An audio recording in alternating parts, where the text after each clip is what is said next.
Comme il est 11h03, la Chambre... It being 11:03, the House will now proceed to the consideration of private members' business according to the order on today's order paper. Orders of the day. Orders of the day, private members' business, consideration at second reading of Bill S-214, Cruelty-Free Cosmetics Act in the name of Ms. Gladue.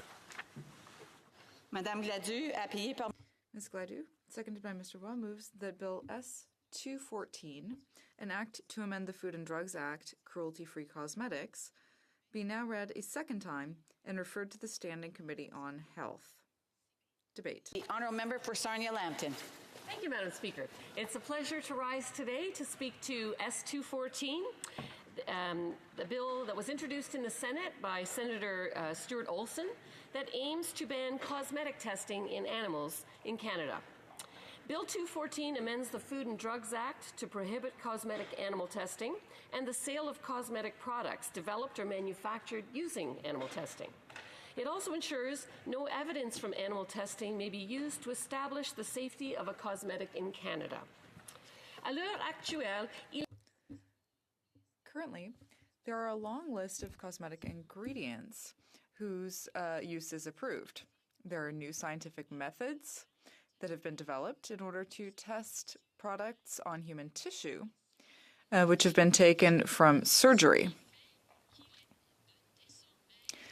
This means that it is now unnecessary to conduct animal testing. Cosmetic animal testing is a practice that has been banned since 2009 in 27 countries of the European Union.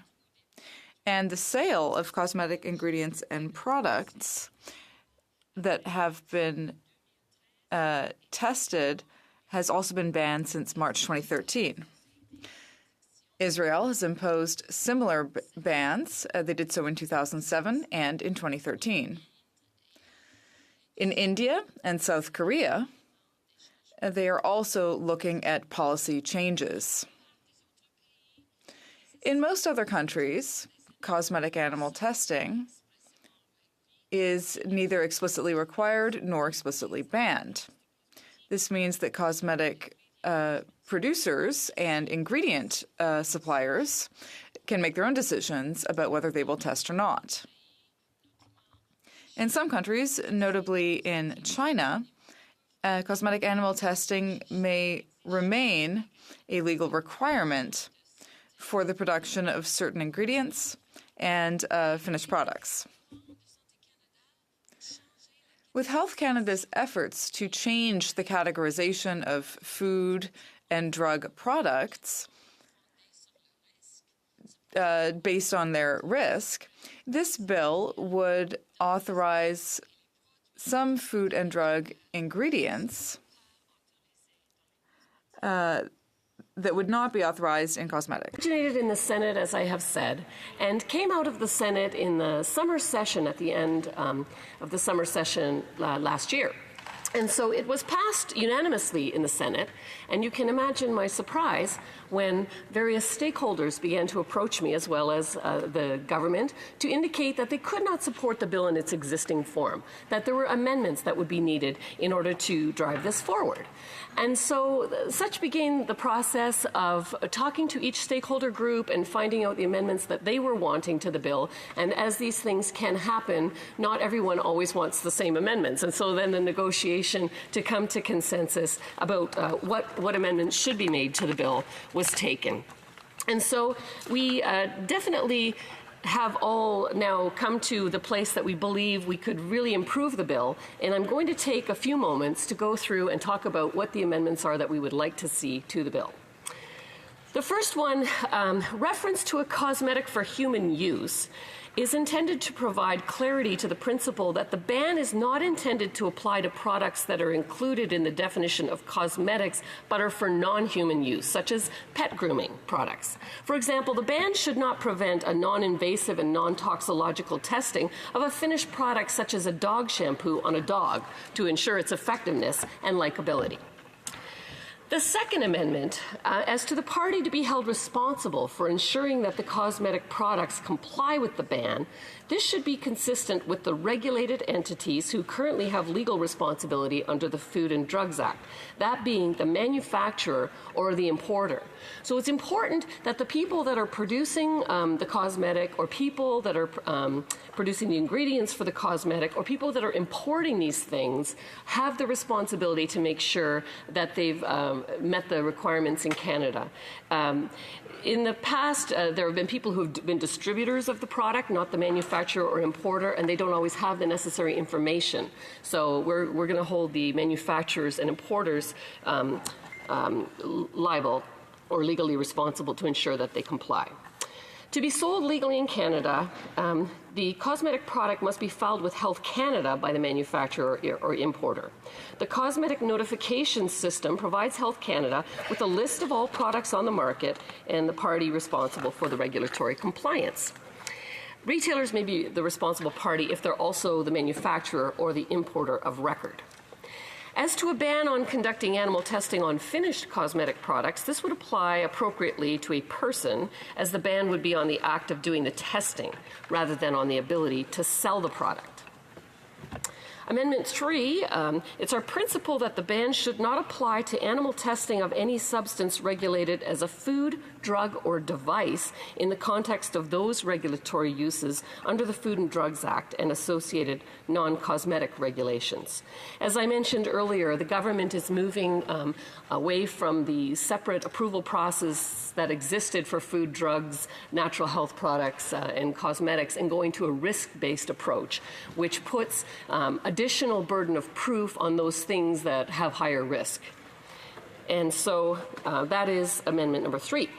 Amendment number 4, the operational details of the sales ban as it relates to reliance on new animal test data for cosmetic purposes should fit within the Canadian regulatory context in order to operate efficiently, as well as to align with the European Union. So one of the discussions that was held was about aligning ourselves with the European Union and with the state of California in terms of what they've established, and making sure that that will be sort of applicable with all these countries that have globally agreed to the ban.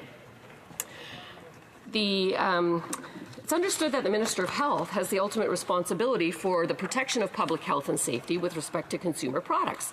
And as such, the Minister should have the power to issue an exemption to the ban if the Minister determines that it's necessary to address a serious or imminent risk of injury to health, or for the protection of human health or the safety of the public, and that there's no acceptable non-animal approach available. So this gives powers to the minister, and I think those are powers that the minister ought to have in order to make sure that the public safety is protected. Now, when the minister decides to use that power to issue an exemption, that gives rise to the next amendment. Public transparency and accountability are key principles with respect to regulation. And as such, the public and stakeholders should be able to expect that they will be made aware when there is either a violation of the ban or the minister exercises the authority to provide an exemption as previously outlined. Public notification should consider due process, but also be transparent and easily accessible to interested parties. Amendment 7 has to do with the principle that the ban should be on the go-forward basis and not apply to any animal testing conducted or the use of data arising from it prior to the ban coming into force. It's recommended that the ban come into force 2 years after the date of its enactment, although it's understood that Health Canada must be in a position to effectively administer the changes. There's no point in having rules that can't be enforced, and so that would have to be put in place. Now, I would say that when we were considering the bill, there is actually not a Conservative Party policy in this area. And so there was a bit of polarity of views. There were some that were in favor. There were some that had concerns about the legislation. They were concerned that people may take this legislation and use it as a wedge to prevent other activities like hunting or fishing or farming or to go into other areas. So that was a concern. Another concern had to do with applying to countries that actually require animal testing in order to be approved. So for example, if you want to sell in China, you have to do animal testing in order to sell the product there. And so we didn't want to limit people from being able to participate in markets in other countries that have other requirements. And so that as well has been written into the bill. Another question came up as to how this would impact jobs in Canada. Now, what we're talking about typically for the purposes of this bill is rats, mice, and rabbits, which are predominantly a little bit of guinea pigs in there as well, used for the purpose of these tests in the past. And there are a very small number of jobs in Canada that are associated with that. And in fact, most of the larger cosmetic firms already have adopted this because of its use in the other countries that I mentioned. So we don't believe that there'll be a huge impact on jobs, but we do think that it's something that should be looked at. So it was in December that we first came to agreement on all these different amendments and began to put them into the legalese that belongs to all the members' bills that come before the House. And so that activity has been taken. Getting to this point and getting to the first hour of second reading has been a pleasure, but we can see that we're very close to the end of the session. And so it doesn't appear that this bill will actually be passed in this parliamentary session because, you know, there is a polarity of views and there are some other discussions to be held. But I do feel that we have increased the amount of support on all sides of the aisle. I'll be interested to hear the comments that the other parties are going to make after I finish my speech to see where they are on this bill and the potential to introduce this into the 43rd parliamentary session, which I hope to return for. Now, I'd like to thank a lot of the stakeholders across Canada that participated in both bringing this legislation forward and in coming with the amendments. The Animal Alliance of Canada, the Body Shop, Cosmetics Alliance Canada, Cruelty Free International, Humane Society International Canada, and Lush Fresh Handmade Cosmetics. There were so many petitions from the Body Shop. Originally, that's how I became the sponsor of this bill. I had the Body Shop in Sarnia-Lambton approach me, and they had stacks of petitions from people calling for us to support this legislation. I then found out that the Body Shop across the country was doing similar things, and so we've had hundreds of thousands of people sign petitions to show their support for the bill. In addition to that, the Humane Society ran a national TV campaign to raise awareness, and so I have received emails, I've received letters, petitions from every part of the country. So I think there's an appetite to follow along. I believe at the current stage there are actually 38 other countries that have now agreed to this ban. And so Canada would then become the 39th if we can get this done. And I think it's something well worth doing. Now, some of the interesting things I learned as I was going through on this bill was about the new technology that exists to use this post-surgery human skin for testing so that we don't need to do testing on animals anymore. That's something that where the technology has now brought us to a place where it's time to change the legislation and catch up with that. I also had an interesting question. One of the members of our caucus, a very intelligent member from Kingston, and he asked the question whether or not this legislation would apply in cases where they euthanize the animals before they do the testing on it. And so currently the way the legislation is written, that would be okay. And so I'm not sure whether or not everyone that's a stakeholder would be okay with that. So I think there are further discussions to be held on some of those questions, and some of those things could be taken care of as well in the regulations.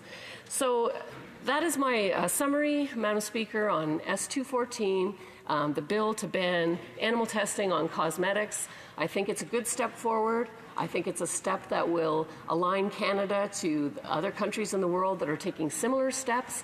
I think the significant amount of work that's gone into meeting with stakeholders, talking to Canadians, and addressing amendments and changes that are needed in order to make this legislation both consistent with the food, drug, and cosmetic rules that are being changed and put in place by the government, and also to make it consistent with other places like Europe and California and countries that we do business with. I think that is brought us to the place that we are today. I think it's a good place, and I certainly am interested to see this bill go forward. With that, I will end. Thank you very much, Madam Speaker. Questions and comments? The Honourable Parliamentary Secretary. Questions and comments? The Honourable Parliamentary Secretary to the Minister of Health. The Honourable Member, thank you, Madam Speaker. The Honourable Member mentioned the process that she has gone through, and then acknowledged that there isn't time to get this bill passed, which is really disappointing for stakeholders, not only the big ones that she's mentioned, but I know for everything from high schools and constituents of mine. And I'm just really disappointed that it's so late in the session that it's being brought forward, and I'm just wondering if she can elaborate a little more on that. Honourable Member for Sarnia-Lambton. Thank you, Madam Speaker, and I thank you to the Parliamentary Secretary to the Minister of Health. So, as I said, when I first received this bill, it was the end of parliamentary session, the summer session. I ended up leaving the session early with pneumonia, in fact. And when I returned in the fall, I was surprised to find there was so much disagreement on the bill, that there was amendments that one group wanted that another group couldn't agree with. And so a lot of the discussions went on until about December, and then we were supposed to get them drafted up, but we didn't receive the final draft from the stakeholders until February. At that point in time, there was an indication from the Health Minister's assistant that they were wanting to look at the amendments as well and be sure that the government could be comfortable with them and that they might want to make further amendments to those. And so that discussion went on. From there, to try to get it on the approval process and get it to the House, and we presented it in April. And then, of course, it goes to the bottom of the order paper, and then another 30-day delay. Been trying to trade the bill up, but here we are running into the end of the session, and we have a lot of people who are at their first hour of their reading of their private member's bill, so it's their only opportunity to get that done, or people that are at their second hour of second reading and wanting to get it onto committee and still having a chance to get this through before the end of session. So I haven't had much luck there. Thank you, Madam Speaker. Questions and comments? The Honourable Member for Windsor West. Member for her comments in the bill today. I have a similar bill in many respects, Bill C-400, and this is to require the labeling of dog and cat fur on products that are imported to Canada. And I wanted her comments with regards to consumer rights in this. And the bill that I have calls for that as a basic requirement. Many countries in the United States and Europe have actually banned this practice. Millions of dogs and cats are slaughtered, often coming from Asian countries, and they're in children's toys, they're in coats, they're in a whole series of products that you see, everything from the dollar store to even the higher end stores. So I'd ask, Madam Speaker, I'm arguing for consumer rights as a bare minimum. Would you agree with that approach? Member for Sarnia-Lambton. Well, thank you, Madam Speaker. I'd like to thank my colleague for the question. Certainly, when it comes to aligning with the other countries that are aligning on these things, again, there's a polarity of views. Within my own caucus, there were people that were strongly in favor and people that were strongly opposed, and I'm sure it would be the same. There seems to be a fear that this would creep and that it would end up infringing on other people's individual rights to hunt and to fish, and would also get into the area of animal welfare with respect to farming. So, we've seen a lot of progression in farming in Canada to allow for better conditions for chickens. I've actually toured the barns, and, better conditions for animal welfare, and I know that's a concern as well. Thank you, Madam Speaker. We have time for a brief question. The Honourable Member for Battle River Crowfoot. Thank you, Madam Speaker. And my colleague answered most of my question. Like other bills, sometimes I get a little concerned about the definition of what cruelty to animals may be. I'm from an agricultural constituency. Other bills I've seen have taken certain ranch practices and have deemed, I've heard debate where they've deemed some of that as cruelty to animals. Her point of compliance with California and Europe doesn't really, I have some concerns with anything that may using that as an argument may not be a very strong argument for me, but can she just give me a little more assurance on the definition of the cruelty to animals? Is it by statute or by, is it going to creep, as she talked about before? The honourable member for Sarnia-Lambton, within 30 seconds. Sure. Well, thank you to the member. I would like to say that this bill confines everything to the testing on animals for cosmetic products. It doesn't do anything to the definition of what is cruelty or what is not cruelty. It's just talking about the use of animals specifically in testing, and so I don't believe that it will progress as the member is concerned. Thank you. Resuming debate, the Honourable Parliamentary Secretary of the Minister of Health. Thank you, Madam Speaker. I'm pleased to be here today to discuss Bill S-214, an act to amend the Food and Drugs Act, cruelty-free cosmetics. And I'd like to start by commending Senator Stuart Olson for spearheading this work in the other place, and to the member for Sarnia-Lambton for introducing this bill in the House. I'm disappointed by how long it took Bill S-14 to get to where we are today, as it passed third reading in the Senate almost a year ago. However, I am happy to announce that our government's support of this important legislation, with amendments to bring it in line with the approach taken by the European Union. The humane treatment of animals is undoubtedly a matter that preoccupies many Canadians. I know that our government has heard directly from many Canadians who have expressed their heartfelt concerns through emails, social media, and letters. I can honestly say that this legislation is one that has been a top concern for my constituents. The Body Shop alone has collected over 630,000 signatures on its petition. According to a 2013 poll commissioned by the Humane Society International Canada and Animal Alliance Canada, an overwhelming majority of Canadians, 81%, support a nationwide ban on cosmetic animal testing. The government's view is that the decision to test anything on an animal should not be taken lightly or without due and careful consideration of the potential pain and suffering that may be caused. For years, the Government of Canada has been publicly committed to eliminating animal testing for cosmetics and to the responsible and ethical use of animals for human health research. This commitment is reflected in the work that has been done to support and carry out the research, development, and implementation of alternative non-animal test methods, both in Canada and abroad. Health Canada officials have worked in close collaboration with domestic and international partners, including the Organization for Economic Cooperation and Development, the International Cooperation on Cosmetics Regulation, and the International Cooperation on Alternative Test Methods. In addition, our government has begun to explore potential opportunities with the newly established Canadian Centre for Alternatives to Animal Methods at the University of Windsor. My friend and colleague, the member for Beaches East York, who is one of the most knowledgeable and passionate on issues of animal welfare, has spoken to me about this centre at the University of Windsor, and I understand it holds great promise. The Canadian Centre for Alternatives to Animal Methods and its subsidiary, the Canadian Centre for Validation of Alternative Methods, aim to develop, validate, and promote methodologies in biomedical research, education, and chemical toxicity testing that do not require the use of animals. All of this work is of the utmost importance because by joining forces we can more quickly and effectively develop and implement alternative, non-animal test methods for a variety of purposes, not just cosmetic safety. Thanks to these efforts, I'm pleased to say that in most cases it is now possible to test for issues such as dermal penetration, skin irritation, harm to genetic material, and eye irritation without using animals. The presence of alternative test methods is dramatically decreasing the use of cosmetic animal testing around the globe. It would be irresponsible, however, for me to ignore certain situations where animal testing may still be required in order to protect the health and safety of Canadians. For example, in cases of determining carcinogenic effects of ingredients, reproductive toxicity, and the way the body processes toxins, the inability to use animal testing could put Canadians at heightened risks of cancer, fertility issues, and acute or chronic effects from repeated exposure.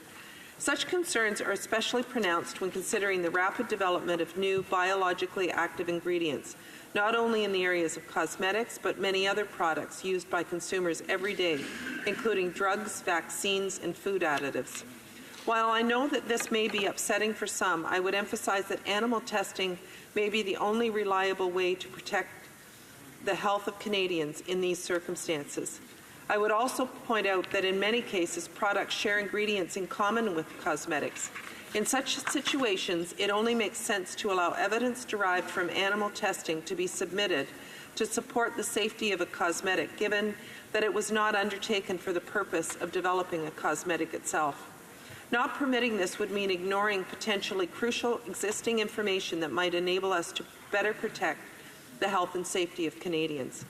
The European Union recognizes the importance of maintaining access to this evidence. While the EU imposed restrictions on testing on animals specifically for meeting the requirements of the cosmetic regulations, they do allow evidence generated for other non-cosmetics related regulatory frameworks to be submitted to demonstrate the safety of cosmetics. As it is currently written, Bill S-214 would not permit the use of such evidence. I highlight this to bring to your attention to one important element of this well-intentioned bill to which we ought to give careful consideration. I am pleased to inform the House that our government has identified a number of amendments that would be moved at committee to this bill and that would adequately mitigate the issues I've just mentioned. The bill as amended would continue to explicitly prohibit animal testing for cosmetics in Canada and the sale of any cosmetic that was developed or manufactured using cosmetic animal testing. However, the amendments would, among other things, allow government officials to rely on animal testing data for cosmetics when the health of Canadians is at risk, and provide companies with the ability to submit animal testing data when required under another regulatory framework, consistent with the EU approach. These amendments will also designate a 4-year coming into force period for the entire bill to allow for an orderly transition. The amendments that I briefly outlined, the bill would allow us to meet the expectations of many Canadians to put in place new measures supporting the goal of eliminating cosmetic animal testing while ensure that we continue to protect the health and safety of Canadians. I look forward to further discussion of this bill, and I'm pleased to tell the House that with these amendments in mind, the government will support its referral to committee. I want to close by thanking all Canadians who've been advocating for the passage of this bill and for their passion and commitment to cruelty-free cosmetics. I applaud your efforts and want you to know that I share your concerns. In particular, I want to commend those in Oakville, North Burlington who contacted me, from students at Garth Webb Secondary School to those who have come to my office. Your voices are important and make a difference. Thank you, Madam Speaker. Resuming debate, reprise le débat. The honourable member for New Westminster, Burnaby. Thank you, Madam Speaker. I'm pleased to rise on this bill in the House of Commons. I'll speak for a moment to the bill, and like the previous speakers, I certainly would like to thank all of those Canadians who've been actively engaged in putting the spotlight on this issue of cruelty in testing, and particularly for cosmetics, and also who have been urging members of Parliament to adopt the bill. I'll be praising those members, and I'll come back to procedurally where the government should be going in just a moment, Madam Speaker. So first off, I would definitely like to thank all the activists involved with Be Cruelty Free Canada, including the Humane Society International, in the Canadian section, and the Animal Alliance of Canada, who've been working to bring forward this legislation. And this legislation is important, and many Canadians see its passage as absolutely vital. Now, you could say, Madam Speaker, that the market has already evolved in a very real sense, that there are hundreds of cosmetic companies that are now banning animal testing. And so in that sense, it's important for government to provide the final impetus to eliminate cruelty for animals in cosmetic testing. Now, 39 countries across around the world have already passed laws to end or limit cosmetic animal testing, including, as has been mentioned, all the 28 member countries of the European Union, India, Israel, New Zealand, Norway, South Korea, Switzerland, Taiwan, Turkey, and Guatemala. And there is no doubt that there is broad public acceptance for banning of animal testing with cosmetics. Over 80% of Canadians, in most recent polling, indicate that they support a national ban on animal testing of cosmetics and their ingredients. And so with all of those things in place, Madam Speaker, it is clear to me that there is broad public support for this measure. Now, in the NDP's case, we would be supporting this bill, and this comes from a long history within the NDP of providing support for measures that diminish cruelty against animals. Isabel Moran, who is a former NDP MP, offered Bill C-592 in the previous Parliament that would have amended the criminal code. And my colleague from Windsor West has been very determined in terms of reducing the cruelty towards animals in the community. He's been very active in Windsor, of course, in putting forward legislation, and also has his Bill C-400, which would force labeling of all dog and cat fur that is being imported into Canada. The interdiction or the ban on dog and cat fur did not pass Parliament, and his Bill C-400 would ensure that Canadians know when they're looking at buying products if dog and cat fur are involved in the production of that product. So these are the types of initiatives that the NDP has supported in the past, and that is why we are supportive of Bill S-214. Now, my colleague from Sarnia-Lambton spoke very eloquently about the amendments that need to be brought forward. I'd like to take a few moments, Madam Speaker, because I've heard the government representative saying, oh gosh, you know, just it's too bad that we're running out of time and we just can't bring this bill forward. And Madam Speaker, that is misleading Canadians. All the Canadians who are interested in this bill, all the Canadians who have approached members of Parliament on this bill, the government has given itself extreme tools that they are using to push through a variety of other legislation. There are 3 weeks remaining in this session, Madam Speaker, and we've seen this government approve billions of dollars in corporate tax cuts and a whole range of initiatives that tend to benefit corporate CEOs, and they do that in a minute, Madam Speaker. We have 3 weeks remaining in this session. That provides the ability, given that the Senate has already passed this bill, for this bill to come through committee, come back to the House, and be adopted. There is no doubt about that. The government has the tools to do that. Now, the fact is, today they're putting up speakers throughout the day to actually prolong and delay a consideration of the second hour of debate. And if the government really was supportive of this legislation, instead of putting up speakers to delay passage of this legislation until after we rise for the summer, the government could actually facilitate having this bill adopted and sent to committee. Now, as we've seen, Madam Speaker, because there's a Liberal majority on every committee in this House of Commons, we've seen committees impose closure on consideration. They've moved to extended hours.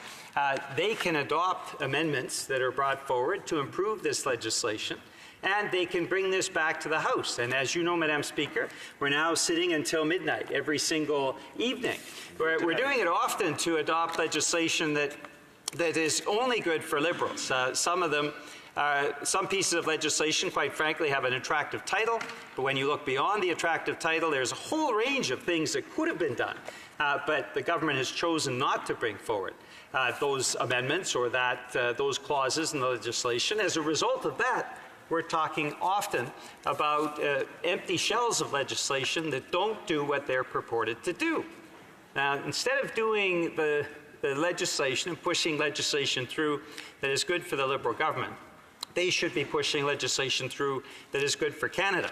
And as so many Canadians have told us as members of Parliament, the Bill S-214 with the appropriate amendments is something that many Canadians see as a priority.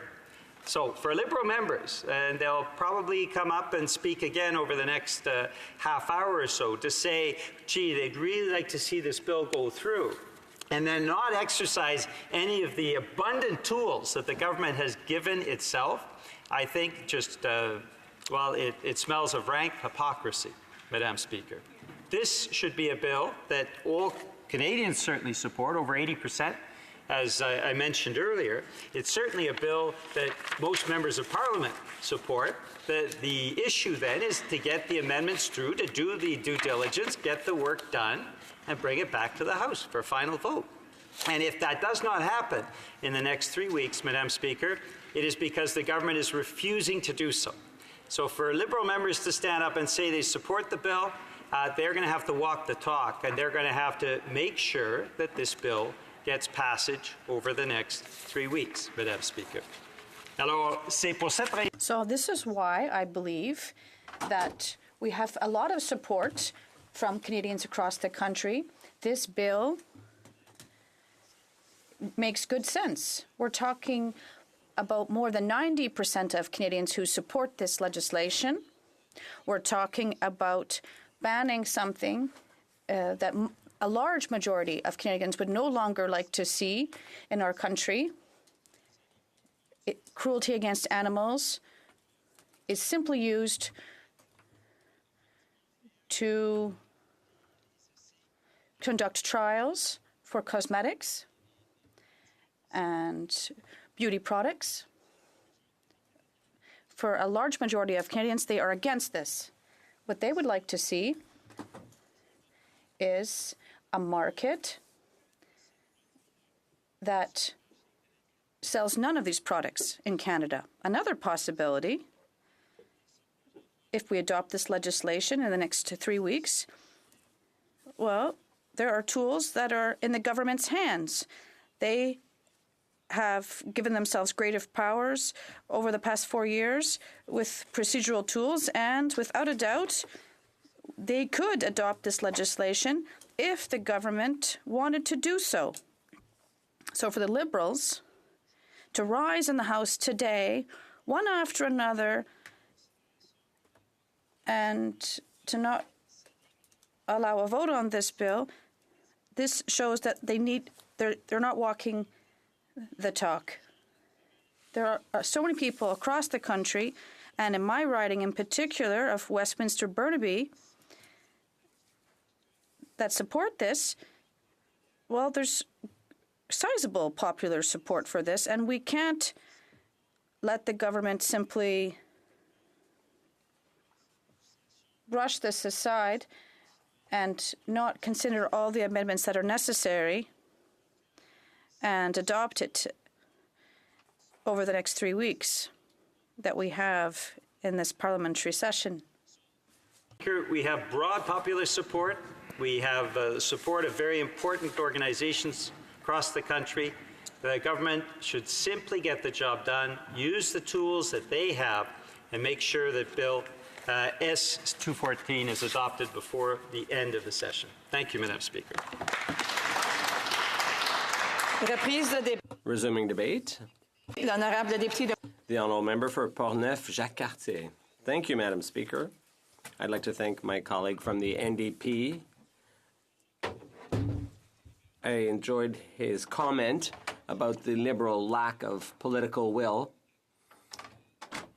And unfortunately, this bill will not pass before the end of the 42nd Parliament.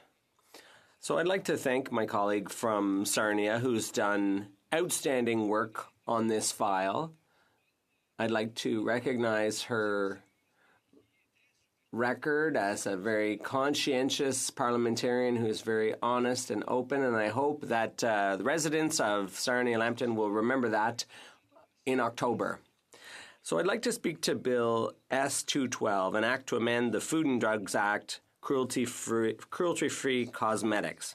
I'd like to thank the Conservative Senator, Carolyn Stewart-Olson, who sponsored this bill, which was tabled on December 10th, 2015, Madam Speaker, and I'd like to stress the date, 2015.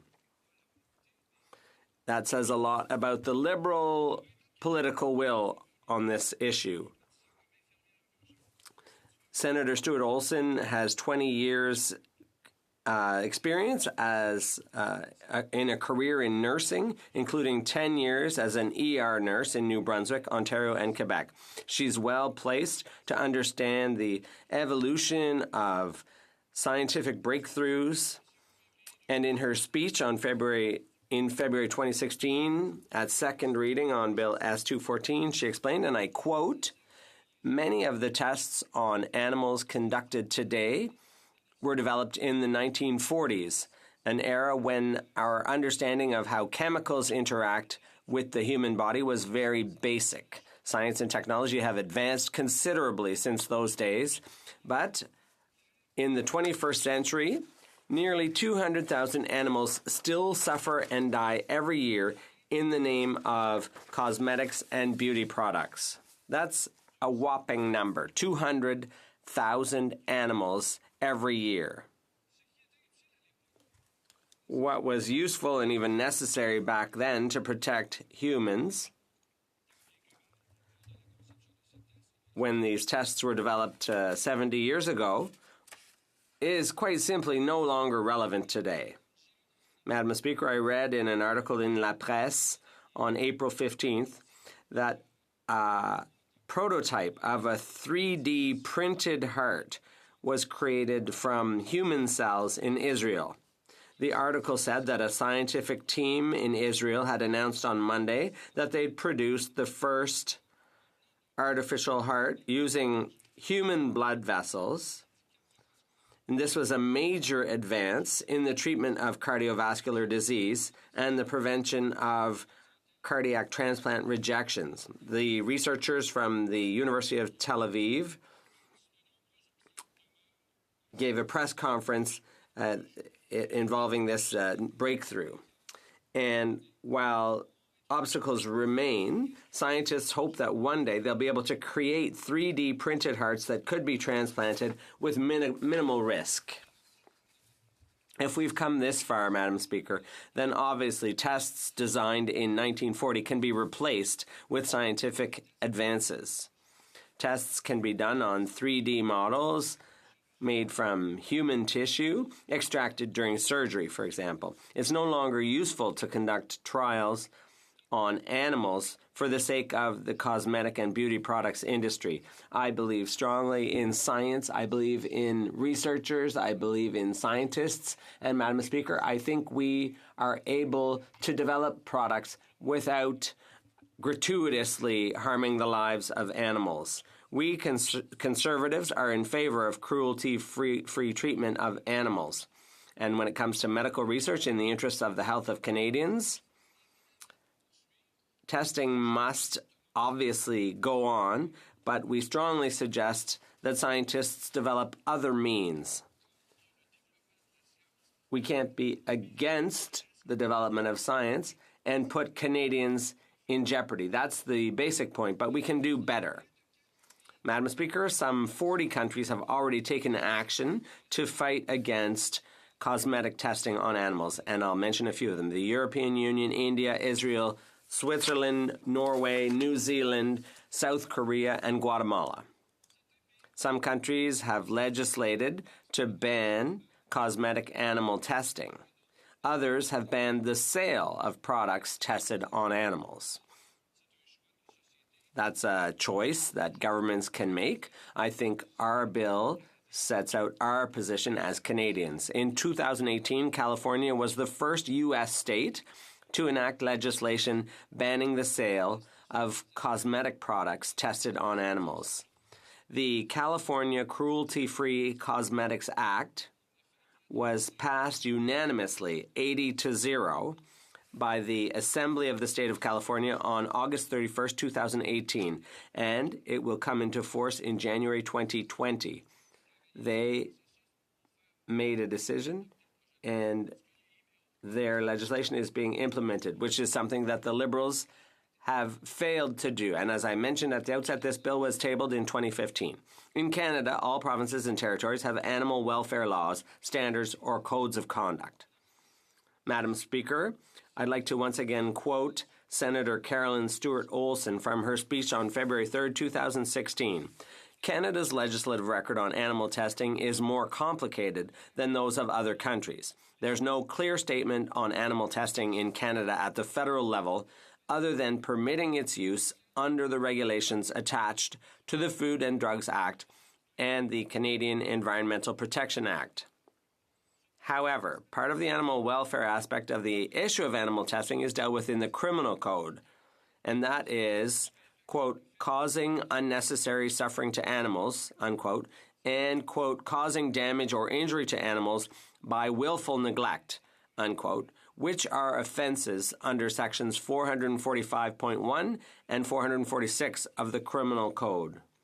I'll just take a sip of my water here. We've all heard about tests where chemicals are injected into animals or stuck in their eyes, or even worse. Madam Speaker, this is 2019. We can do differently. We must be responsible. We must protect these little animals who are unfortunately victims of the cosmetics industry. Clause 5 of the Cruelty-Free Cosmetics Act deals with concerns raised by the cosmetics industry. It provides for the insertion in the Food and Drug Act of Clause 18.2, which would give the minister the power to authorize animal testing when there's no alternative method to evaluate substantiated specific human health problems associated with a specific product or ingredient. As I was saying before, Madam Speaker, Canadians' lives must not be put in danger if there's no other alternative. But animals should be protected from tests for cosmetic products. These are not vital products. We should not be sacrificing animals for this type of product. It's time, Madam Speaker, that the federal government show some leadership in this area. Madam Speaker, I'd like to assert here in the House that the Conservatives are in favor of scientific, evidence-based testing and research, as well as cruelty-free treatment of animals. So, Madam Speaker, I support Bill S-214, the Cruelty-Free Cosmetics Act. Now, Madam Speaker, one important point to make. What's important, Madam Speaker, is to understand that this bill is not against sports like hunting and fishing. That's completely separate, Madam Speaker. It's important to leave our hunters and fishers who are concerned about the environment and preservation and protection of the environment and the flora and fauna. We're just saying here that animals should not be gratuitously subject to testing for cosmetic and beauty products. So that's what's good about this bill, Madam Speaker. Sports like hunting and fishing, and I am an angler myself, Madam Speaker, so I'm not concerned about this bill at all. I would invite the people opposite to be constructive and consider the amendments, the 10 amendments that were proposed, and to see to it that this bill is passed in short order. Thank you, Madam Speaker. Resuming debate, the honourable member for Topic-Mactaquac. Thank you, Madam Speaker. It's a pleasure to rise here today, speak about Bill S-214, an act to amend the Food and Drug Act. I want to congratulate the honourable member from Sarnia-Lambton for not only sponsoring the bill, which originated in the other place, but the cooperative approach with which she's adopted in ensuring the legislation achieves its objectives in a way that can be supported by both the animal advocacy community and the industries being regulated. Too often these initiatives, which I think most of us support, digress into combative false dichotomies that pit one group against the other to the detriment of the overall objective. That may be a useful exercise in terms of attention and fundraising, but it does not serve the public interest well. It does not serve public policy goals well, and in many cases actually makes the situation worse. Which brings me to the central question. What is the objective of S-214? The legislation, as tabled in the House, purports to end the practice of testing cosmetics on animals in Canada, even going so far as to describe the outcome in the bill's short title as cruelty-free.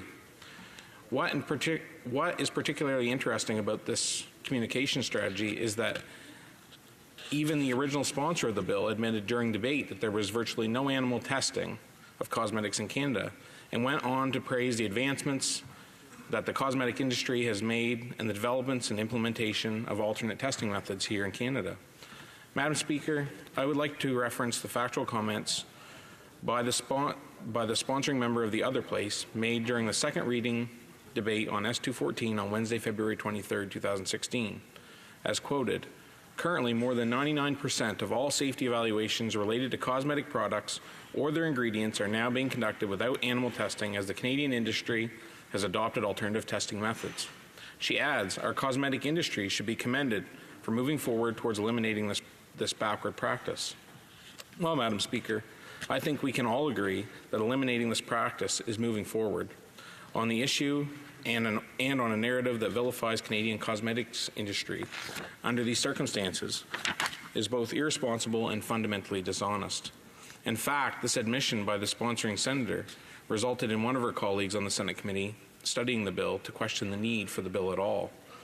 Madam Speaker, although it may appear that what we have here is a piece of legislation in search of a problem, I feel that by reaching out to all the stakeholders, the member from Sarnia-Lambton, along with Health Canada, have used this opportunity to put together a potential bill that will bring some needed consistency and clarity to the application of this overall and this global objective overall. I think Mr. Darren Prasnick, who is not only the President and Chief Executive Officer of Cosmetic Alliance Canada, but also a former Minister of Health from the province of Manitoba, in his testimony before the Senate Standing Committee on Social Affairs, Science and Technology, provided a solid rationale for moving ahead with this initiative in the absence of any pressing domestic need.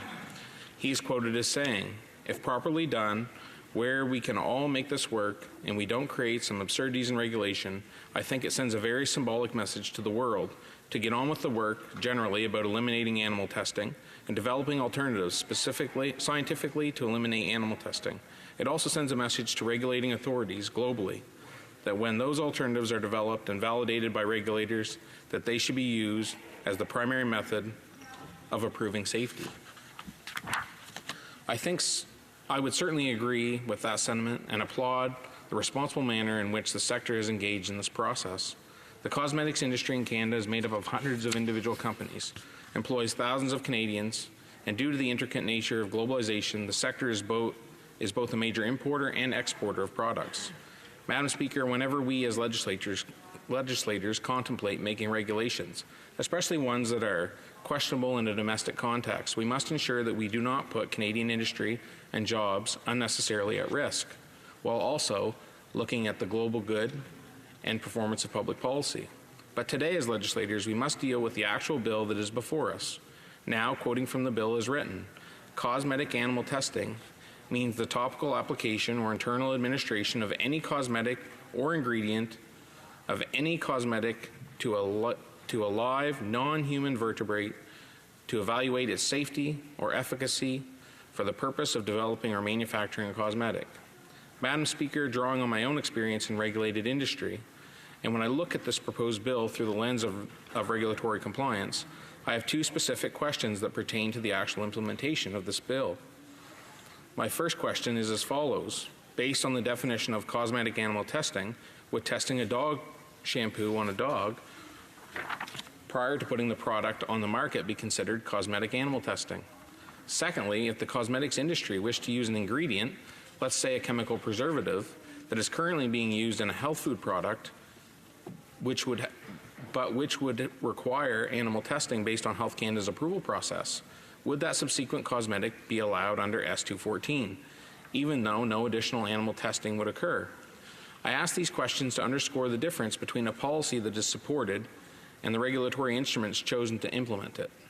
If I understand correctly, and I do realize that this chamber has a duty to deal responsibly with a public ban originating in the other place, we are being asked to vote on whether this is an agreement in principle for a bill that requires at least 7 amendments that we have yet to see and evaluate. I'm certainly heartened by the comments from the government that it plans to introduce the necessary amendments to the existing bill and that any new bill introduced in the next Parliament would incorporate this approach as well. Madam Speaker, I would also wonder if these amendments being proposed would be considered outside the scope of the original bill as passed by the other place. This would be and would the sponsoring member of the other place agree to allow these changes? As we all know, complex regulations are often used as non-tariff barriers, and as I stated earlier, bringing consistency and clarity to this issue is useful. In addition, we need to examine closely how our major trading partners in the European Union, one of the leading jurisdictions on this issue, have approached animal testing regulations. Given that the EU has not only set the precedent in this area, but have have also had implementation time to make the necessary adjustments to the administration and logistical details, it becomes clear that any initiative we should undertake must align with what the EU is doing, albeit in a manner that is consistent with our domestic regulatory framework. If we take note of where we are in the electoral calendar, clearly the clock will run out on this current initiative. But I feel that a new bill in the next Parliament, one that is based on stakeholder consensus, reached this process, and based on the manner in which the member from Sarnia-Lambton has approached this bill, will serve Canadians very well. In closing, I want to reiterate my praise for the member from Sarnia-Lambton and my support for the realistic and inclusive approach she has chosen for this initiative. I want to recognize as well the government and ministry for putting in the work to ensure the end result does bring clarity and consistency to the issue. Any finality, the animal advocacy sector and cosmetic industry for recognizing the importance of working together collaboratively. Thank you, Madam Speaker. I am sincerely honored to have the opportunity to speak on this bill.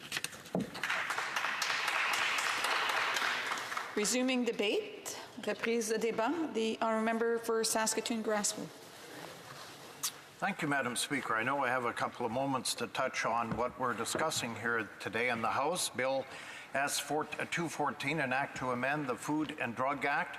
I want to thank, on the other place, the work of Senator Carolyn Stewart-Olson, who has put in months, if not years, of work on this bill.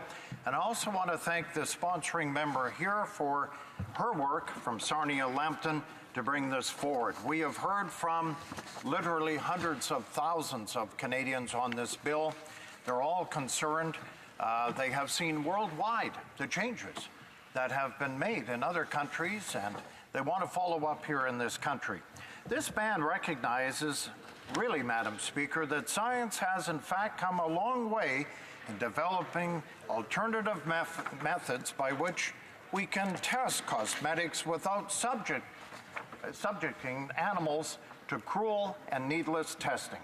So furthermore, this ban puts us in line with many of our international trading partners. We've talked about it, including the European Union, Israel, Switzerland, Australia, and New Zealand. Second, Madam Speaker, I think this bill would ban the sale of cosmetics that were developed or even manufactured using cosmetic animal testing. In effect, this bill would make sure that Canadian cosmetic market was completely free of any products derived from animal testing practices. And I think, Madam Speaker, in this country, that is what the consumer desperately wants to see, that this bill would make sure that Canadian cosmetics market was completely free of products derived from animal testing practices. So in implementing this bill, we are making sure that Canada does not participate in testing cosmetics on animals in any shape or form, such as prohibition recognizing that we as Canadians do not accept the cruelty of animal testing within the cosmetic industry, and that we must move forwards in alternative methods of testing which do not require the use of live animals.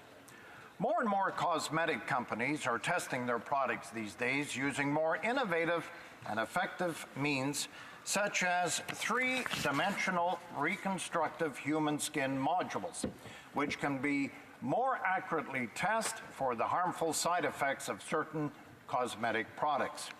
Here in Canada, it is long time that we fully embrace these alternative methods of testing the safety of cosmetics by banning the practice of animal testing within the cosmetic industry.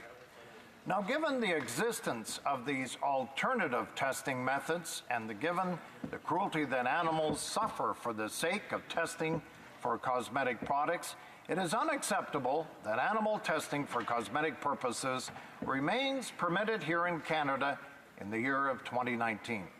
This bill, S-214, is truly a step forward because, Madam Speaker, it puts Canadians' policies ahead and certainly toward animal testing of cosmetics in line with not only our international partners, like I mentioned previously, but with the views and the expectations of all Canadians as well. Madam Speaker, as we've talked about in this place this morning, but in my constituency of Saskatoon-Grasswood, hundreds of people have signed petitions calling on all of us in this chamber to support this Bill S-214 in order to ban cosmetics cruelty in Canada. It is also worth noting that this bill passed in the Senate almost a year ago without any opposition whatsoever. Now, a year later, the responsibility clearly falls on all of us in this House that we move in the right direction as a country towards ensuring a cruelty-free cosmetics industry in this country. I want to thank those people in Saskatchewan that signed the petitions throughout my province. I've read many of them into the record a number of times in the House, and it was truly, and I looked at each and every one of those signatures, Madam Speaker. They came from far and wide in my province, and I know the sponsoring members mentioned all of Canada, but I can tell you I presented over 600 names right along from Saskatchewan for those that took the time to go into places like Body Shop, sign the petition with their name, where they're from, to make an effort to have this bill, in fact, go forward. So thank you very much, Madam Speaker, and thank you for giving me the opportunity to speak on S-214. The honourable member will have 5 minutes left in his speech, should he wish to do so the next time that this matter is before the House. La période prévue pour les... The time provided for private members' business is now expired, and the order is dropped to the bottom of the order of precedence. Ordre du jour. Ordre du jour. Orders of the day, government orders, business of supply. Opposition motion on the media bailout, standing in the name of Mr. Deltel. Monsieur Deltel, appuyé. Mr. Deltel, seconded by Mr. Kent, moves that the House A take note of the importance of a free and independent press to a healthy democracy. B, express its belief that it is inappropriate for partisan political actors to pick winners and losers in the media in an election year. C, of Unifor, a group that has taken and continues to take that partisan political positions in the panel that will oversee the distribution of the $600 million media bailout. And D, call on the government to immediately cease trying to stack the deck for the election with their media bailout and replace it with a proposal that does not allow government to pick winners and losers. Debate, the Honourable Member for Louis Saint Laurent. Thank you very much, Madam Speaker. It's with great pleasure that I rise today to talk about this subject that affects me personally. I'll express my conflict of interest here. I was a journalist for 20 years, so I think I know what I'm talking about on this issue. And the fundamental point here is that we need to ensure the independence and the freedom of the press. Say to you before I'm starting my speech that I will share my time with my honourable colleague from Thornhill, who is also a former journalist. I'm sure he will explain his experience, but I have to remind you, Madam Speaker, that he was there for the introduction of Robert Stanfield as a leader, Pierre Elliott Trudeau as a leader. He was a war journalist correspondent during Vietnam War, and when I was a student in his class, I remember quite well his famous interview he had with Sir Johnny MacDonald. It was a real important part of the journalist history. Madam Speaker, it's a joke. Please don't quote me on that. Madame la Présidente, Madam Speaker, what we're discussing today is freedom of the press and the independence of the press. The Liberal government said that it wanted to give $600 million of taxpayer money to certain media outlets, which will be chosen by the government itself only a few months before the writ is dropped for the elections. So even on the surface, this is clearly partisan interference, which is totally unacceptable. It's interference in this fundamental aspect of our democracy, in other words, journalistic freedom. I said at the beginning that I was a journalist for 20 years, so I know what I'm talking about. Throughout my years as a journalist, sometimes there were people who tried to influence me, who tried to influence people by saying, here's my point of view, this is why I think it's good. And there's no problem with that. But when they say, well, listen, I think I can give you a few $1 million to help your company. Well, Madam Speaker, journalists are human beings, and saying that they can be completely independent in the face of such a proposal is impossible. So that's why, Madam Speaker, I think that the Liberal government's action here is completely inappropriate and seriously threatens journalistic independence. Particularly since this $600 million project absolutely won't solve the problem of the media anyway. So the plan is to take this money, taxpayer money, to help media outlets that are currently in crisis. Now, we recognize that due to technological change, journalists are facing a crisis.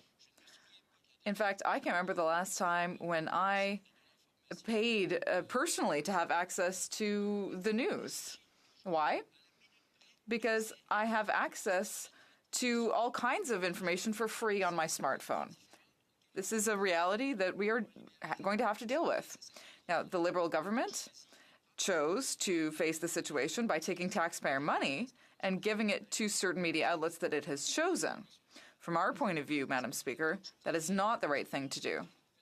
Because not only is the government choosing who is going to win and who's going to lose, but it doesn't solve the funding issue. It doesn't solve the funding problem that the traditional media is facing. You have the print media that is facing this new reality where people have unlimited access to free news without having to pay for it. I mean, I used to have a subscription to Le Soleil when I was younger. It was a big, thick paper like this, and the Saturday edition was even thicker. Well, today I can tell you, it has nothing to do with climate change, but I can tell you that the Sun, Le Soleil, in Quebec is a lot smaller than it was before. And really, this is just a Band-Aid solution. It's not solving the underlying problem. But, Madam Speaker, that's nothing compared to the problem that the Liberal government created itself out of whole cloth by appointing a panel that is going to decide who's right, who's wrong, who's going to receive millions of dollars, and who's not. They created a political partisan group that has decided to attack the official opposition. In other words, the union known as Unifor. So who are the people at Unifor? Well, Unifor is a union that represents over 12,000 people working in the media.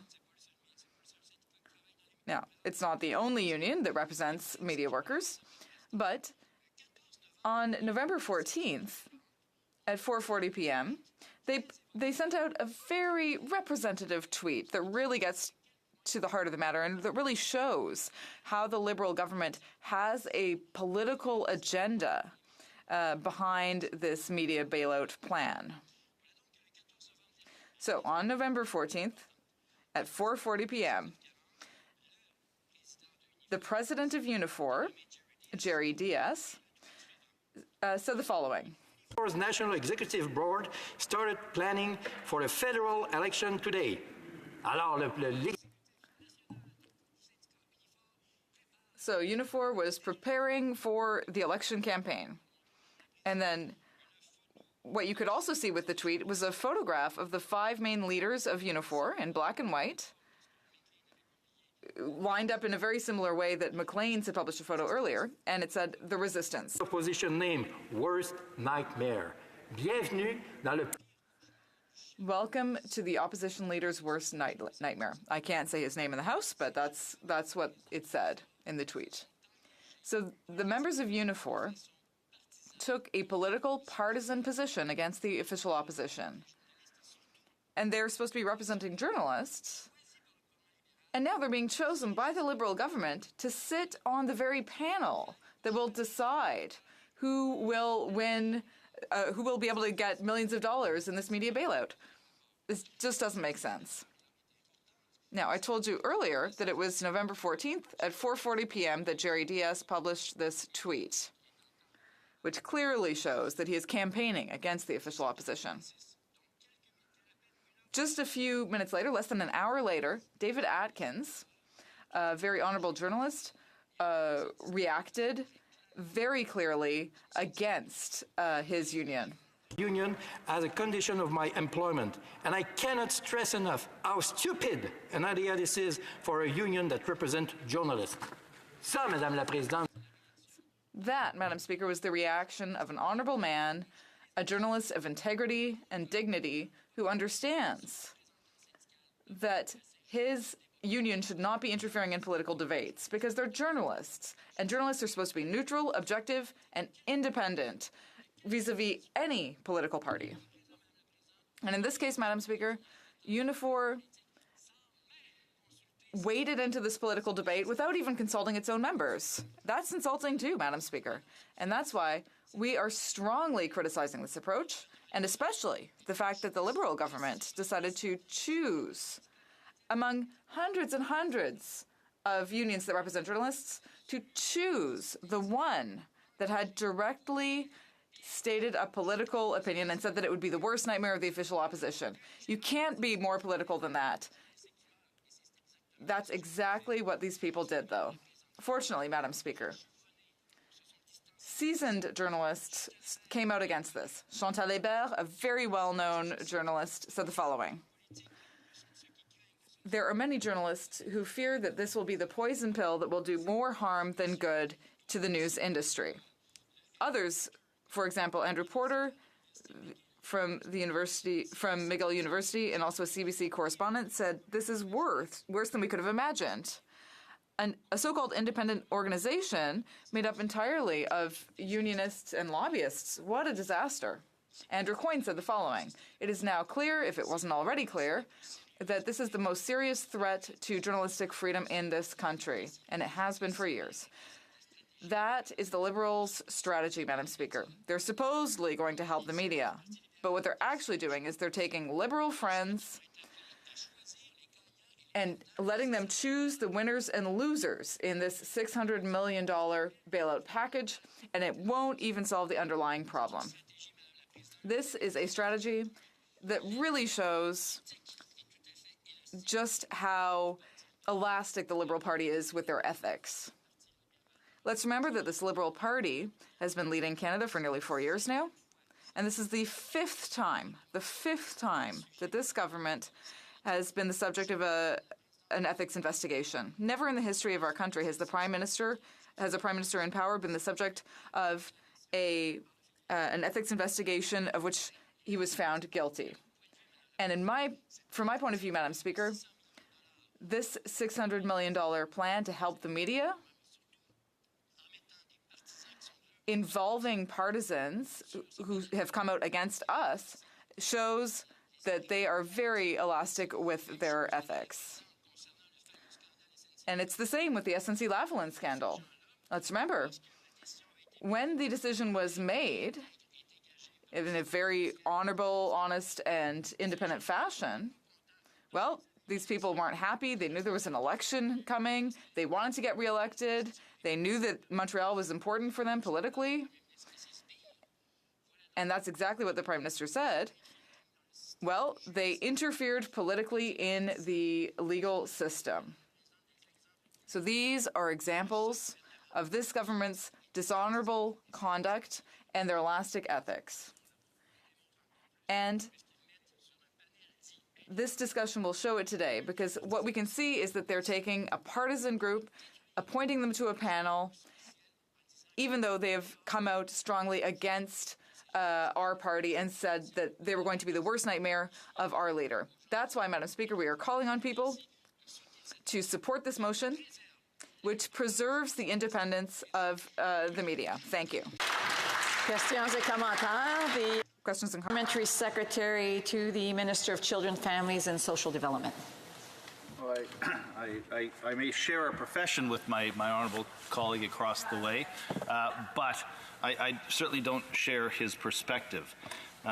You know, when Unifor is identified as only representing journalists, what it doesn't tell the story of is the fact that Unifor also represents the caretaking staff, the librarians, the editors, the camera operators. Unifor also represents the receptionists and all of the personnel that go to make up media organizations in this country. To suggest that Unifor is only representing journalists is to not only elevate journalism in a way that is very telling to the other side, but it also completely misrepresents and underrepresents, in fact, I would say obscures the reality that newspapers and radio stations and television stations across this country are so much more than just the journalism. They are the heart and soul of so many communities, and they are disappearing person by person, city by city, town by town, every single day.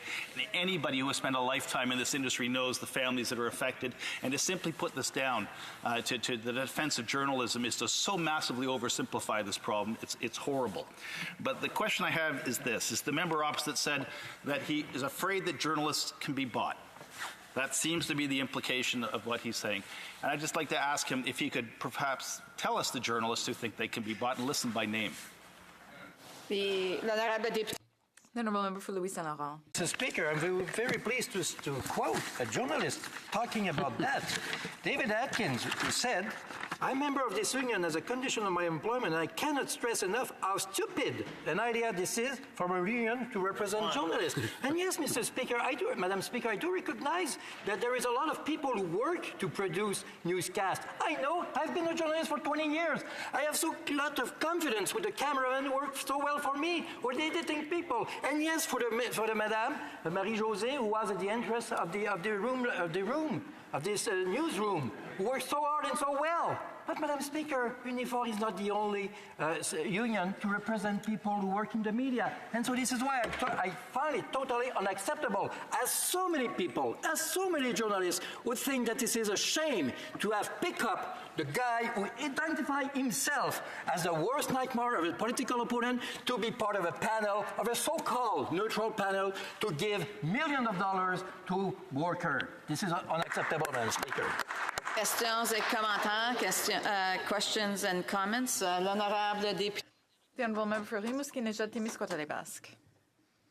I want to thank my colleague for his speech. Now, in a previous life, when I was young, I worked at 2 weekly newspapers in Rimouski, both of which are closed now. There was another one that reopened at one point, but let's say that the diversity of news sources has certainly taken a hit in recent years. Between 2011 and 2015, when I was in Parliament, the crisis was already starting. In fact, it had already started earlier. And the Conservatives had no plan to deal with it. I remember that my colleague, the member for Longueuil-Saint-Hubert, would frequently raise questions about this, and yet the Conservatives didn't think that it was urgent at all.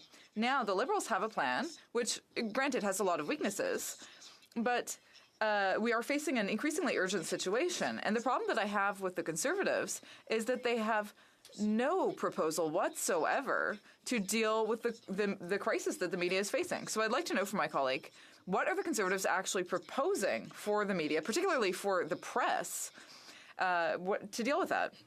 The Honourable Member for Louis Saint Laurent, 1 minute, please. Thank you.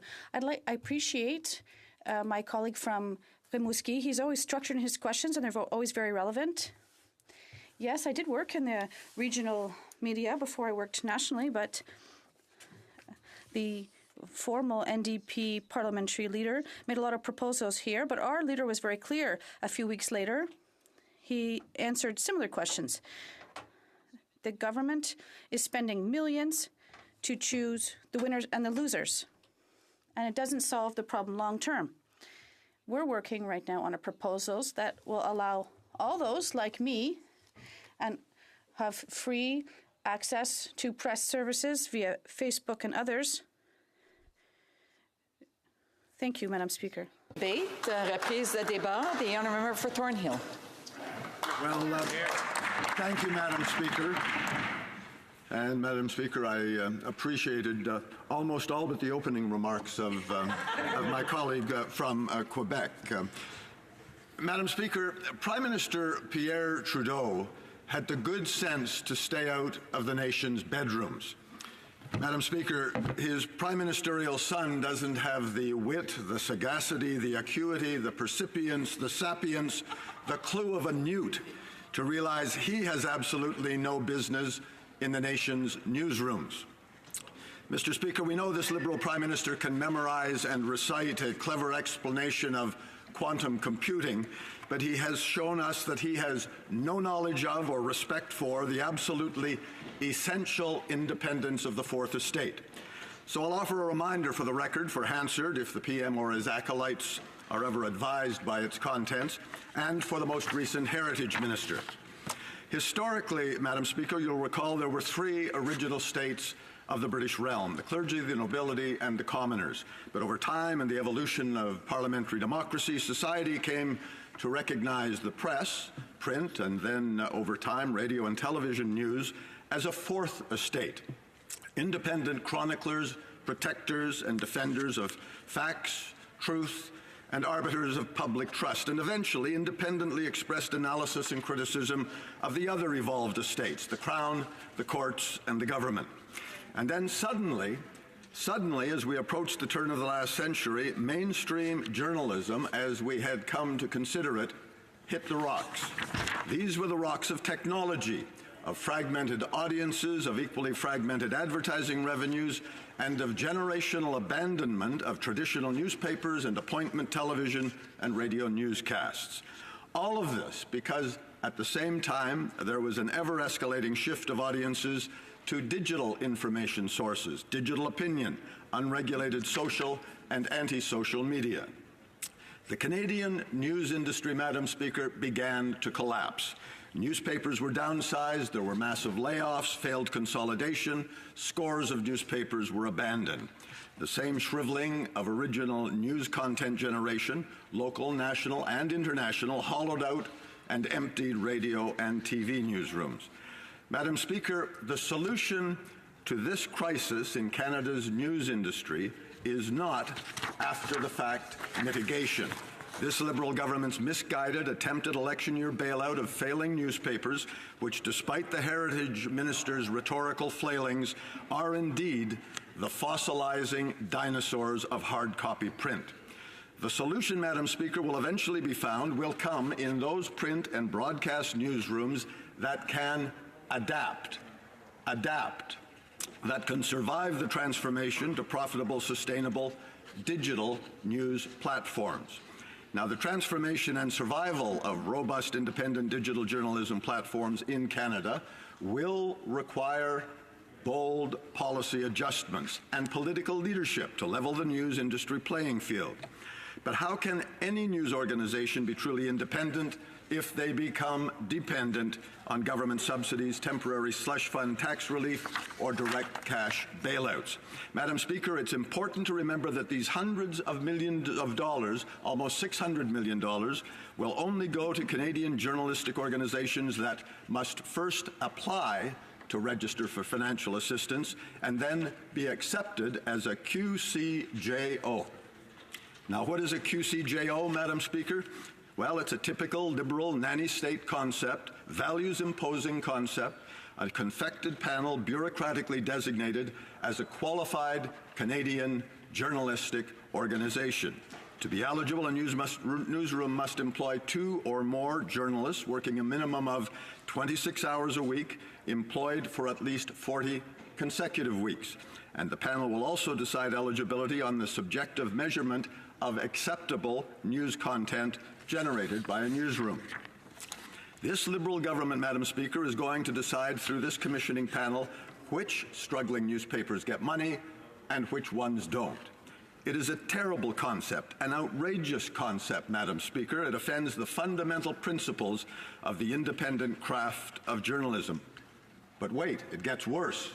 This motley panel was created without consultation. Its most blatant shortcoming, of course, is the inclusion of Unifor, a union which has repeatedly proclaimed its deeply partisan intent to become the worst nightmare of the leader of the opposition in the coming election.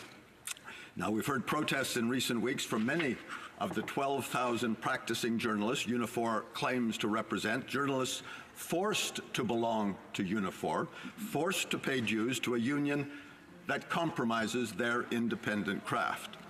But beyond Unifor, we've heard protests from journalists represented by other of the 8 groups on the Liberals panel. For example, the head of the Canadian Association of Journalists said she learned of the CAJ's involvement in the panel, not by consultation, but by the government's proclamation. and that she was concerned to learn that decisions of the panel will not be transparent and final, but subject to secret secondary screening by the Liberal cabinet. Condemnation of the Liberals' misguided decision to pick winners and losers in the Canadian news industry is not limited to those journalists represented by panel organizations. The columnist Andrew Coyne, for example, in noting that the Liberal plan excludes anyone outside the existing newspaper industry, wrote, "It is designed for, quote, not the future of news, but the past. Not the scrappy startups who might save the business, but the lumbering dinosaurs who are taking it down." The founder and editor of The Logic, one of those scrappy startups, David Skok, complains that the mandatory full-time status of journalists required for funding ignores the vital role that freelance journalists play in today's news ecosystem. Mr. Skok noted in an editorial that, quote, according to Statistics Canada, as of 2016, there are about 12,000 individuals who identify journalists as their profession. Of those, Mr. Skok pointed out, it is safe to assume the number of people not employed full-time with a newsroom is also in the several thousand. Chantal Hébert, whose primary employer is the Toronto Star, will very likely be designated a qualified recipient of Liberal beneficence. She said, quote, the government's $500 million package will not resolve the crisis that newsrooms face. It may end up doing little more than delaying the inevitable. Madame Hébert says that among the ranks of political columnists, many fear it is a poison pill that will eventually do the news industry more harm than good. A few more prominent voices. Andrew Potter, McGill University, this is actually worse than anyone could have imagined. An independent body staffed entirely by unions and industry lobbyists. What a disaster. Jen Gerson, a commentator on the CBC, a writer from Maclean, said, if any of these associations or unions could be trusted to manage this independent panel, they would be denouncing it already. Aaron Woodrick, the Canadian Taxpayers Federation, mark my words, this isn't going to arrest the erosion of Canadians' trust in media. It is going to make it worse. In fact, it already has. Global news journalist David Aiken, who sits above us on many occasions, Madam Journalist, sent an invitation to the Unifor union boss, Jerry Diaz, to visit with Unifor members who are also members of the Parliamentary Press Gallery. David wrote, I'll set up the meeting. You, Jerry Diaz, will learn firsthand how much damage you are doing to the businesses that employ us, to our credibility, and how terribly uninformed you are. Now, Madam Speaker, the Finance Minister can't justify this $600 million election year bailout because he has no idea at all what will happen after his subsidized transition period.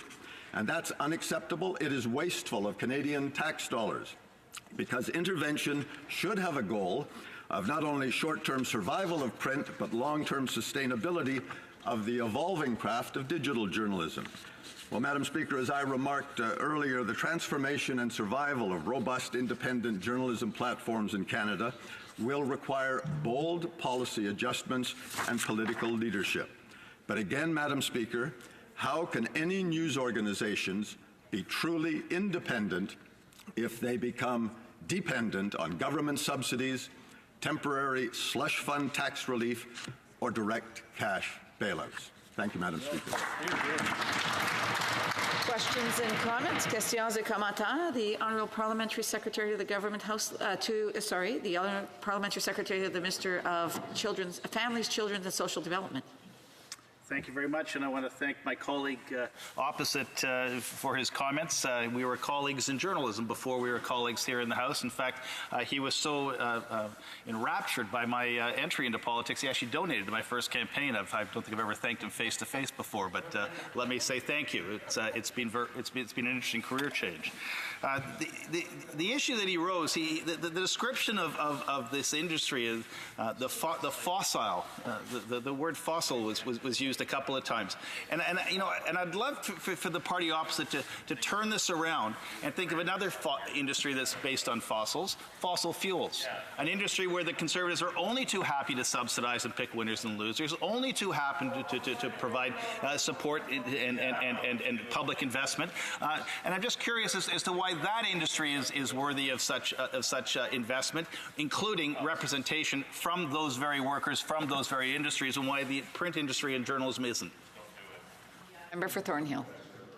Well, thank you, Madam Speaker, and I do recall with a certain amount of fondness the days when we were both practicing the craft of journalism in different newsrooms, and I do recognize and accept the point that he made that I made occasional errors both as a journalist and in supporting a fleggling politician who seems to have gone more than a little off the rails. But, Madam Speaker, I know that and I understand and I respect the fact that my honourable colleague is trying to deflect this debate from the motion at hand. But I would suggest that he more closely look and ask his Prime Minister and his Finance Minister why this, as I said, motley panel is being asked to be sworn to confidentiality for the considerations that they have, why the panel will not be allowed to comment on those applicants whose applications will ultimately be denied by this Liberal government. Comments, questions et commentaires. L'honorable Your member for Longueuil Saint-Hubert. Thank you, Madam Speaker. I'd like to ask my colleague, the first line of the motion, the importance of a free and independent press to a healthy democracy. So we talk about free and independent press and perhaps viable, or should we talk about it dying? Because what do you propose to keep it so? I'd like to thank my colleague for his question. Madam Speaker. What we face today is that the journalism of the last century, print newspapers, is collapsing. The transition to digital platforms has caught up and surpassed the old media. The newspapers that are asking and have celebrated the announcement of the $600 million election year attempted bailout is of those newspapers that are fossilizing. They are failing. They have not been able to establish the digital platforms that will eventually determine which media organizations, which newsrooms survive and which fail. I mentioned that it needs bold political leadership and policy adjustments. The government should be looking at the taxation of those Canadian advertisers on American digital platforms under Chapter 19, just as print publications no longer allow advertising on outside platforms to be deducted. The same should apply exactly to digital advertising. We have time for a very brief question. The honourable member for Barrie-Innisfil, a brief question. Thank you, Madam Speaker, and I want to thank my colleague for his speech. Isn't it true that the independence of journalism in this country is being placed at risk by this Liberal plan? It's not the journalists themselves. It's actually this plan that's placing the independence of those journalists at risk and, in fact, placing our democracy at risk. Brief answer from the member from Thornhill. Well, I would thank my colleague for his question, and I would respond in much the same way I did when the Heritage Minister wagged his finger at me and said that we were accusing the government of attempting to buy journalists. I asked him if he would go up to the gallery where the journalists sit above us, some of them forced members of Unifor, and ask them whether they would give thumbs up or thumbs down to this outrageous government policy. Resuming debate, the RO Parliamentary Secretary to the Minister of Canadian Heritage and Multiculturalism. Thank you, Madam Speaker. I will be sharing my time with the member for Edmonton Centre. And I'd like to take this opportunity to stand today and remind this chamber of the importance of a free and independent press to a healthy democracy. I cannot say enough, a fundamental pillar of our democracy and all democracies around the world is a healthy, independent press. But that is now at risk, and it is being put at, and it is putting us all at risk. Canada's news media industry and those around the world are fighting for their lives. They're being pushed to the limit by smaller and smaller advertising funding, and even more recently, dramatic changes in how people are receiving their news. If we don't take our heads out of the sand, it won't be too long before these changes will erode our democratic process altogether. I've seen firsthand in authoritarian countries what happens when the media aren't able to speak up. Minorities are ignored, or worse, punished for being who they are. Criticism of the government is prevented or silenced. People live in fear of what their government may do to them. This isn't the world that I nor Canadians want to live in. This crisis faced by Canadian news media has come to a pinnacle in recent years. Countless layoffs, once strong and vibrant newspapers closing one after another, countless towns and cities without local journalists or reporting of any kind. Since 2009, daily and community newspapers have seen a 48% decrease in advertising revenues alone. Half of the revenue gone just like that, Madam Speaker. Half of the advertising revenue gone in just 10 years alone. Any industry with that kind of loss would be struggling. Just last week, the Hamilton Spectator announced that it will close its printing and mailroom operations and will likely sell its building. 73 full-time Canadian jobs and 105 part-time staff will be laid off, and equally troubling is the loss of local content in a major media market. Madam Speaker, the story does not stop there. Around the world, people have changed how they're getting their news. Social media and mobile phones have blown up in traditional markets. Canadians aren't sitting at home anymore just waiting for their curated and peer-reviewed morning paper to tell them about the news of the day. More and more, people are relying on social media, Facebook, Twitter, Google, and others for their news. These platforms hold none of the same standards as the news media. Verification, research, and sources have been thrown out the door for a quick click or negative motives. These platforms simply do not have resources or expertise to undertake in-depth reporting that holds corporations, organizations, or governments to account. We know that the press gallery in Ottawa is shrinking and is a fraction of its former self. They, however, do not have the resources to challenge the government or the opposition in a way they were once able to do. With web giants offering news for free, Canadians are quick to cutting their subscriptions. So, Madam Speaker, not only have news organizations had a huge drop in advertising, which in itself is an important part of their revenue model, these same organizations have had to contend with new players in the industry who don't play by the same rules. Faced with so many challenges, there are only two options: try and adopt or close shop altogether. Unfortunately, the second option is what appears to be happening. This isn't limited to just daily newspapers. Community newspapers, the foundation of our neighborhoods, a critical source of information for communities all across Canada, are facing the same challenges. 32% of daily newspapers and 19% of community newspapers have had to close their doors since 2009. Those still standing have had to face the hard reality of needing to adopt cutting staff, reducing printing, merging, are just some of the choices staff have had to make to simply stay alive.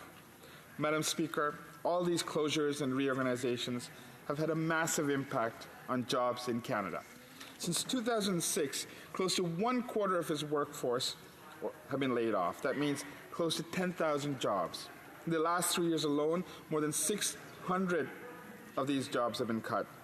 That means Canadians no longer are getting the news that they need to make this country, province, or town work. No more coverage of courtroom trials, no more news on current councillors or wards. People don't know what's going on in their neighborhoods. The best way they can hope for is sometimes getting a small story in a major paper. This hurts all of us. Avec un cycle de nouvelles de 24 heures.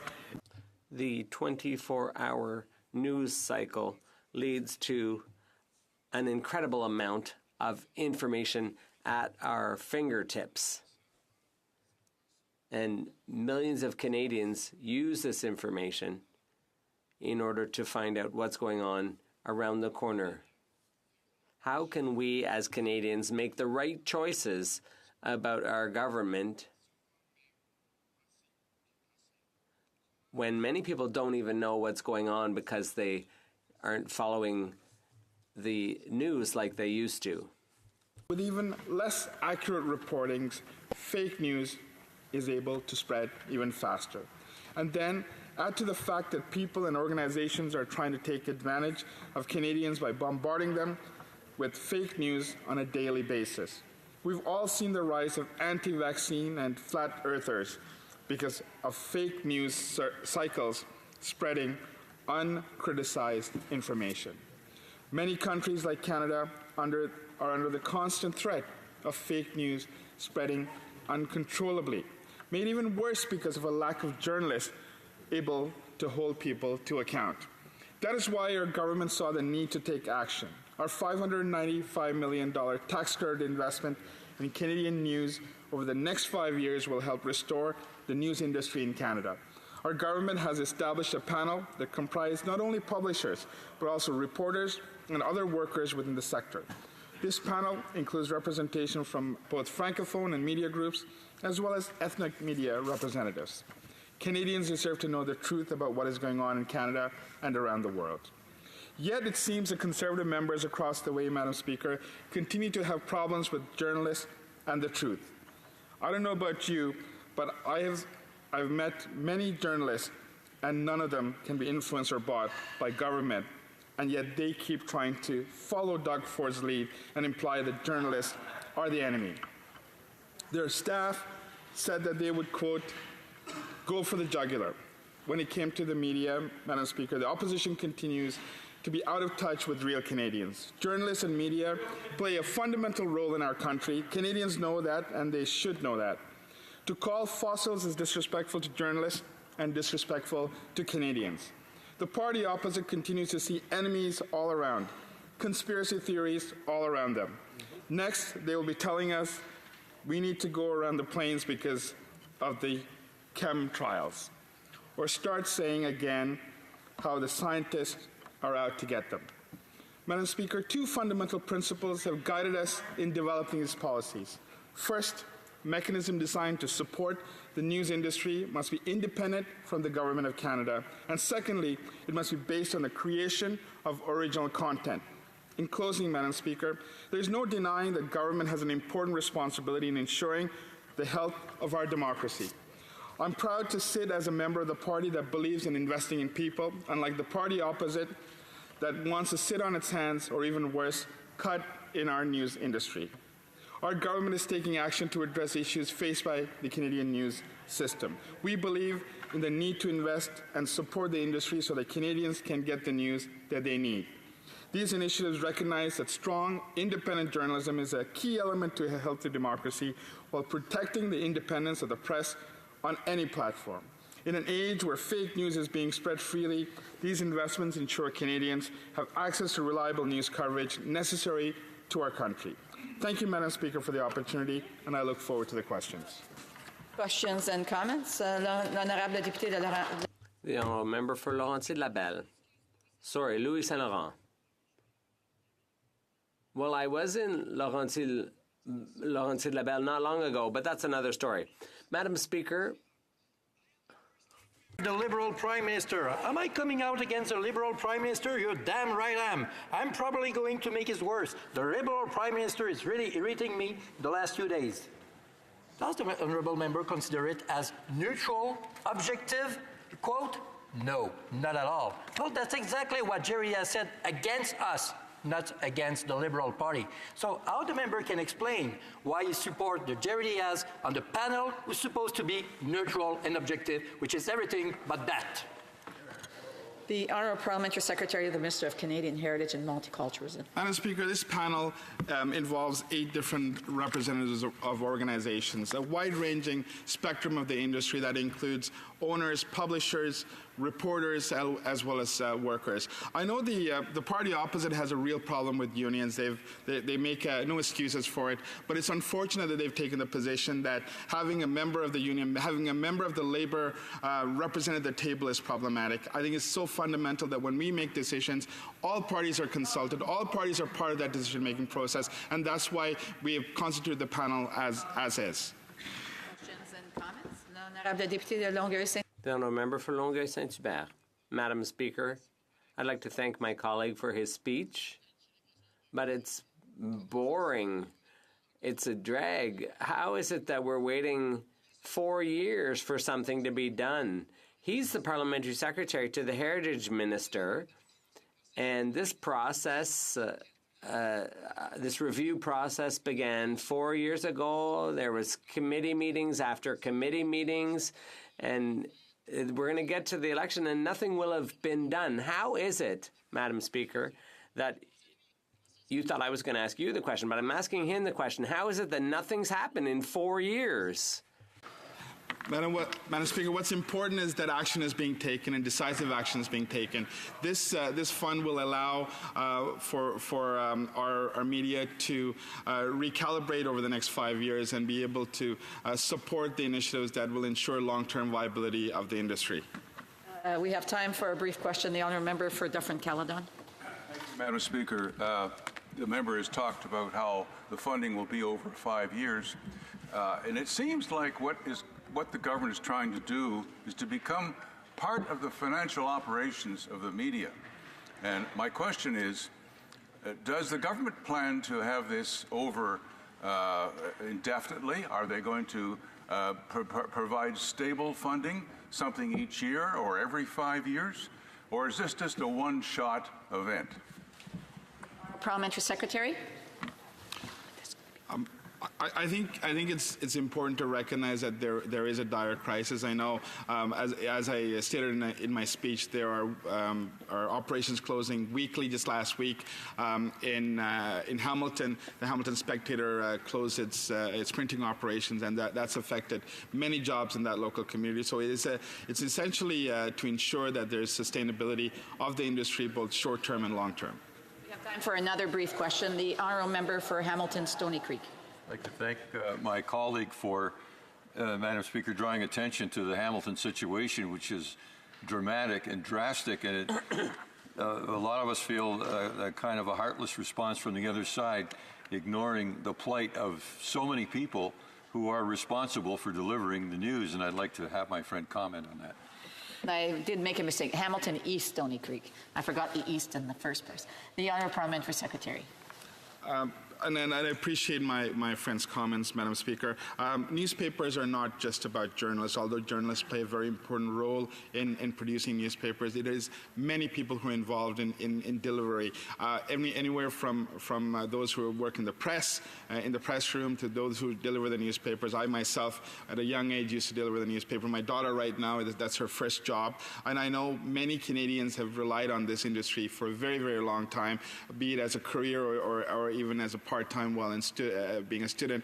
This is such a critical industry for all of us, and I know small towns like Hamilton are struggling, and we want to be able to support them. Resuming debate, the honourable member for Edmonton Centre. Well, thank you very much, Madam Speaker. The opportunity to provide insight on how the government values a healthy democracy through a free and independent press is why I'm here today. Voices must be heard in a democracy. Diverse, dissenting, and dynamic voices. Those of us who have a seat in this place must speak up for the voiceless, even when said voice sounds like it could use a little bit of TLC. So no one will dispute that a healthy democracy requires a solid, independent news media industry. And we all agree that with today's technology, Canadians now consume information differently and through various media forms. Many readers are changing their consumption habits and are getting information online. If you take a look, Madam Speaker, at the 2018 Edelman Trust Barometer, 65% of Canadians worry about false information or fake news being used as a weapon. So these are new realities that we face here in the House and as a government. And it's this advent of fake news that has prompted our government to act to ensure our democracy remains well served by information and reliable journalism. Now, the support measures that we developed ensure that Canada will continue to have an active, professional, reliable, and independent press. And through that responsible journalism, Canadians remain informed of the events that shape our country. As stated by the Honourable Minister of Finance, whether it's holding governments to account or getting involved in a local cause, Canadians rely on the journalism industry to shine a light on what's important, and these measures will help the industry continue to do exactly that. Madam Speaker, without these independent journalists, it's much easier for the opposition to peddle fake news stories such as the ongoing attack ads using public funds being paid for by Doug Ford's government. That's why the Conservatives are vehemently disparaging journalists. However, unlike the Conservatives, Madam Speaker, our government isn't afraid to be held into account by Canadians. And I think there was even one scrum where the Minister of Finance was there after Budget 2019 and they said, well, isn't this fund just going to make sure that, the media says what the Liberals want? And I think the Minister's quip was, I would really like for the media to say exactly what I want them to say, but that's not how an independent press works. That's right. And Madam Speaker, that is at the core of what we're doing here. And so to this end, Madam Speaker, we announced a series of measures that together will provide support to the Canadian news system that is crucial to our democracy. So two fundamental principles have guided us in developing these support measures. First, we choose to support the news in a way that is independent because of all of the principles that enshrine our democracy. In short, we believe fundamentally that journalists should not be afraid of their funding being cut simply because they disagree with us. Second, it must be based on the creation of original content. So the first of these measures was introduced in Budget 2018 when the government emphasized our support toward local news and communities that were underserved by Canadian news media organizations. So in an area, Madam Speaker, in an era when fake news is ubiquitous, all Canadians deserve to have access to reliable information. So let's take this issue of fake news head on. And the Conservatives have been trying to sell a narrative recently that is completely false, related to recent government announcements. And so I want to take the time that I have to address these issues head on. Fact, on May 22nd, 2019, the Minister of Canadian Heritage and Multiculturalism announced the launch of the Local Journalism Initiative. This initiative, which allocates a total of $50 million over 5 years, supports the creation of original civic journalism that covers the diverse needs of underserved communities across Canada. Fact, to protect the independence of the press, 7 not-for-profit organizations representing different segments of the news industry will administer the initiative. These organizations will hire additional journalists or undertake projects to give their news greater visibility in underserved communities, thus addressing the need for local civic journalism in underserved communities.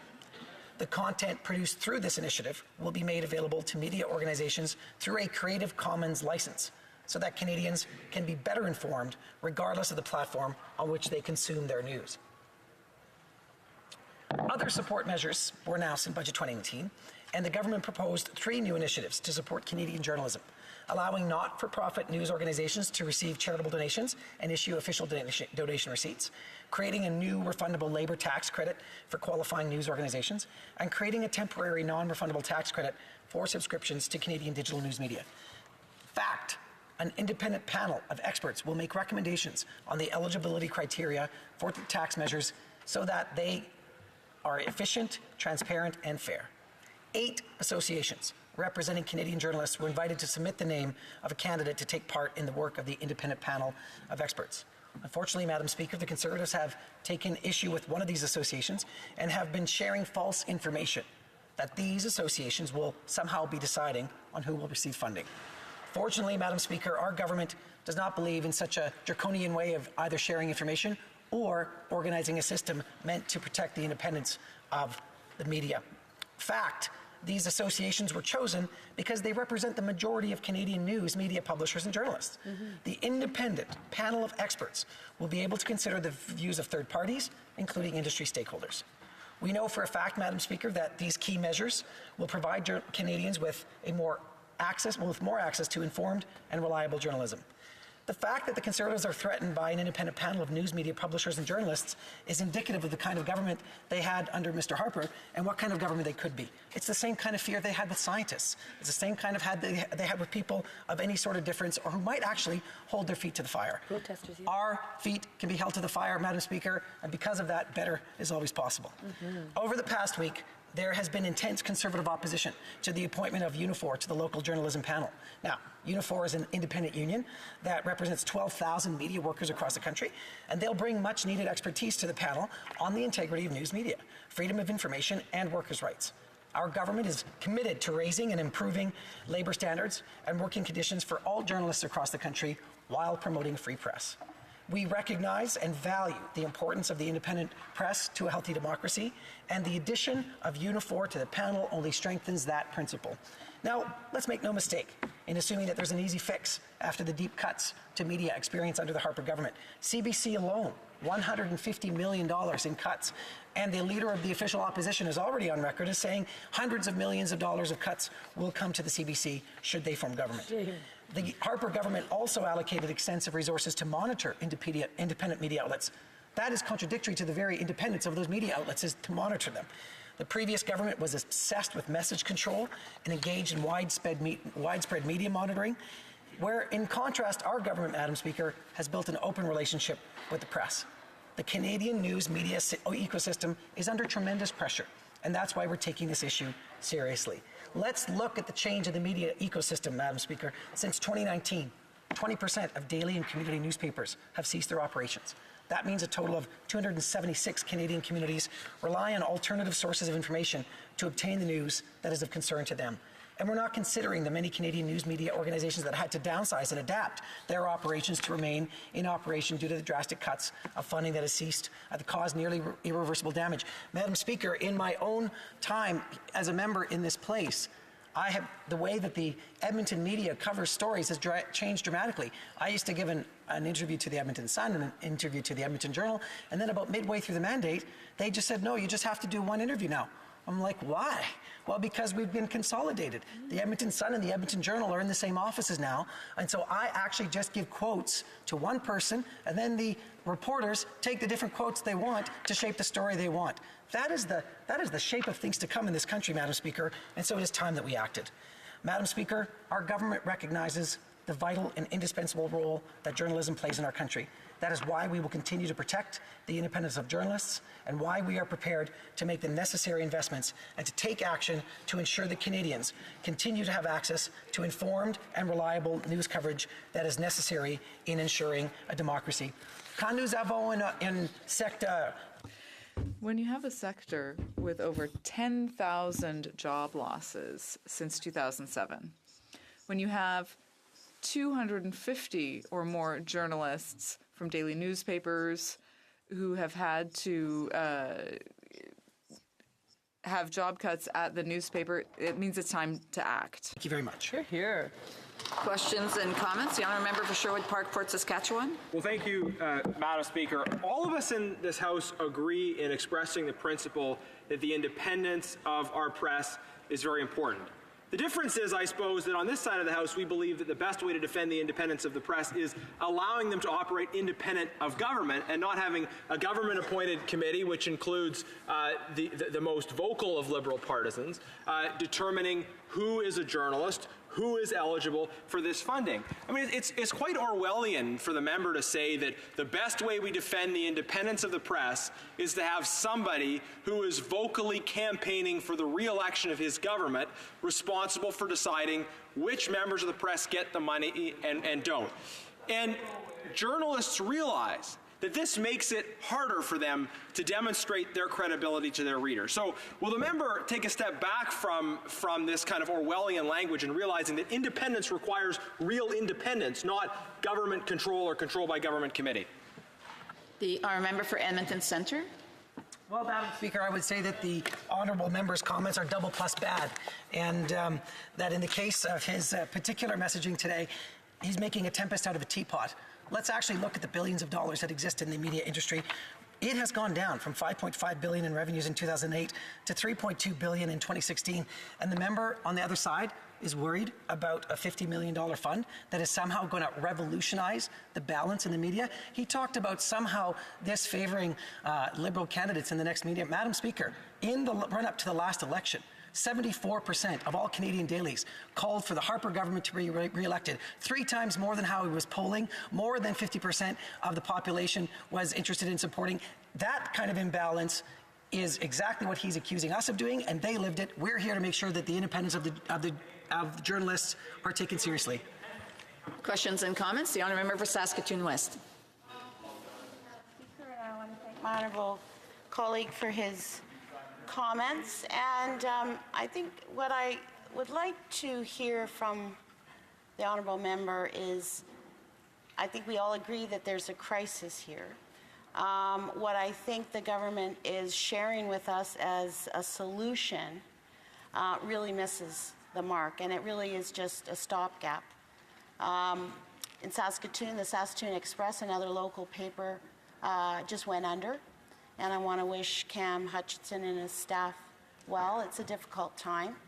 And the reason they went under is because there's no more advertising, there's no more revenue.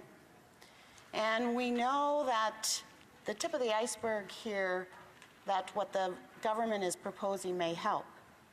But the fact is that the tax system is unfair.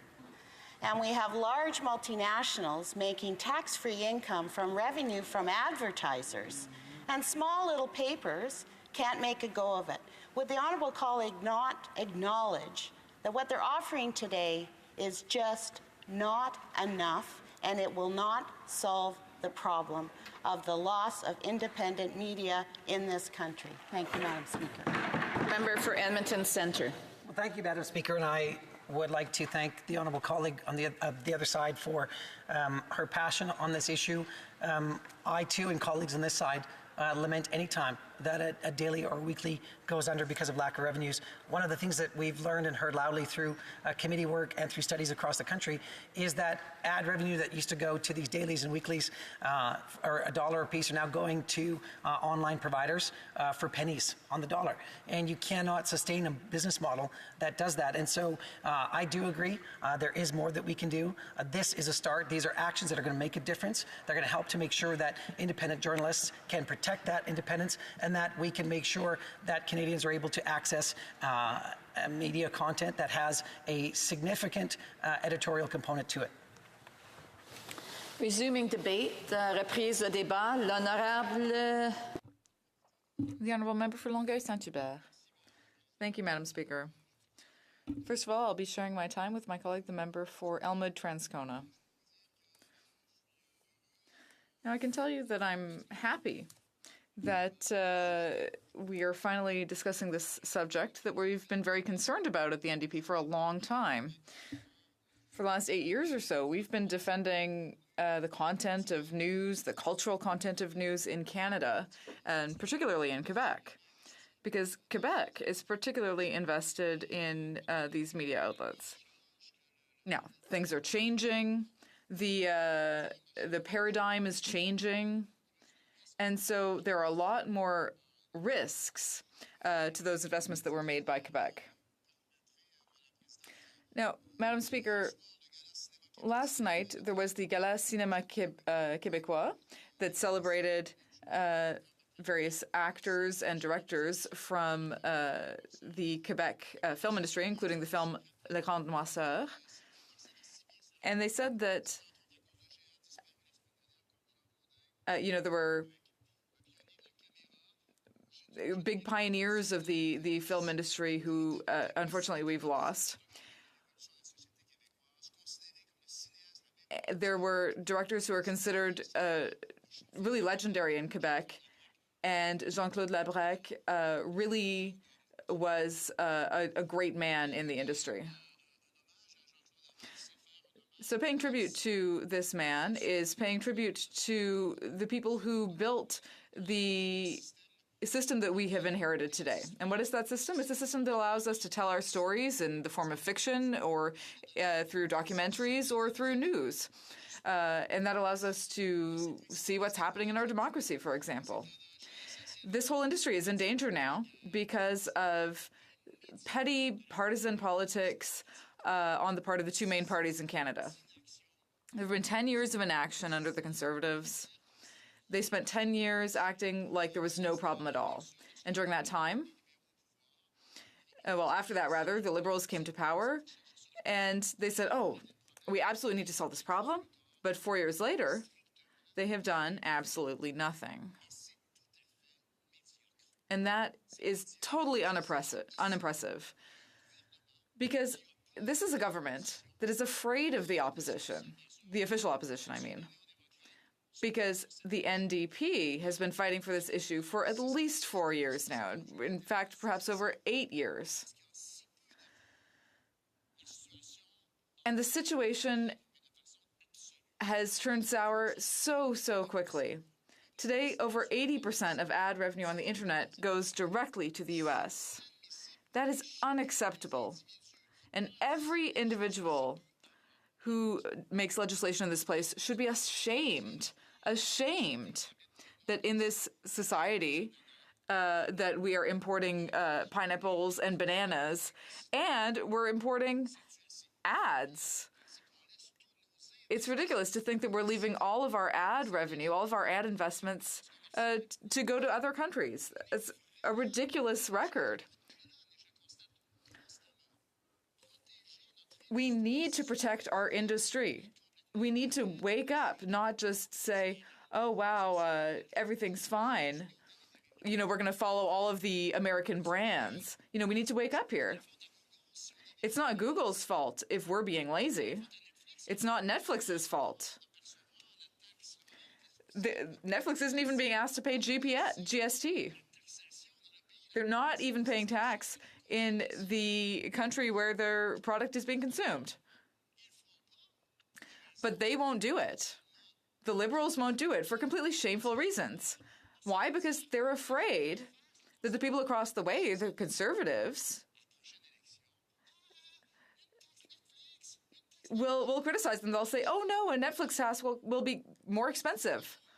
Well, my goodness, everyone has to pay GST on consumer products. That's completely normal. It makes sense. There are goods and services that you have to pay taxes on. You should all be ashamed. I mean, I'm ashamed, Madam Speaker. I'm really ashamed because as a citizen of a country like Canada, this country isn't even standing up to apply a basic tax on these consumer services. It's shameful. Now, the first problem, of course, has to do with GST. Today, once again, after 4 years of fooling around and doing nothing, 4 years of acting like there was no problem, 4 years of being afraid, of being told that, oh no, Netflix tax, Netflix has raised its rates by 33% in the last couple of years, but oh no, we couldn't possibly tax them. We couldn't possibly force them to charge GST. Well, whether it's the Prime Minister or the Minister of Finance, when they're asked questions, they literally lie to us by saying, oh no, this is a service, we can't tax it. We'll have to consult with our G7 and our G20 friends. Well, no, it's a sales tax. They're lying to us.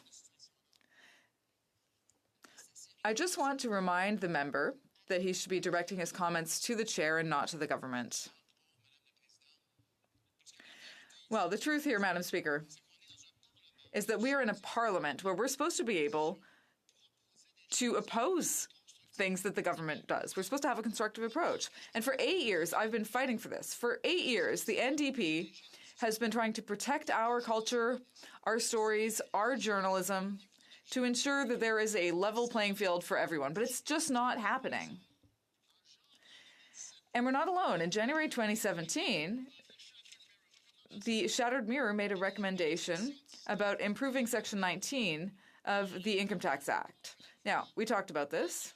It's completely unacceptable that a Western democracy like ours wouldn't be able to adjust a piece of legislation in order to impose these taxes,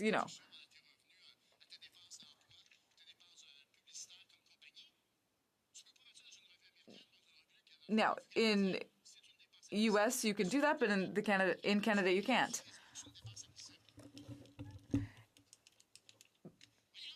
It just doesn't make sense. Earth to the government. Is there anyone home? It doesn't make any sense at all. And the Conservatives haven't been dealing with this either. But you're doing nothing. You're afraid. Now, Madam Speaker, they're doing nothing. The Liberals are doing nothing. And they haven't done anything for 4 years on this very important subject that touches on Canadian identity. This is our stories, our journalism, and our democracy that is being eroded. Because there are so many weekly newspapers that follow local democracy and all of our little writings, and they're closing. Why? Because advertisers can take advantage of other opportunities. So, recommendation 1 here. Now, the report that I just quoted is from January 2017. That's 2 years ago. Yeah, the Minister of Heritage, the Department of Heritage asked for this report, but 2 years later, we've done nothing. Now, recommendation 2 was sent to the Heritage Committee. They recommend that the Minister of Heritage examine existing structures to create a new financing model for all platforms that would support Canadian journalistic products. It's been 2 years. And this report was rejected out of hand, disdainfully, both by the Minister of Heritage and by the Prime Minister. Recommendation 2 from the other report, January 2017, extend GST to all digital platforms for companies not subject to Section 19 and reimbursing GST for those that are eligible. But nothing's been done. January 2017. Mr. Greenspan's report, now he's a renowned journalist, he made this recommendation, but there's been nothing. You did nothing. And today, just like the SNC-Lavalin scandal, this government, Madam Speaker, decided once again to improvise. They said, oh, we'll just slip a little line into this omnibus bill. It'll get through. But no, it didn't get through. You should have consulted people. You should have not hidden stuff. It's great to slip a little line into this huge catalog of a bill, but it was found out. So it's a serious problem for Quebec. So here, once again, we've got a committee, but it's just being set up in a sort of improvised fashion at the last minute. And from the very beginning, people knew that the unions hated them because they never cared about the media or the situation of the news in Quebec or in Canada. Thank you, Madam Speaker. It's the Honourable Parliamentary Secretary to the Minister of Canadian Heritage and Multiculturalism. Madam Speaker, I really have to congratulate the member opposite for his performance. I mean, I'm sure post-politics, I think Canada Council for the Arts may be interested in funding his acting career, but I think it's important to recognize that our government's taking action, and we've been taking action for the last 3 years, Madam Speaker, and I find it quite difficult to accept the member opposite's position that we haven't moved on this. Can he tell us which part of this this fund that he particularly finds compelling and the need to support the journalists? So if you can maybe identify aspects of the fund that's particularly important to him.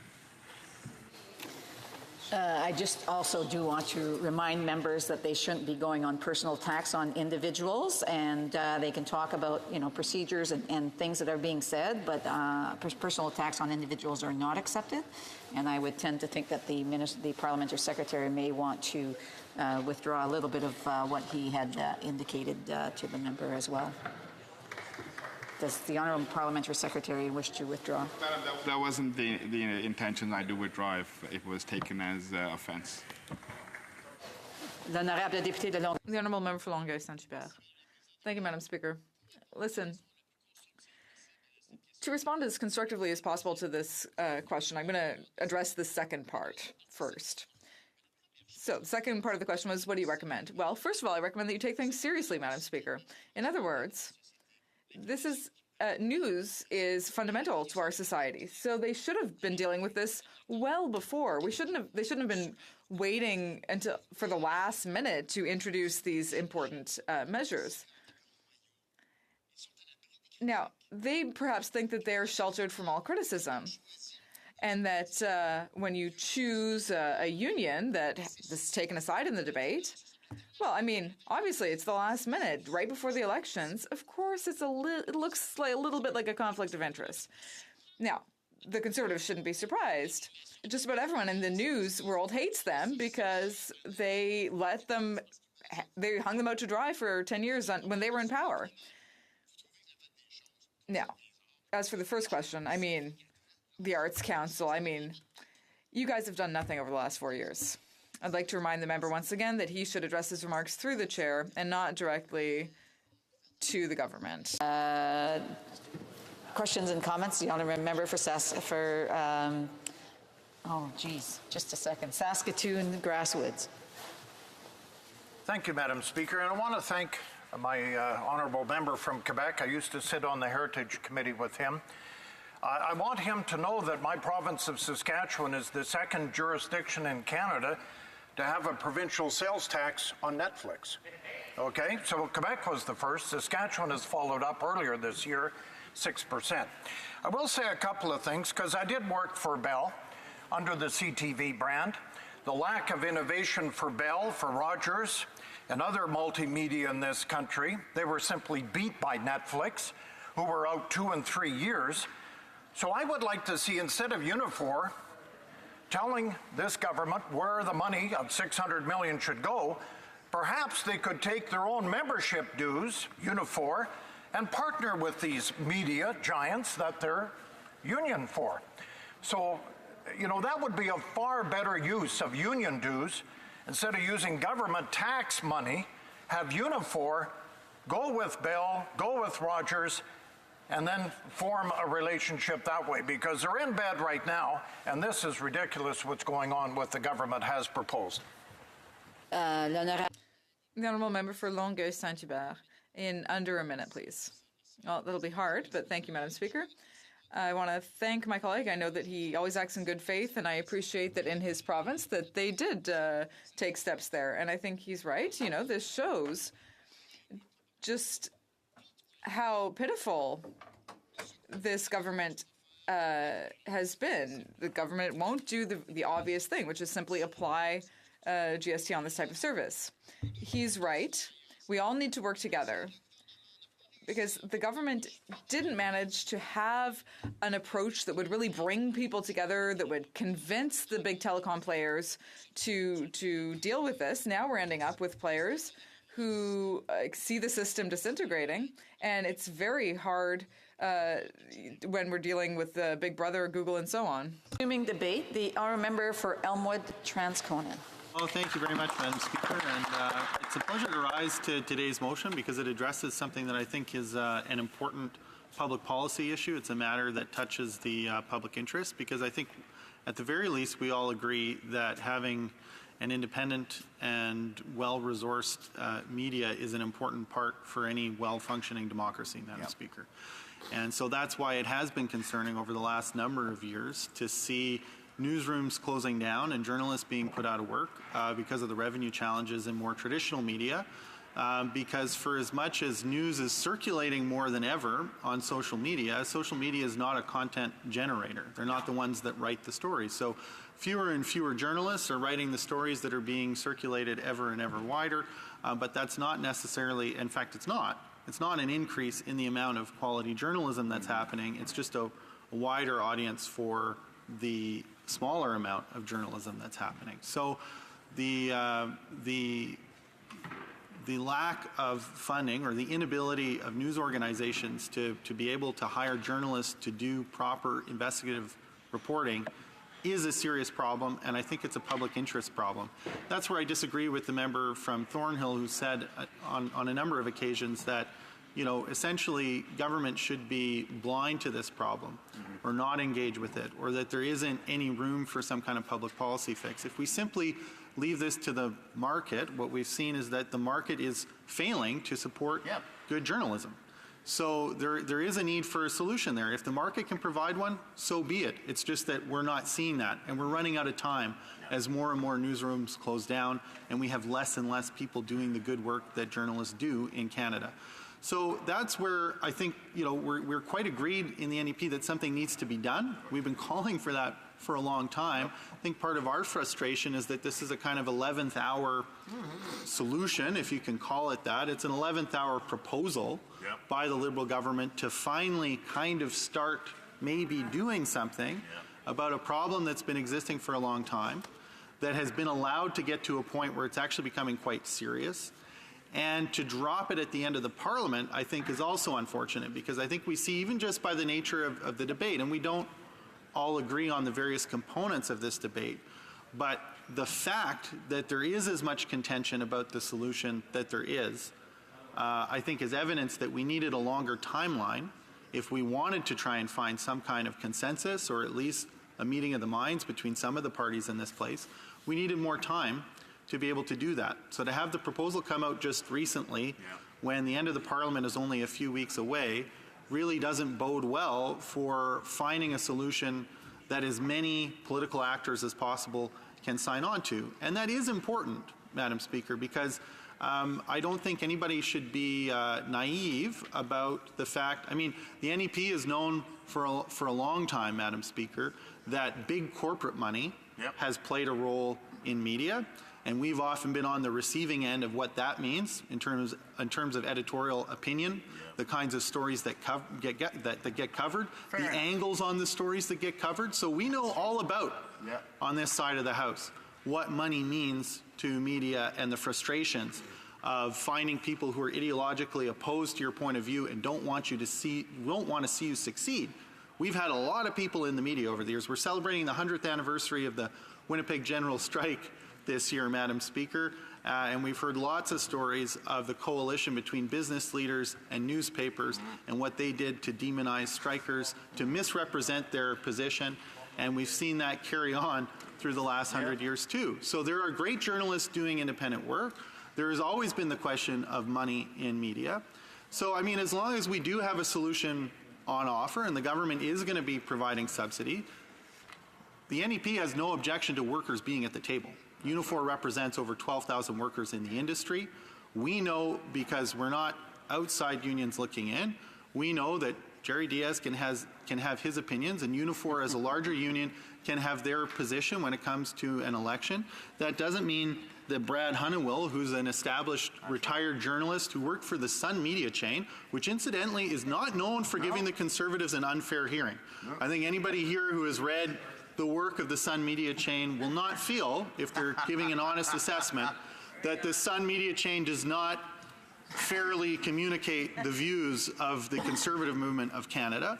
And so that was his career, and he can speak on that panel with a sense of independence as a retired journalist, and that's fine, and that's separate from the political activities of the union. So it may be that there's some misunderstanding on the Conservatives' part as to how large democratic organizations work, but to have somebody named from Unifor to the panel with a long history and experience in the industry, to be one member of 8 who are going to make recommendations about what the rules will be and further nominate a second independent panel, is not the end of the world. No.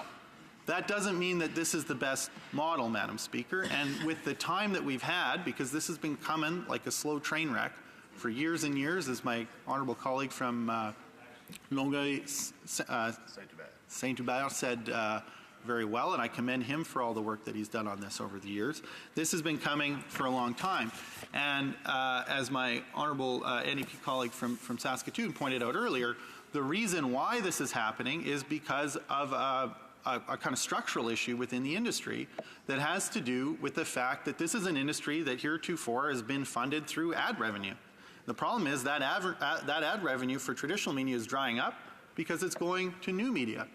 And when businesses spend money on ads, or any advertiser spends money on ads through Facebook or Google or another internet company, number one, they're not charged the same tax that they would be if they were advertising in Canadian media. They're not charged the sales tax, the GST, Madam Speaker. So these social media platforms already have a number of inherent advantages in terms of their reach, in terms of being able to target, but on top of that, government policy offers further incentive to advertise with those companies by helping to make it cheaper, by not applying a sales tax, and they also make it cheaper by not. So when you advertise in Canadian publications, print publications, those advertising costs you can write off your taxable revenue as a business. You can't do that if you're advertising in print in U.S. publications or international publications. But when it comes to the internet, even though Facebook and Google are American-based companies, they're treated as Canadian companies. And so Canadian advertisers are able to get the same tax advantage for advertising with Facebook and Google as they are in Canadian print publications. So those are two taxation measures, Madam Speaker, that incentivize advertising with foreign-based advertisers as opposed to Canadian publications. That is at the root of what's happening in terms of the crisis of revenue that's causing newsrooms to shut down or to lay off journalists and run on a skeleton crew. So what's odd about this proposal is it doesn't really cut to the core of the structural incentives that government policy has created to advertise with non-Canadian advertisers online.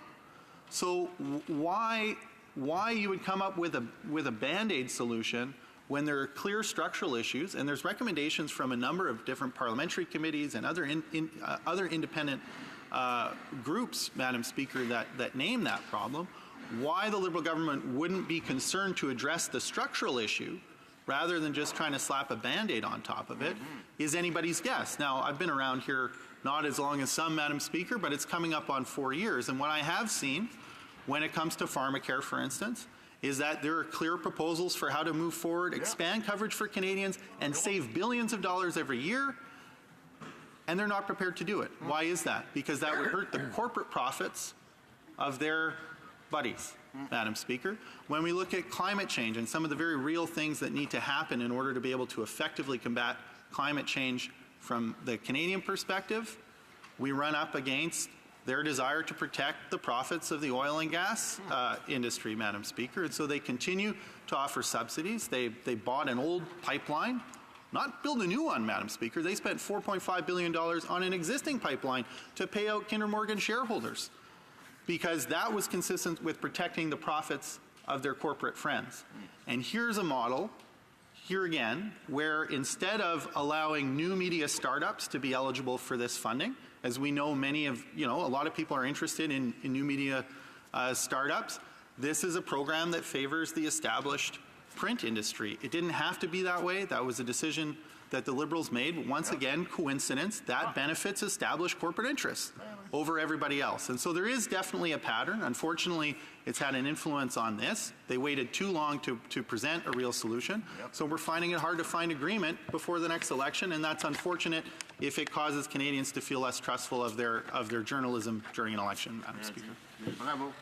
Any comments, questions or commentaires? The Honourable Parliamentary Secretary to the Government House Leader. Yes, so thank you, Madam Speaker. And I really want to ask a question with the previous speaker, but time didn't allow for it. And, I think it's really important that the NDP get a better understanding of the situation when it comes to our culture and arts, where we have actually spent literally well over $2 billion, record amounts of investments in culture and arts. This government doesn't need to be lectured from the New Democrats on that issue when we have delivered such historical amounts of money. In regards to the media, Madam Speaker, this is not the first time in which we have responded to the changes that have been taking place within our media. We have spent likely in the neighborhood of about $50 million since in terms of assisting. This tax credit program is going to go a long way in providing in many ways a survival, in other ways a complementing, allowing for other forms of compensation to potentially take place in other sectors, whether it's private advertising or whatever else it might be. This is something I believe that is being well received, and some of the strongest advocates for it were in fact union members. Would the member not agree that that's a good thing? The member for Elmwood-Transcona. Well, what I think a good thing would be, Madam Speaker, would be to have a plan, first of all, that addresses the structural issues that are causing this upheaval within the industry, so that it's not just anywhere from a 1-year to a 5-year funding fix on a model that isn't working. And I've proposed some ways that they could address that structural deficit, Madam Speaker. And the second thing that I think would have been a good thing would have been that for them, instead of sitting on their hands for 4 years, would have been to present this plan much earlier in the Parliament so that there are opportunities to make changes and tweaks in light of criticism that was bound to come up, to try and get closer to something that more people from more sides of the political spectrum could wholeheartedly endorse, so that we find a way to ensure that Canada continues to have quality independent journalism, which is important for our democracy, and do it in a way that is as least politicized as possible, because that's an inherent part of that project. Thank you. Questions and comments? The Honourable Member for Calgary-Shepherd. Thank you, Madam Speaker. To the member, I sit on the Finance Committee, and this bailout is embedded in an omnibus budget bill. I think it deserves mentioning again. It's something the government promised not to do. This is also the first, it's a three kind of package deal, and in it has a panel that is going to oversee a tax credit. So I can't find any other tax credit the government has that has a government-appointed panel that decides on this. Typically, we let the Canada Revenue Agency decide who meets the eligibility criteria that's set in the law. So to the member, does he know of any other tax credit out there where the government basically appoints a panel to decide who is in, who is out? If he has any one of them, I'd love to hear it. The Honourable Member for Elmwood-Transcona. The short answer is no, I don't. And I want to thank the member for having brought up the fact that this is couched in an omnibus budget bill. This is I mean, whatever anybody thinks of it, whether they think this is the greatest thing since sliced bread, or whether they think this is a horrible end to Canadian democracy, or more likely, I think, somewhere in between, what people should be able to agree on is that it is significant to have this amount of government funding available to media organizations. And it's the kind of thing that deserves a real debate. It's the kind of thing that a government that said, for instance, that they were going to put paid to the practice of omnibus budget bills, that criticized the previous government for making unilateral changes to the Elections Act, which they then subsequently did, that had said they wouldn't move forward with unilateral changes to the rules of Parliament, but then tried to do exactly that. This is another industry that touches on the very fundamentals of Canadian democracy, and we should have gotten a lot more of an effort by the government to bring people on all sides of the political spectrum on board to ensure that this was done in a way that people could expect, and instead they've taken the same ham-fisted approach that they've taken to changes in Parliament, to changes to the Elections Act, and to implementing their budget bills. I note, in that same budget bill, they're adopting the Conservatives' misguided approach to immigration. That itself deserves real and sustained debate, and instead they're tucking it into the back of a budget bill, and there certainly isn't time to debate both those significant changes under the auspices of a single bill, let alone all the other content of the bill that we haven't touched on in today's debate. Resuming debate, reprise de débat, the Honourable Member of Calgary-Nose Hill. Thank you, Madam Speaker, and I'll be splitting my time with the member from Sherwood Park, Fort Saskatchewan. The institution of freedom of the press is an underpinning of any democratic nation. The institution. The principle by which we understand that journalists or those who are in civil service investigate policy, investigate politicians, investigates coming and goings, and shed light and perhaps different viewpoints on what is going on in our country in order to ensure that we have the best public policy, that we work towards equality of economic opportunity. And regardless of political stripe, I would hope that we would all agree that the institution of freedom of the press is something that is very important. Now, I want to contrast the institute or the institution of freedom of the press with something my colleague just said, the industry of journalism. The institution is different than the industry. The institution of freedom of the press does not imply that somehow somebody has to make profit off of this. And what we are talking about today is the state interfering in the industry of the press and whether or not that is appropriate in terms of the ability for the institution in Canada to survive. In 2013, a report came out. It was PwC's Global Entertainment and Media Outlook for 2013 to 2017 that predicted newspaper revenue to drop by 20% by 2017. And this was attributed not to a lack of consumer demand for journalism, but it was attributed directly to a rise in advertising revenue being shifted away from print media to online media. And that is because, it will be no surprise to anyone in this room, anybody listening at home, that the way that we consumed information has changed dramatically in the last several years. Many of us consume information on our phones. We consume information with short video blogs. We consume information with content that's pushed to our phone. So for the industry of journalism in Canada to have known through its own corporate forecasts, through reports like this, that its business model was failing,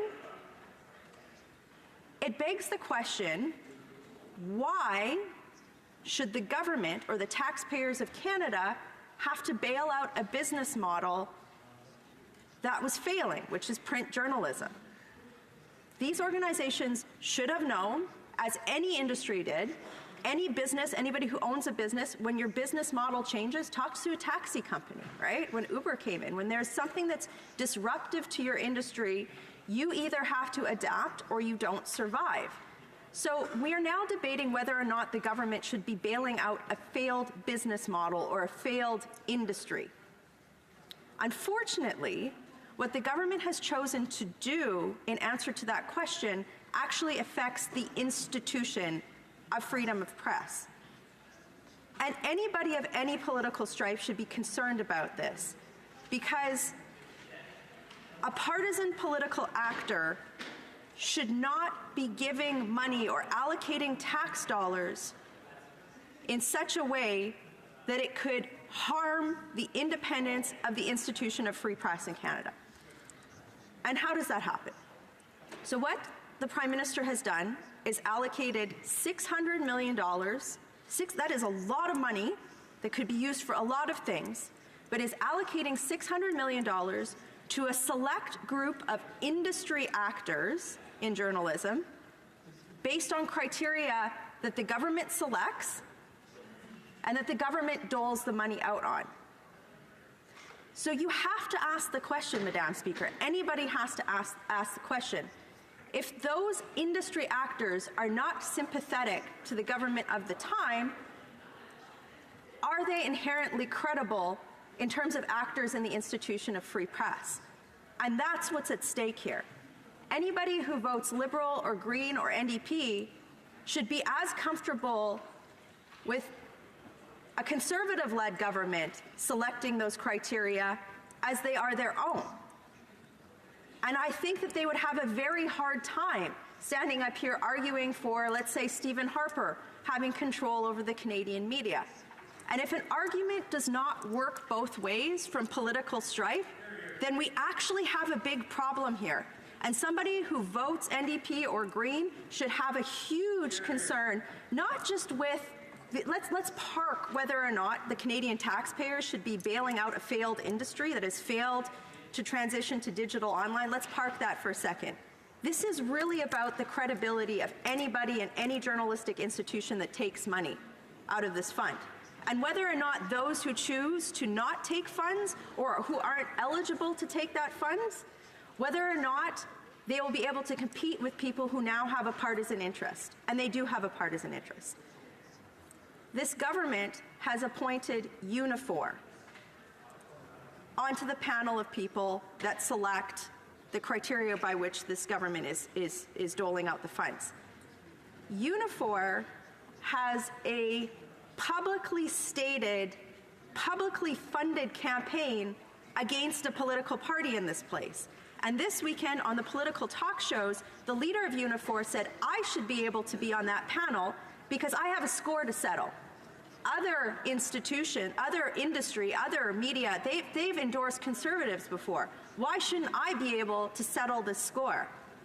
So now what we're debating here in this place is which partisan actor is better suited to influence the industry on which the institution of freedom of the press is based in Canada.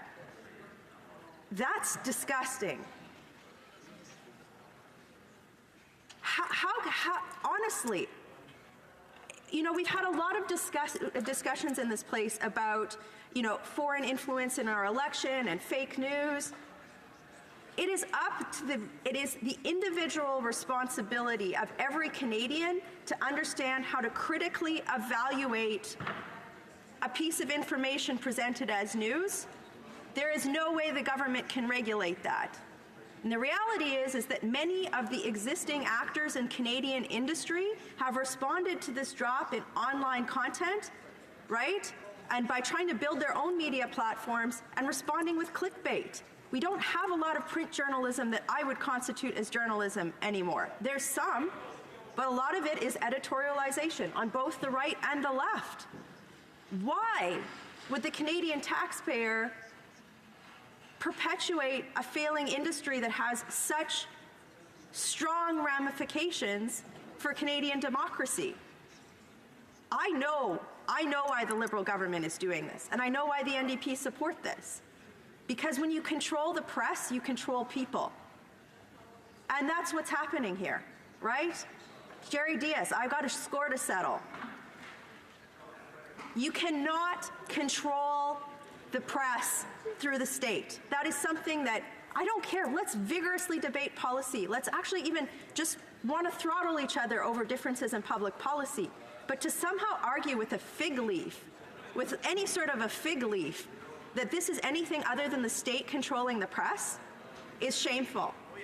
And you know what? To the columnists who have written about the fact that any journalist who works for an organization that takes money from this fund is going to have to work 10 times harder to be credible, they're right, and they're brave for saying that.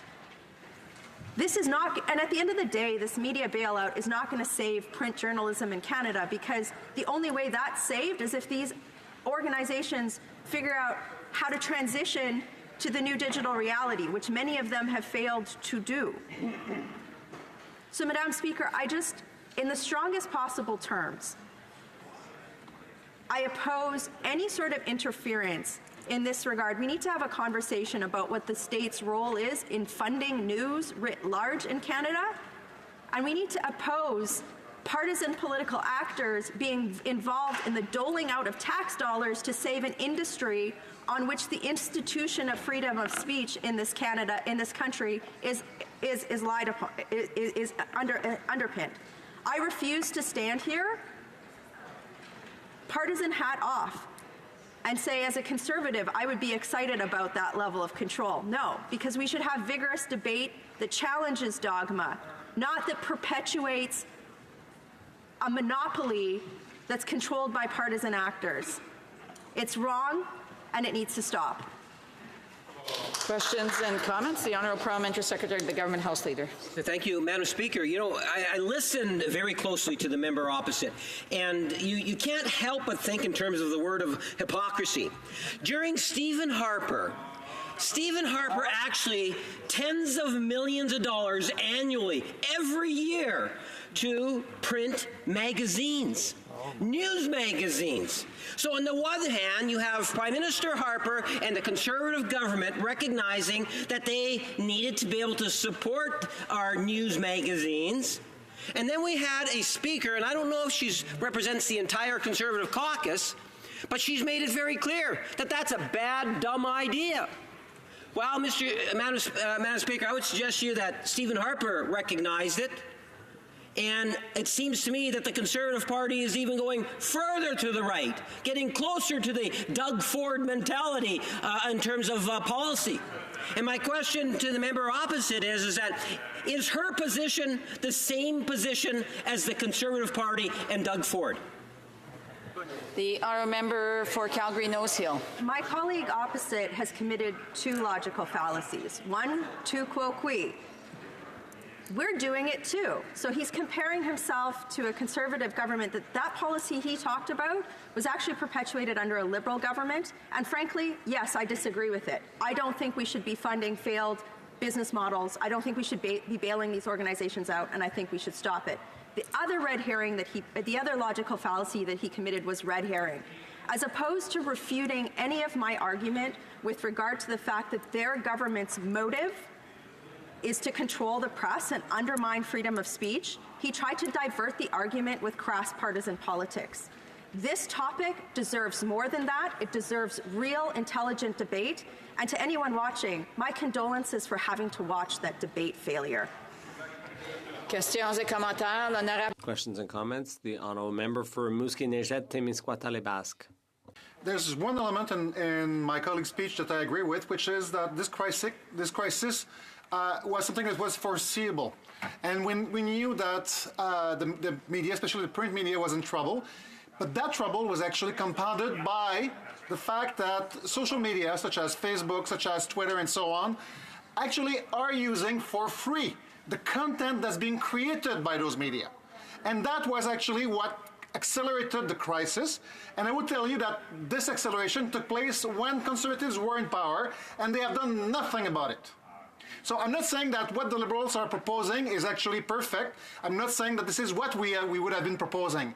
But leaving that crisis for the private sector to solve would actually be something extremely dangerous for the future of our democracy and the future of our independence of the press, because there would be very little protection about that independence.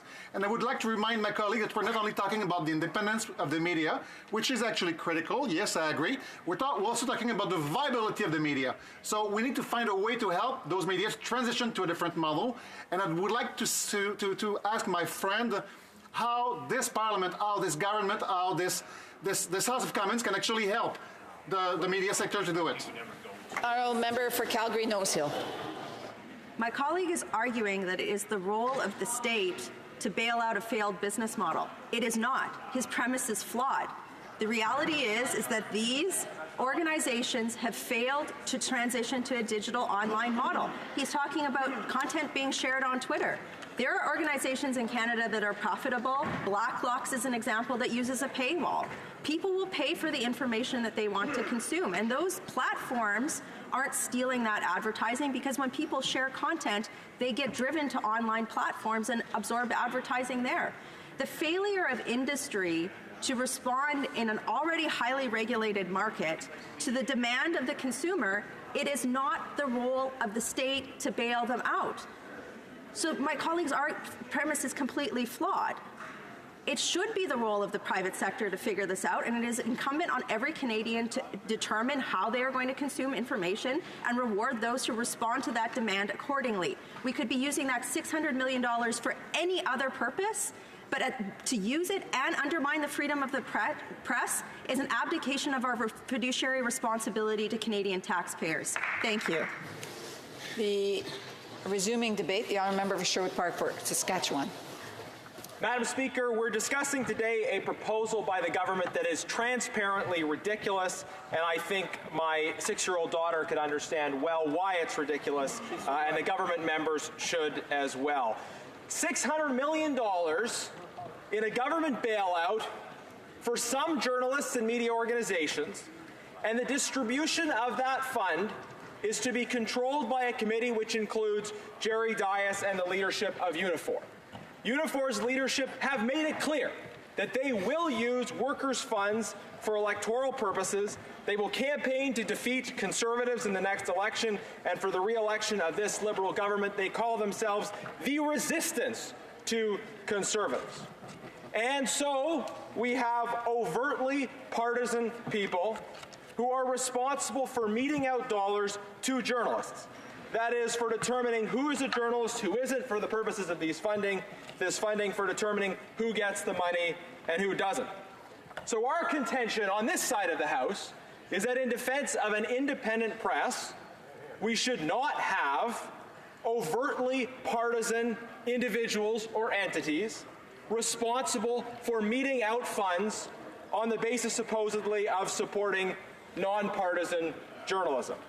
This should be very clear that having people that are actively involved in campaigning for one particular outcome in the election, also determining who is a journalist for the purposes of receiving funding, is outrageous. It's beyond outrageous. And I think members across the way would understand this very easily if the shoe was on the other foot. But that's why thus far in this debate, members of the government are trying to avoid the real conversation about the real issue by all means necessary.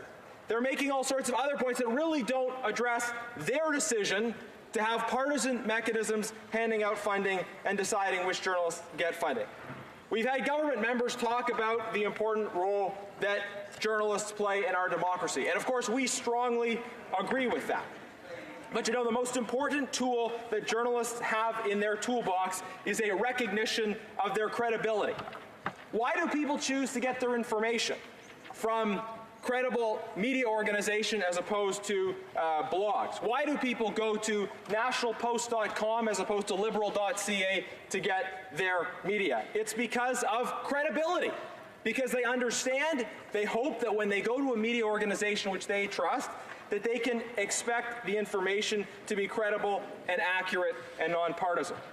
So when the government intervenes by determining who gets funding and who doesn't, they are undermining the perception of credibility in the press by the public. And thus, they make the job of independent, professional journalists that much more difficult. They erode public confidence in the Fourth Estate, and they are doing so for their own interests. Now, if they really care about defending the vital work that our independent press does, then maybe they should actually listen to what members of the press are saying about their proposal. Here's Don Martin from CTV. The optics of journalism associations and unions deciding who picks the recipients of government aid for journalism are getting very queasy. Andrew Coyne, it is quite clear now, if it was not already, this is the most serious threat to the independence of the press in this country in decades. Jen Gerson from CBC, if any of these associations or unions could be trusted to manage this independent panel, they would be denouncing it already. From David Aiken. David Aiken says, I'm a Unifor member and I had no choice about that when I joined Global News. Unifor never consulted its membership prior to this endorsement. Had I been asked, I would have argued it should make no partisan endorsements. Jerry, I invite you to visit with Unifor members who are also members of the Parliamentary Press Gallery. I'll set up the meeting. You will learn firsthand how much damage you are doing to the businesses that employ us, to our credibility, and how terribly uninformed you are. Chris Selly from the National Post, liberal media bailout puts foxes in charge of the chickens. And Chantal Hébert says, among the ranks of the political columnists, many fear it is a poison pill that will eventually do the news industry more harm than good. Now that is quite a list of intelligent, thoughtful journalists who comment on a range of different issues and who are known and recognized names in Canadian democracy. So if the government says that their goal is to defend the important role that people like Don Martin, Jen Gerson, Andrew Coyne, David Aiken, Chris Selly, and Chantal Hébert do, if their goal is to defend independent journalists, then I say that maybe they should listen to the independent journalists, because they understand that when the government pursues policies which undermine their perceived credibility in the eyes of the public, it makes it more difficult, not easier, but more difficult for the independent journalists. Now, we have members of the government. They talk about an independent press, how having Unifor represented on the panel that doles out government funds and determines which journalists get the money and don't, having overtly partisan mechanisms controlling which journalists gets funding and don't, somehow that is in defense of an independent press. Well, this is very Orwellian, Madam Speaker. War is peace, freedom is slavery, ignorance is strength, government partisans doling out funding arbitrarily to media organizations they choose is how we maintain the independence of the press. Madam Speaker, Canadians should be very concerned about it because journalists are very concerned about it. And this is, not only is this a waste of taxpayer money, not only is this is this the government trying to intervene to stack the deck in their favor for the next election, but it undermines the independence. It creates greater challenges for the press as they try and do their jobs. It makes it harder for them to fight back against those who are challenging their credibility. Now, in response to this, Jerry Dias from Unifor says that he is entitled to his free speech. And I agree that all Canadians are entitled to their free speech, but you are not entitled to use your and my tax dollars to promote those particular views. Further, we expect that there are certain positions in our democracy where there is independence. We expect judges not to be involved in overtly partisan politics. We expect the clerk of the Privy Council not to be involved in overtly partisan politics. Oops. But we expect some of these people to be outside of speaking about elections and parties. And certainly we would expect that the people who are responsible for doling out funding to journalists for deciding which organizations get the money and which don't, that those would indeed be independent, would be separate from politics. This is about preserving the independence of our institutions. And on this side of the House, we stand for preserving the independence of those institutions. It's not good enough to say it. You have to actually leave those institutions alone from interference. Not interfere in the independence of our journalists, our public servants, of the functionings of our judicial system. Hey, there's another problem, Madam Speaker. So many cases where this government doesn't respect and tries to interfere in the independence of our institutions, and they're doing it again with respect to the independent media. Now, the government's argument, they say, well, Unifor should be represented because they represent journalists. Here's some numbers that I think are important. Unifor is a very large union. It represents over 300,000 people. There's about 12,000 journalists in that. So less than 5% of the membership of this organization are journalists. So this isn't an organization that speaks sort of uniquely and exclusively for journalists. In fact, journalists represent a very small part of the overall membership of the organization. So claiming that Jerry Dias can speak particularly for journalists and speaks particularly for journalists in the context of public policy advocacy he does, I think, widely misses the mark, especially since we hear so many journalists speaking out against this issue. But this is part of a broader pattern. We see repeatedly from this government efforts to stack the deck in their favor to undermine the independence of our institutions. First, we saw this with the electoral system. They wanted to change the electoral system to their advantage. They wanted to do it without a referendum, and when the consultations came back that were different from what they wanted, they ordered another round of consultation, again trying to stack the deck. They tried to change the electoral system to their advantage. They failed. We called them out on it, but the first attempt to undermine the independence of our institution. They tried to change the standing orders of this place. They tried to do it without the agreement of all parties, where there would be automatic closure brought in, again undermining the role of the opposition in this House of Commons. We successfully stood against that, Madam Speaker, but they have multiple times tried to do this. We called on them to clamp down on foreign interference in elections. They refused to act on that. They have unilaterally acted to control the structure of the leadership debate, and they have pushed through other changes to the Election Act that allow third-party groups to massively outspend political parties in the pre-election period. They are doing that to stack the deck, and again we see in their efforts to undermine the independence of the media, to have overtly partisan people controlling the handouts that are going to media, that they are again trying to stack the deck in their favor. They don't respect the independence of the media, they don't respect the independence of Parliament, they don't respect the independence of the opposition, and that, more than anything else, is a reason why this government must be defeated. The honourable member will have 5 minutes for questions and comments after question period. Statements by members. Déclaration de député. The honourable member for Markham Stouffville. Thank you. Madam Speaker, today the government received the final report for the National Inquiry into Missing and Murdered Indigenous Women and Girls. I attended the closing ceremony and was moved by the powerful testimony of families, grandmothers, and elders. The report has 231 calls for justice. Let's highlight calls to which all Canadians are asked to respond. Number 1, read the report. Number 2, speak out against racism, sexism, and misogyny. Number 3, hold governments to account. And number 4, decolonize yourself. Learn the true history of Canada. Our response must be more than words. Governments must recognize the rights of Indigenous peoples, must make investments in education, housing, and restorative justice to bring about true reconciliation and stop the violence against Indigenous women, girls, two-spirited and trans people. We all have a responsibility to act. I will be an ally. Will you? Please read the report. Honourable Member for Alfred-Pellan. Thank you, Madam Speaker. The parliamentary session is drawing to a close, and I'd like to take this opportunity to summarize this incredible mandate.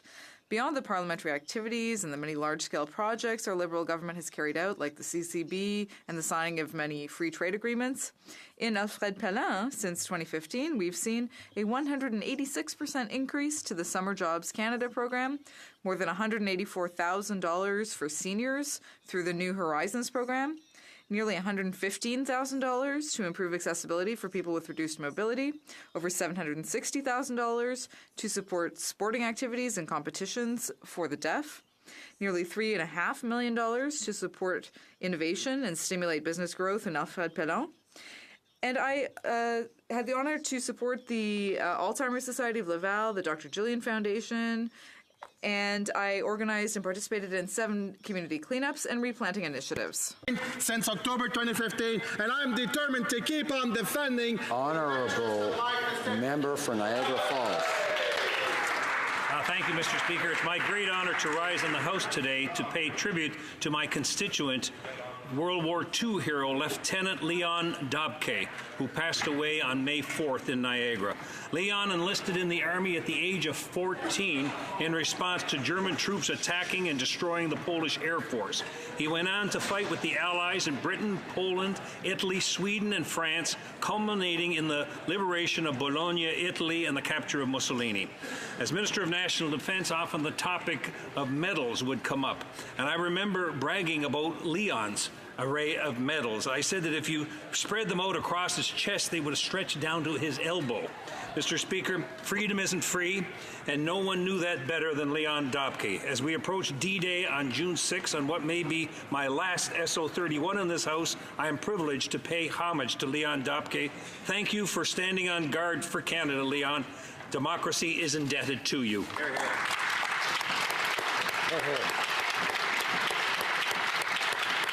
Honourable Member for Newmarket Aurora.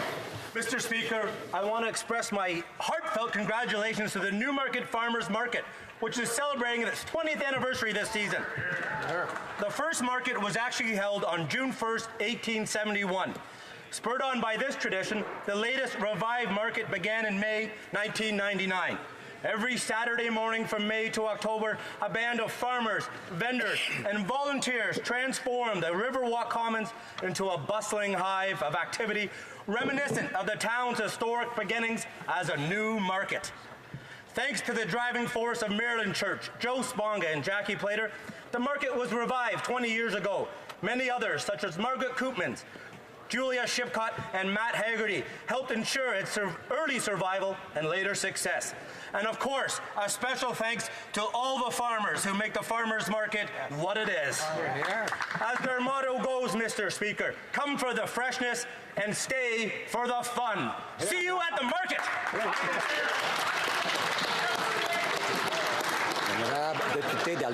The Honourable Member for Algoma, Manitoulin, and Kapuskasing.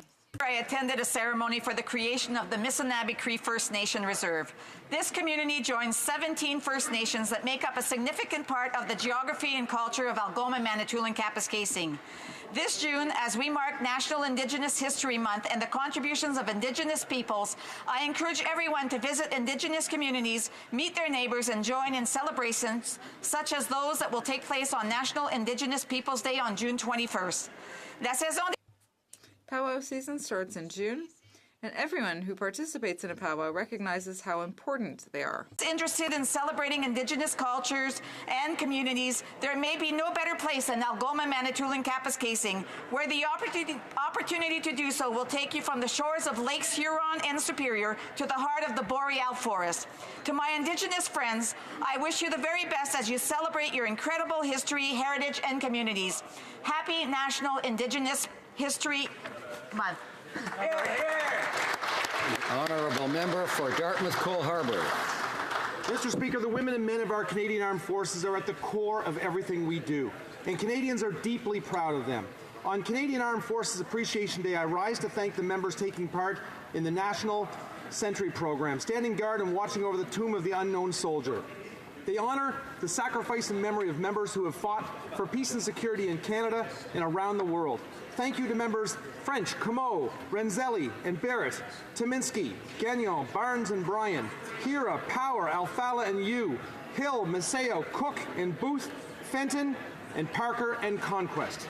Our government will support you as you support all Canadians. From your efforts to help fellow Canadians facing floods and wildfires to stabilizing regions abroad. Your actions are selfless, noticed, and appreciated. I ask all members of this House to rise and join me in thanking our Canadian Armed Forces members. Thank you for all you do. Thank you. Honourable member for Edmonton West. Thank you, Mr. Speaker. This Saturday, I had the honor to attend the 60th annual ceremonial review of the 699 Jasper Place Royal Canadian Air Cadet Squadron, fondly known as the Pink Panther Squadron. Where did the name come from, you ask? Well, the cadets used to have white surplus RCAF flight suits. Someone had the idea to dye them a bright orange just before the cadets left to volunteer at the Abbotsford Air Show, and the result, in true Canadian military procurement fashion, was not as intended. The overalls came out a bright pink, and it being too late to address the issue, the 699 cadets proudly wore them, and thus the Pink Panthers were born. Panthers have a long history of producing community leaders, with many going on to serve our country proudly in our Air Force, our Navy, and our Army. Their proud motto, never settle, and they don't. Congratulations to the Pink Panthers on your 60th anniversary, and thank you to the many volunteers who helped develop our cadets into our community's future leaders. Thank you. Honourable member for Charlottetown. Mr. Speaker, I rise today to inform the House that Prince Edward Islander Hannah McClellan will be representing Canada at a UN conference on the Convention on the Rights of Persons with Disabilities in New York next week. At 20, Hannah has already made her mark in PEI politics. She was the driving force in the adoption of a bill known as Hannah's Law, which passed through the PEI legislature in 2016. While working towards a degree in human rights and disability studies, Hannah is an active member of the Carleton University Young Liberals and a valuable employee in my office. She's a fixture in the gallery of this place, especially during the debate on the government's bill to create a barrier-free Canada. Hannah most recently represented the riding of Cardigan in Parliament during the Daughters of the Vote, where she gave an impassioned speech on Bill C-81. And Ms. McClellan, I'm proud to say that persons with disabilities have a formidable advocate. And Mr. Speaker, today also happens to be her birthday. Happy birthday, Hannah. Well done. Member for Mississauga East Cooksville. Mr. Speaker, in June we celebrate Portuguese Heritage Month and the great contributions made by Canadians of Portuguese descent. The Luso community in Canada numbers over 480,000 members, and we thank them for their contributions in shaping our communities from coast to coast to coast. Just last year, we welcomed a special guest, Portuguese Prime Minister Antonio Costa, whose first state visit to Canada is a testament of the continually growing cooperation between our two nations. Portugal Day, June 10th, is celebrated both in Portugal and around the world by Portuguese, honoring the 16th century poet Luís de Camões, whose prose captured Portugal's age of discovery. It's a special day of pride for me, Mr. Speaker, both as a Portuguese immigrant who came to Canada at the age of 2 with my family, and as an MP that represents riding Mississauga, a city of which 20,000 Portuguese Canadians call home. I'm proud to call June Portugal Heritage Month. Viva Canada! Viva Portugal! Honourable member for Halliburton, Kawartha Lakes, Brock. Mr. Speaker, the Prime Minister made a lot of promises during the 2015 election to balance budgets and support the middle class. He's failed on his promise to lower the federal debt to GDP ratio every single year he's been in office. He's failed on his promise to run tiny $10 billion deficits, outspending every government in Canadian history outside of those fighting global wars or recession. He broke his vow on a key pledge that the new 33% income tax bracket cuts and increases would be revenue neutral. neutral. He hasn't fulfilled his promise to provide a costing analysis for government bills. He broke his pledge to invest in better home care services for families struggling to support loved ones. He didn't remove the GST as promised on new capital investments in affordable rental housing. Oh, and he botched his promise to balance the budget by 2019. Now he's making more promises for the election this fall. It's no wonder Canadians don't trust him anymore. He's simply not as advertised. The Honourable Member for Ottawa-Vanier. Mr. Speaker. June is ALS Awareness Month, a time to raise awareness and funds for research and support services for this devastating disease. Some 3,000 Canadians are currently living with ALS. It's a disease that can hit anyone, and it affects the patient's entire family. Continue to ensure that those with ALS feel supported, advocate for better awareness, and promote research initiatives that will help us find a treatment. ALS is a devastating disease, and we need to do more to fight it. It's a cause I care very much about, and it's important to keep spreading their message. In memory of my predecessor, the remarkable and inspiring MP Maureen Bélanger, I would like to recognize all of those affected by ALS across the country. Our hearts are with you this month and every month. Merci beaucoup. Thank you. Honourable Member for Winnipeg North. Thank you, Mr. Speaker. Late last fall, the House of Commons passed a resolution recognizing the month of June as Philippine Heritage Month. This will be the first national coast-to-coast-to-coast celebration of Filipino heritage. And, Mr. Speaker, it's a great time to do so. Did you know that in the next year and a half, the Filipino population will be 1 million people here in Canada, Mr. Speaker? So it's a great opportunity, no matter what region of the country you live in, to make note that June is Philippine Heritage Month.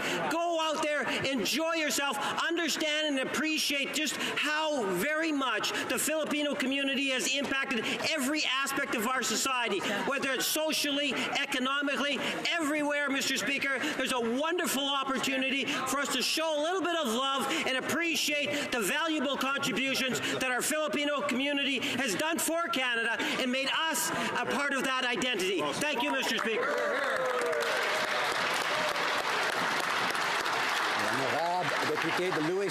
The Honourable Member for Louis Saint Laurent. Mr. Speaker, the Liberals got elected 3.5 years ago by making a whole bunch of promises that they didn't keep. Let's remember, they promised a very small deficit that would be balanced by 2019, but now we have 3 deficits. And it's 2019. They had promised that this would be the last time that there would be an election under the first-past-the-post system. But finally, the Prime Minister realized that that didn't suit him, and so he broke his promise. They promised to have no more omnibus bills, but they did.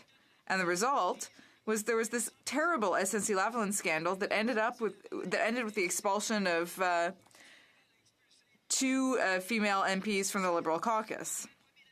They promised to invest massively in infrastructure, but they've spent less than a third of what they promised they would. But they took $4.5 billion of taxpayer money and sent it to Houston.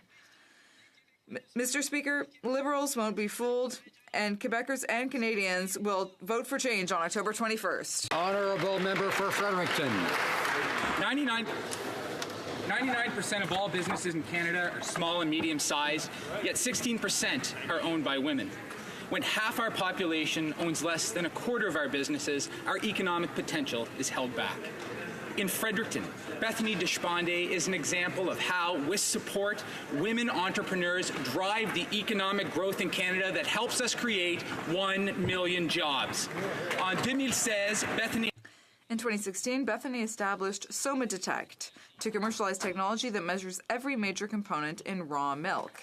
With support from our government, Bethany's innovative startup now employs 26 people and is working with farmers across North America. Our investments help SomaDetect grow its business, develop its technologies, and trade across North America.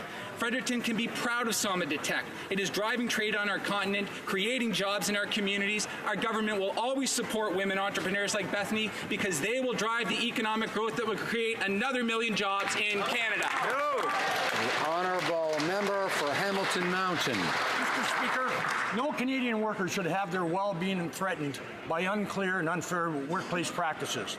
Imagine being suspended from your job without pay, without a clear reason and why, and without a clear path to reinstatement. This is what is happening to pre-boarding screening employees at Canadian airports. And one recent example, a screening officer was observed taking a throat lozenge. This was deemed unprofessional conduct by the Canadian Air Transportation Security Agency. The employee's required CATSA authorization was revoked. He was removed from the workplace, retraining was ordered, but wasn't available for full 2 weeks. The employee wasn't paid for that time. There are countless similar examples from airports right across the country.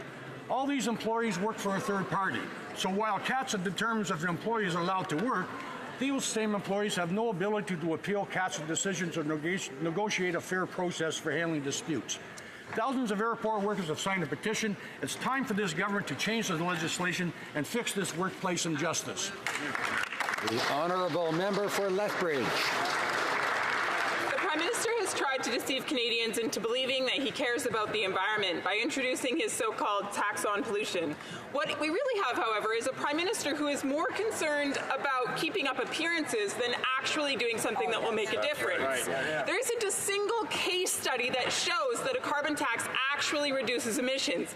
BC has had one since 2008. It hasn't come down at all. In fact, emissions have gone up. The Prime Minister claims that this is about reducing carbon emissions, but he's letting the biggest emitters off the hook. How hypocritical is that? In what world does it make sense to make soccer moms and local business owners and seniors on a fixed income pay a carbon tax, but big concrete factories, they get to go free? No big deal. Mr. Speaker, it doesn't make sense in any world except for the Liberals. So the Liberals' carbon tax is not an environmental plan, it's actually a tax plan. And the Prime Minister, well, he's not as advertised. The Honourable Member for Sackville, Preston Chesapeake. Mr. Speaker, after 10 years of Conservative government cuts, our government came to power with the promise of making a difference. And that's exactly what we did for our veterans. Mr. Speaker.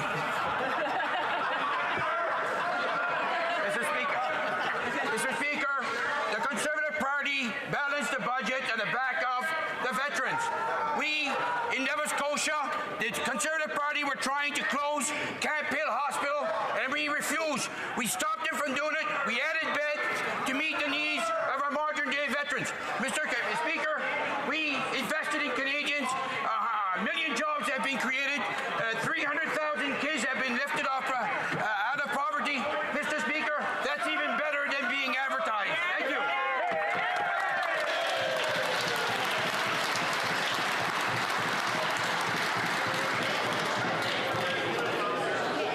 Questions orales.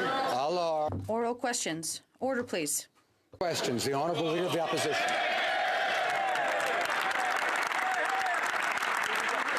Mr. Speaker, today the inquiry into missing and murdered Indigenous women released its report, and of course our hearts go out to those that have lost family and loved ones. This report calls attention to gaps in our criminal code that make it easier for vulnerable people to be exploited. Advocates have been calling for more action on specifically human trafficking, which also includes funding for survivor services and public awareness. Will the Prime Minister agree that more action needs to be taken to combat human trafficking and protect those most vulnerable? Minister of Indigenous Services. Our government is committed to ending the ongoing national tragedy of missing and murdered Indigenous women and girls. We thank the Commission for its work in identifying systemic causes of violence against Indigenous women and girls and for their substantive recommendations on a path forward. Our job now is to develop a national action plan to implement the recommendations in partnership with First Nations, Inuit and Métis governments and organizations, survivors and families. We must all work together to end this ongoing national tragedy, and Canadians should expect no less. Thank you, Mr. Speaker. The Honourable Leader of the Opposition. Mr. Speaker, a healthy democracy relies on an independent press free from political influence. This independence is now at stake with this $500 million media bailout. The Canadian Association of Journalists has serious concerns about this process, the role of the advisory committee, and the powers conferred to the minister. When will the Prime Minister realize the damage he's doing to our free press by trying to stack the deck in his favour for the next elections? The Canadian Minister of Heritage. We throughout the world have seen a series of attacks against the free press, and the Conservatives have decided to dedicate a whole day to attacking the press. And this is worrisome. The Conservatives are directly attacking our democracy. We are always going to support a free, strong, and independent press on this side of the House. Position. Mr. Speaker, Conservatives are attacking this Liberal government, stacking the deck in its favor. We all agree that an independent press is important. It's the Liberals that are undermining that in this country. Right. Unifor boss and good Liberal friend Jerry Diaz said last week, "Am I coming out against the Conservatives? You're darn right I am." Wow. When asked if he was going to tone down his anti-Conservative campaign now that his union is on the Prime Minister's so-called independent media panel, he said, quote, "I'm probably going to make it worse." Wow. There are lots of other organizations that represent journalists. Why did this government put such a biased organization on this panel? Honourable Minister of Canadian Heritage. Mr. Speaker, unlike the Conservatives, we don't want just CEOs around the tables. Yes, we want the CEOs, but we also want people representing the entire industry, the journalists, the workers, the people in the newsroom, small papers, large paper in English and French, Mr. Speaker. Why? Because that's the right thing to do. Conservatives want to get rid of the free press, and we want to make it stronger. Order. The Honourable Member for Richmond-Athabasca. Mr. Speaker, Unifor is the biggest union of journalists in Canada. Jerry Diaz said he would attack our leader and that he would be his worst nightmare. He even promised that it would even be worse than anything we've been able to imagine. So my question for the Prime Minister is he finally going to do what is necessary and exclude Unifor from the Advisory Committee? Yes or no? The Honourable Minister of Canadian Heritage. Mr. Speaker, another attack on workers. Why are the Conservatives so afraid of middle-class workers? Under the Harper regime, they waged war on workers' rights and against workers. They didn't allow them to organize themselves or to negotiate properly and to work in a safe environment. And unlike the Conservatives, the Liberals know that unions are our partners and they're not our enemies. Thank you, Mr. Speaker. The Honourable Member for Richmond-Athabasca. Mr. Speaker, after many media outlets have dropped out of this, the CAG directly denounced this maneuver and criticized the Liberals' lack of transparency and lack of independence on this committee. 4 months away from the election, the Prime Minister is trying to influence this election with this $600 million bailout. So I'd like to repeat my question for the Prime Minister. Will he exclude Unifor from the Advisory Committee? Yes or no? The Honourable Minister of Canadian Heritage. Mr. Speaker, we've said from the beginning that it's important to have everyone around the table, both newspaper owners, people who represent journalists, people who represent workers. What we want here on this side of the House is a free, strong, and independent press. Instead of attacking journalists and the press who support us, we have to make sure we have a more vibrant and strong press. South. Thank you, Mr. Speaker. The final report of the inquiry into missing and murdered Indigenous women and girls talked about the roots of this violence, the misogyny, the racism, and the social economic injustice. It calls on us to accept our history of colonial past.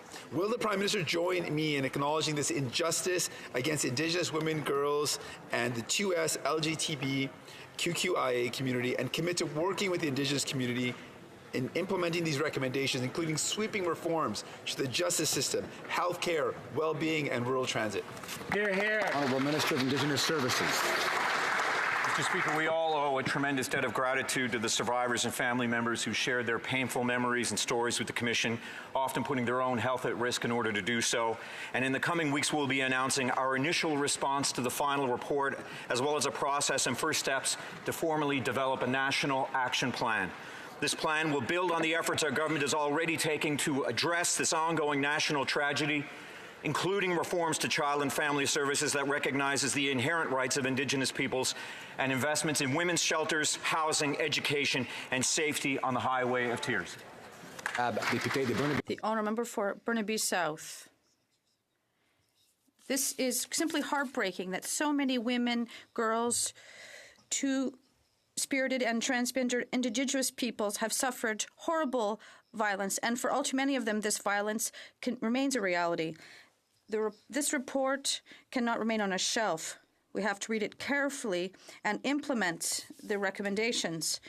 Will the government work with Indigenous organizations and communities to find solutions to address this social justice issue, to address these calls for justice? The Honourable Minister for Indigenous Services. We are looking at this report, and we want to ensure the security of Indigenous women by investing in shelters, in housing, education, and child and family services, as well as road safety. The Honourable Member for Burnaby South. When it comes to addressing the climate emergency, the Prime Minister's actions do not respect his words. Last week, we announced a plan to fight climate change and to create good quality jobs. For the future of our children and our workers, we need to stop just talking and take action now. The New Democrats have the courage to take action. Will the Prime Minister join us in cancelling subsidies for fossil fuel producers to build a safe future for generations to come? Honourable Minister of Fisheries, Oceans and the Canadian Coast Guard. Merci, Monsieur le Président. Thank you very much, Mr. Speaker. It's interesting to see the NDP announcing that it wants to do what we're doing already to fight climate change. But the way they'll do it will threaten good jobs. And it will hamper the largest investor in Canadian history, which has created thousands of jobs and benefited from NDP support in BC. And it's been 400 days, and the Conservatives still don't have a plan to fight climate change. Talk about the Liberals' plan. Their plan is to spend over $15 billion on a pipeline and sticking to Stephen Harper's emissions targets. They put on a price on pollution, but exempt the biggest polluters. Unreal. And while Liberals delay change, Conservatives deny a problem even exists. New Democrats have a better way. A plan to create new jobs, reduce energy costs, and adopt legally binding emissions targets. Will the Prime Minister finally agree to take on big polluters and commit to our New Deal for climate action and good jobs? Hear, hear. Minister of Fisheries and Oceans. Thank you, Mr. Speaker. Mr. Speaker, we welcome the New Democrats bringing forward a plan that actually includes most of the components that are already in the plan that we have brought forward to fight climate change, the Pan-Canadian Framework on Clean Growth and Climate Change. This government takes the fight against climate change very seriously. We have been implementing measures that are included in the 50 different measures in the Pan-Canadian Framework. We intend to not only protect the planet through fighting climate change, but to grow the economy, something that clearly the NDP does not understand. The Honourable Opposition House Leader.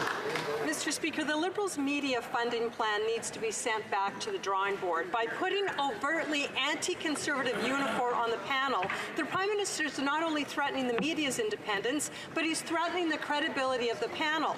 And now even the Canadian Association of Journalists has spoken out about the lack of transparency of the bailout. Will the Prime Minister start respecting journalists and fix this mess that he's created? Hear, hear. Minister of Canadian Heritage. Mr. Speaker, there's a series of attacks across the world against free press, and today the Conservative Party officially joined the movement. The Conservatives have decided to take the entire day to attack Canadian media, to attack Canadian journalists. It's concerning, Mr. Speaker, very concerning. The Conservatives are directly attacking our democracy, and on this of the House, Mr. Speaker, we will always support a strong, free, and independent press. House Leader. Well, the Liberals are completely disrespecting journalists with this panel. The panel is being used by the Prime Minister for his own political gain. Exactly. We've learned that members of the panel are going to be muzzled and will not be allowed to discuss who they may have rejected. And guess what? If the Prime Minister doesn't like their decision, he's going to override it. So no worries. So so much for accountability and transparency, and there is no respect for journalists in this panel. Why is the Prime Minister always trying to interfere in democratic processes for his own political gain? Honourable Minister of Canadian Heritage. Well, Mr. Speaker, today we see another attack on unions. Why are the Conservatives so scared of middle-class workers? Under the Harper regime, they waged a war on workers' rights. They made it more difficult for workers to organize freely, bargain collectively, and work in safe environments. Mr. Speaker, unlike the Conservatives, we understand that unions are our partners, not the enemy. The honourable member for Mégantic-L'Érable. Mr. Speaker, the Prime Minister created a $600 million bailout plan for the Canadian medias right before the upcoming general elections. The Prime Minister selected the committee members and they will decide where the money goes. He hasn't committed to implementing their recommendation. He's refused to make the deliberations of the committee public, and he's asked the members to sign confidentiality agreements. The CAG is still wondering if it'll participate. They're wanting more greater transparency, and they're right. Why does the Prime Minister want to do this in camera?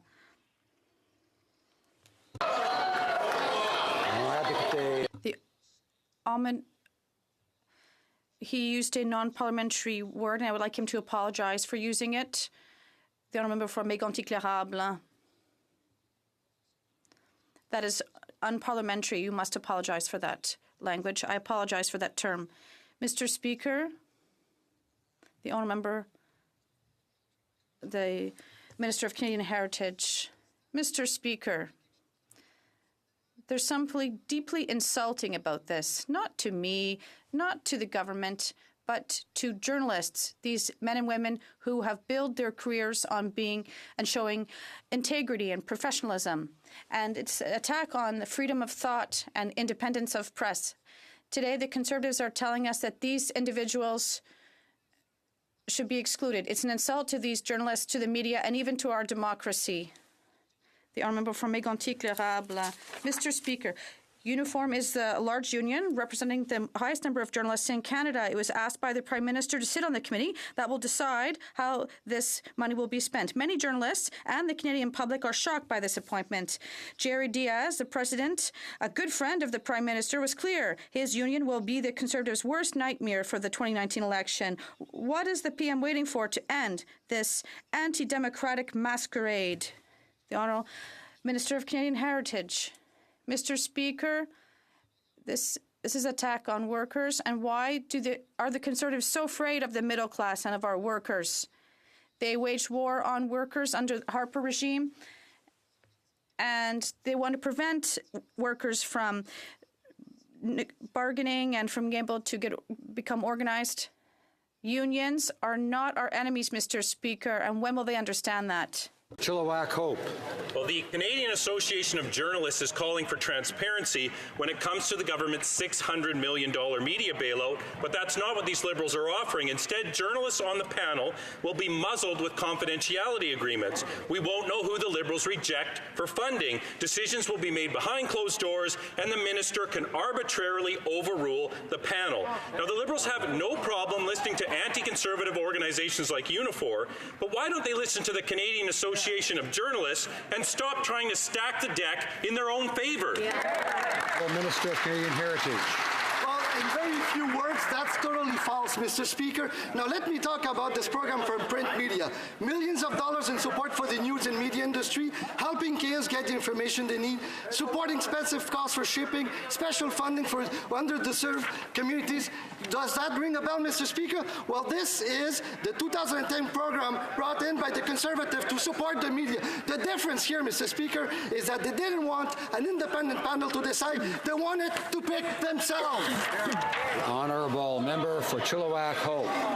The Liberals are working overtime to try to stack the deck in the next election. They're allowing foreign-funded special interest groups to continue to pour millions of dollars into Canada. They're using unlimited tax dollars to promote themselves while preventing political parties from spending their own money. Yep. They've even put anti-conservative Unifor on a panel to determine which media outlets covering the next election will get $600 million from this government. Will these Liberals finally stop playing games with our democracy and stop trying to rig the next election? Yeah. Honourable Minister of Democratic Institutions. The same old lines from the same old Conservative Party. What they did when they were in government is they limited the rights of Canadians to vote. They made it more difficult for our most vulnerable to vote. They made it even more difficult to Elections Canada to talk to Canadians about voting, Mr. Speaker. Well, Mr. Speaker, we changed that with Bill C-76. It's unfortunate that the Conservatives keep attacking our democratic institutions. They've gone after the CEO of Elections Canada. They've gone after the Commissioner. They've gone after the Debates Commissioner. That's unacceptable, Mr. Speaker. But here on this side, we're standing up for democracy. Thank you. The honourable member for Berthier-Masquinongé. Mr. Speaker, Donald Trump acts unpredictably and spontaneously. For example, the recent tariffs he imposed on Mexico. Last week, his vice president was in town to press the Liberal government to ratify the new NAFTA. This deal is bad for farmers and for workers. Mr. Speaker, simple question. The Liberals always said they would never sign a bad agreement, but why are they in such a rush to sign this new NAFTA, which is a bad deal? The Honourable Parliamentary Secretary to the Minister of Foreign Affairs. Saw how hard it was to negotiate this agreement and achieve the lifting of tariffs. This was a task all of our country was involved in. During that time, many Canadian families had real worries about whether or not they would lose their jobs. Canada did its job. We have a new NAFTA deal, which is a win-win outcome. We have a full lift of tariffs. It is astonishingly irresponsible that the NDP seems preoccupied and prepared to plunge our country into a new negotiation and a period of great economic uncertainty. Honourable member for Windsor West. The USMCA is being undermined. U.S. Congress members are working to fix the deal to ensure provisions for environmental protections and lower-cost medicines. In response, the Liberals are trying to cut Congress at the knees by fast-tracking the deal, undermining their progress. Now, moments after the U.S. Vice President left Ottawa, President Trump imposed new tariffs on Mexico. Liberals made this concession-based deal with the trade-off being certainty from Trump. Now that Trump has undermined the only gain the Prime Minister could cling to, will the Liberals finally stop undermining Congress, who are trying to fix the deal for all of us? Hear, hear. The Honourable Parliamentary Secretary. Mr. Speaker, Canada and the U.S. share an incredibly important relationship. It is naive to pretend otherwise. Last week's visit was an opportunity to discuss the new NAFTA, which provides economic security for our workers. It was an opportunity to discuss the situation facing our two Canadians detained in China. As a result of this meeting, Canada and the U.S. released a joint statement firmly rejecting those wrongful detentions and calling for the immediate release of Michael Kovrig and Michael Spavor. These are important conversations that we will always continue with the United States. Member for Calgary, Rocky Ridge. Mr. Speaker, the Auditor General is sounding the alarm. For the first time in Canadian history, he will be unable to complete his audits because this Liberal government has refused to fund his important work, including audits on cybersecurity and Arctic sovereignty. The Liberals keep claiming that they support the Auditor General, but those are just empty words unless they give his office the funds he needs. And we're running out of time. Will the Prime Minister reverse his position of starving the Auditor General's office and give him the funds that he needs to do his job? President of the Treasury Board. Mr. Speaker, our government's committed to supporting the ongoing and important work of the Auditor General. Where an officer of Parliament, such as the AG, identifies the need for additional resources, we consider that very carefully. But I'd like to mention to the member opposite, it was the Conservatives that cut 10% out of the Auditor General's budget. It was the Liberals that reinstated that budget. Order. The Honourable Member. Order. The Honourable Member for Calgary, Rocky Ridge. Well, Mr. Speaker, at no point in Canadian history has the Auditor General ever said that he couldn't do his job for lack of funding up until now. Under the previous government, he never cancelled audits. But these Liberals have a track record of rewarding their friends and attacking those who would try to hold them to account. Canadians depend on the Auditor General to provide transparency and to tell us the truth. This is completely unprecedented, and it goes right to the heart of Parliament's responsibility for accountability. So why does this government hate accountability so much that it's willing to silence the Auditor General? Honourable President of the Treasury Board. Committed to accountability and transparency. But the member opposite opposite believes that by cutting the Auditor General's budget 10% when they were in government, that they were enabling him to do his job is completely unbelievable. Mr. Speaker, we consider these requests. We will ensure that the office can continue to do its important work for Canadians efficiently and effectively. Hear, hear. Order. Members should understand, of course, that freedom of speech in this place depends on members allowing others to speak, even when they disagree, and not interrupting. The honourable member for Louis Saint Laurent. Mr. Speaker, since the Auditor General has existed, it has always been able to conduct its audits, and it's never had, in the history of our country, been unable to complete an audit because of a lack of funds. And that's exactly what's happening right now. Last week, the Auditor General rang the alarm, and he wants to continue his audits on cybersecurity and Arctic sovereignty, but the government hasn't given it the necessary funds. Will the government support the Auditor General and give it the means to do its work? The Honourable President of the Treasury Board. Mr. Speaker, our government has committed to support the Auditor General, but the Conservatives, when they were in power, cut the AG's budget by 10%. Why? Why did they do this? Why did they not give him the necessary funding, which us as Liberals did?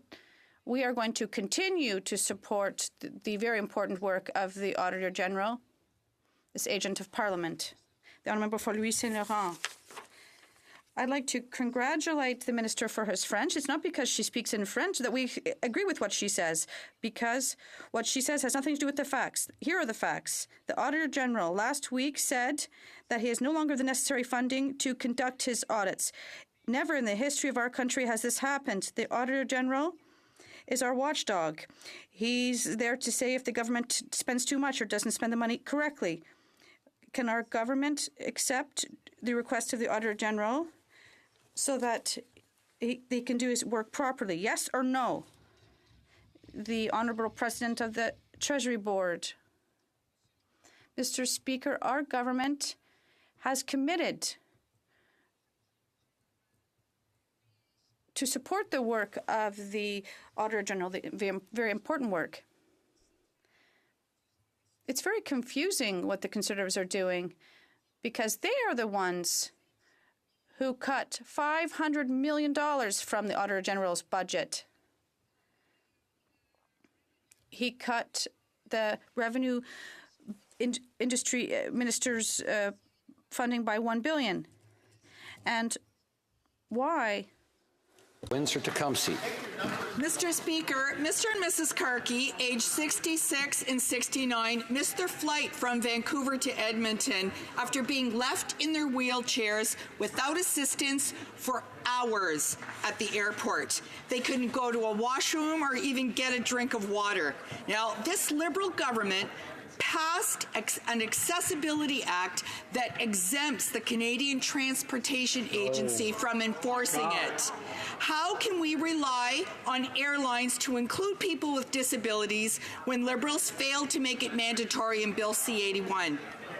Parliamentary Secretary to the Minister of Transport. Mr. Speaker, we're focusing on making Canada more accessible, and we're sorry to this situation that happened to this couple. Our government takes Accessibility and Transportation Canada very seriously, and we're standing up for the Canadian air passengers to ensure they are treated with fairness and respect. Through the Accessibility Canada Act, we are taking concrete steps to move forward a barrier-free Canada for all Canadians.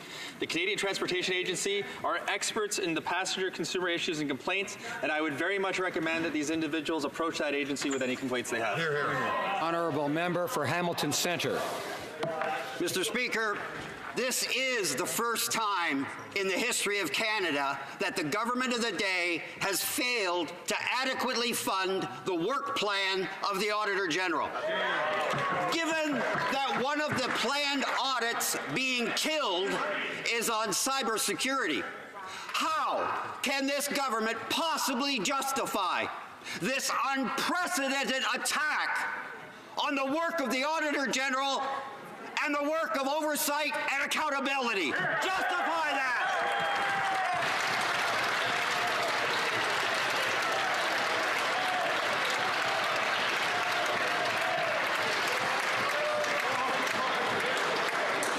The order.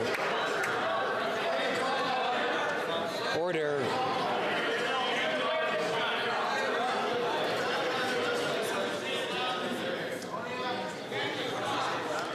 Order.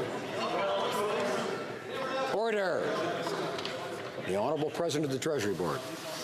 Mr. Speaker, our government is committed to supporting the important work of the Auditor General.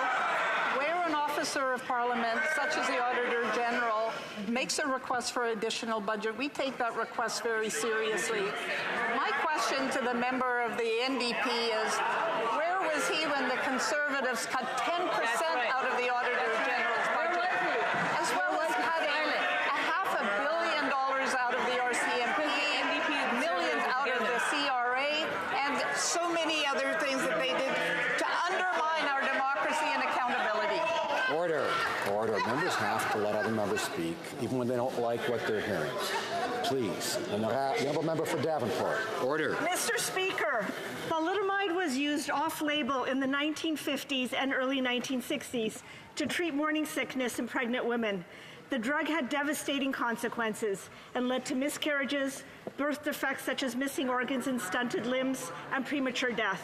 Our national government has taken action in launching a new, more compassionate support program, the Canadian Thalidomide Survivor Support Program. Could the Minister of Health please give us an update on the status of this program and how it will help thalidomide survivors? Thank you, Mr. Speaker. Honourable Minister.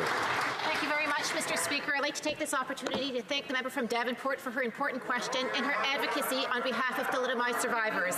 Our government believes that thalidomide survivors deserve to live the rest of their life in comfort and dignity. We've held a dialogue with the community and listened to their concerns with respect to the original program, which is why the new Canadian Thalidomide Survivor Support Program will use a probability-based medical assessment process to determine eligibility. I am very pleased to announce that the applications were officially launched today. Thank you, Mr. Speaker. The Honourable Member for Charlesbourg, Haute-Saint-Charles.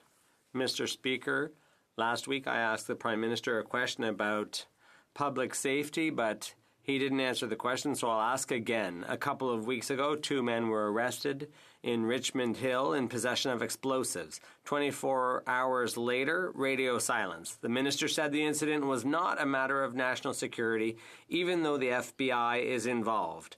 When are they going to give Canadians the straight goods on this case? The Honourable Minister. In court amply show the case being investigated by the York Regional Police relates to the illegal possession of explosives. The investigation is early and ongoing. There is no information available about motive or other factors. To date, the York Police have not referred the matter to federal policing or to the National Security Unit of the RCMP. The Honourable Member for Charlesbourg, Haute-Saint-Charles. Mr. Speaker, when I asked the question last week to the Prime Minister, we were told it was not a matter of national security. The Minister is now giving us a bit more information. We just want to know, were those explosives potentially a threat to national safety? The Honourable Minister. The case is being investigated by the police of local jurisdiction, the York Regional Police. If they believe they have some need for the federal policing services of the RCMP or the national security services of the RCMP, they will ask for it. The FBI, referred to in the Honourable Gentleman's question and in the heckling across the floor, the FBI investigates a tremendous number of federal offenses in the United States, national security, but many, many more. Honourable Member for Calgary, Nose Hill. I felt it's unfair, and I felt it's like a third world country where things can be manipulated and deals can be reached on something which was a government process. These are the words of a new Canadian upon finding out that the Liberals secretly awarded Canadian residency as a settlement or a prize to people that were suing them. Unbelievable. Is the government expecting further lawsuits as a result of the chaos that they've created in Canada's immigration system? Honourable Minister of Immigration. Bills chaos that the member opposite refers to is the chaos that that party put parents and grandparents through. They deleted the program for 2 years. They kept people waiting between 5 to 7 years. We are the ones that cleaned their backlog of 167,000 cases, and we have quadrupled the number of spaces available to Canadians to sponsor their loved ones. They didn't get the job done. We're getting the job done, Mr. Speaker. And I remind members that each side gets their turn and they should wait their turn. The honourable member for Calgary Nose Hill. Ever. That's just a flat-out embarrassing answer. Yes, sir. I mean, these are people's lives. These are people who are trying to come to this country legally. It seems to me that what our government has done with this settlement is just state that being able to pay a few $100s for a lawsuit can actually get you a spot in the program, and he's right. Between this and Roxham Road, there is no legitimacy in our system anymore. None. When is this government going to stop creating chaos, injustice, and unfairness in Canada's once proud immigration system? Honourable Minister of Immigration. That the member opposite speaks of is what they put Canadians through in their version of the immigration system. They left a broken system, Mr. Speaker. Spouses were kept apart for years under that party, Mr. Speaker. Parents and grandparents program. They want to talk about that? They deleted that program for 2 years, Mr. Speaker. Mr. Speaker, the fact of the matter is we have fixed the broken immigration system left by the Conservatives. The honourable member for Saint-Hyacinthe-Bagotte. Mr. Speaker, the IPCC report is unequivocal. Action on the climate crisis is needed now. We in the NDP have a plan to address this crisis, an ambitious plan based on jobs that supports workers and their families by offering them training, back to school, good jobs, and making life more affordable. The energy shift has to happen fast. Will the Liberals give workers easy access to EI to facilitate that energy transition? The Honourable Parliament Secretary of the Minister of Environment. Mr. Speaker, with respect, I've had an opportunity to review the NDP's plan, and despite its good intentions, it is simply poorly thought through. When it comes to supporting workers, I point to the $185 million set aside to support training for those in the conventional energy sector in Canada under our Just Transition Task Force. I take their plan more seriously, Mr. Speaker, if their leader would take a position on LNG Canada and stop flip-flopping. I note in particular on their carbon pricing plan, Eco-Fiscal Commission Chair Chris Reagan said that their carbon price would hurt the Canadian economy and would not help global emissions. Climate change is real, and it takes a government that understands how to develop policy seriously. The honourable member for Trois-Rivières. Mr. Speaker, according to the latest IPCC report, we have less than 12 years before the effects of global warming are irreversible. On Friday, the NDP leader announced a bold energy transition plan that doesn't leave workers out. It works with them every step of the way. A big part of the plan's success depends on the development of green public transit. Mr. Speaker, if the government is serious, will they finally make up their minds like the NDP has done and commit to going ahead with the high-frequency train project?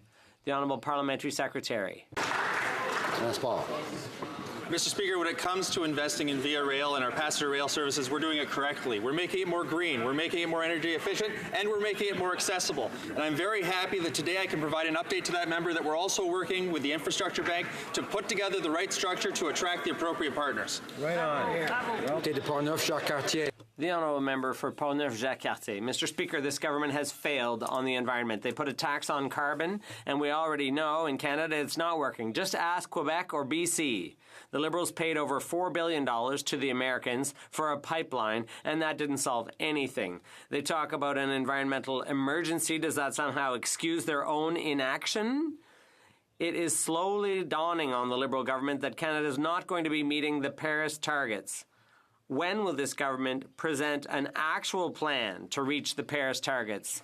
Mr. Speaker, it's hard to take seriously criticism from a member of the party who promised a plan over 400 days ago and has been sitting on their hands since. Over that 400 days, Mr. Speaker, we have put a price on pollution, finalized methane regulations to reduce the emissions in our gas sector. We have established GHG standards for heavy-duty vehicles. We're protecting our oceans. We're investing in energy efficiency. Mr. Speaker, if the honourable member has been paying attention to debates in this House over the past 3 years, he would know our plan includes over 50 measures that are being implemented today that are bringing down our emissions and putting more money in the pockets of Canadian families. Thank you.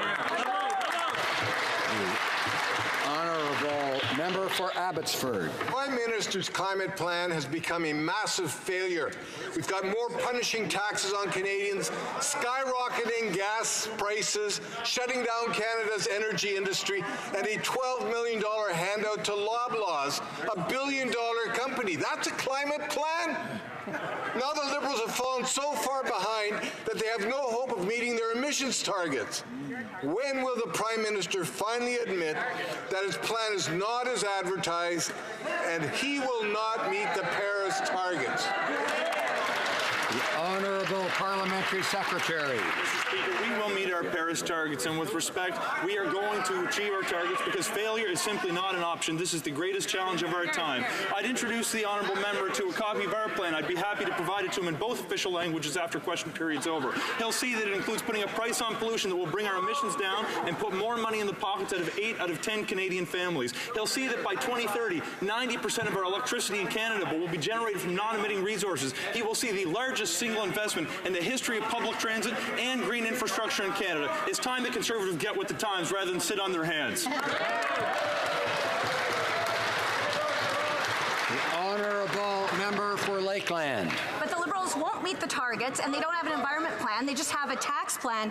And, Mr. Speaker, for months, businesses, municipal and provincial governments, and Indigenous communities have called on the Liberals to kill Bill C-69. The Senate Energy Committee made amendments in consultation with impacted industries and supported by provinces to fix the worst of this bill to give some certainty to job creators.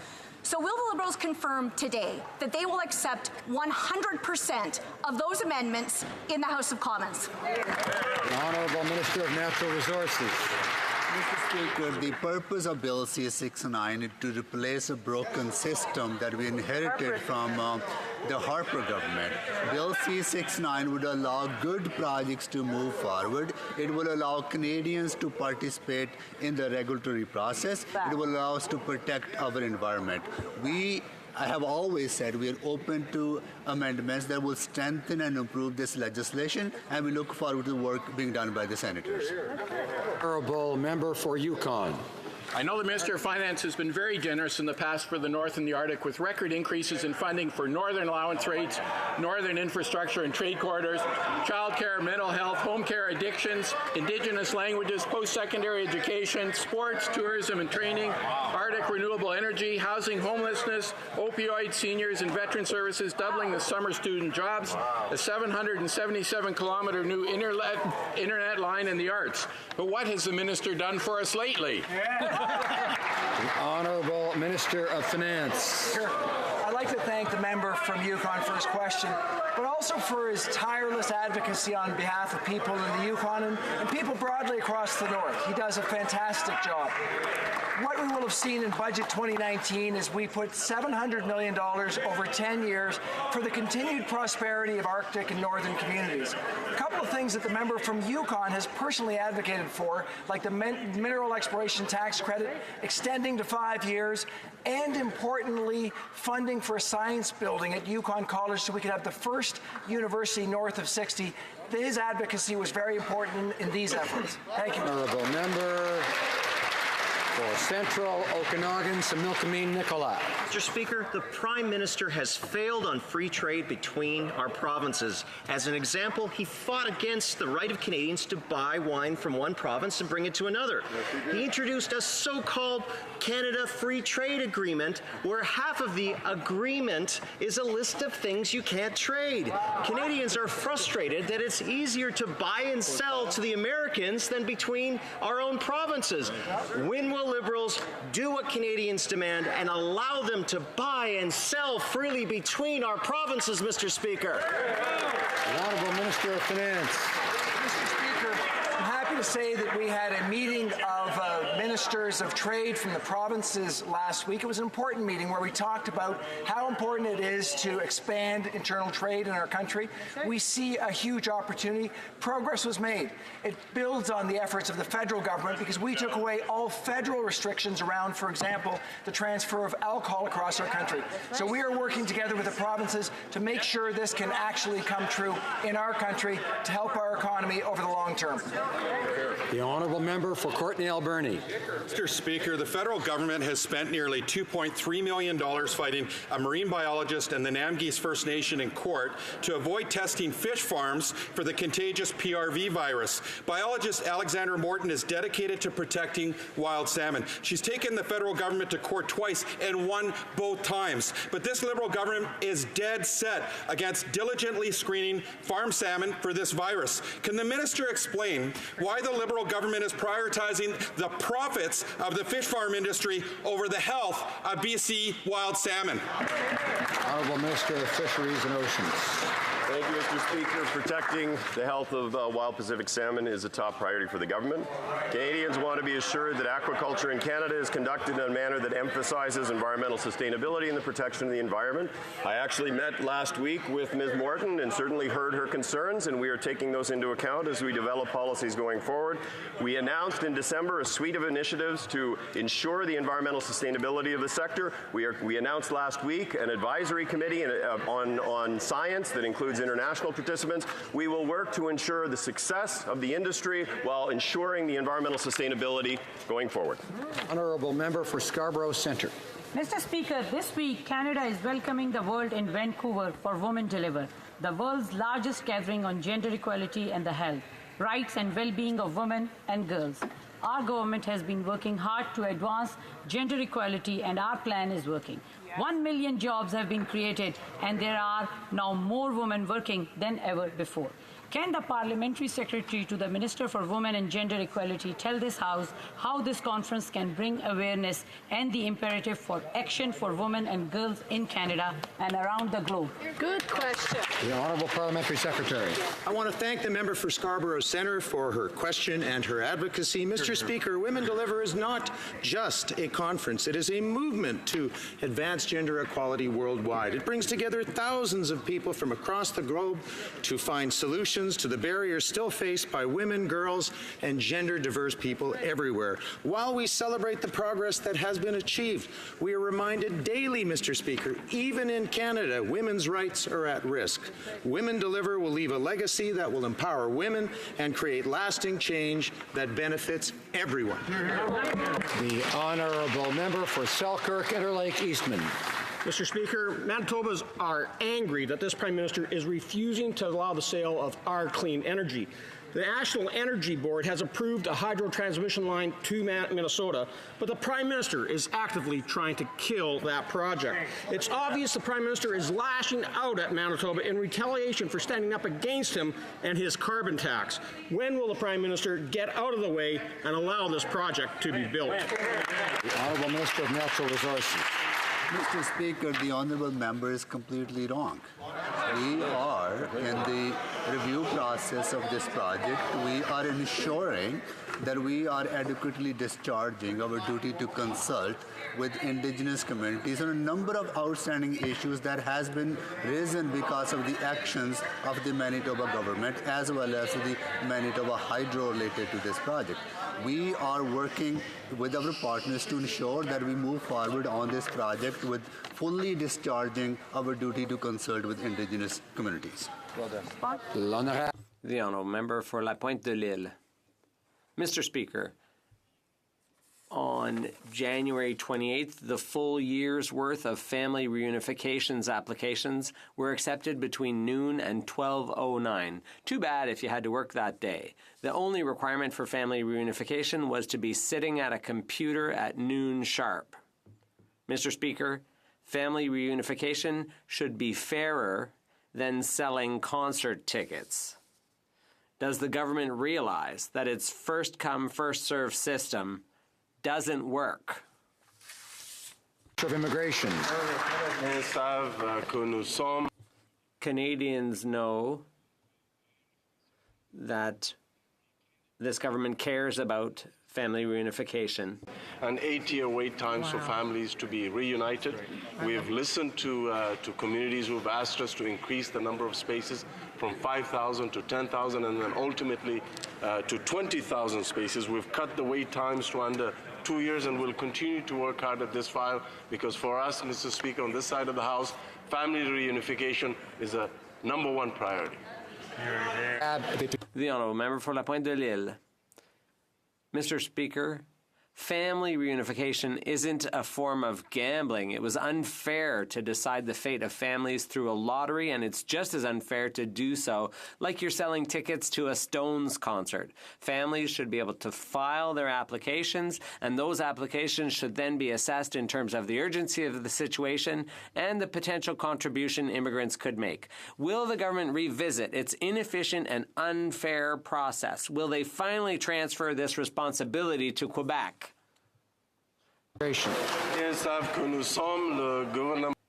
Canadians know that we are the family, that the government that's going to bat for family reunification. Carefully to how we can continue to improve the system. The fact is we have 4 times more spaces available for Canadians and permanent residents to sponsor their parents or grandparents. We work with the community to ensure that any tweaks in the system need to be considered. We have cut the wait times below 2 years and will continue to work hard to reunite more families than ever before, Mr. Speaker. Honourable Member for Regina Louvain. Mr. Speaker, a dispute over border security and tariffs has raised questions about whether Mexico will ratify the new NAFTA.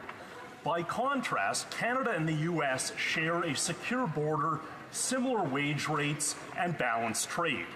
If Mexico does not ratify, will the Canadian government amend the replacement protocol so that we can ratify the new NAFTA bilaterally with our largest trading partner? Good question. Honourable Parliamentary Secretary to the Minister of Foreign Affairs. Thank you, Mr. Speaker. I'd like to thank the member opposite for his question and for his hard work on this. I know he cares and thinks deeply about it. The issue of the border between the United States and Mexico is a bilateral issue between the U.S. and Mexico. The Mexican president has confirmed that Mexico will continue with their ratification of the new NAFTA. The new NAFTA, of course, is important for certainty in the North American economy. As we've always said, we will move in tandem with our partners to the greatest extent possible. Thank you. Good. Minister of Finance. Mr. Speaker, point of order. Mr. Speaker, pursuant to Standing Order 83-1, I wish to table a notice of Ways and Means motion respecting an act to amend the customs tariff and the Canadian International Trade Tribunal Act. Pursuant to Standing Order 83-2, I ask that an order of the day be designated for consideration of the motion. Hear, hear. The Honourable Parliamentary Secretary of the Minister of Social Development is rising on a point of order.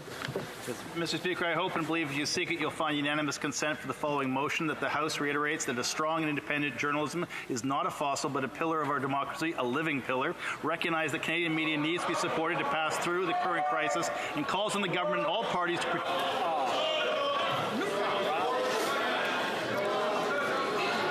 Order. Order. Order.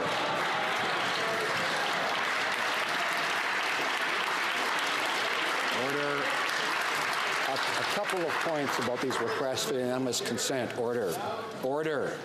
Members will may recall that I made a statement on this issue recently, a request for unanimous consent. When a member presents that, in fact, we expect that, in fact, there will be, because the member has consulted all the parties and they've gotten that consent. Now, it is important that the House hear the request and what it's about. But it's also true that if it's clear there's no consent, then we may not hear the whole motion. And that's not brand new tradition here. It's been the practice before now. So we're going to. There was no unanimous consent for that. So we're now going on to a division. It being 3:07 p.m. pursuant to order made on Tuesday, May 28, 2019, the House will now proceed to the taking of the deferred recorded divisions on the motions at report stage of Bill C-93. Calling the members.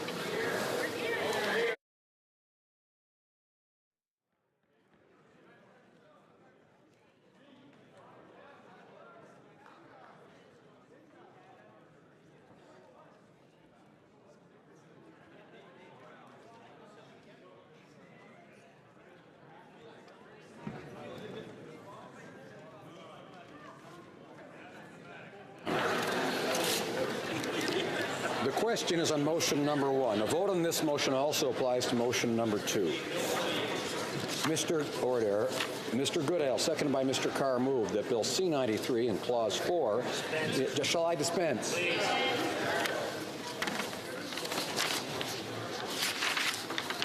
All those in favor of the motion will please rise.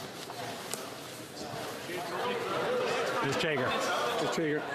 Madame Joly. Madame Joly. Mr. Goodale. Mr. Goodale. Monsieur Rodriguez. Mr. Rodriguez. Ms. Petitpas-Taylor. Ms. Petitpas-Taylor. Ms. Murray. Ms. Murray. Mr. Morneau. Mr. Morneau. Monsieur Lametti. Mr. Lametti. Ms. Bennett. Ms. Bennett. Mr. Baines. Mr. Baines. Ms. Haidu. Ms. Haidu. Mr. Hussein. Mr. Hussein. Mr. Regan. Mr. Regan. Mr. Blair. Mr. Blair. Ms. Tassi. Ms. Tassi. Mrs. Jordan. Mrs. Jordan. Ms. Mahichuk. Ms. Mahichuk. Mr. Casey Cumberland Colchester. Mr. Casey Cumberland Colchester. Mr. Easter. Mr. Easter. Mr. McKay. Mr. McKay. Mr. Nault. Mr. Nault. Mr. Eiking. Mr. Eiking. Mrs. Lockhart. Mrs. Lockhart. Mrs. McCrimmon. Mrs. McCrimmon. Ms. Jones. Ms. Jones. Mr. Algabra. Mr. Algabra. Mr. Carr. Mr. Carr. Ms. Gould. Ms. Gould. Mr. Sohi. Mr. Sohi. Mr. Holland. Mr. Holland. Mr. Champagne. Mr. Champagne. Ms. Duncan Etobicoke North. Ms. Duncan Etobicoke North. Monsieur Duclos. Mr. Duclos. Ms. McKenna. Ms. McKenna. Madame Neboutillier. Madame Neboutillier. Madame Bibot. Madame Bibot. Mr. Wilkinson. Mr. Wilkinson. Mr. Kusner. Mr. Kusner. Mr. Casey Charlottetown. Mr. Casey Charlottetown. Mr. Vaughan. Mr. Vaughan. Monsieur Serré. Monsieur Serré. Monsieur Miller-Ville-Marie le Sud-Ouest île des Sœurs. Monsieur Miller-Ville-Marie le Sud-Est île des Sœurs. Monsieur Chiffquier. Mr. Chiffquier. Mr. Bagnall. Mr. Bagnall. Mr. Paradis. Mr. Paradis. Mr. Scarpalagia. Mr. Scarpalagia. Mr. Sims. Mr. Sims. Ms. Ratanzi. Mr. Stanzi. Monsieur Fergus. Mr. Fergus. Mr. Anna de Sangari. Mr. Anna de Sangari. Ms. Goldsmith-Jones. Ms. Goldsmith-Jones. Ms. DeMoff. Ms. DeMoff. Monsieur Lefebvre. Mr. Lefebvre. Mr. Mendocino. Mr. Mendocino. Mr. Dogood. Mr. Dogood. Mr. Lemuda. Mr. Lemuel. Monsieur McKinnon-Gatineau. Mr. McKinnon-Gatineau. Mr. Beach. Mr. Beach. Monsieur Lightbound. Mr. Lightbound. Ms. O'Connell. Ms. O'Connell. Ms. Cara. Ms. Cara. Mr. Varani. Mr. Varani. Mr. Fraser Central Nova. Mr. Fraser Central Nova. Ms. Young. Ms. Young. Mrs. Schultz. Mrs. Schultz. Monsieur Vandal. Mr. Vandal. Monsieur Poisson. Monsieur Poisson. Mr. De Corsi. Mr. De Corsi. Mrs. Romanato. Mrs. Romanato. Monsieur Massé Avignon Lamatis Matem Matapédia. Monsieur Massé Avignon Lamatis Matem Matapédia. Monsieur Hébert. Monsieur Hébert. Mr. Dhaliwal. Mr. Dhaliwal. Mr. Pescasolido. Mr. Pescasolido. Monsieur Duboul. Monsieur Duboul. Mr. Leslie. Mr. Leslie. Mr. Aldag. Mr. Aldag. Mr. Amos. Mr. Amos. Monsieur Arsenault. Monsieur Arsenault. Mr. Aria. Mr. Aria. Monsieur Ayoub. Mr. Ayoub. Mr. Badaway. Mr. Badaway. Monsieur Bayless. Monsieur Bayless. Madame Lapointe. Madame Lapointe. Mr. Biddle. Mr. Biddle. Mr. Boissonneau. Boissonneau. Mr. Bossio. Mr. Bossio. Mr. Bertina. Mr. Bertina. Monsieur Breton. Mr. Breton. Mr. Chen. Mr. Chen. Mr. Bruzen. Mr. Bruzen. Ms. Dillon. Ms. Dillon. Monsieur Drouin. Monsieur Drouin. Ms. Zarowitz. Ms. Zarowitz. Mr. Assassi. Mr. Assassi. Monsieur El Khoury. Monsieur El Khoury. Mr. Ellis. Mr. Ellis. Mr. Erskine Smith. Mr. Erskine Smith. Mr. Elson. Mr. Elson. Mr. Finnegan. Mr. Finnegan. Mr. Fisher. Mr. Fisher. Mr. Fonseca. Mr. Fonseca. Mr. Fragascatos. Mr. Fragascatos. Mr. Fraser West Nova. Mr. Fraser West Nova. Mr. Garretson. Mr. Garrison. Mr. Graham. Mr. Graham. Mr. Hardy. Mr. Hardy. Mr. Harvey. Mr. Harvey. Mr. Housefather. Mr. Housefather. Ms. Hutchings. Ms. Hutchings. Monsieur Yakino. Mr. Yakino. Mr. Johari. Mr. Johari. Ms. Khalid. Ms. Khalid. Mr. Levitt. Mr. Levitt. Mr. Long. Mr. Long. Mr. Longfield. Mr. Longfield. Ms. Ludwig. Ms. Ludwig. Mr. May Cambridge. Mr. May Cambridge. Mr. McDonald. Mr. McDonald. Mr. McKinnon Coquitlam Park Coquitlam. Mr. McKinnon Coquitlam Park Coquitlam. Mr. Morrissey. Mr. Morrissey. Mr. Oliver. Mr. Oliver. Monsieur Ouellet. Mr. Ouellet. Mr. Peterson. Mr. Peterson. Monsieur Picard. Mr. Picard. Monsieur Rioux. Monsieur Rioux. Monsieur Rabillard. Mr. Rabillard. Ms. Rudd. Ms. Rudd. Mr. Rumi. Mr. Rumi.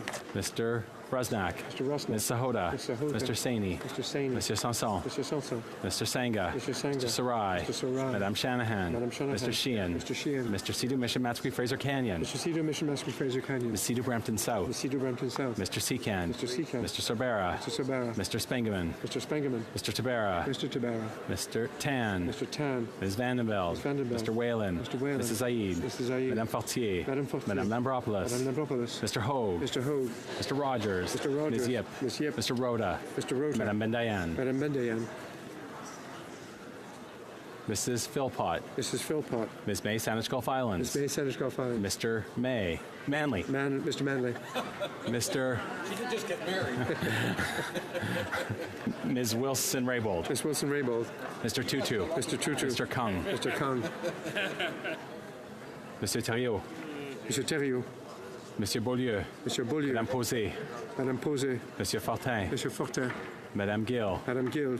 Monsieur Barcelou-Duval. Monsieur Barcelou-Duval. Monsieur Bernier. Monsieur Bernier. Je retourne à Monsieur Plamondon. Monsieur Plamondon. All those opposed to the motion will please rise. Mr. Scheer. Mr. Scheer. Mr. Nicholson. Mr. Nicholson. Ms. Finley. Ms. Finley. Ms. Gladue. Ms. Gladue. Mr. Allison. Mr. Allison. Mr. Bazan. Mr. Bazan. Mr. Kent. Mr. Kent. Mr. O'Toole. Mr. O'Toole. Mr. Reyes. Mr. Reyes. Ms. Bergen. Ms. Bergen. Mr. Poliev. Mr. Poliev. Mr. Delted. Mr. Delted. Mrs. Block. Mrs. Block. Mr. Fast. Mr. Fast. Ms. Rempel. Ms. Rempel. Mrs. McLeod, Kamloops, Thompson, Caribou. Mr. McLeod, Kamloops, Thompson, Caribou. Mr. Barlow. Mr. Barlow. Monsieur Berthold. Mr. Berthold. Monsieur Martel. Mr. Martel. Monsieur Paulus. Mr. Paulus. Mr. Albus. Mr. Albus. Mr. Chong. Mr. Chong. Mr. Workington. Mr. Workington. Mr. Strahl. Mr. Strahl. Mrs. Stubbs. Mrs. Stubbs. Ms. Harder. Mrs. Harder. Mrs. Vecchio. Mrs. Vecchio. Mrs. Wong. Mrs. Wong. Mr. Kelly. Mr. Kelly. Monsieur Godin. Mr. Godin. Monsieur Clark. Mr. Clark. Mr. Reed. Mr. Reed. Mr. Lukiski. Mr. Lukiski. Mrs. Wagenthal. Mrs. Wagenthal. Mr. Nader. Mr. Nader. Mr. Brassard. Mr. Brassard. Mr. Sweet. Mr. Sweet. Mr. Genera. Mr. Genera. Ms. Alislev. Ms. Alislev. Madame Boucher. Madame Boucher. Mr. Carey. Mr. Carey. Mr. Hoback. Mr. Hoback. Mr. Falk Provencher. Mr. Falk Provencher. Mr. McGuire. Mr. McGuire. Mr. Kimmich. Mr. Kimmich. Mr. Yurdega. Mr. Yurdega. Mr. Tilson. Mr. Tilson. Mr. Calkins. Mr. Calkins. Mr. Jennis. Mr. Jennis. Mrs. Gallant. Mrs. Gallant. Mrs. Falk, Battleford's Lloydminster. Mrs. Falk, Battleford, Lloydminster. Mr. Albrecht. Mr. Albrecht. Mr. Arnold. Mr. Arnold. Monsieur Genereux. Mr. Genereux. Monsieur Gould. Monsieur Gould. Mr. Waugh. Mr. Waugh. Mr. Schmale. Mr. Schmale. Mr. Macaulay Edmonton West. Mr. Macaulay Edmonton West. Mr. McKenzie. Mr. McKenzie. Mr. Shields. Mr. Shields. Mr. Diot. Mr. Diot. Mr. Leipert. Mr. Leipert. Mr. Vierson. Mr. Vierson. Mr. Weber. Mr. Weber. Mr. Motts. Mr. Motts. Mr. Benson. Mr. Benson. Mr. Lloyd. Mr. Lloyd. Mr. Barrett. Mr. Barrett. Mr. Davidson. Mr. Davidson. Mr. Stanton. Mr. Stanton. Monsieur Lausanne Stormont Dundas South Glengarry. Mr. Lausanne Stormont Dundas South Glengarry. Mr. Van Kestern. Mr. Van Kestern. Mr. Shipley. Mr. Shipley. Mr. Aglinski. Mr. Aglinski. Mr. Miller, Bruce Gray, Owen Sound. Mr. Miller, Bruce Gray, Owen Sound. Mr. Singh. Mr. Singh. Mr. Massey, Windsor West. Mr. Massey, Windsor Mr. West. Julian. Mr. Julian. Ms. Benson. Ms. Benson. Ms. Kwan. Ms. Kwan. Monsieur Caron. Monsieur Caron. Madame Brosseau. Madame Brosseau. Madame Sans Souci. Madame Sans Souci. Ms. Blaney, North Island, Powell River. Ms. Blaney, North Island, Powell River. Monsieur Dubé. Monsieur Dubé. Monsieur Aubin. Monsieur Aubin. Monsieur Nantel. Monsieur Nantel. Monsieur Choquette. Monsieur Choquette. Mr. Blakey. Mr. Blakey. Mr. Duval. Mr. Duval. Mr. Johns. Mr. Johns. Ms. Hardcastle. Ms. Hardcastle. Mr. Cullen. Mr. Cullen. Mr. Stetsky. Mr. Stetsky. Madame Quash. Madame Quash. Madame Boutin Sweet. Madame Boutin Sweet. Mr. Christofferson. Mr. Christopherson. Madame Hughes. Madame Hughes. Mr. Weir. Mr. Weir. Mr. Clement. Mr. Clement.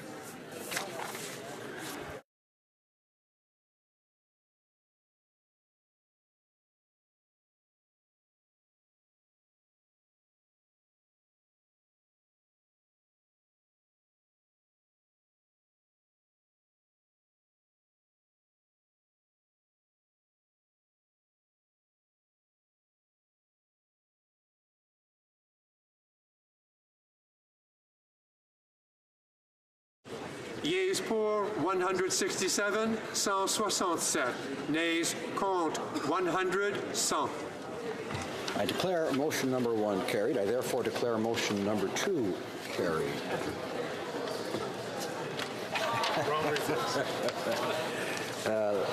The mise au voix porte sur le motion.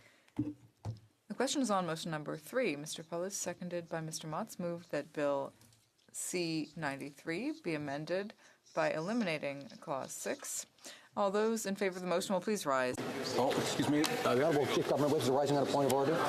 If you seek it, you will find consent to apply the result of the last vote to this vote, with Liberal members voting against. The Honourable Member for Chilliwack Hope. Thank you, Mr. Speaker. We agree to apply, and with Conservatives voting yes. The Honourable Member for Berthier-Masquinongé. Mr. Speaker, we agree to apply, and the NDP will be voting no. The Honourable Member for Montcalm. Mr. Speaker, we agree to apply the vote, and we will be voting yes. The Honourable Member for Beauce. Mr. Speaker, we'll be voting for. Party agrees to apply, with the Green Party voting no. A member for Markham Stouffville. Dependent member agrees to apply, voting no. Member for Vancouver Granville. Mr. Speaker, this member agrees to apply and will be voting no. Member for Nunavut. Speaker, always happy to agree to apply and will be voting no. The Honourable Member for Calgary Skyview. I'm voting no, thank you. The Honourable Member for Regina Louvain. The CCF agrees to apply and will be voting no. The Honourable Member for Parry Sound Muskoka. Parry Sound Muskoka agrees to apply and is voting yes.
Yeas pour 85, 85.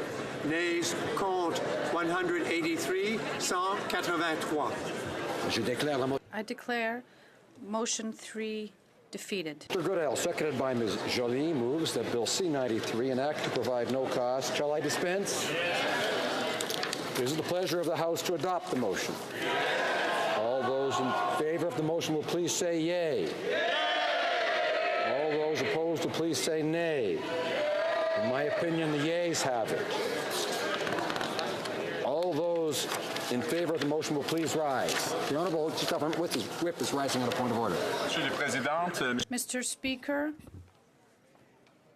I don't know if I think there's be unanimous consent that the results of the previous vote to apply to this vote, the Liberal members voting in favor. Conservatives will agree to apply and will be voting yes. Honourable Member for Berthier-Maskinongé, we agree to apply, and the New Democrats will vote no.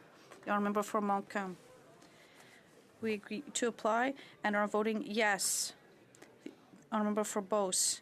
Mr. Speaker, our Popular Party agrees and to apply and is voting yes.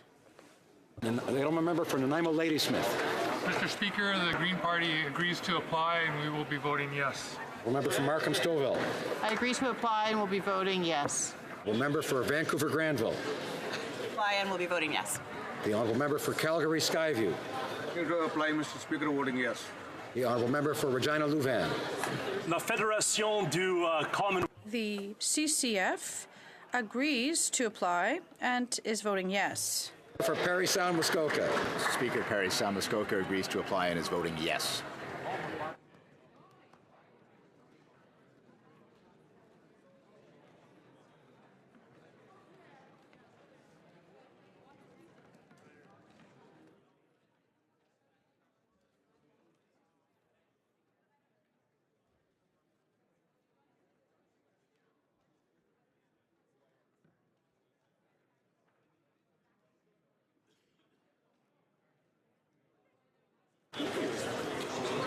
Yeas pour 244, 244.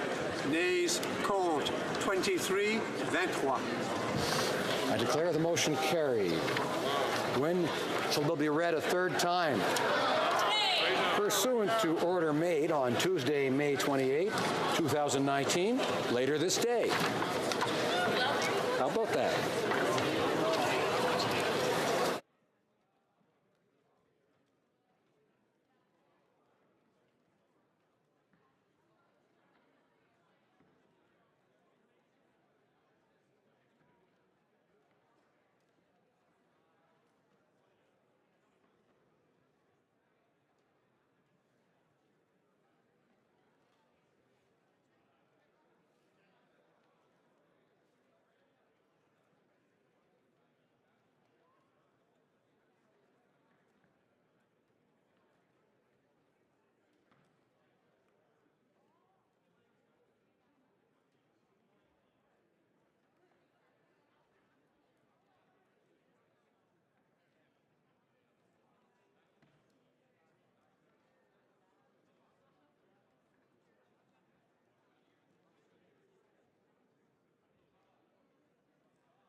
Tabling of documents. Pursuant to clause, we're presenting to the House the annual report of the Conflict of Interest Act and the Office of Conflict of Interest and Ethics Commissioner for the year ending March 31st, 2019. The Government House Leader. Yes, Mr. Speaker, pursuant to Standing Order 36, Bracket 8, I have the honour to table in both official languages the government's responses to 26 petitions. Introduction of government bills. Statements by ministers. Reports from interparliamentary delegations. Reports from committees. The Honourable Member for Cumberland Colchester. Thank you very much, Mr. Speaker. And I have the honor to present in both official languages the 24th report of the Standing Committee on Health entitled Tackling the Problem Head-On, Sports-Related Concussions in Canada. Pursuant to Order 109, Standing Order 109, the committee requests that the government table a comprehensive response to this report. And I just want to say the subcommittee held 13 meetings, received 20 briefs, and heard from 42 witnesses over the course of the study. The subcommittee heard from some very high-profile witnesses, including Mr. Gary Bettman, Commissioner of the National Hockey League, and NHL Hall of Famers Eric Lindros and the Honourable Ken Dryden. The subcommittee made 13 recommendations, which the Standing Committee has now approved. I'd like to thank the members of the subcommittee for their hard work over the past few months to make this historic report possible. Okay. The Honourable Member for Pitt Meadows, Maple Ridge. Thank you, Mr. Speaker. I have the honor to present in both official languages the 16th report of the Standing Committee on Industry, Science and Technology entitled Statutory Review of the Copyright Act. Pursuant to Standing Order 109, the committee requests that the government table a comprehensive response to this report. Mr. Speaker, I'd also like to thank all committee members, all those that appeared before committee, those that took the time to meet with us on our 5-city tour, and those that took the time to submit online documents. The committee consulted a broad range of stakeholders to ensure as many perspectives could be considered. In all, we held 52 meetings, heard 263 witnesses, collected 192 briefs, and received more than 6,000 emails and other correspondence.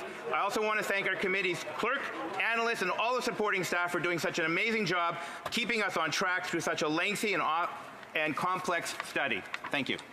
The Honourable Member for Central Okanagan's Milkameen Nicola. Mr. Speaker, I first want to thank everyone who came before the committee and submitted briefs, as well as the analysts who supported our work. This was a substantial report and one that I believe is full of largely positive recommendations to ensure that innovation can thrive and Canadians can have access to the content that they want.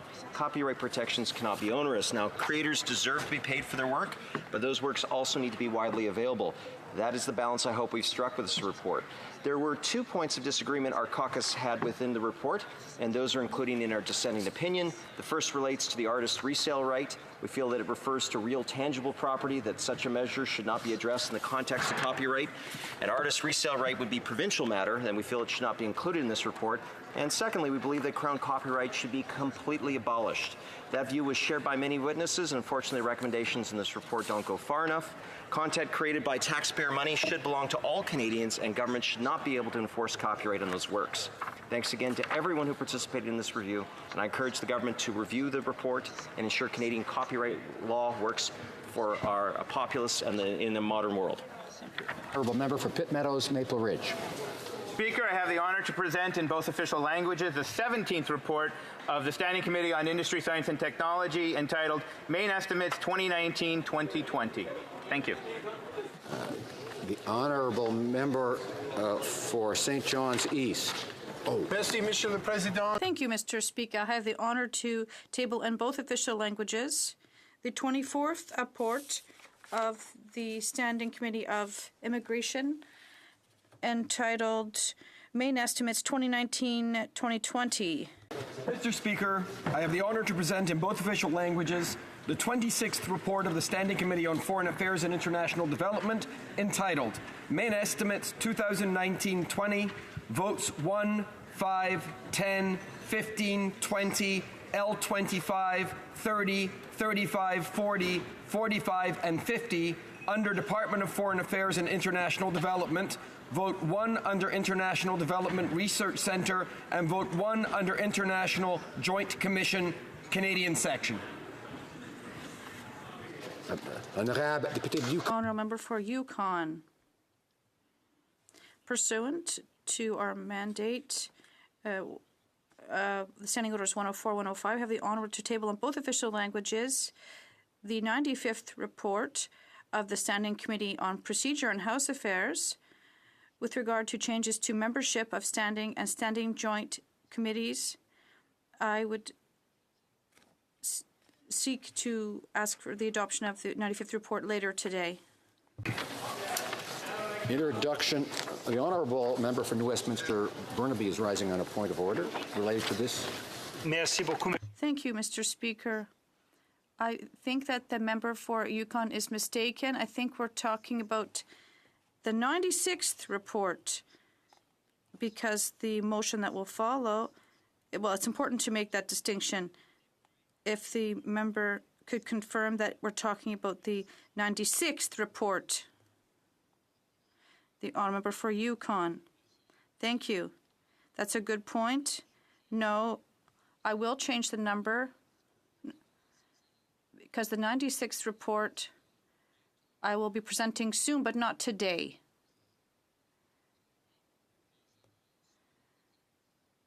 Inaudible for the interpreter.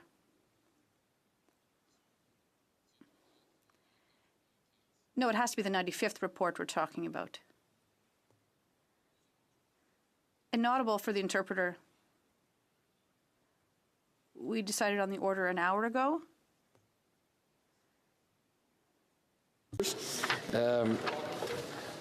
First, no introduction of private members' bills.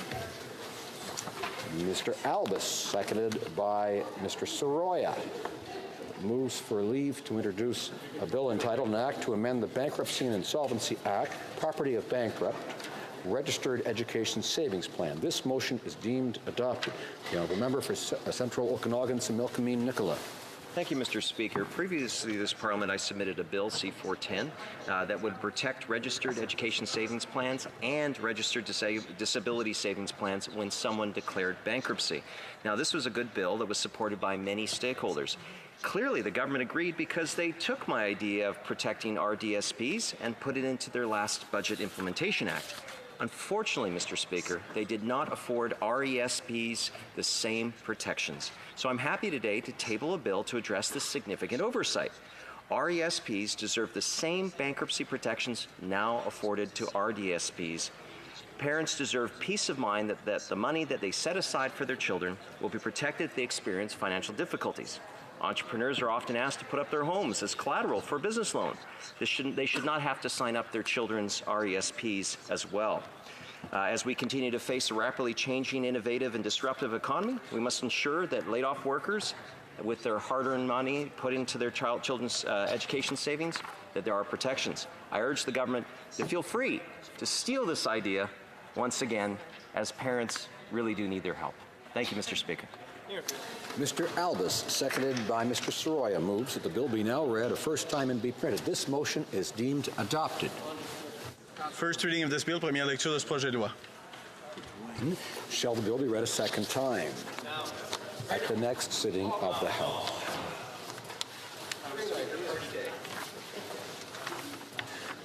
Première lecture du projet. First reading of Senate public bills. Motion. Motions. The honourable member for Yukon. Mr. Speaker, I'd like to seek unanimous consent, and I propose that the 95th report of the Standing Committee on Procedure and House Affairs be adopted.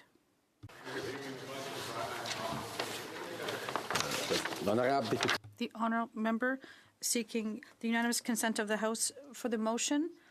Yes, we did hear the statement, and does it please the House to adopt this motion? Carried. Presenting petition. The honourable member for Calgary, Nose Hill, to whom I think we want to offer congratulations for the recent action. Thank you, Mr. Speaker. I will convey that to my new spouse. Thank you. I'm here today to table a position on behalf of my community. Many people have expressed their extreme displeasure that I share with the state of the equalization formula in Canada, given that the government has tabled punitive legislation against Alberta's energy sector. Many people in Alberta feel that the equalization formula is no longer justified in its current state, and therefore I table a petition on behalf of my community asking the government to cancel Bill C-69 and launch a study into the economic impact of the equalization formula. Thank you. The honourable member for Rimouski-Témiscouata Basque. Mr. Speaker, I'd like to table in this House a petition that is asking the government to ensure universal access to employment insurance. 35% of women who are unemployed do not have access to it, as do 52% of men. So I would like them to strengthen the current program to make it more universal and making eligibility at 3 weeks with a minimum threshold that is lower. 70% of the salary should be based on the best 12 weeks of employment. So this petition was signed by citizens in many regions of Quebec. Presenting petitions, the honourable member for Kitchener Centre. Thank you, Mr. Speaker. I have a petition signed by over 1,500 people from across the Kitchener-Waterloo region and from communities as far away as Vancouver and even Yellowknife. They call upon this House to support Bill S-214 and ban the sale and manufacture of animal-tested cosmetics and their ingredients in Canada. They note that doing so would harmonize our cosmetic safety regulations with those of the EU and other nations who have already switched to using alternative safety tests like India, Switzerland, and New Zealand. This petition has been duly certified, and I'm proud to affix my signature and endorse it. Thank you, Mr. Speaker. Presenting petitions, the honourable member for Selkirk Interlake Eastman. Thank you, Mr. Speaker, and I'm pleased to present petition E2126 with almost 750 names on it. That's in support of my private member's bill, Bill C-266, the bill for Respecting Families of Brutalized Persons Act. And as you recall, Mr. Speaker, this bill would guarantee that those individuals who were abducted, sexually assaulted, and murdered by their murderer, that individual would right now currently can get parole at year 23. What the bill does and what the petitioners are calling upon Canada to do is to pass the bill to give the courts the power to increase parole and eligibility up to 40 years to ensure that families aren't re-victimized. This bill is fair, it is just, and it's compassionate. Presenting petitions, présentation de pétition, the honourable member for Nanaimo Ladysmith. Thank you, Mr. Speaker. It's an honor today to present two petitions. The first one calls upon the House of Commons to adopt a national poverty elimination strategy, thereby ensuring Canadians a suitable quality of life and opportunity to succeed. The second petition comes from youth asking for more to be done to avert disastrous climate change. Your youth petitioners and those who care deeply about youth call upon the House of Commons to take meaningful steps to support the future of young Canadians and fulfill Canada's obligation under the Paris Agreement by adopting a detailed climate action strategy that includes science-based targets for greenhouse gas reduction with a plan to meet them, including but not limited to eliminating fossil fuel subsidies, implementing a comprehensive and steadily rising national carbon price beyond 2022 that rises to $150 a ton by 2030, and redirecting investments into renewable energy systems, energy efficiency, low-carbon transportation, and job training. Thank you. Presenting petitions, présentation de pétition, the honourable member for Calgary Rocky Ridge. We'll go to Saskatoon West next. Thank you, Mr. Speaker. I'm delighted to table this petition, which calls upon the government to reverse its decision to change the medical questionnaire that has resulted in making it more difficult for veterans to access treatment for PTSD.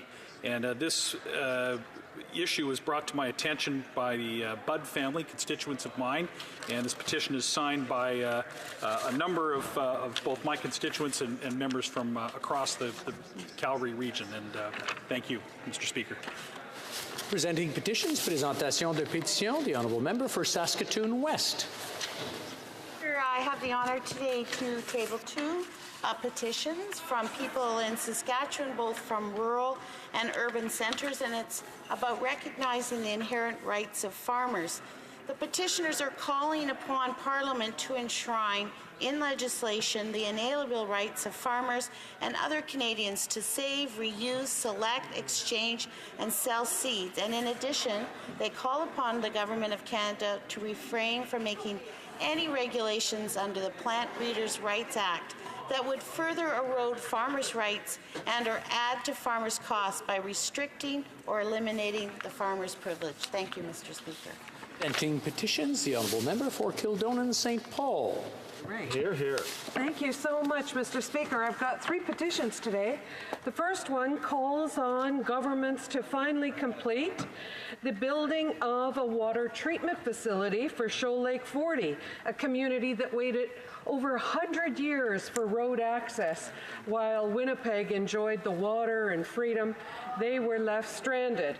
And now they're looking for a water treatment plant, and the citizens mostly from my riding in Winnipeg are calling for the water treatment plant to be built.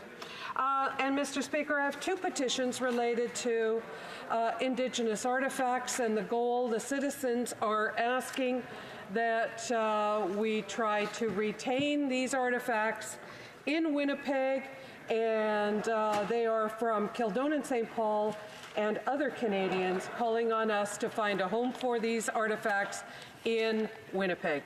Thank you, Mr. Speaker. Presenting petitions, the Honourable Member for Regina Luvan.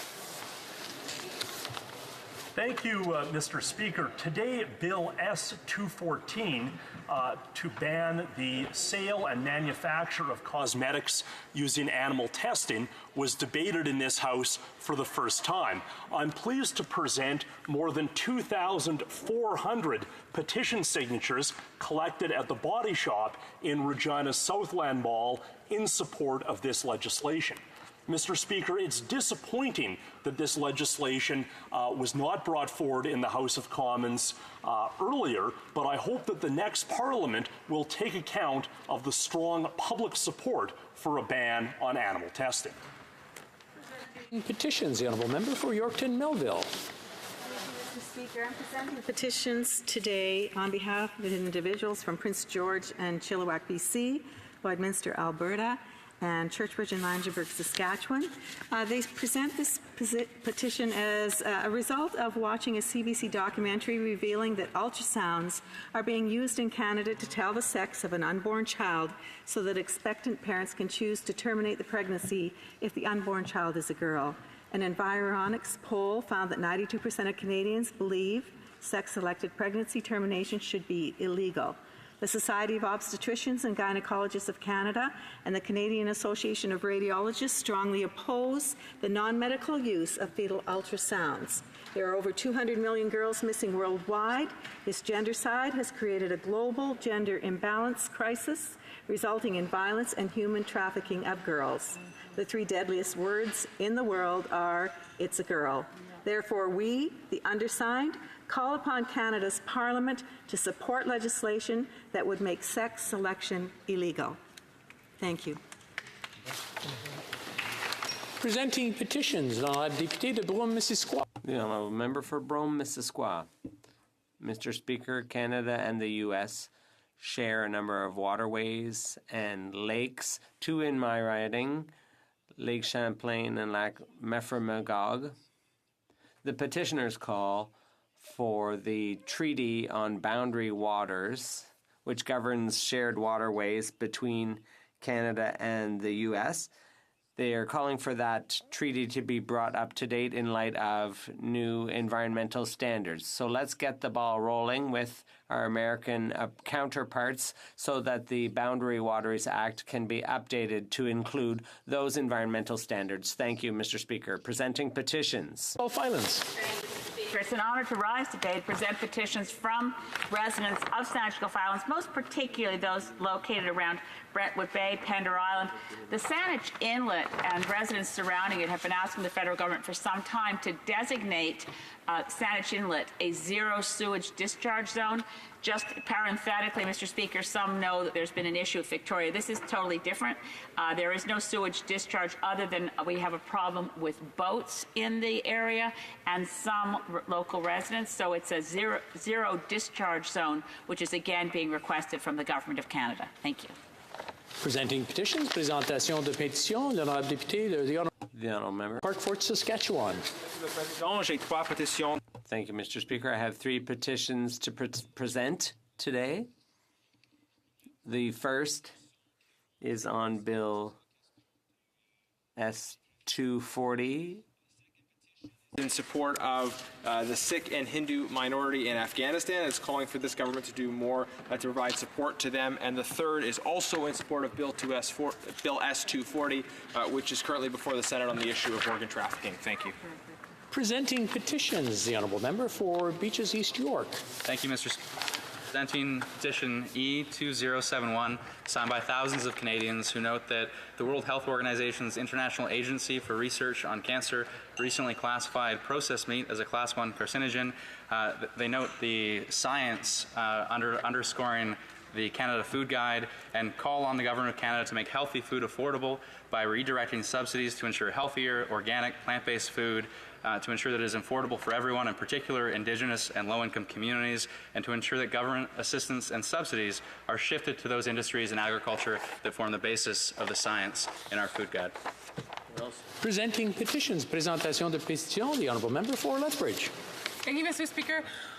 The first petition that I am bringing to the House today has to do with Bill S-240, which would combat the scourge of forced organ harvesting that takes place worldwide, but in particular in China. That was presented by the member for Sherwood Park for Saskatchewan as his private member's bill, and so this petition would support that. The other petition that I would be bringing to the House today is in support of Afghanistan's hard-pressed Sikh and Hindu minorities. Calling on this government, I should say, to create a special program to allow these minorities to receive private sponsorship in order to be able to come to Canada directly. This would give them the opportunity to call Canada home and therefore receive a place of safety and refuge. Presenting petitions, présentation de pétitions, presenting petitions. Questions on the ordered paper. The Honourable Parliamentary Secretary to the Government House Leader. Thank you, Mr. Speaker. I would ask that all questions be allowed to stand at this time, please. Sorry. We have a point of order. The Honourable Member for... Oh, I'm sorry. Is it agreed first? Oh, sorry. Is it agreed? Agreed? Agreed. The Honourable Member for Beaches East York has a point of order. Speaker, if you seek it, I believe you'll find unanimous consent that notwithstanding any standing order or usual practice of the House, Bill S-214, an act to ban cosmetic testing on animals, be deemed read a second time and referred to committee. Does the honourable member have unanimous consent of the House to move the motion? No. No, I'm afraid he doesn't have unanimous consent. Orders of the day.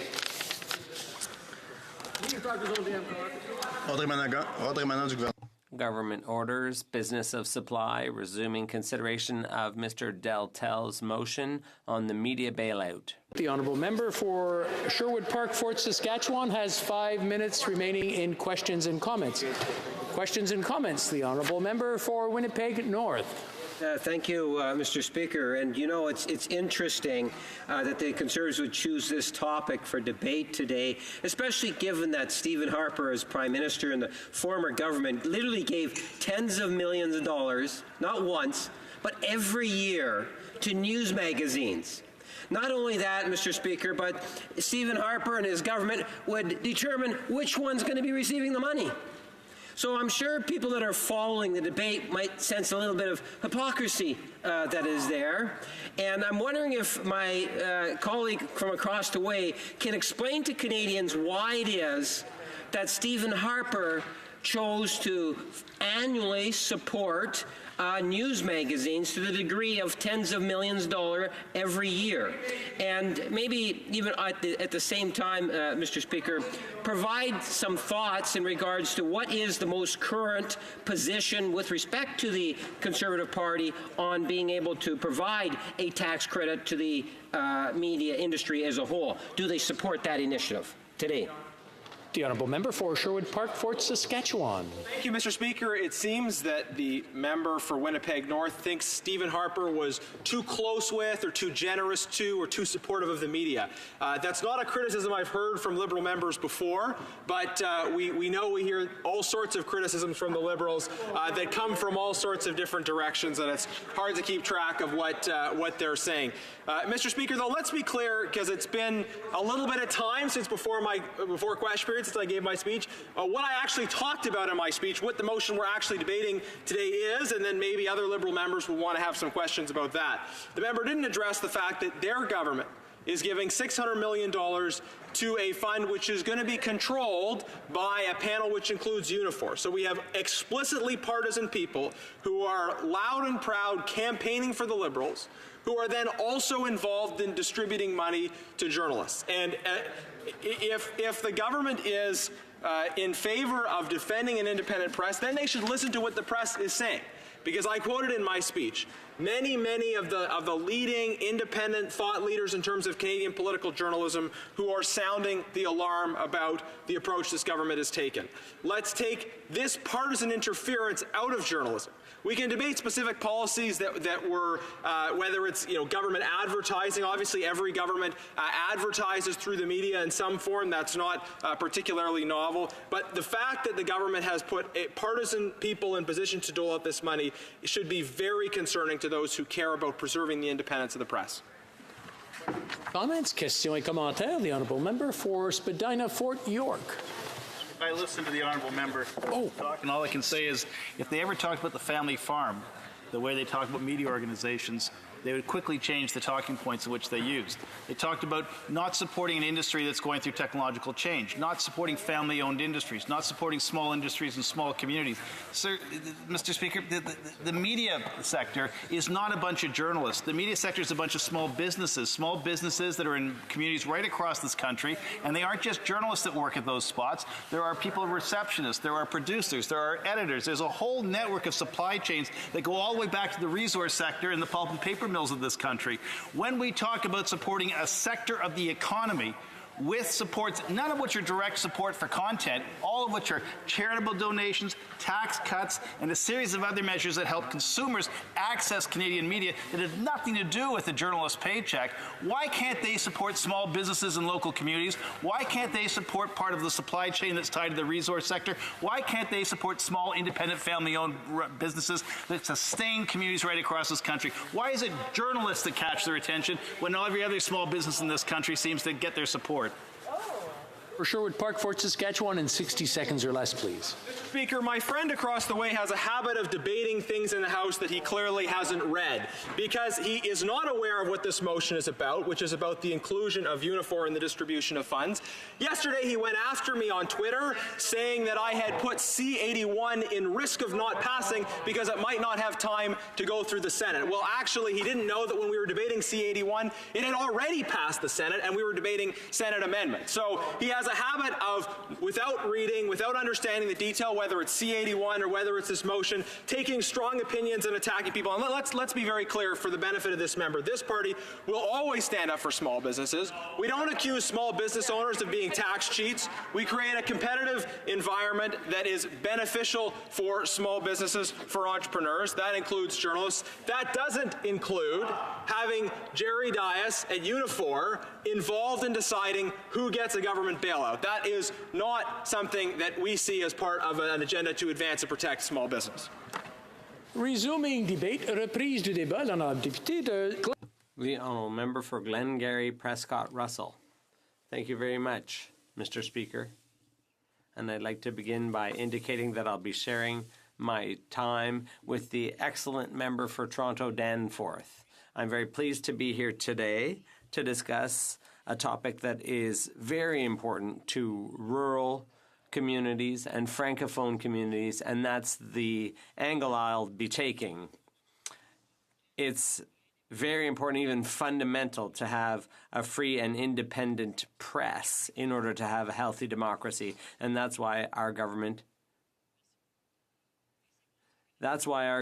has shown leadership by announcing steps that will enable Canadians to continue to have access to reliable news sources. Mr. Speaker, later this year, Canadians will vote on their next government. As in each election, Canadians will rely on the independence and reliability of the news in order to make an enlightened choice. Mr. Speaker, can you imagine an election campaign without media coverage? Could you reasonably think that this would be a step forward for democracy? The answer is self-evident. In the same way, Could we imagine that Canadians would be better served if we didn't have a strong, free and independent press to oversee government and hold it accountable? Once again, the answer is obvious. Mr. Speaker, you would be hard-pressed to find a healthy democracy that doesn't have free and independent press. Conversely, unfortunately, it's easy enough to draw up a long list of dictatorships and authoritarian regimes for whom freedom of the press remains unfathomable. Mr. Speaker, those who criticize our government's record believe that a laissez-faire approach is the best solution to guarantee free and independent press. These are the same people who criticize the CBC. They think journalists can be bought, that they're corruptible. This conspiracy theory is insulting to Canadian journalists who deserve better than that type of prejudice. Here on this side of the House, we are clearly not of that view. We respect journalists and their work. We trust their integrity. We know they're professionals. We also have one conviction, and that is that a bankrupt press is not a free one. If the media industry is going through a serious crisis. In the past decade, over 200 community newspapers and some 40-odd daily newspapers have gone out of business. According to StatsCan, over 10,000 reporter positions have disappeared over that same period, and the crisis is worsening. In the industry, cost-cutting measures and downsizing are not exceptional. They're quite the norm in both small and large media outlets. For example, the Globe and Mail, Canada's biggest daily newspaper, recently announced job cuts in order to reduce operating costs by $10 million a year. No industry player is immune. Since 2008, overall annual media revenues have dropped by 42%. This drop is primarily attributable to a more than 60% decline in advertising revenues. In 2017, annual ad revenues for Canadian newspapers were $1.7 billion less than 10 years previous. This is a significant loss that has shaken up the entire industry. More and more advertisers are turning to online sources, but online media are unfortunately not cashing in on this windfall. These changes are having a direct impact on the quantity, quality, and diversity of reported news to which Canadians have access. In many communities across the country, there's been a decline in coverage of newsworthy items. Particularly, access to local news has been compromised in many communities in rural areas, following the closure of many outlets and job losses. And on this point, Mr. Speaker, we're talking about holding government accountable, not just federally, but also provincially and municipally and locally. It's important to have free and reliable, strong media there because they're the ones holding the lowest levels of government accountable in our communities. I wanted to stress this point because this is a serious threat to the health and vitality of our democracy. If we don't do anything, other newspapers will go out of business, and the coverage of issues of public interest will decline. This crisis may only get worse. Our rural communities will be the first to suffer. Minority groups, particularly those in minority language settings, will be seriously impacted, like in my riding in Glengarry, Prescott, Russell, where most constituents are Francophones living in a minority situation. This would be the worst time to sit on our hands. We can't just bow down and allow market forces to dictate the outcome as our friends opposite would have us do. I would add that we're in an era where the internet is the tool of choice for Canadians to access diverse content, including news content. And the sources are often doubtful, to say the least. It's not new. It's also not news that social media is notoriously efficient in spreading fake news. More than ever, we need reliable news reporting to be a counterweight to the misinformation and fake news which is rife on social media across the country. Mr. Speaker, our government has committed to supporting journalism and to ensuring that it fully respects press independence. We kept that promise and we will continue to do so. Many Western democracies have established policies and programs to support print media without hampering press independence. If others have done it, we can do it too.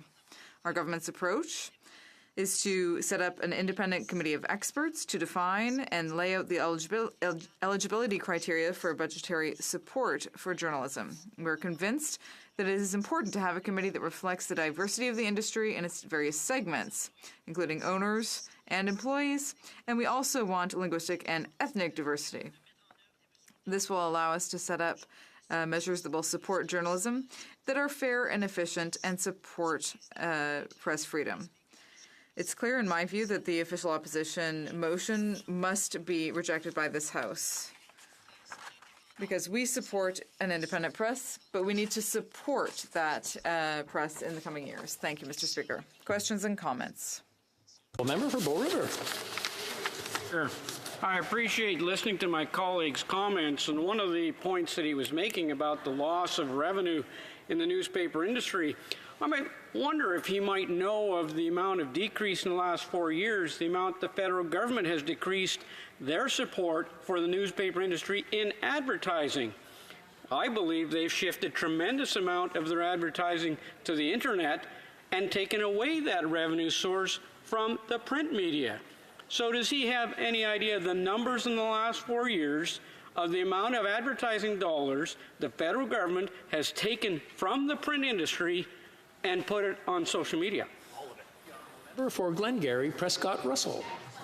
I want to thank my honourable colleague for his question, and he would know, of course, having been here for more than one mandate, that particular policy of moving advertising to the internet started under his own government.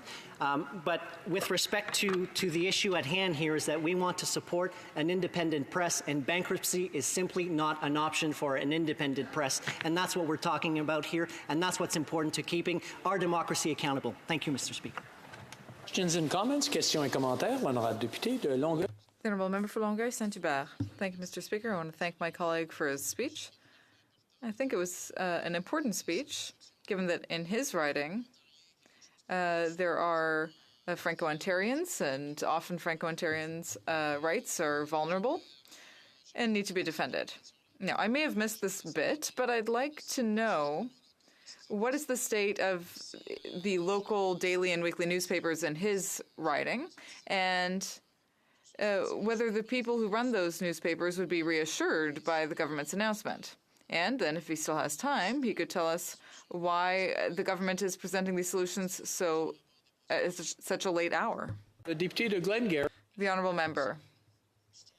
Thank you very much. I want to thank my colleague for his question. Well, the state of journalism has obviously changed over the last few decades. Before, journalists were available at press conferences, and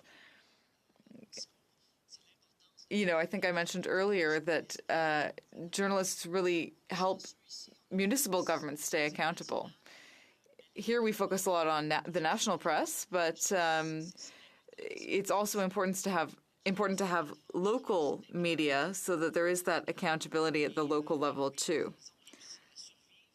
Yes, they've managed to survive. And yes, they will benefit from some of the announcements that we've made, but there's still a lot of work to be done to ensure that we have a free, reliable, and independent press in Canada, and particularly in our official language minority communities. Thank you. Questions et commentaires. The Honourable Member for Toronto Danforth. Merci, Monsieur Président. Thank you, Mr. Speaker.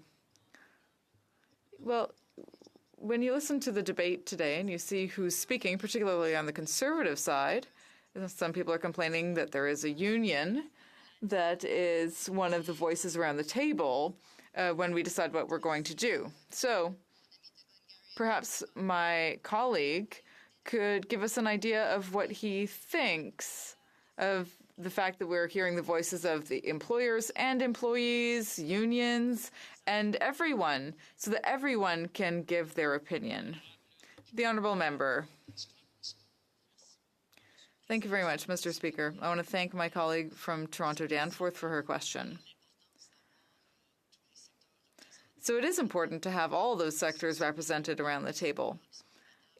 Yes, there are employers, there are francophone newspapers, there are people representing ethnic newspapers in Canada, and it's important to have them there too. And yes, it's also important to have unions who represent employees. And I think that the criticism aimed at this union, which is just one voice out of 8, is really misguided. We need to have them around the table. We need to have the employees have a voice. Thank you. Resuming debate, reprise du débat, l'honorable député de... The honourable member for, Toronto Danforth. Thank you, Mr. Speaker. And I rise today in opposition to the Conservative opposition motion presently being debated. The issue of the media, how to properly support the media, is something that I have had the opportunity to work on and think about quite deeply over the past years that I have been here in Ottawa. I am a member of the Standing Committee on Canadian Heritage. When we started, one of our first studies was in fact on local media. And it was an in-depth study where we really looked at what should we be doing. We heard from media across our country, from the unions, the employees, we heard from the business owners, and they all spoke to us about a need to ensure that we continue to have a vibrant local media across our country. And I would really like to thank the chair of the committee at the time, the MP for Vancouver Centre, as she led us through it. We made 20 recommendations, and included in those recommendations were in fact the very items that we found in Budget 2019. About making changes to the Tax Act to allow for not-for-profit media or foundations to have charitable status, and about tax credits. So in fact, that came, it's really nice to be able to see work being done in committee and seeing how that can translate into policy going forward. As well, I'd like to mention that when we were doing that study, Mr. Speaker, there was a study also by the Public Policy Forum from Shattered Mirror. It was called the Shattered Mirror. And interestingly, as part of that study, they also included a review of the Copyright Act's fair dealing rules to strengthen the rights of news originators to control their intellectual property as one of the recommendations, as well as some of the recommendations that we had in the committee report on that. It's interesting that that Shattered Mirror report reflects future work that was done by the committee. I am now the chair of the committee, where we studied as well copyright and made recommendations on that issue. Now, it's funny, this very morning, I was reading the newspaper. I have it delivered to my house every day, reading the newspaper and thinking about what we were going to be saying in the debate. It's not a fossil. Newspapers are not fossils. These are the ways that Canadians get the news that we rely upon. And it has an important role in raising civic awareness and keeping Canadians informed.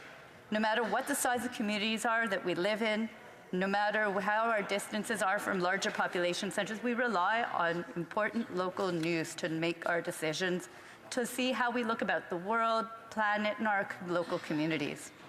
Today, Canadians still rely on newspapers and other news outlets, and we just changed a lot of the way we do it. I mentioned that I was reading a newspaper this morning in its physical form, but we also actually more and more are starting to scroll from article to article rather than turning one page to the other.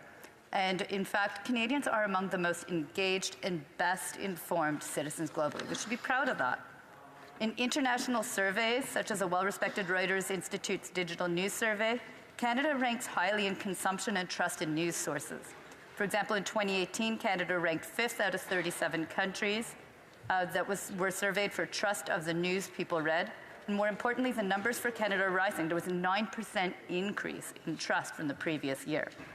The survey also showed that a majority of Canadians, 60% to be precise, are concerned about what is real and what is fake on the internet and when it comes to news. That's something that's really important, and Canadians are concerned about making sure that they are getting news that is in fact true. The whole issue of fake news has become something of a great concern. Another well-known measure of trust in the news is the International Edelman Trust Barometer. And this is an annual survey that confirms that digital news surveys results about trust. There was an increase in 8% in Canadians surveyed declaring trust in the news industry. Traditional news outlets like newspapers rank the highest at 71% level of trust, while news via social media is at the bottom with 31% of trust from Canadians. Now, most importantly, 21% of Canadians consume news regularly compared to the previous year. Clearly, the world is increasingly faced with misinformation and social media bots, and Canadians are relying more and more on trusted news outlets to deliver the honest and independent reporting on the issues of the day. The challenge that these outlets are facing, Mr. Speaker, is not one of trust levels, but it's rather about how we are consuming our news. It's the economic models that's been radically altered. In fact, we're hearing that from creators across industries. But today, when we're talking about the news, we are seeing that we're talking about a massive shift towards online news consumption. Today, only 9% of Canadians pay for online news, according to a Reuters survey. Canada ranks 27th out of 37 countries surveyed in that respect. Much needs to be done to encourage higher rates of online subscriptions. And that's really what is so interesting about the steps being taken, because the Fall Economic Statement of 2018 included measures specifically to encourage Canadians to subscribe to digital news outlets. Now, seeing what the shift is, the Fall Economic Statement was addressing that directly. With that type of a model of providing measures to encourage that Canadians subscribe, the choice remains with the individual Canadians as to whether or not to take a subscription with one outlet or the other. Now, they still have the choice. And as you know, Mr. Speaker, some of the outlets are more conservative, and some have actually been endorsing the opposition party over many of the last 4 cycles. And then others are more progressive. It's up to Canadians to choose which one they want to subscribe to. That's the model that's been put out there. We are also providing tax credits to these news outlets for the cost of employing professional journalists. And that is important. We need to ensure that we have support for these journalists and for this.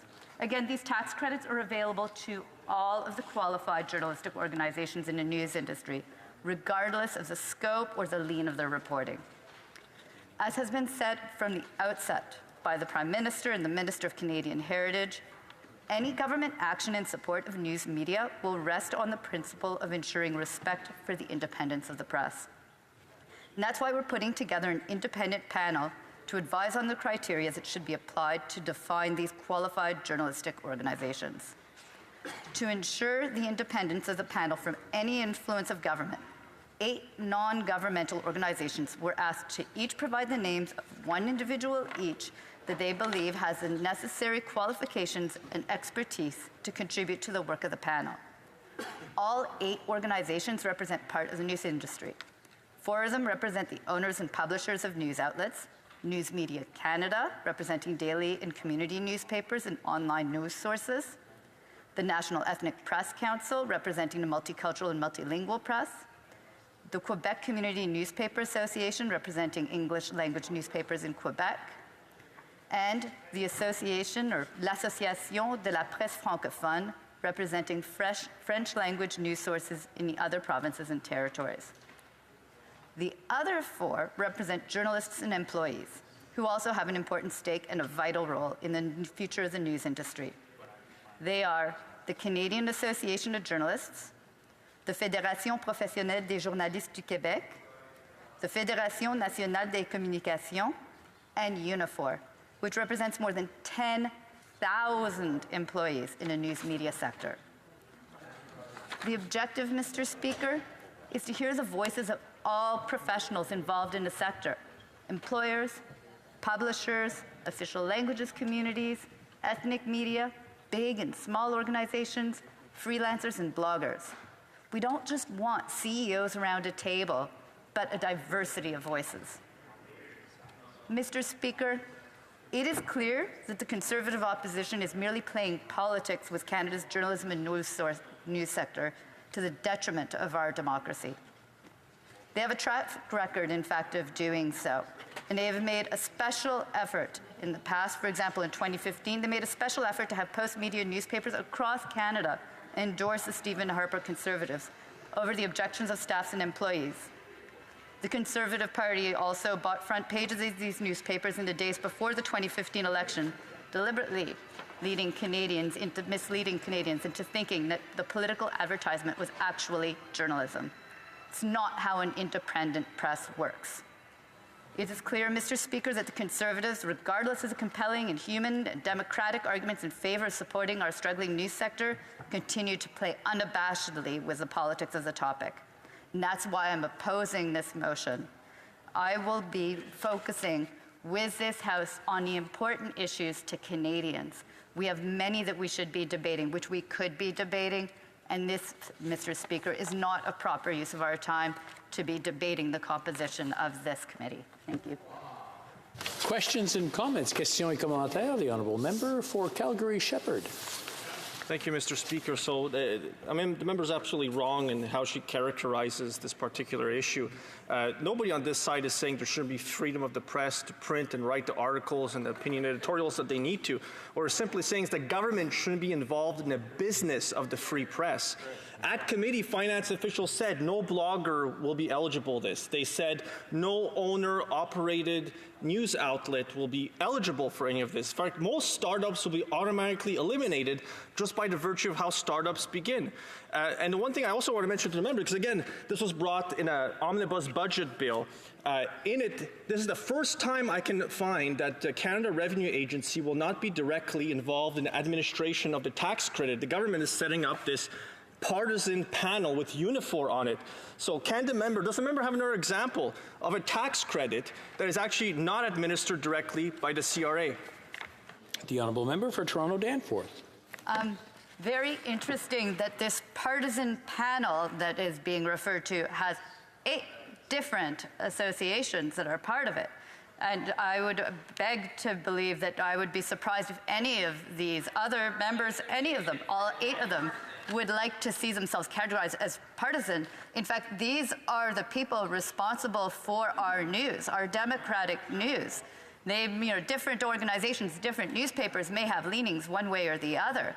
But if we are characterizing our newspaper sector as partisan, as represented by these 8 organizations that represent all sides and all parts of our media, that is a problem. Questions et commentaires. L'honorable député de Longueuil. The honourable member for Longueuil-Saint-Hubert. Thank you, Mr. Speaker. I want to thank my colleague for her speech and also for her good work in committee. We dealt with a lot of these subjects there. Now, I won't ask her the question that I've already asked today. In other words, how is it that they waited until the very last minute? There are already a lot of people who are trying to figure out if they're going to have to pack up on the weekend or not. I mean, it's crazy that we're talking about this at such a late hour. But once again, it's surprising to see that the Conservatives are saying that a union like Unifor is going to represent, is going to be present around the table, but they waited until the last minute to decide. So is she surprised to see the Conservatives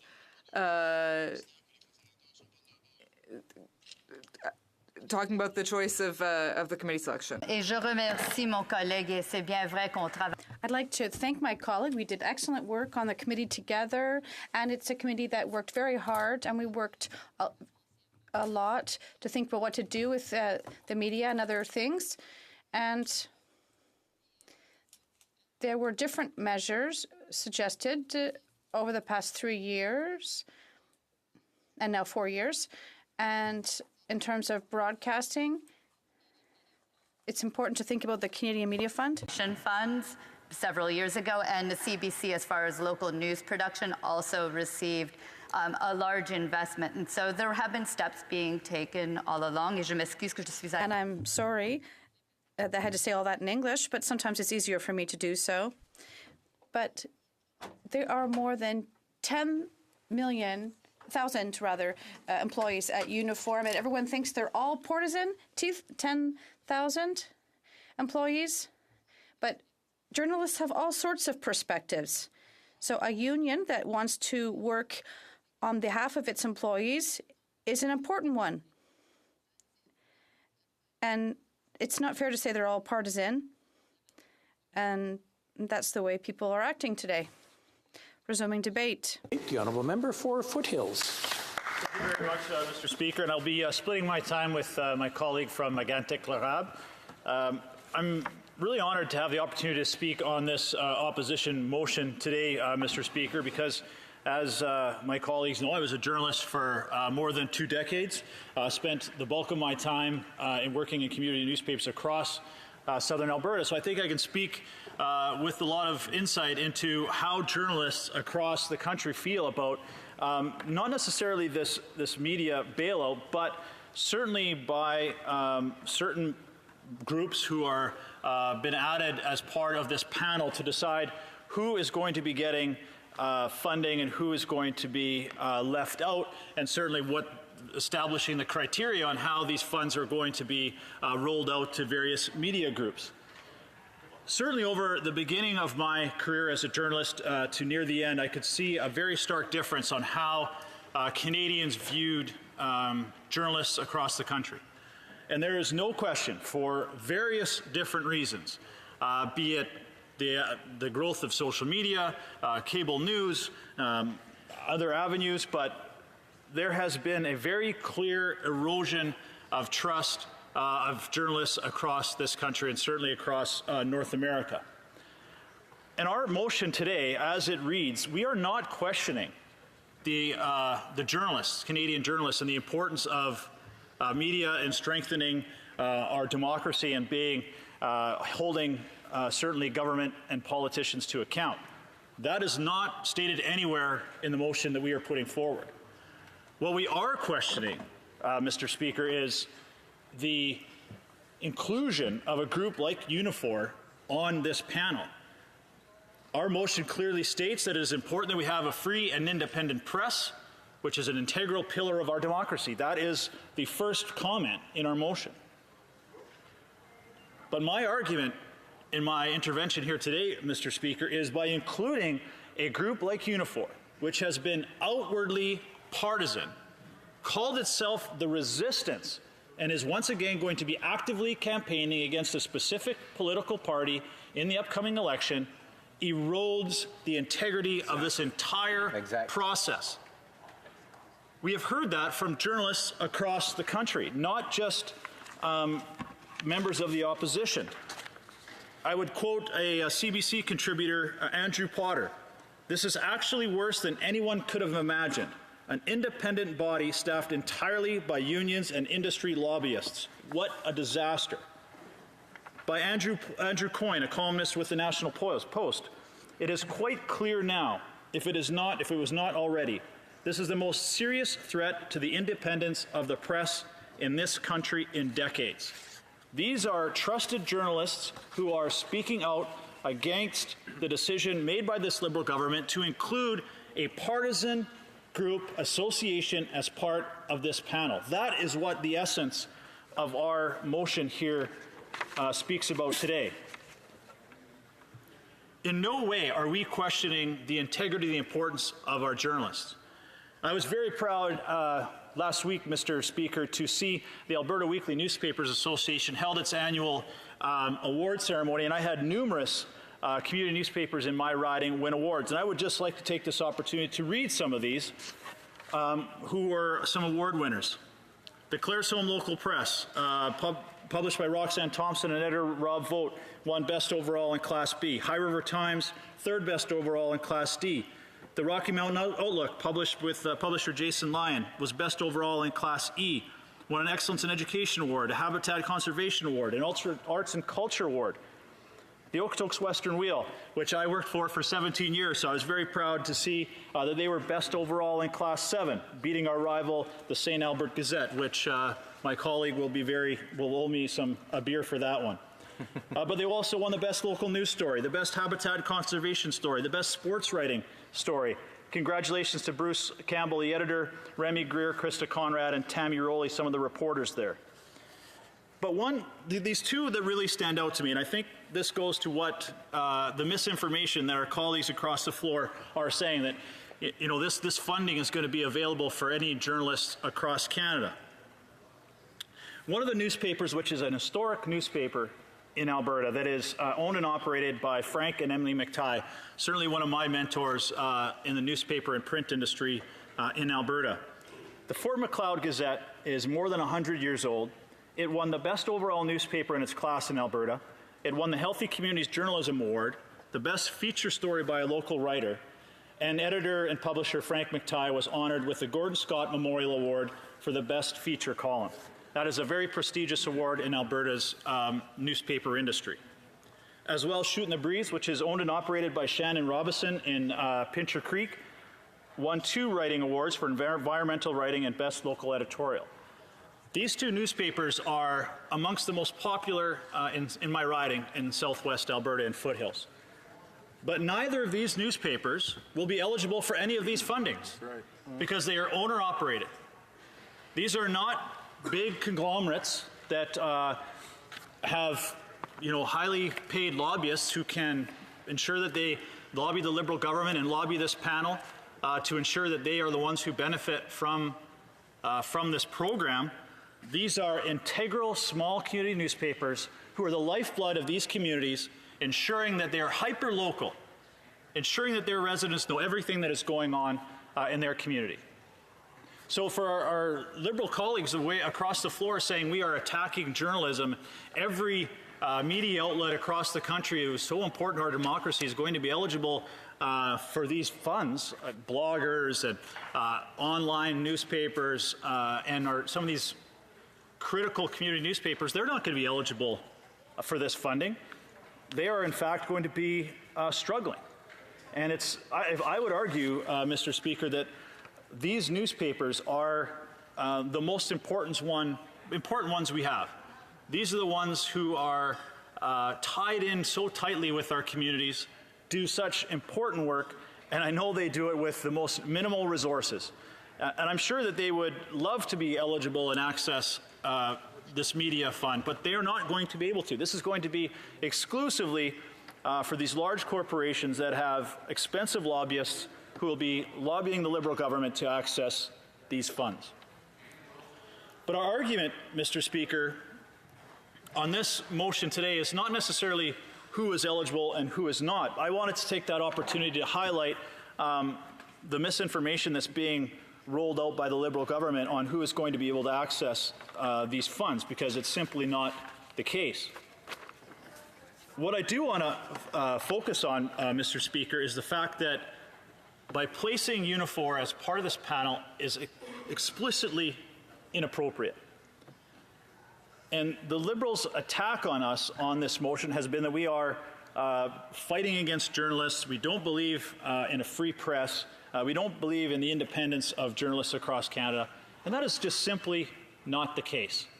We understand as well as anybody, especially those of us who come from rural constituencies and represent rural ridings, we understand how important our community newspapers are and how important they are to the success and health of our communities.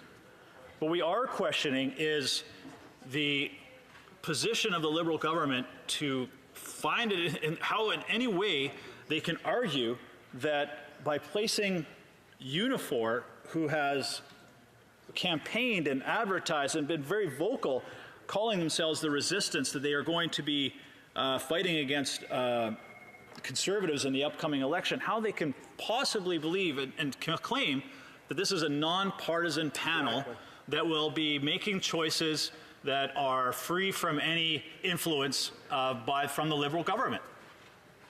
Jerry Diaz has been, he might as well be a member of Parliament representing the Liberal Party and sitting in this House. He was a key part of their negotiating team on NAFTA.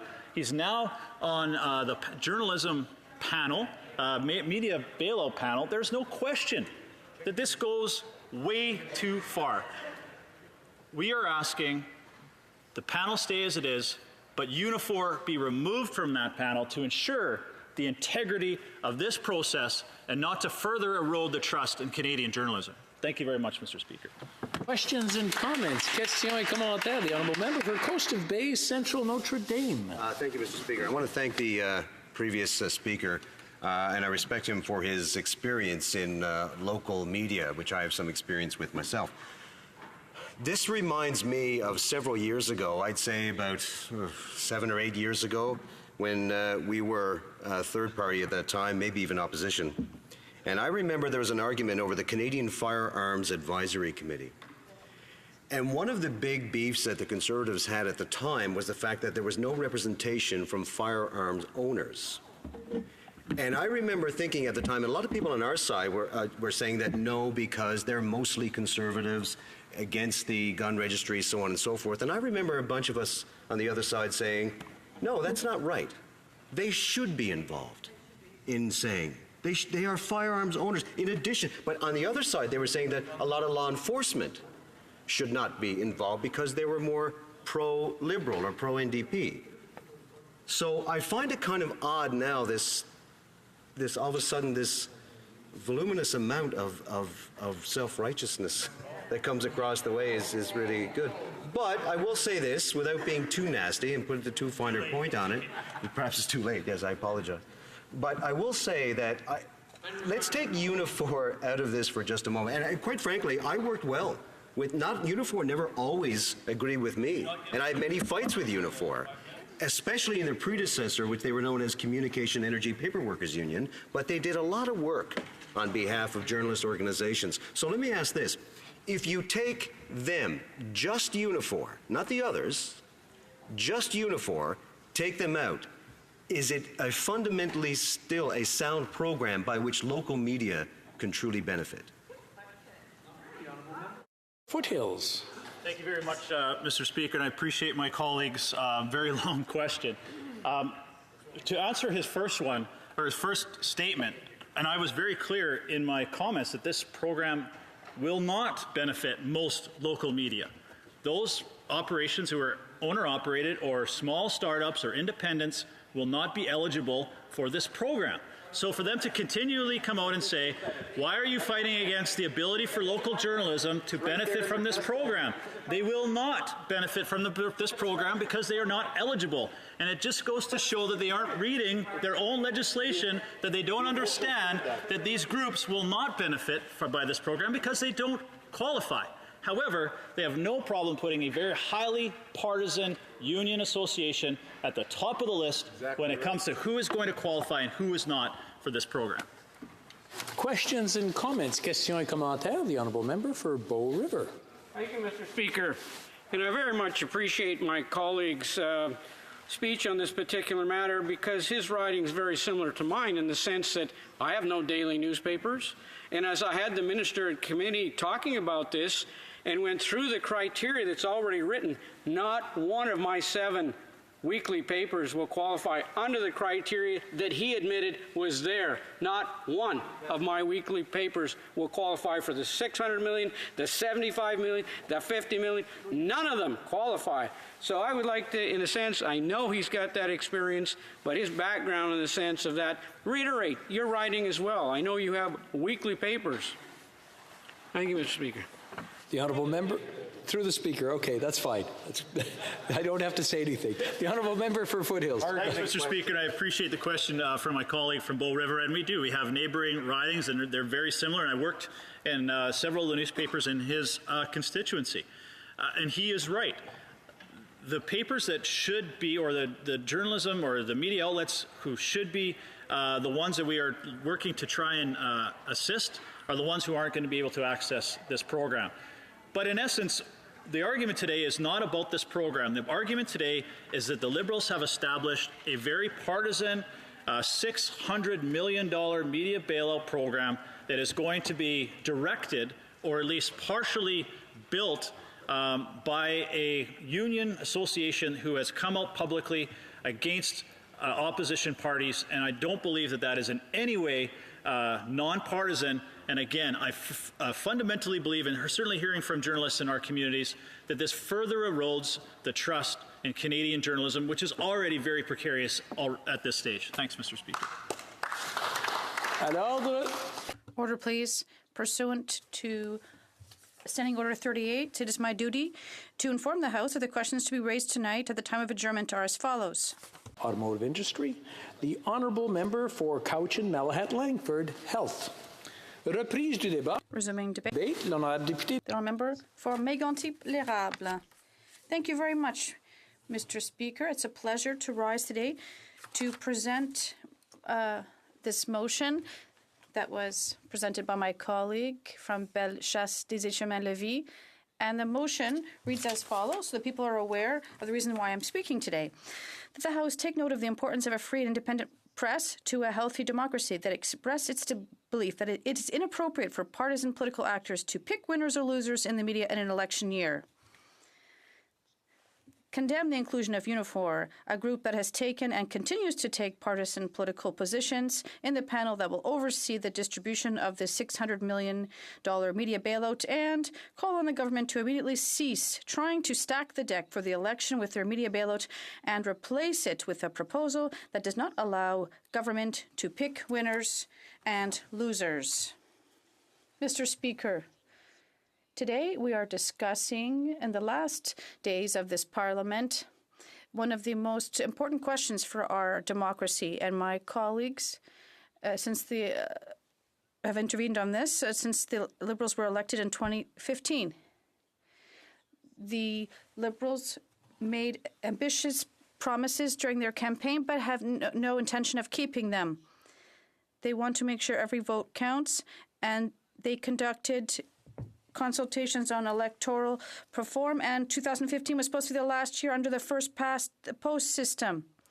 They wanted to hold open debates with free votes, with no vote, with no that they wouldn't use omnibus bills.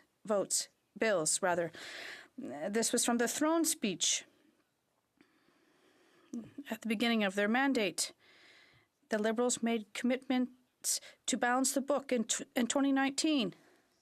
They said they would just run very small deficits and then return to balanced books in 2019. But now we've got really big deficits, and the Liberals are not even calling for a balanced budget. They've lost control of public spending. And to no surprise, their promise of an open, transparent government has not been fulfilled. And when a Liberal gets into power, they just want to protect their friends and break the rules if they speak up and justify their actions to Canadians with nice words, and they always detract from the issues that really matter to Canadians. The Honourable Minister of the Environment said in a bar recently what their policy is. If you say your message loud enough, people will believe you, Mr. Speaker. I'm quoting her with the translation. Mr. Speaker, a few Liberals examples of Liberals like to do. They like to do things in camera. And we've seen the minister's lack of ethics with the whole SNC Lavalin interference affair, and also more lately, the Norman affair. They tried to change the standing orders here for the House to favor who? The Liberal government.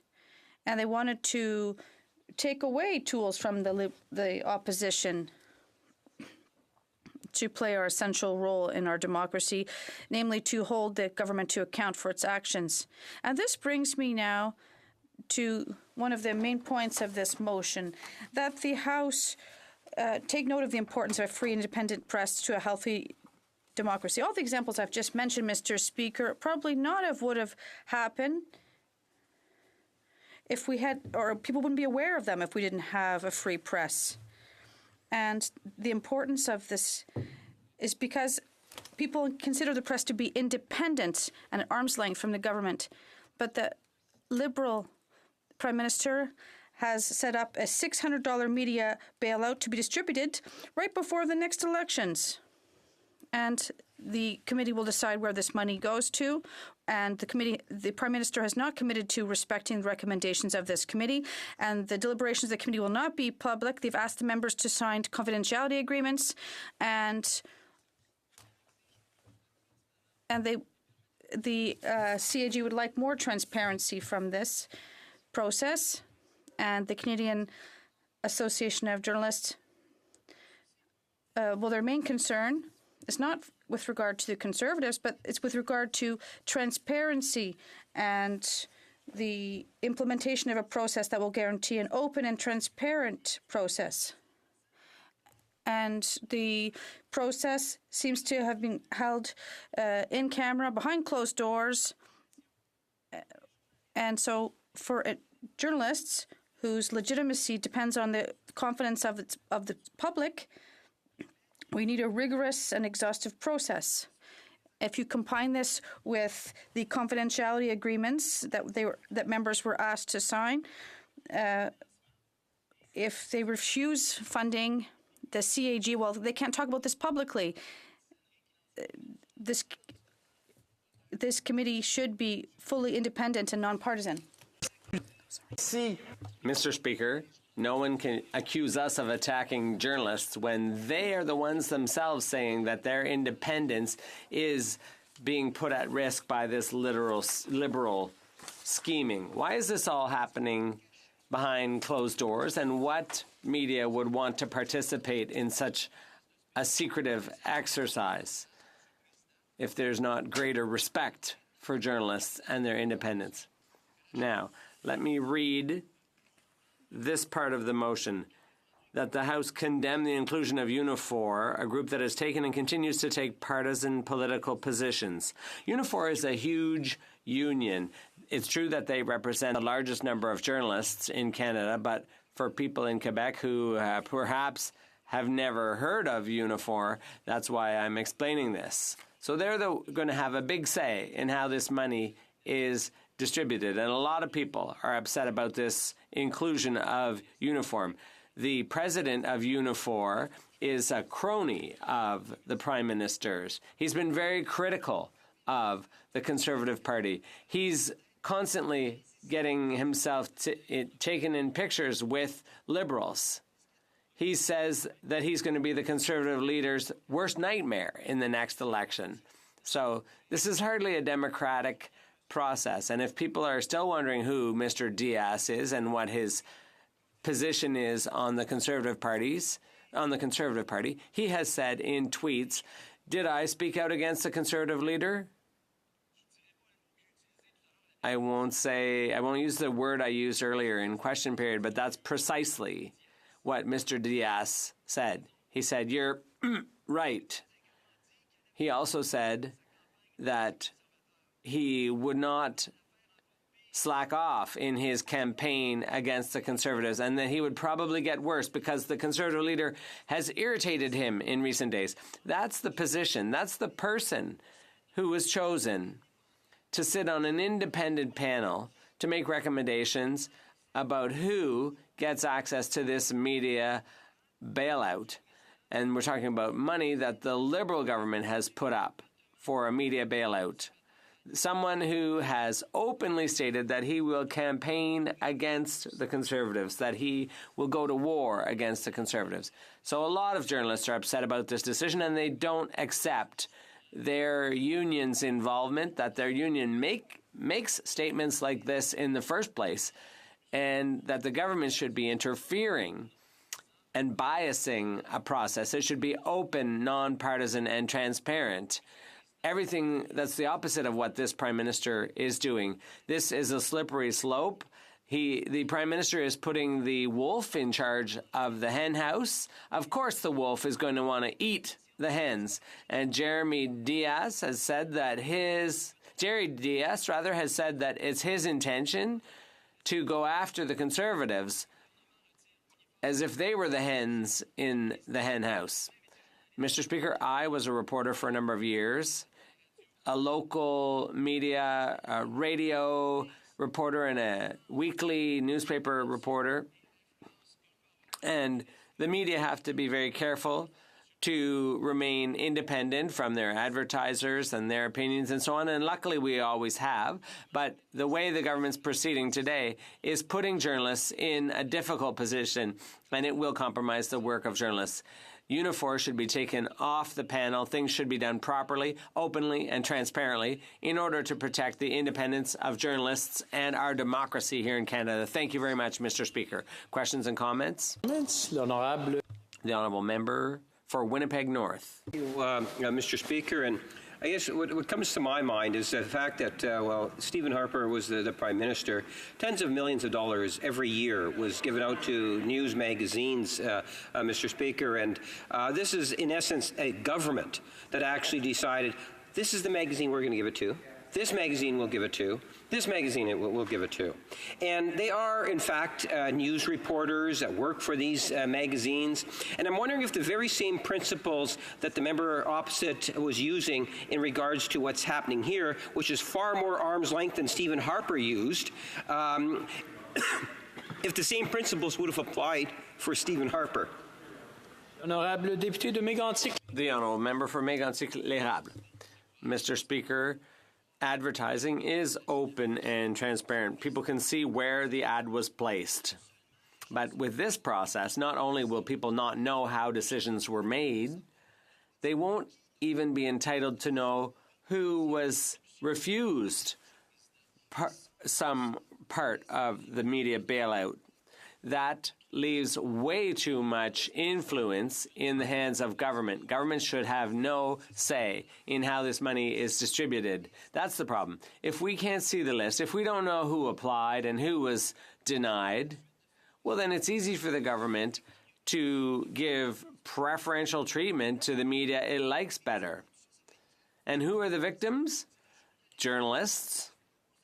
Because of bad decisions by this government, they'll come under pressure, and the public confidence in them will be shaken because there's a sense that some influence was brought to bear on decisions made behind closed doors. But they won't have had anything to do with it. Questions and comments? The Honourable Member for Trois-Rivières. I'd like to thank my colleague from Mégantic-L'Érable for his speech. And in Section 1 of his motion, I'm fully in agreement, Part A. But Part B, that's where we have a problem. And there's some terms in the way that motion is drafted that makes it impossible to either understand or support the motion. It says, express its belief that it's inappropriate for partisan political actors to pick winners and losers. Now, obviously, being politically involved it's hard to see that as a bad thing. I've taught civics for years, and getting involved politically is a good thing. And when you get involved politically, you have to take ideological stands on issues. And so if the committee has a balance of views, a balance of political stripes, that could solve the problem. But that's the whole idea of being involved politically. Secondly, it says, should not pick winners and losers in the media in an election year. Does that mean that if there were no election campaign, then it would be okay to pick winners and choosers from among friends of the Liberal or Conservative Party? The Honourable Member for Mégantic-L'Érable. I understand my colleagues, that phrase in an election year or with elections approaching. I can understand why this is worrisome to my colleague, and it's worrisome to the Liberals too, because it's very sensitive, it's very relevant, because they're trying at the very last minute to buy some influence in the media. The Liberals probably were anxious to spend this money because they're afraid the media would be, they've been struggling, they might be a little bit mad at this government. The Liberals claimed that the committee would be, that the media advisory panel would be independent, but one of the players is openly anti-conservative. That union has declared itself the official resistance to the Conservative Party, but this government has appointed them, and this government claims the panel is completely independent. That's not transparency. That's that's a cover-up. They're trying to stack the deck in their favor with for the next election. Resuming debate. Carry to the Minister of Families, Children and Social Development. Thank you, Mr. President. Before I begin, I would like on this particular day to just pay a bit of respect and reference to the Commission on Missing and Burned Indigenous Women and the important work they did reporting out today, in particular in the area of housing and the way in which we move people about Canada around public transportation. This issue is one that I can assure you all members of this House are seized of, and myself in particular understand the importance I have in my role as working on the housing file to make sure that part of the recommendations get fulfilled. It's also important to note, in terms of the Missing and Murdered Indigenous Women Commission, one of the reasons we know so much about this issue is because of Indigenous journalists in this country. If it wasn't for the voices of independent Indigenous journalists screaming at us to pay attention, the voices of victims may never have reached Parliament Hill. And for those brave journalists who stood by their sisters and their mothers and their aunties and their cousins, I want to thank the journalists who played a role in that. And I think that underscores why supporting journalism, independent journalism, community-based journalism is so profoundly important. We all live in a media environment where some of the loudest voices in Canada, and the names have been quoted today endlessly, are often heard in debate on the floor of the House of Commons. But some of the most important journalism in the country is done by some of the smallest and most independent of journalistic voices, and those, in fact, are the ones that are most at risk in the current media environment. And they're the ones, many amongst them, who have come to us and asked for us to deliver the work we're now speaking about. I emerged from that community of journalists. My first job as a journalist was at a community-based radio station, CKLN in Toronto. And if it hadn't been for the ability for that station to give someone who had no training a break, I would not have made my way from there to City TV, from there to CBC, and then back again to City TV and CP24 as a journalist. I would never have written for the Star and the Globe, and not the Sun. But I would never have gotten into some of the other broadcast organizations that I have. And I have to say that the survival of community-based journalism is at the heart of what I'm speaking to today. I also want to say that my riding is home to CBC headquarters, home to CTV News in Toronto, home to Chorus Entertainment, home to Toronto Star. I want to say that the City of Toronto has a GDP of $330 million. And to put that in context, Alberta has a GDP of $331 million. But in Toronto, digital media is the second largest employer. And in the cultural sector, that's a critical sector of workers that live in my riding, that find work in my riding, and are attached to those news organizations. And I think I have a responsibility to those workers, not just as former colleagues and as colleagues, not just as members of my own family, in terms of my sister as a journalist, and many members of my family, including my father, who's also a journalist. And I've grown up inside the industry, and I've watched it change over the last 30 years. And quite frankly, it scares me. Camera guys that I used to work with, whose shoulders are breaking down, whose backs are broken as well. And when you walk out and do a scrum, and you can see 4 or 5 former colleagues of mine working for different stations on short-term contracts, those are people that I, shared the birth of their first child with, went through the death of parents with. They're not just the writers whose names are being quoted here. Journalists and media corporations in this country hire people right through the workplace, from the receptionist to the people who clean up the coffee cups when the newsroom's gone to bed. It's the editors, it's the writers, it's yes, the people whose name get put on the byline, but there are hundreds and thousands, in fact, tens of thousands of people in this country whose jobs depend on having a strong independent media. And it's not just the large organizations in large cities. When you pull a small newspaper out of a small town, so much disappears when that newspaper goes quiet. So much disappears when a radio station stops producing independent news or putting the voice of new journalists on the air. We have to be smart about this and sensitive to that, because this is not just about the profession and the ethics of journalism. It's about the media, the health of media in this country. And the health of media in this country has never been more fragile and threatened by more forces. And we have never seen so many journals and radio stations and small TV stations disappear. And to hear the other side refer to them as fossils and just say, get with it, technology is changing. If you replaced media with the family farm, because so many of these businesses are small family-run businesses. So many of these independent newspapers are run by families from check to check. If we were to construct an advisory panel on the federal government to decide which sector of the family farm was to survive or not, and not appoint family farmers to that organization, the Conservatives would be the first person to scream at us, and they should be. If we were to do oil policy in this country and not put oil workers on the panel, that party would be the first one screaming at us. The fact that we put Unifor there, Unifor represents 12,000 people. Most of those 12,000 people have ordinary jobs doing good work for good pay with good benefits because of the union. That's who Unifor represents as much as any one of the opinion leaders that's being quoted in this debate. And those people deserve a voice in this process, and I will stand here and defend those people, because those people are what my career would have disappeared without. And I always, from the day I started working in the media, my father took me aside and told me about how you have to respect every single part of that production chain, otherwise it fails for you. I took that to heart, and I still take it to heart, and I still walk through those newsrooms and take a look at the face of fear in some of those newsrooms as the layoffs just cascade through year after year, month after month. We have a responsibility to all Canadian workers, and just because you happen to be a receptionist in a newsroom doesn't mean you're any different than a receptionist at an oil company or a receptionist at a feedlot. Every single person deserves the support of this Canadian government to make sure their livelihood, their communities are protected. And so what have we done? If you listen to this debate, and I listen to this debate as someone who's sort of spent, as I said, most of my lifetime as a working journalist, you'd think we are paying for content.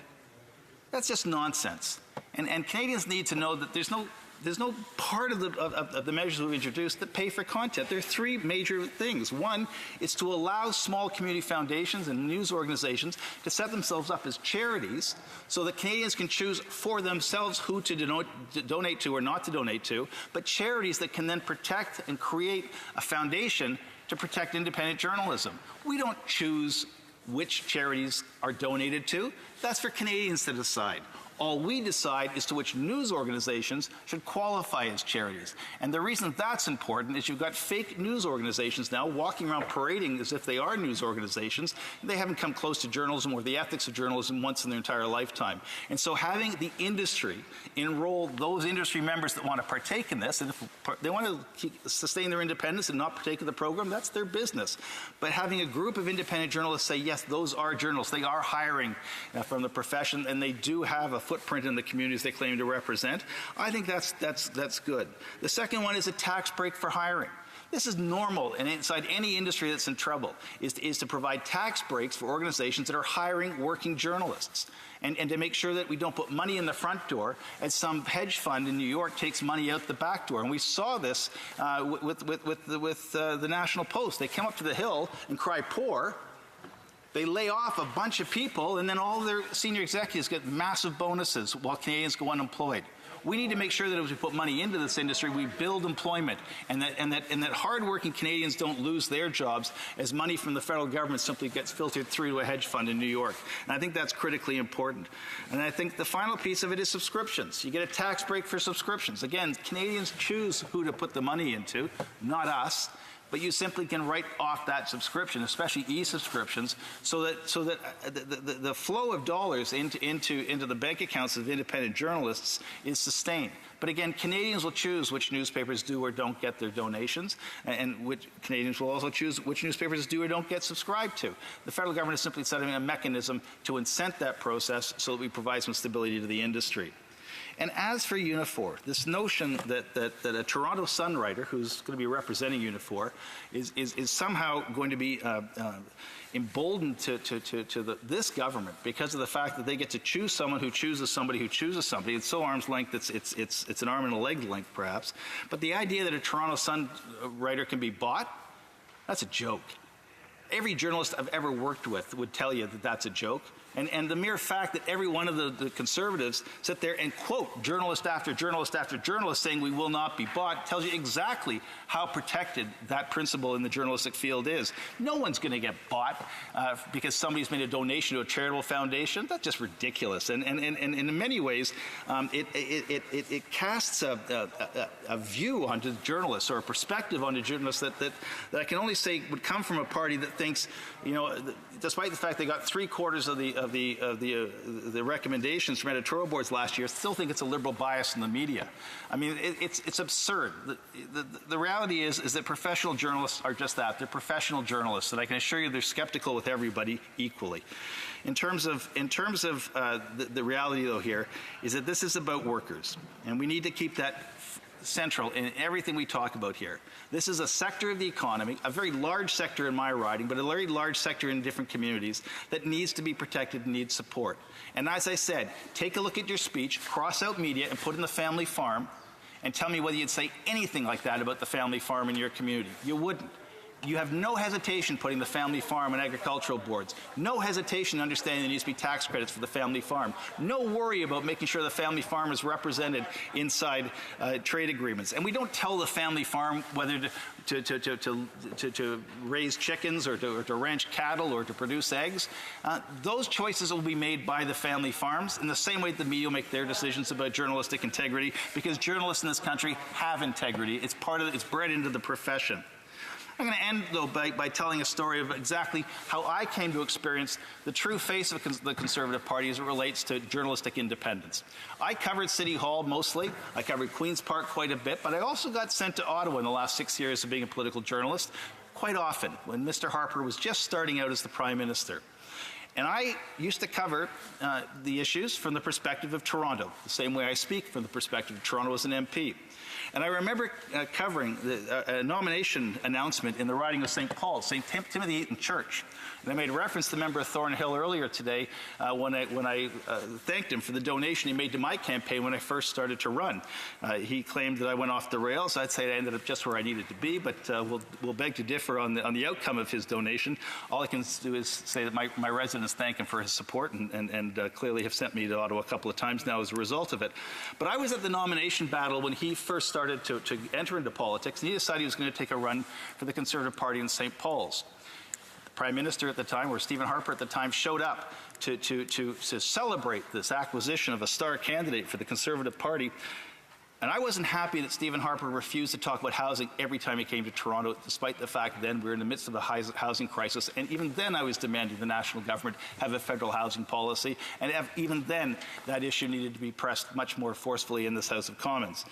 And I interrupted the scrum that he was holding and asked the question and was told that that was a local matter and not to be asking those sorts of questions. And then I tried to scrum him on his way out the hall and ask why the federal Conservative Party didn't have a national housing strategy. And at that point, somebody grabbed me from behind by the scruff of my neck and literally yanked me out of the scrum almost to my floor. I almost turned around and clocked them with my microphone. I didn't. And who was it? It was Harper's press secretary. Now, this was quite an event. The cameraman had to hold me back. I was furious. I'd never been dealt with this way physically in a scrum in my life, and I've been in scrums with everybody.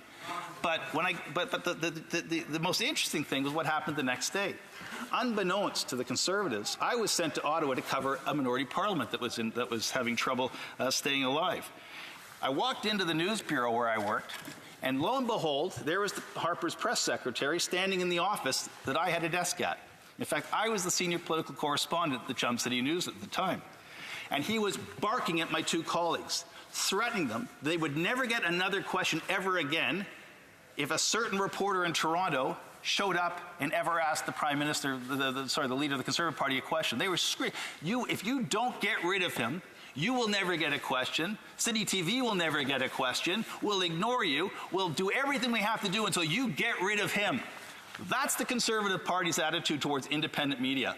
When they don't get an article they like, when they get asked a question they don't like, they don't just sit there and take it like adults. They come after you with everything they have. They threaten lawsuits. I could talk to you about Julian Fantino. They threaten your job. I could talk to you about Paul Godfrey, Mel Lastman. But what I can tell you is what they really don't like is an independent journalist sticking up for the local community, asking the questions that the members of that community need to have answered by a federal government. Because when you do that, they don't just threaten you, they threaten your entire news organization. And that's the attitude of the Conservative Party when the lights are down. And when you get into the back rooms of the press gallery here in Parliament, they will go out of their way to silence the voice of independent journalists time and time and time again. They pretend to stand here on the Unifor file. What's got them worried is that Unifor doesn't like them. What they don't understand is that Unifor has no more sway with the journalists they represent in the editorial rooms, on the papers and the television stations, the radio stations where they represent. Unifor never walks into those newsrooms or those story rooms and dictates what's going to happen, any more than the Teachers' Pension Fund, which used to own the Toronto Sun, used to walk in and tell Paul Godfrey or Sue Ann Levy or David Aikens when he worked there, or Brian Lilly when he worked there, or Ezra Levant when he worked there, or Faith Goldie when she worked there. Any of those people, none of them were ever dictated to by the Teachers' Pension Fund, and they certainly haven't been endorsed by Unifor. But nonetheless, Unifor, in participating in this process to make sure that all workers inside the media, not just journalists, but everybody employed at all news organizations right across the country from coast to coast to coast, have a fair shake and a fair go of it. That's what this bill is about. That's what defending journalism is about. It's about more than just talking about the writers. It's talking about every single person who draws a paycheck, supports a family, and spends their dollars at the corner store just like you and I do when we go home to our home communities. That's what this bill is attempting to do. That's why this bill is so critical, and I am very proud to stand with the government that understands that journalists can't be bought, but that media can be supported. And we will support the media organizations across this country, even when they criticize us, because unlike the Conservative Party, we're not afraid of them. Thank you. Questions and comments. Questions et commentaires. The honourable member for Foothills. Thank you very much, Mr. Speaker. And I just want to address a couple of quick things in my colleague's intervention before I ask him my question. I guess the difference between Conservatives and Liberals, when you have journalists that you don't, the Liberal Party doesn't support, you either hire them or you get your stakeholders to phone them and threaten to sue them. So I don't think there's a lot of integrity on that side either with how they've treated journalists that they don't necessarily agree with. But my colleague's presentation today was all about protecting journalism and the integrity of journalists. Every journalist I have spoken with since this media bailout program has been announced, every single one has said having Unifor as a member of that panel and having a media bailout hurts the integrity of their profession. It further erodes the trust in journalism. Every single journalist I have spoke to. This is not an attack from the Conservative side on journalists. What this is voicing the concerns that have been raised by journalists. And my colleague said many times that, the work of the independent journalists out there, but independent newspapers, independent media, independent radio stations, they will not get funding from this because they will not qualify. So my question to my colleague, why is the Liberal Party not listening to the journalists who have raised concerns with this program and don't believe it is fair and will further erode trust in Canadian journalism? The Honourable Parliamentary Secretary. First of all, if you don't think the Conservatives hire former journalists to be media managers, you quite clearly have never been a journalist working in the political field, because there's journalists from all stripes hired by parties of all stripes to do the work that spokespeople do. This happened in Ottawa, trust me. Where'd you find Mike Duffy? Huh? At any rate, the issue is this: is that this is not about content, and this has never been about content, and there is no reason to worry about the independent professionalism of journalists, because they are a profession and they have all the integrity they need to make sure that they make the right call on news stories. What this is about is an industry that employs thousands of people, tens of thousands of people across the country. They are not all writers. They are not all journalists. Some of them sweep the floor. Some of them reach at the door as a receptionist. Some of them are people that work in the library. Some of them are people that do the research for you. It's about supporting an industry and supporting an economy in local communities right across the country and making sure that it survives and is there for the next generation, especially as technological change overwhelms that industry. And in terms of the independence, as I said, we're not funding journalists. We're funding an industry in a time of transition. And I would hope that as technological change washes over this industry and as new digital platforms emerge and as people become more comfortable with providing for information, that we get an industry back that can speak truth to power, that we get an industry back that has integrity, and we get an industry back that is unafraid to criticize the government, because quite clearly we're unafraid to be criticized. We can take it. We're grown up. Before I go to questions and comments, I just want to remind the honourable members that in the rule book it says that disrupting a member while he's answering or asking a question is not right. I just want to remind both sides that those are the rules, so that while someone is talking, whether you like what they're saying or not, I guess it's up to the person to wait and then ask the question or make the comments. The Honourable Member for Questions and Comments, the Honourable Member for Hamilton Mountain. Thank you, Mr. Speaker, and I want to thank my colleague for her speech. And one of the things I've been listening here all day and listening to the Conservatives of putting this motion forward and saying condemn Unifor, I find absolutely disappointing and absurd. Unifor is a union. What I did hear, they're taking personal attacks against Mr. Diaz, and there's some confusion that he's going to be sitting on this panel. Now, if Unifor, if they want to take personal attacks with Mr. Diaz or for Unifor, they should be used to that because there's other unions out there, the steelworkers, QP, the machinists. You can take a whole bunch of them. None of them like the Conservatives, and they've always voted against them, and they'll always say that out publicly. But what I'm asking to the honourable member there is, do you believe there's confusion about Mr. Diaz being at the panel where there's an actual independent retired reporter that's actually sitting on the panel that was just a Unifor member? The Honourable Parliamentary Secretary. Well, the member in question worked with me when I was at City Hall. In fact, he was part of a Toronto Sun News Bureau that saw their chief correspondent fired by Paul Godfrey for criticizing Mel Lastman during a municipal campaign. That's the kind of behavior that one would expect from really bad journalistic leadership. But it's interesting to note that Paul Godfrey came here and asked for these funds. Paul Godfrey came here and asked for these dollars. In fact, I remember the minister who's now in charge of Indigenous Services saying, "But your editorial policy and your corporate ask don't match." And Paul Godfrey said, "Well, you don't have to worry about that. They never will. We need the money." I said, "But you'll be the first to criticize us if we give it to you." He said, "You probably got that right." And that's exactly what's happening right here. But I want to, before I finish up with the member opposite's answer, pay respect to the Hamilton Spectator print workers who got laid off this week. Those are the people whose jobs we're trying to save. Those are the very people who we should be talking about today. You can quote all the columnists you like. The columnists are well paid and will probably survive with their book deals.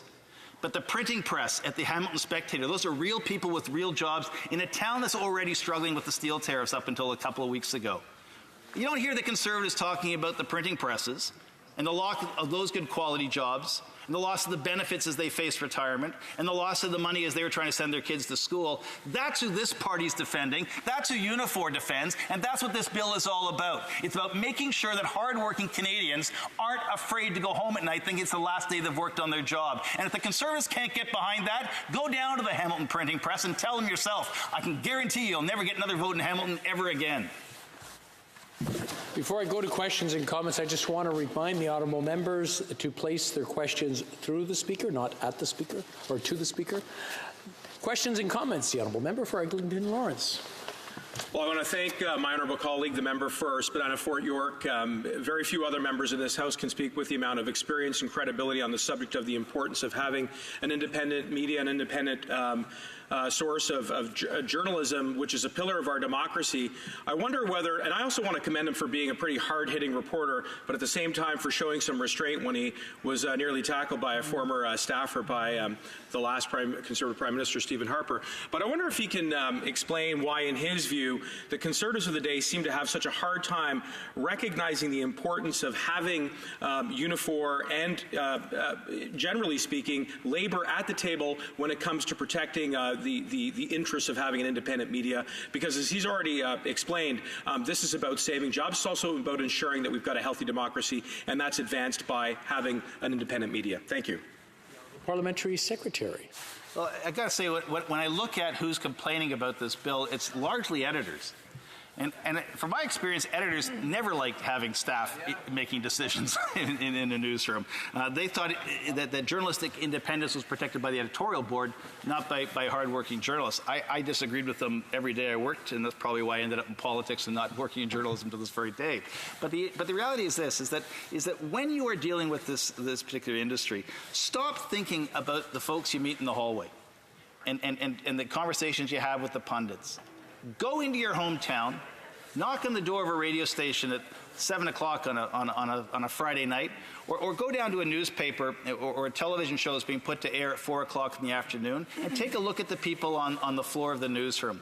folks that are watching technology change faster than their paycheck is, folks that are watching editing technologies replace editors, are watching camera operators being replaced by reporters with videographers. The industry is shrinking as fast as the platform and the financial base that they're standing on, and it is a very scary time in those places. And if you've spent your entire life in a newsroom the way I have, and you've spent close to 25 years largely in one news organization, and you've seen people come in as fresh-faced interns and become new hires and go on to become managers of the department and then watch the entire thing disappear overnight, while they have mortgages to pay, and they've got kids' education to take care of, and they have needs in their families and aging parents to look after, when you watch that decimation roll through newsroom after newsroom after newsroom, give your head a shake. These measures, a charitable foundation to prevent the disappearance of some of these family-run businesses and to make sure they survive into the next decade, making sure that subscriptions to these organizations are tax deductible so that people making choices to support them get a little bit of an incentive to do a little bit more and a little bit more often and not go in line and run around the firewall. And making sure that when people are hired, that they're hiring journalists and building the profession and making sure young kids in school right now aren't being trained for an industry that won't exist. Think about them and think about what this bill will do for those people. And then get back to work protecting journalistic independence by stop going into newsrooms across this country and threatening journalists every day. Because I can tell you, I've experienced it from that party more than any other party in this place. Resuming debate, reprise du débat, the honourable member for Bow River. Thank you, Mr. Speaker. I've been enjoying some of the conversation I've heard this afternoon, some that I'm not quite so sure about. My father owned a weekly newspaper, and I remember many times when he would write specific things in the newspaper, people would come in and say, well, I disagree with what you wrote as the owner-editor of that paper. And he says, my paper, I'll print what I want, I'll say what I want. If you want to buy the paper, you can buy it, and I'll sell it to you, and you can say what you want. Now, that's an independent weekly newspaper, which in my writing, I have 7 of them. They're editor-owned newspapers. Editor-owned newspapers. And I've spoken to many of those in my community in the last few weeks. But I heard one of the members saying, oh, right, I've got to share my time, thank you, with my honorable colleague from Calgary Shepherd, who will be very intelligent as he follows me. I'm just a setup guy here. But on this particular issue, I heard one of the colleagues on the other side saying, well, we don't want to support the news on social media. It's fake news. And when it was suggested to him, but that's where you're putting your advertising dollars, so they're supporting social media with fake news, but they want to support print news with real news. So where's their advertising dollars going? Well, they blame the Conservatives for doing that. Well, if they really believed that the print media was the real news, why didn't they shift their dollars from social media to this? Because they say social media is fake news. Found that really interesting. So, and particularly in my writing, when he said, talk to your constituents, I didn't talk to my constituents, the editor-owners of these newspapers. And they are not happy with this piece of legislation. Because when you talk about a piece for subscriptions, what rural, independent-owned newspapers do, their subscription base is small because they deliver widely to all their constituents that follow their newspapers, not by subscription base. So they tell me the amount they get out of that subscription piece is just negligible. So again, when they look at all the pieces on this one, as you've asked me, talk to my constituents. I talk to the editor-owners of these papers.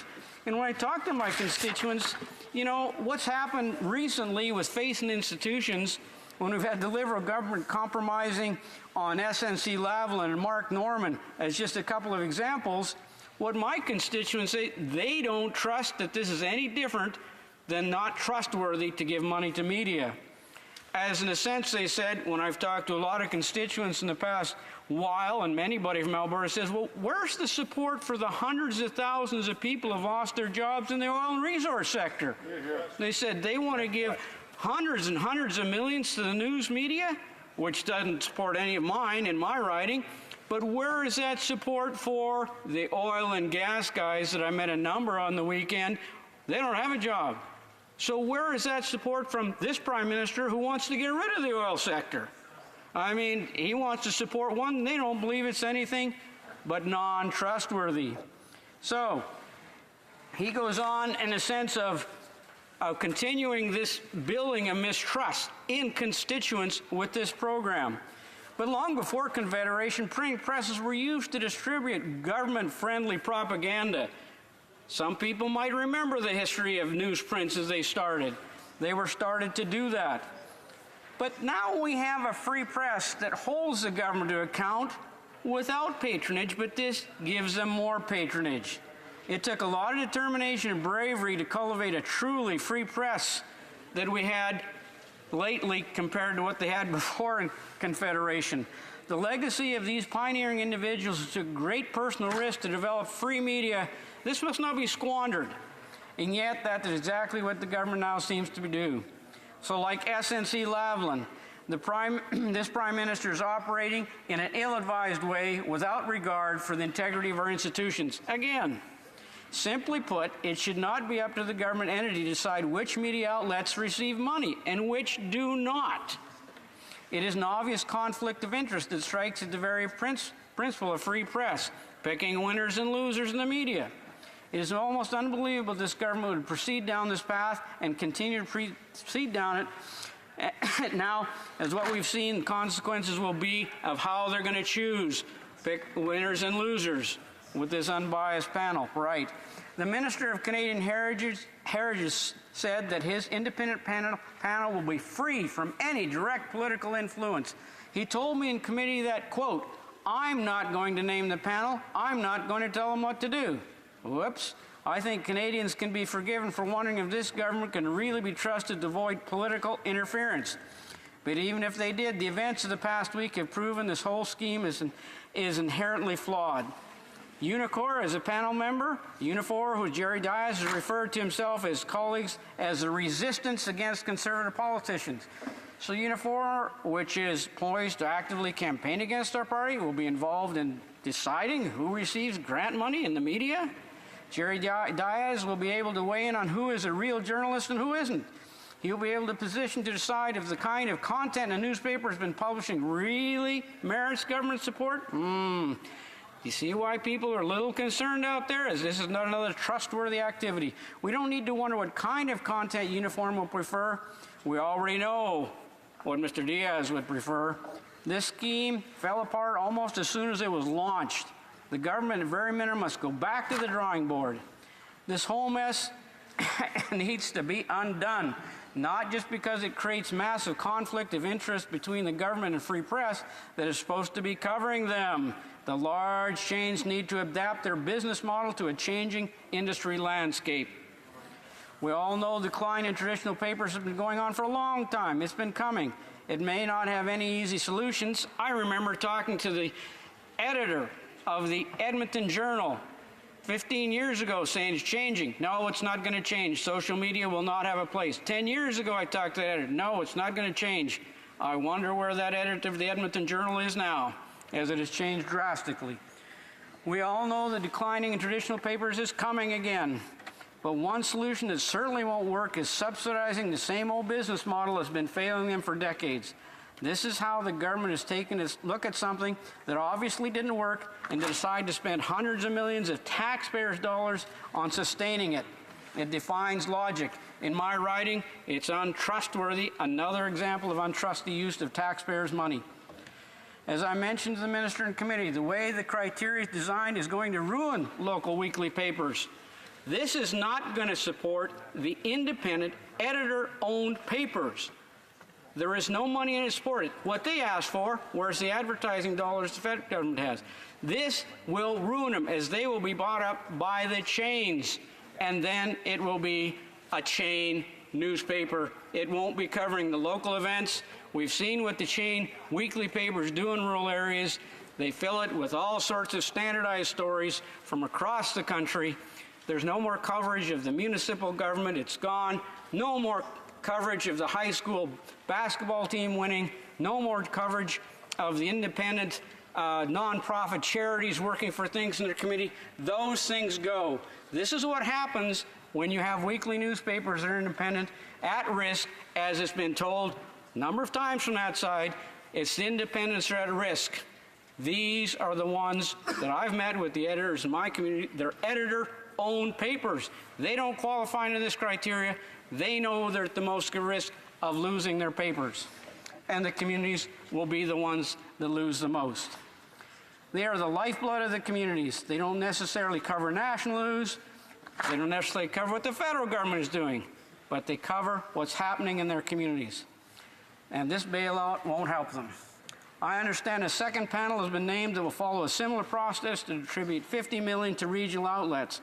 These aren't regional papers. They're local papers. They're not regionals. That's what the major chains do. This won't stop the major chains from flexing their muscles with their shiny new government subsidies. This bailout isn't designed to foster an independent press. It is meant to prop up big failing chains, plain and simple. Local media were an afterthought. No local news, no innovation, no common sense. So, in conclusion, Mr. Speaker, this is not right. It's a flawed process. It should be eliminated.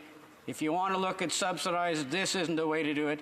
The local weekly papers in this country that are independent, editor-owned, don't qualify for the subsidies. They will not get anything out of this. This is a flawed process, needs to go. Thank you, Mr. Speaker.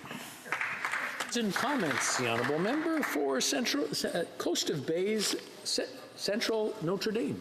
Perfect. My honourable colleague, first of all, I want to thank him for his intervention and providing the history of his family, because I think it's very pertinent for this particular debate.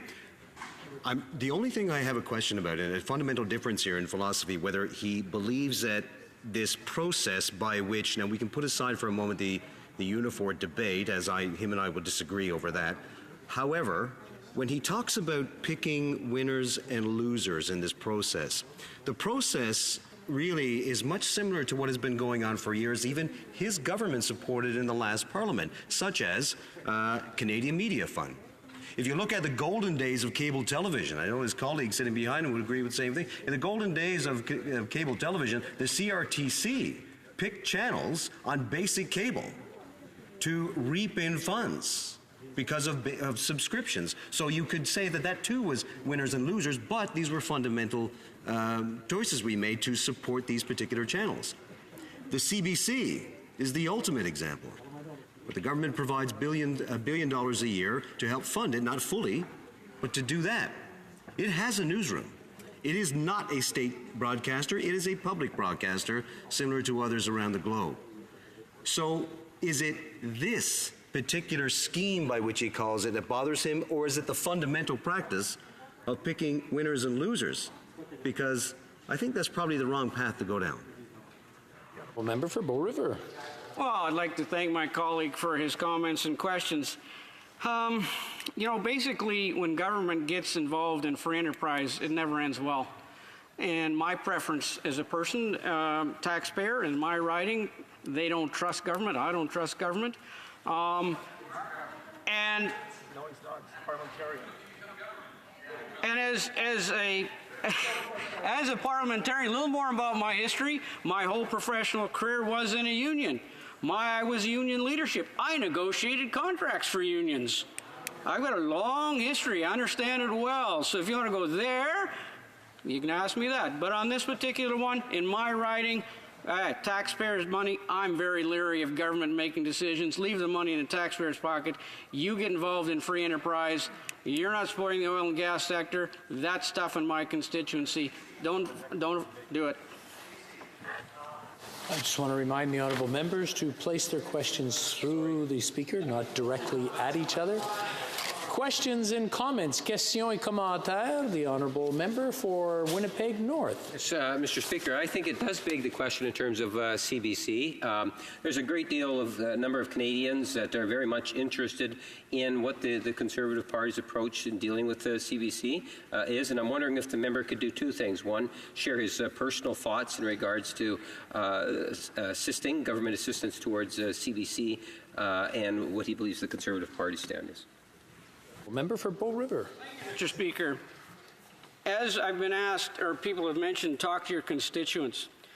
with SNC Lavalin, Norman, the amount of distrust in this government, the sense of what they do with tax dollars, in the sense, and this is another example, it has been brought up to me many times.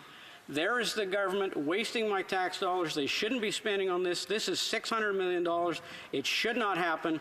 They just don't trust this government decisions making. They see that as another example. Thank you, Mr. Speaker.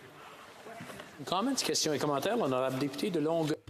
The honourable member for Longueuil, Saint-Hubert, you've got about 40 seconds. Okay, this is a simple question. My colleague works with me on the Heritage Committee, and we've dealt with this issue various times. Can he tell me, if he doesn't think it lamentable, that here we are again at the last minute, while we could have done much more effective things to help fund our media? And look at Article 19, Section 19, which has to do with the internet. 45 seconds. Thank you, Mr. Speaker. Well, to my colleague, I enjoyed the time working with him on the Heritage Committee, and we have lots of good insights. The members from the Heritage Committee, I think, is an excellent committee. And so one of the challenges this government has is getting pieces of legislation to the floor in a time. We're now in the waning days of it. There could have been much more things done ahead of time, but they've struggled to get these issues on the table in an orderly manner and much earlier. Thank you, Mr. Speaker. Resuming debate, reprise du débat, the honourable member for Calgary-Shepherd. Thank you, Mr. Speaker. I'm pleased to be joining the debate in this late hour. It's given me the chance to listen to everything other members have said on the matter and their contributions. I hear the member of Kingston, the Islands, chirping away at me. I know he won't like the rest of what I have to say about the government's media bailout, and I know he won't appreciate it, but he can always ask me questions afterwards. This motion started with two former journalists on the Conservative side speaking to it, the member for Louis Saint-Laurent and the member for Thornhill, both exceptional journalists who had long careers in the media, who I think know what they're talking about. They're veterans of journalism, and I know the member for Thornhill, we always say that within our caucus. He has one of the most interesting life stories you will ever hear, and I encourage any member of this House to ask him the stories about his journalistic exploits and the situations he found himself in when he was following the story wherever it would go. What we're talking about today, though, is a media bailout that the government is pushing through for large media organizations. There's three components to it. There's a labor tax credit component, there's a digital news subscription tax credit, and there's a qualified donee measure within it. Those three measures form up this media bailout. The media bailout is embedded within the omnibus budget bill that we heard from other members mention that the government promised to not do. It was actually in their throne speech. They said they would never do this again. They could have had this as a separate bill in order to have a fulsome discussion. It would have gone to the appropriate committees for a review. I've read the bill. I remember the debate at the Finance Committee with officials and asking him the questions. So when the member for Bull River says that it's not going to apply to his weeklies and the dailies in his community because their owner-operator, the editor, is heavily involved in operations, that's exactly right. I asked that question to the officials, and they kind of meandered around it. They said, well, no, actually, if you're the owner, this only applies to 2+ journalists full-time. That's how it works. That's actually directly in the criteria under Article 43. It's written right into the law. So if you happen to be an owner-operator and perhaps you hire some students during the summer months as contractors, you're not eligible for this particular media bailout. So we started asking questions from the officials. Well, who does this apply to? And we quickly found out it would exclude anybody who in the previous tax years has applied for the periodicals fund. So Maclean's, Chatelaine, and other magazines would be excluded. Then I started asking, well, what happens if, say, I'm a agricultural newspaper and I have half of my newspaper is devoted to agriculture in my area? Well, that wouldn't conform either, because as I found out, and the officials said at committee, you got to cover current events. So I asked them, well, what does current events mean within the law? Well, they pointed me to a section of the Act, a subsection 248(1), that says, must be primarily focused on matters of general interest and reports of current events, including coverage of democratic institutions and processes, including coverage of democratic institutions and processes. Those are required criteria. I heard members across the way during the debate say, well, no, that decision hasn't been made.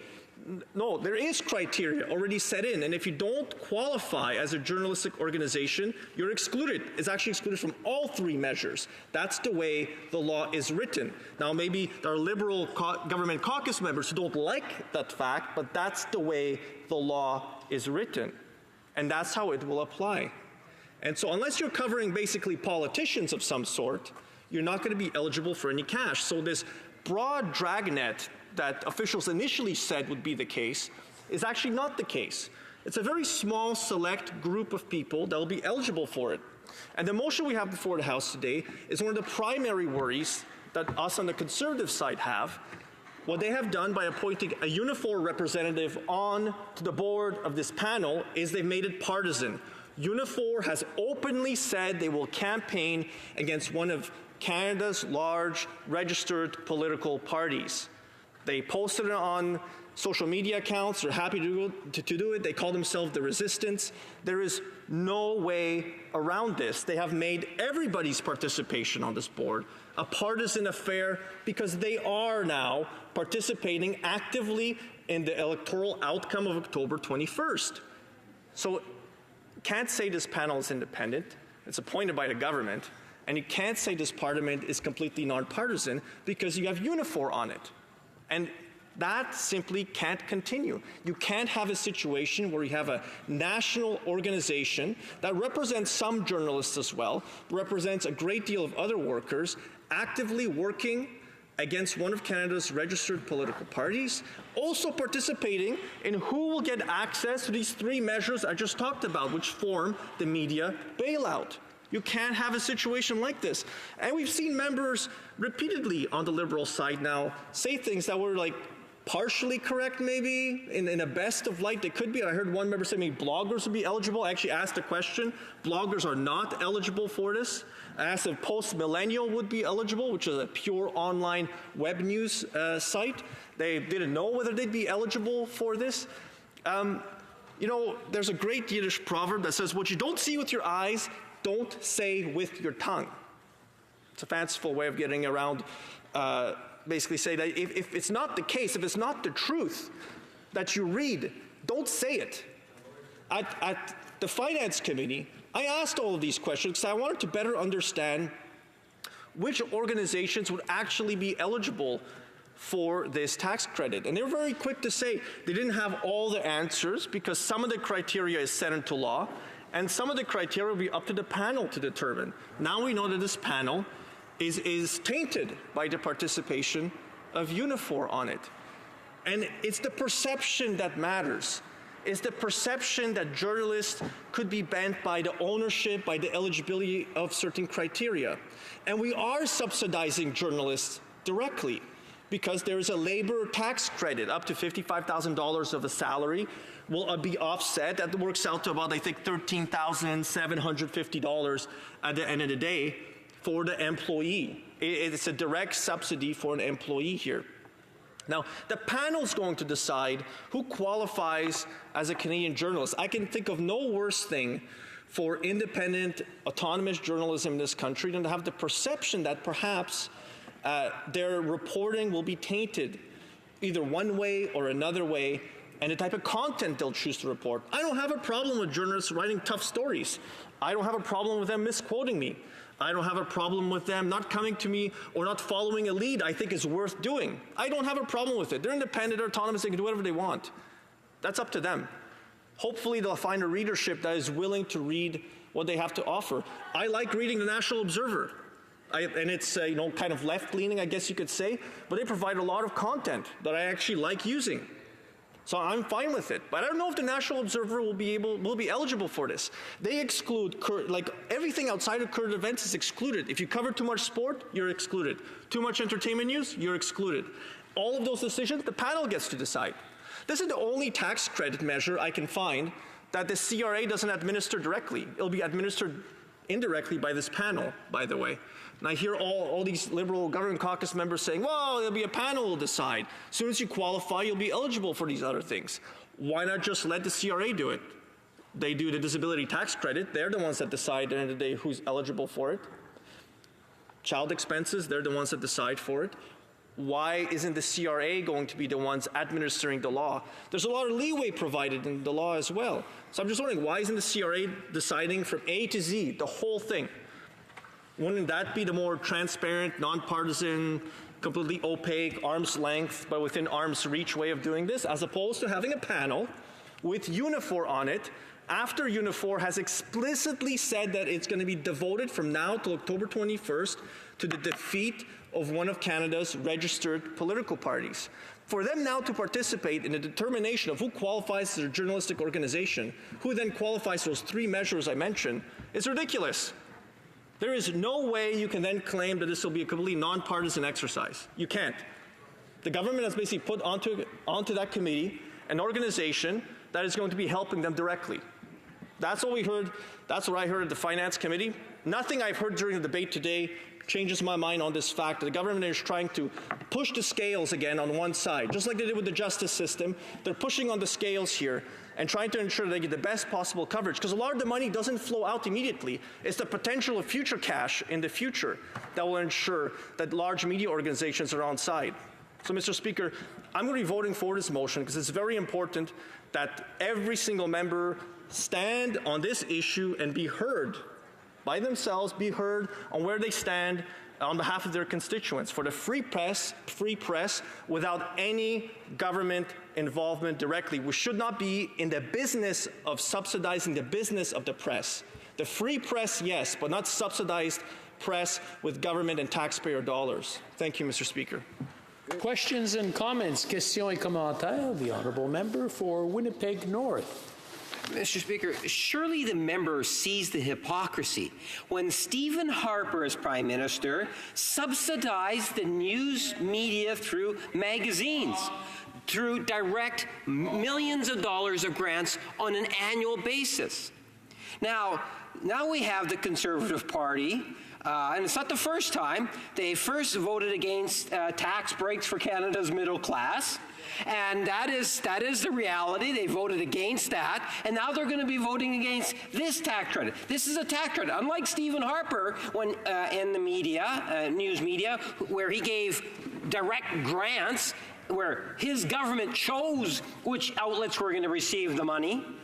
Under this system, it's going to be credits that are going to be given. There's going to be a criteria that is established, and all the media outlets that meet that criteria would then be eligible for those tax credits. I would have thought that the Conservative Party supported that, Mr. Speaker. Well, member for Calgary Shepherd. Mr. Speaker, several government caucus members so far in this debate have said how worried they are about fake news on social media. They can just listen to their member here spread misinformation all day long. It's pretty much the same thing, Mr. Speaker.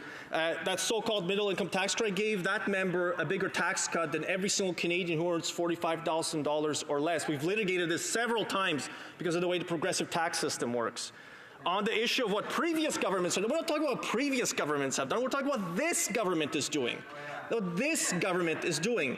They're being held to account for their decisions, not past governments, not what's happened before, but what this government is doing. And what this government is proposing to do is to put a large union with the representative on a panel that will decide how a tax credit is given out to large media organizations. So instead of the CRA directly administering this tax credit, they're going to have a panel with one very partisan organization devoted to the defeat on October 21st of one of Canada's registered political parties. And that's wrong, Mr. Speaker, to be tipping the scales in their favor in this way.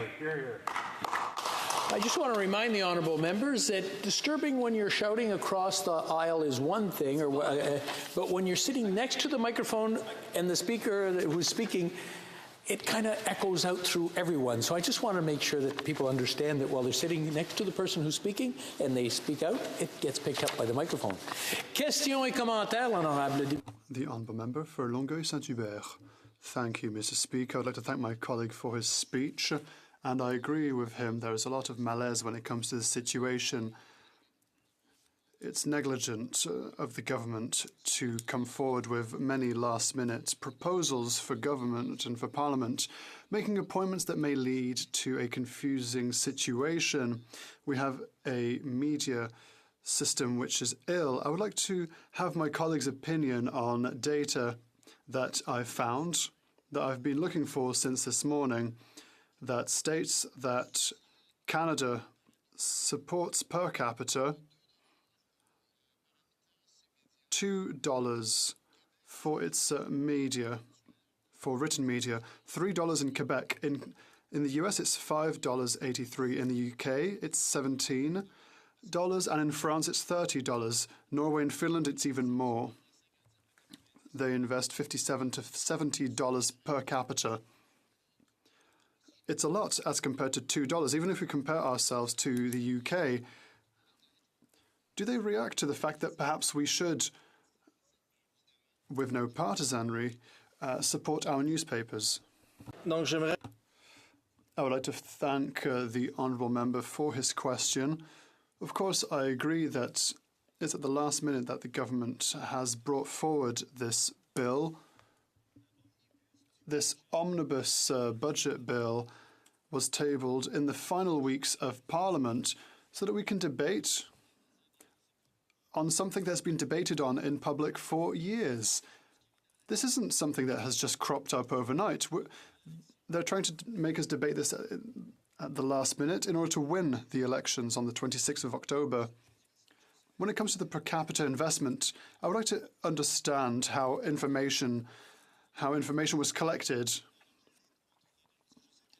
I know that in my personal case, I subscribe to newspapers and periodicals like Revue Nationale and other newspapers online and on paper.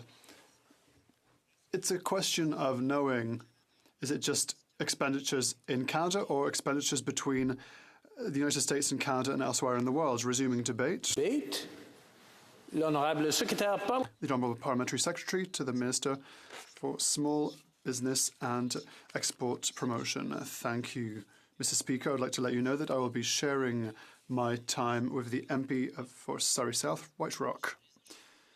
Mr. Speaker, I'm pleased to rise today to speak about a subject that is dear to me, the media.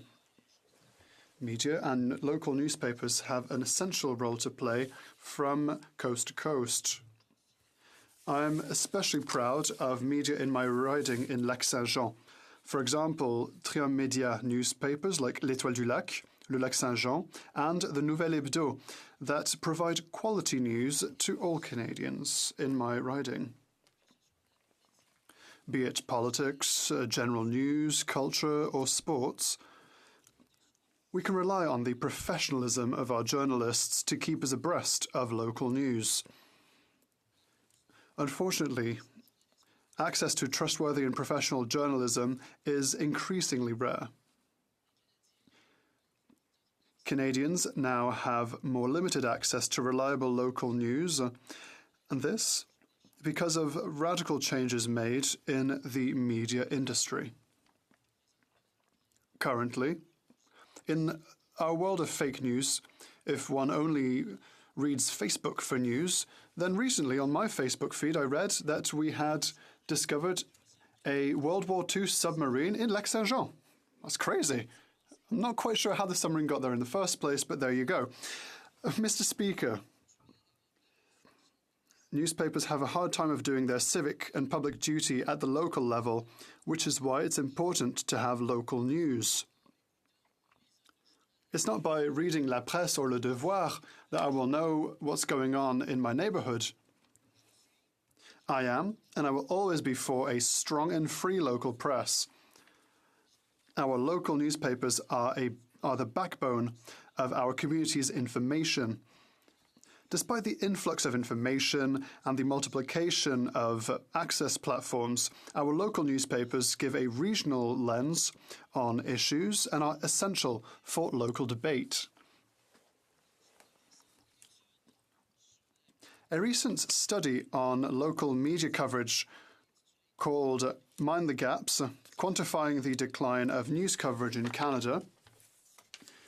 We observe that, Mr. Speaker, over the past 10 years, the number of articles declined by half. of local newspaper articles declined by half. 50% of articles have therefore disappeared. Since 2008, 41 daily newspapers, 41, had to close their doors. The same is true for 235 weekly newspapers. Over the same period, over 10,000 jobs, you heard me correctly, 10,000 jobs, Mr. Speaker, were lost in this sector. This is a serious crisis that has struck the industry of printed press in Canada. Unfortunately, Conservatives prefer keeping their heads in the sand while the media industry crumbles around them. As we say, the issues in the media in the past year are significant. We say in my region that even a blind person could see this with their cane. We need to remember that for a healthy democracy, we need a strong and independent media. That is the foundation of our democracy, Mr. Speaker. An independent press has to have the financial means to report the news to our constituents and to Canadians. A bankrupt press is not a free press. It's for that reason that our government is tackling the heart of the problem and is implementing concrete measures to support Canadian newspapers, both big and small. Budget 2019 includes 3 new tax measures to support Canadian journalism. First of all, allowing journalistic organizations to register as registered donors. Secondly, creating a refundable tax credit for the workforce of eligible media organizations. And third, creating a non-refundable tax credit to encourage subscriptions to Canadian digital news outlets. Together, these concrete measures will significantly support professional journalistic content. Canadians deserve access to a wide range of independent and trustworthy news sources. Mr. Speaker, the government must ensure that these tax measures will be implemented in an independent way from the government, and especially with the help of those who have a practical expertise in the sector, that is, the artisans and stakeholders throughout the written news production cycle in Canada. Indeed, that is why the Minister for Canadian Heritage and Multiculturalism announced on the 22nd of May the creation of an expert working group that will make recommendations with regards to the eligibility criteria for tax measures. All of this is in a framework of this measure's implementations, relying on experts to make sure that the criteria under the federal budget are precise and meet this industry's needs. The Minister mentioned the fact that 8 organizations would be asked to put forward a candidate for the working group. 4 associations representing editors. Media Info Canada, that represents 750 outlets in Canada. The Association de la Presse Francophone, that represents francophone newspapers in minority situations. The Quebec Multi-Newspaper Association, that represents community anglophone newspapers in Quebec, and the Ethnic Press and Council of Canada, that represents over 450 newspapers. 2 unions that represent press room employees, including Unifor, and 2 associations that represent journalists, the Professional Federation of Journalists in Quebec and the Canadian Association of Journalism. Mr. Speaker, all these groups work, for the most part, from coast to coast to coast and represent most workers involved in the production of written news in Canada. They are the best place to provide enlightened opinions in order to ensure an optimal implementation of these equitable tax measures. Conservatives would rather have only CEOs making decisions. They believe that CEOs understand the field better than those who work in the field. Conservative attacks against media independence seem to imply that journalists can be bought. That conspiracy theories are a simple insult, Mr. Speaker. We know that there are many MPs who used to be journalists. They used to be respected journalists at the time, and now they're bandying around the idea that we can buy the press. This is insulting, Mr. Speaker. Even at the time, it seemed that they would perhaps have been bought by powerful people. Conservatives have a problem with journalists and the truth. Last week alone, the head of the official opposition showed his lack of respect towards journalistic independence. He committed to stating what CBC should say and should not say. Even if 80% of Canadians support an increase of funding for CBC Radio-Canada, on this side of the House, we will always protect the notion of journalistic independence. It's a pillar of democracy. Canadians have access to media, through the media, to make enlightened decisions on important decisions and contribute to the responsibilization of institutions, including governments. To conclude, Mr. Speaker, Canadians have the right to consult a whole range of independent and trustworthy information sources, and the government has a responsibility of ensuring that Canadians have access to this kind of information. Thank you, Mr. Speaker. Questions and comments? The Honourable Member for Longueuil-Saint-Hubert. Thank you, Mr. Speaker. I'd like to thank my colleague with whom I sit at the Heritage Committee. And it's clear that here we cannot be against virtue, even if this virtue has arrived at the 11th hour. It is clear that there may be statements that will be the subject of regret when we think of unions especially. Everyone has talked about it today. We know that this measure is a temporary one, a band-aid solution, as we wait for a better solution. And so, Mr. Speaker, why have we waited so long to fix these fundamental issues? Fundamental issues that have fought against our media. I wonder if my colleague has an answer on the matter. Why Section 19, which is overused when it comes to advertisements online, as if it was Canadian media in the first place, why has this loophole not been plugged? And so why is GST not charged for this kind of expenditure? The Honourable Parliamentary Secretary. Thank you, Mr. Speaker. The journalistic industry has been heavily hit since 2008, and most editors have gone from $5.5 billion of income in 2008 to $3.2 billion in 2016.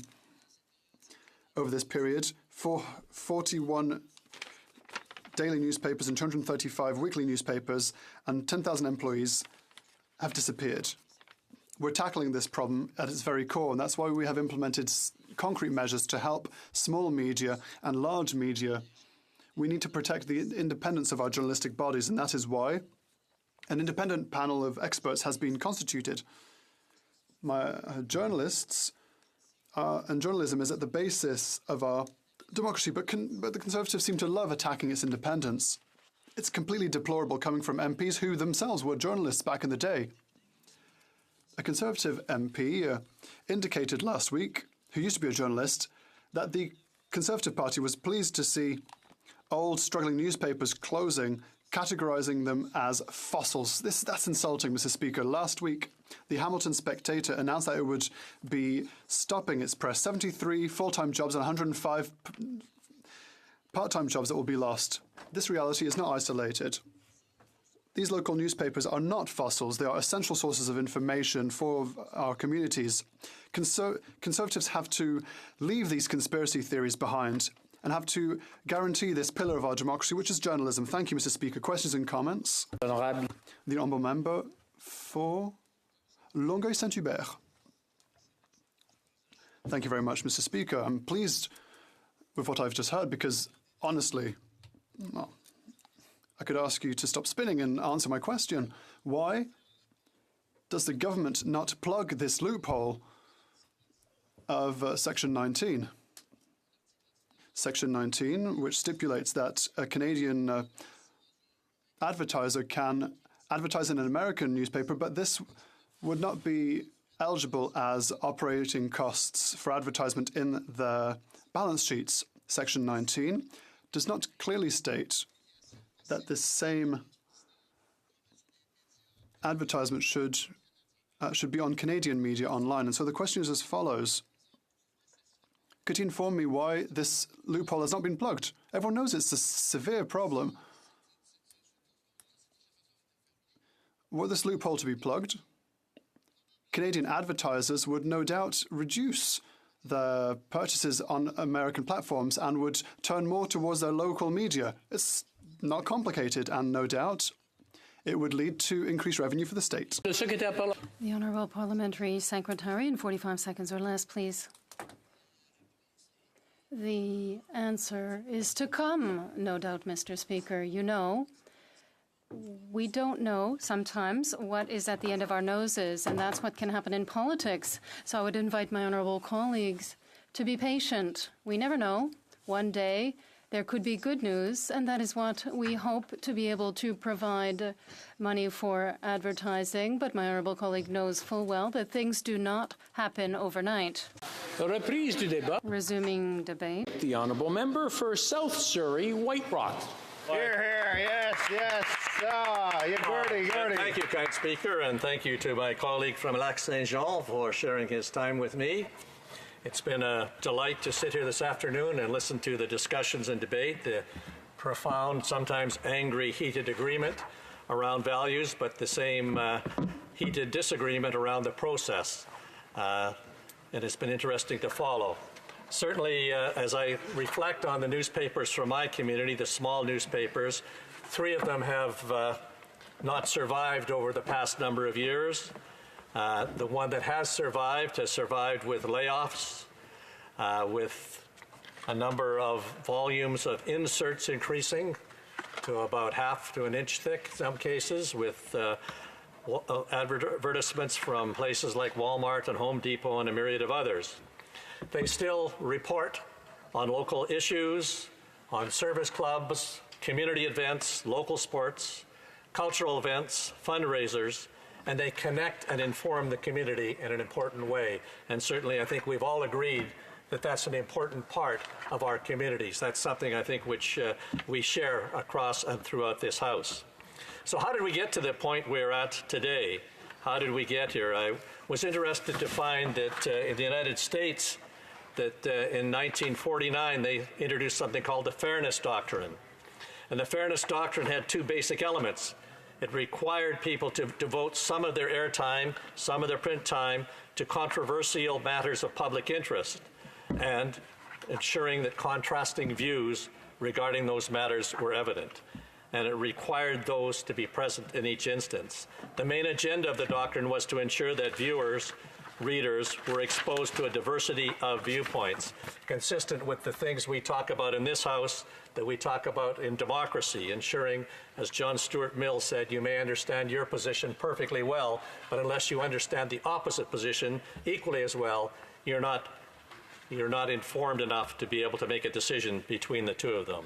And I think that was an important thing to look at with respect to the doctrine. That doctrine was taken out of the U.S. in 2011, but the principles are still watched at and looked at by a number of the media outlets.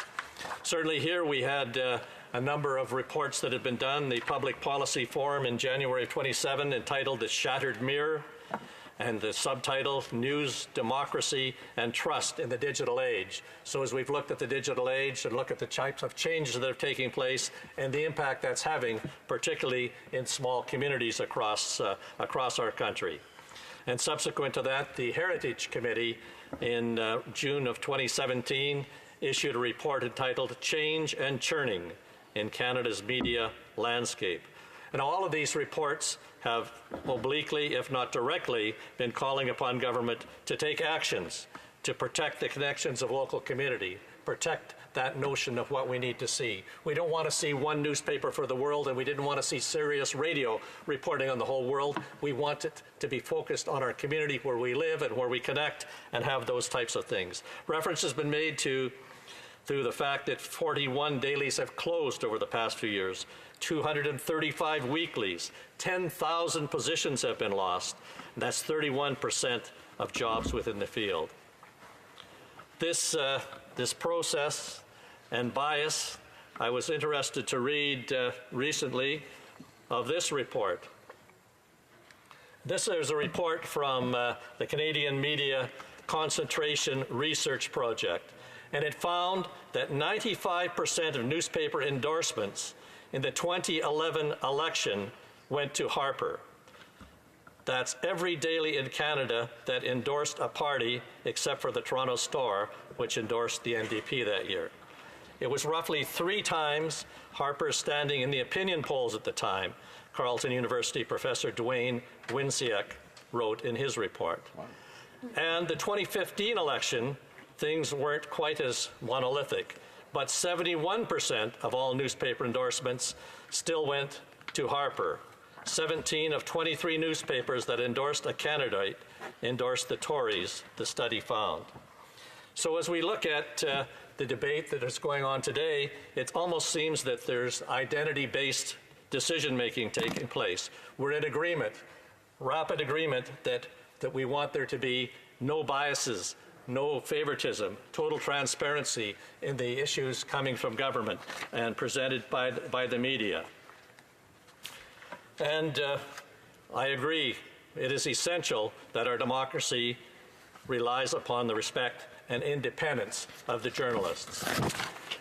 Mr. Speaker, I have no doubt that a proper balance of perspectives would be achieved with the composition of the panel. And as I've said, there are biases from both sides, assumptions from both sides, and each of us have our biases and ways of proving that what we believe to be true is true. The organizations that will appoint the members to the panel are operating at arm's length from government. And as all those 3 reports I referred to have called upon government to act, then we are doing it in that fashion. We're talking about professionals. We're talking about their expertise and their knowledge and the benefit of the news for the benefit of the news industry. The best thing government can do is to leave them to do their work and report back in due time, and that is what is going to happen. Mr. Speaker, the motion before us suggests that journalists may be able to be bought. It assumes that workers should not be involved in their own decisions, which is contrary to everything we say in terms of the policy development that we're working with in government. I disagree with that. I think that the bankrupt press, which is entirely possible if we don't do this, is not a free press. It's no press at all.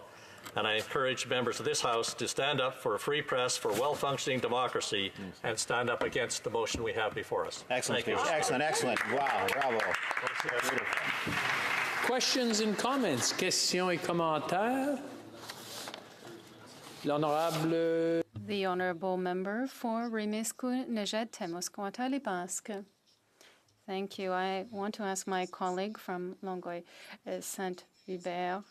It's clear that media are having difficulty now. It's because social media like Facebook have not only taken over the control without paying the media, but they're also getting their advertising revenues, which has led to this current crisis. And yet, when we raise the question in the House, and my colleague has done so on a number of occasions in this Parliament and the preceding Parliament, the Liberals have refused to understand that it is urgent to take action and that these companies must, as our companies must do, pay taxes and duties.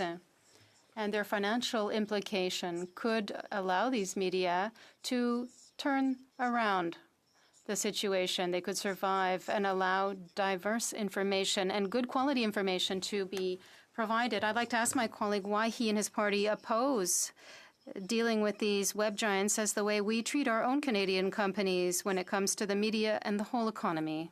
For South Surrey, White Rock. Well, thank you, and thank you very much for the question. Clearly, the Heritage Committee has been discussing this issue exactly, and there may well be recommendations coming out of that Heritage Committee with respect to that.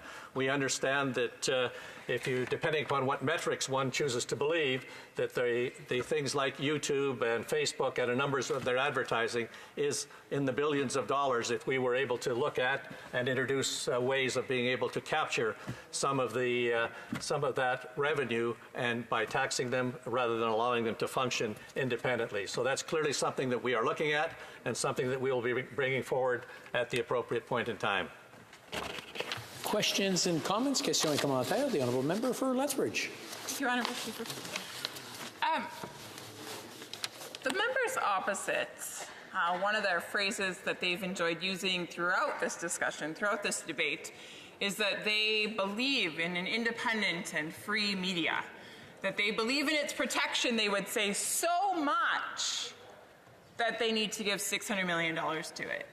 And liberal logic, to them, would say that, in fact, that $6 million that is being put towards the media is, in fact, them believing in its independence and its freedom and arm's length from the state, believing in that so much that they would give $600 million to it. I don't follow the logic, but I'm wondering if maybe the honourable member across the aisle could help me understand, how is the government giving $600 million to the press helping to further its freedom and independence from government and government money? Honourable member for South Surrey, White Rock, in 45 seconds or less, please. I have to go to the that fast. Thank you. Excuse me. Thank you for the question. And certainly, if the option is that we're not going to have a press at all, I think that's what our fear is, and we need to have that local press to be able to be there, to have that voice, to exist for us, so that we can ensure we have that. There are certainly lots of things that are subsidized across democracies to ensure that it doesn't become taken in a totalitarian way, and we need to ensure that and have arm's length processes to put that in place, and that's exactly what we're doing. Exactly. Very fast. Resuming debate. Reprise du débat. The honourable member for Lethbridge. Sorry, I just want to ask if the honourable members know they're going to speak, if they don't mind standing as I'm speaking. This way, I've been caught before where I preempt what was supposed to happen and there's games get played in this house. Not that anyone here would play games like that, but I just wanted to point that out. Thank you. We have a Prime Minister who is more concerned about pursuing his own interests, his own advantage, his own agenda, painting his own image and maintaining that image than he is, in fact, with serving the well-being of Canadians, looking after their needs, looking after their desires, looking after what Canada as a whole requires to stay a strong, free nation. Now, we see one example of this before the House today, and that is that this government has actually taken $600 million and decided to give it to the so-called free and independent press. Now, Mr. Speaker, let me clarify. I believe in the free and independent press, and those of us on this side of the House very much respect that. The media should stay free and independent from being impacted or manipulated by the government of the day. That's a fact. That is what we rely on in this country. We are not Turkey. We are not China. We are not Russia. We are Canada. And I am proud of being Canadian, as are all the members on this side of the House, as are the vast majority of Canadians. In fact, so many people are proud of being Canadian that those who are not want to be. Many, many, many want to come into our country and call this place home. And one of the reasons they want to call this place home is because of the freedom that we enjoy in this country, because of the protection of our individual rights and liberties. And Mr. Speaker, a part of this whole picture of what it is to be Canadian is this principle that the media or the press would stay independent of the government. So the fact that $600 million has been gifted to the media from this government is a problem, a huge problem. Now, Canadians are, of course, rightly concerned by this. I've heard from many of them in my riding of Lethbridge, Alberta. And as I've traveled across Canada and gone into other ridings, I've heard from individuals there too. But they're not the only ones that are concerned about this. It's not just individual constituents. In fact, actually, it's the journalists as well. Numerous veteran journalists have come forward and shared that they too are very concerned with what is going on. Now, I want to talk about that in just a moment, but first, let me outline the motion that is before the House today. Now, those that are part of the Conservative members or Conservative caucus put forward a motion, and it's this. It's that the House would take note of the importance of a free and independent press to a healthy democracy. that the House express its belief that it is inappropriate for partisan political actors to pick winners and losers in the media in an election year. That the House condemn the inclusion of Unifor, a group that has taken and continues to take partisan political positions, in the panel that will oversee the distribution of the $6 million media bailout. And finally, that the House call on the government to immediately cease trying to stack the deck for the election with their media bailout and replace it with a proposal that does not allow government to pick winners and losers. Mr. Speaker, this is the motion that is before the House. It is called an Opposition Day motion, and it is one where those on the side of opposition, my Conservative colleagues and I, we get to put forward an idea that represents what we're hearing from many, many, many Canadians across this country, and then plead with the current government that perhaps this should be accepted. Now, of course, this motion is open to all parties in this House, all members of this House, to either vote in favor of it or to vote against it. Now, of course, the Liberals have already determined that this $6 million media bailout is a good idea, and that interfering with a free and independent press in Canada is something that they don't have a problem with. So they plan on going in that direction. But for those of us on this side, again, I would reiterate that we would like to defend the independence of our media. Now, the Liberals would say that they have maintained independence, that there's been this panel of 8 individuals that has been put together, and that these 8 individuals will really be the ones that determine where this money goes, how it is divvied up. But the interesting thing is that actually on this panel, of these 8 individuals, there is partisanship. So the most obvious one that is staring at us in the face is the fact that Unifor, a union, has been put on this panel that is going to make these decisions. Now, the head of Unifor has actually come out and said no less than he will be, Andrew Scheer's, to use his words, I directly quote, worst nightmare. And so he would say that he is going to be Andrew Scheer's worst nightmare, which means that he is... Well, member for Winnipeg North has a point of order. Mr. Speaker, the member should know, if she doesn't, that you cannot use the names of individuals either directly or indirectly. And I believe once is one thing, but twice is another, and it seemed that she was on track possibly to continue using it. I just want to clarify that members cannot do indirectly what they can't do directly, even within a quote. If they can modify it to make it apply, that would be fine. I'm sure the honourable member will modify the rest of her quotes for the evening. The honourable member for Lethbridge.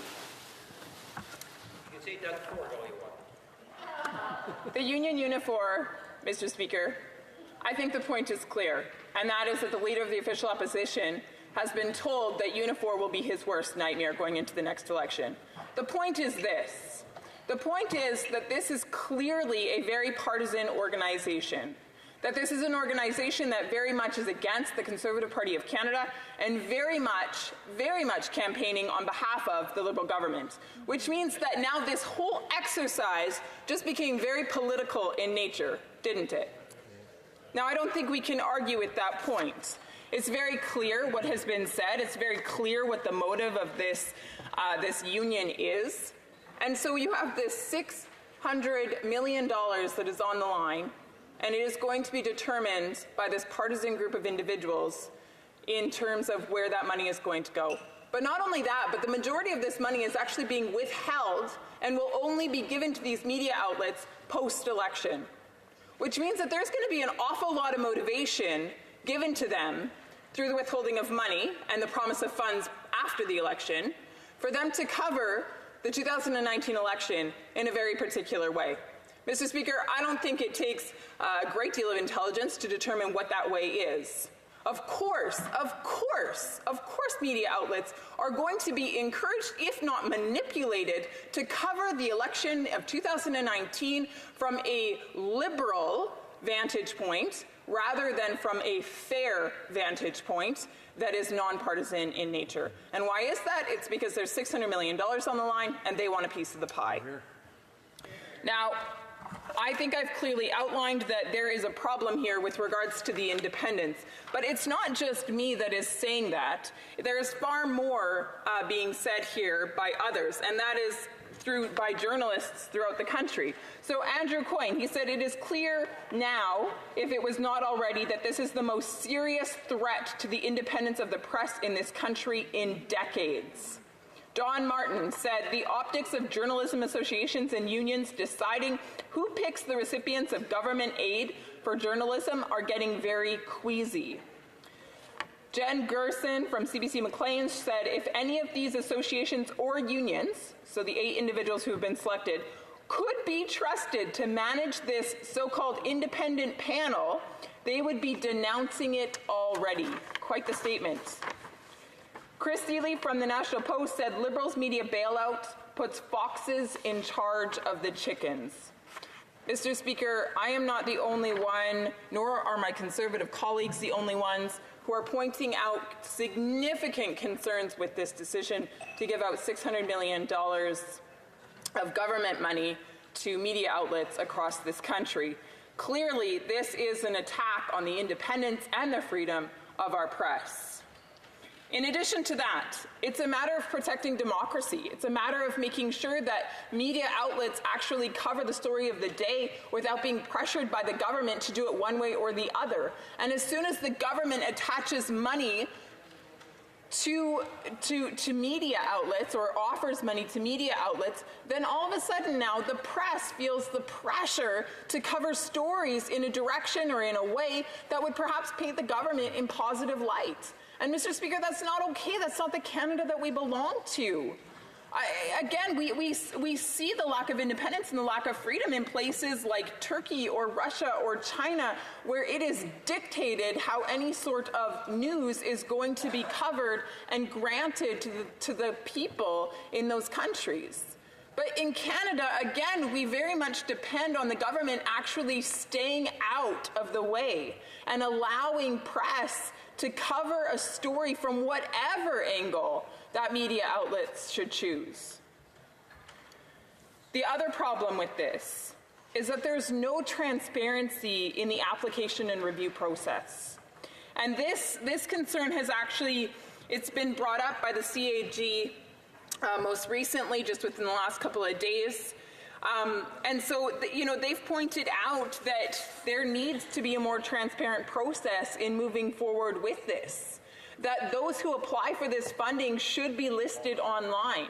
That the way that these applications are processed for this, the applications for this funding are processed, that process should be made transparent. That should be put out online. That should be made available to the Canadian public. Because after all, we are taking Canadian dollars, taxpayer dollars, and we are using that, I shouldn't say we, sorry, I am not a part of this, the Liberals are using that in order to help the media outlets along, in order to give it to them. And so that process needs to have greater transparency to it. Now, in addition to that, there should also be some transparency with regards to not only those that apply, but also who are those that are rejected and why. Why are they rejected? Because I think it's fair that many Canadians, many journalists, and many of those on this side of the House have the concern that this government would be quite biased in the way that it selects people. And I say this government because, make no mistake, yes, there are 8 individuals on this panel, but I have my suspicions that they are nothing more than 8 puppets with the current government pulling the strings. And so the entire independence, the entire freedom of the press is being called into question with this $600 million bailout. In addition to that, our democracy is being put in a place of jeopardy. And in addition to that, there's just a lack of overall transparency and good governance here. It's terrible. It's absolutely terrible. Bad Liberals.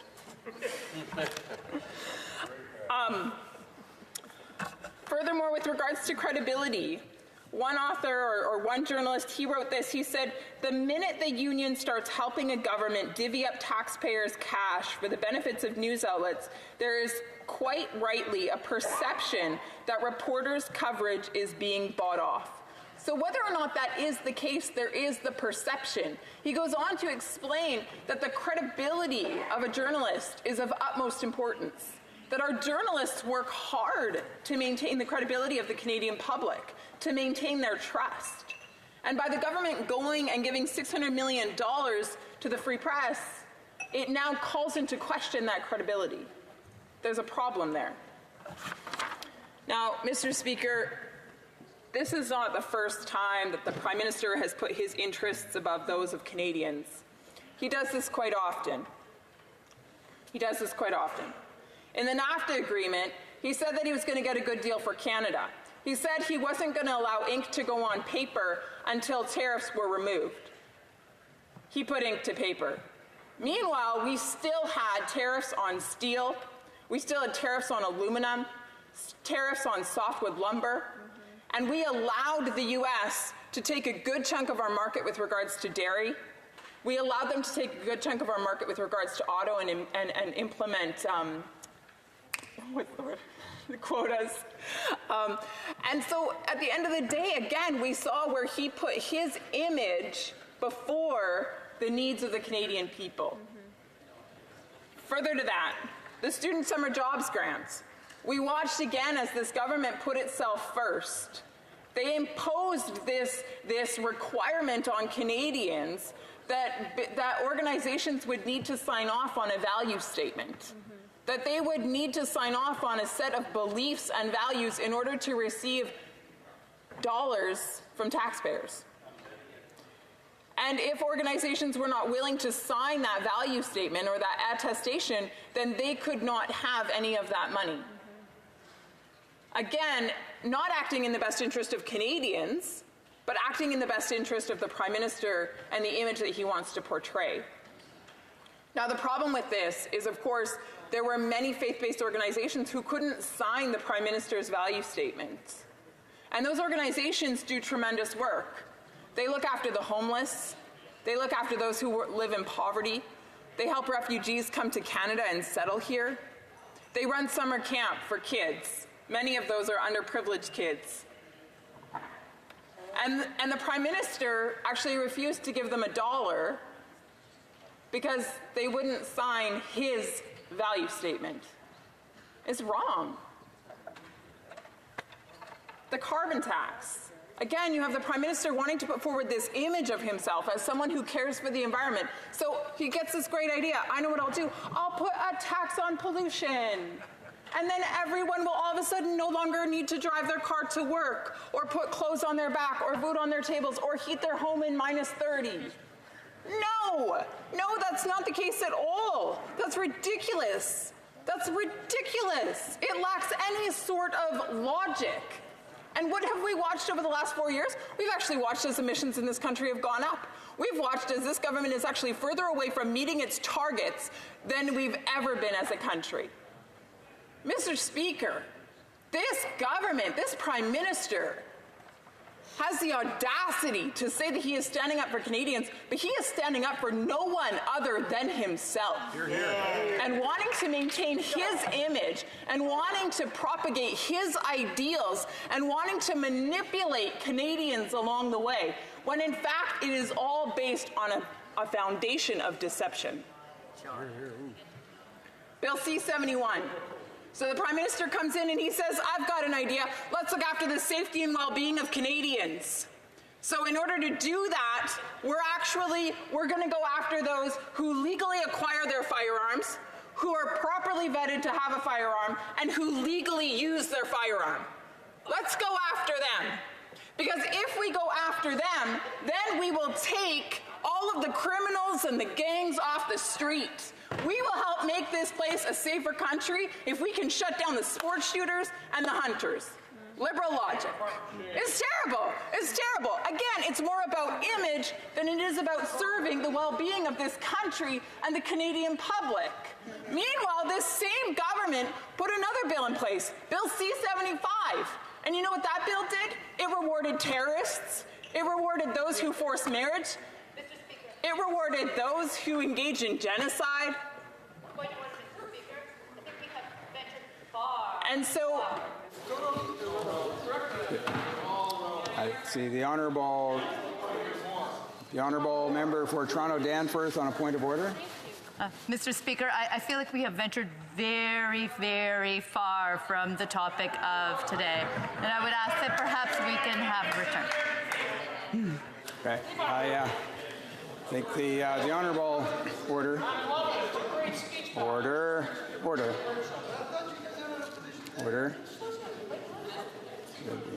Ask for a little bit of order here. There's 1 minute remaining for the honourable member for Lethbridge, and we'll ask her to finish her last minute. The honourable member. Thank you.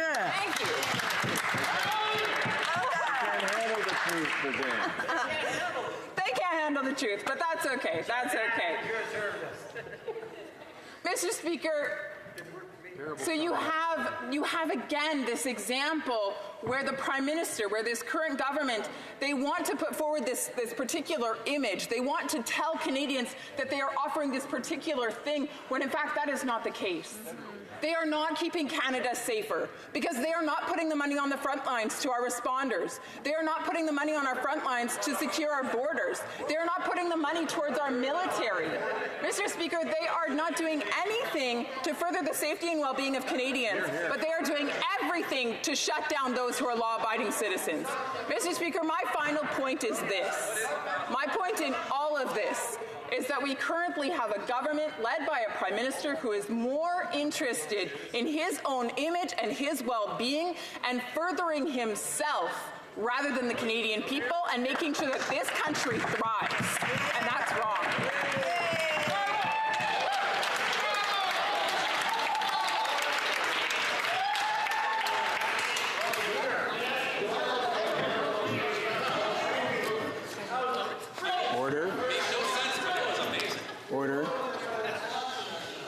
Order. Okay. It being 6:30 p.m., pursuant to an order made Tuesday, May 28, 2019, it's my duty to interrupt the proceedings and put forthwith every question necessary to dispose of the business of supply. The question is as follows. Mr. Deltel, seconded by Mr. Kent, moved that the House A, take note of the importance of a free and independent press to a healthy democracy. B, exprime sa conviction. Express its belief that it is inappropriate for partisan political actors to pick winners and losers in the media in an election year. Condemn the inclusion of Unifor, a group that has taken and continues to take partisan political positions in the panel that will oversee the distribution of the $600 million media bailout, and D, call on the government to immediately cease trying to stack the deck for the election with their media bailout and replace it with a proposal that does not allow government to pick winners and losers. Is it the pleasure of the House to adopt the motion? All those in favor of the motion will please say yea. All those opposed will please say nay. In my opinion, the nays have it. Call in the members. Mr. Speaker, I ask that the vote be deferred until Tuesday, June 4th, 2019 at 11:25 p.m. Thank you. Accordingly, the recorded division stands deferred until Tuesday, June 4th, 2019 at 11:25 p.m. Orders of the day, ordre du jour. Government orders, government bills, commons. Consideration at report stage of Bill C-92, an act respecting First Nations, Inuit, and Métis children, youth, and families. Alors. Order. À la table de rapport, la Chambre. As there is no motion at report stage, this House will now go without further debate to the recorded division. That Bill C-92, an act respecting First Nations, Inuit, and Métis children, youth, and families, as amended, be concurred in at report stage. Is it the pleasure of the House to adopt the motion? Yes? All those in favor of the motion will please say yea. Yay. All those opposed will please say nay. I declare the motion carried. When will the bill be read a third time? Today. Now? Now. Mr. O'Regan, seconded by Mr. Rodriguez, moves that Bill C-92, an act respecting First Nations, Inuit, and Métis children, youth, and families, be now read a third time and do pass. Debate. The Honourable Member of Indigenous Services. Thank you, Mr. Speaker. I'd like to start by acknowledging that we are meeting on the traditional and unceded territory of the Algonquin people. Today has been a powerful and emotional day for Indigenous and non-Indigenous Canadians alike. With the release of the final report of the National Inquiry into Missing and Murdered Indigenous Women and Girls, we took another step in identifying the unacceptable gaps that exist between First Nations, Inuit, and Métis people and the rest of Canada. Our government is working to end the ongoing national tragedy of missing and murdered Indigenous women and girls. The commissioners of the National Inquiry did important work. Now it's up to us as the federal government and up to us individually as Canadians to develop a national action plan and to implement those recommendations in partnership with First Nations, Inuit, and Métis people. The bill before us addresses an important part of the work that we need to do to advance reconciliation, and that is address gaps between Indigenous and non-Indigenous peoples and thereby improve the quality of life for Indigenous peoples right across the country. La protection à la promotion de bien. The protection and promotion of the well-being of Indigenous families and children should be the absolute priority of the federal government and of governments countrywide. Obviously, this has not always been the case.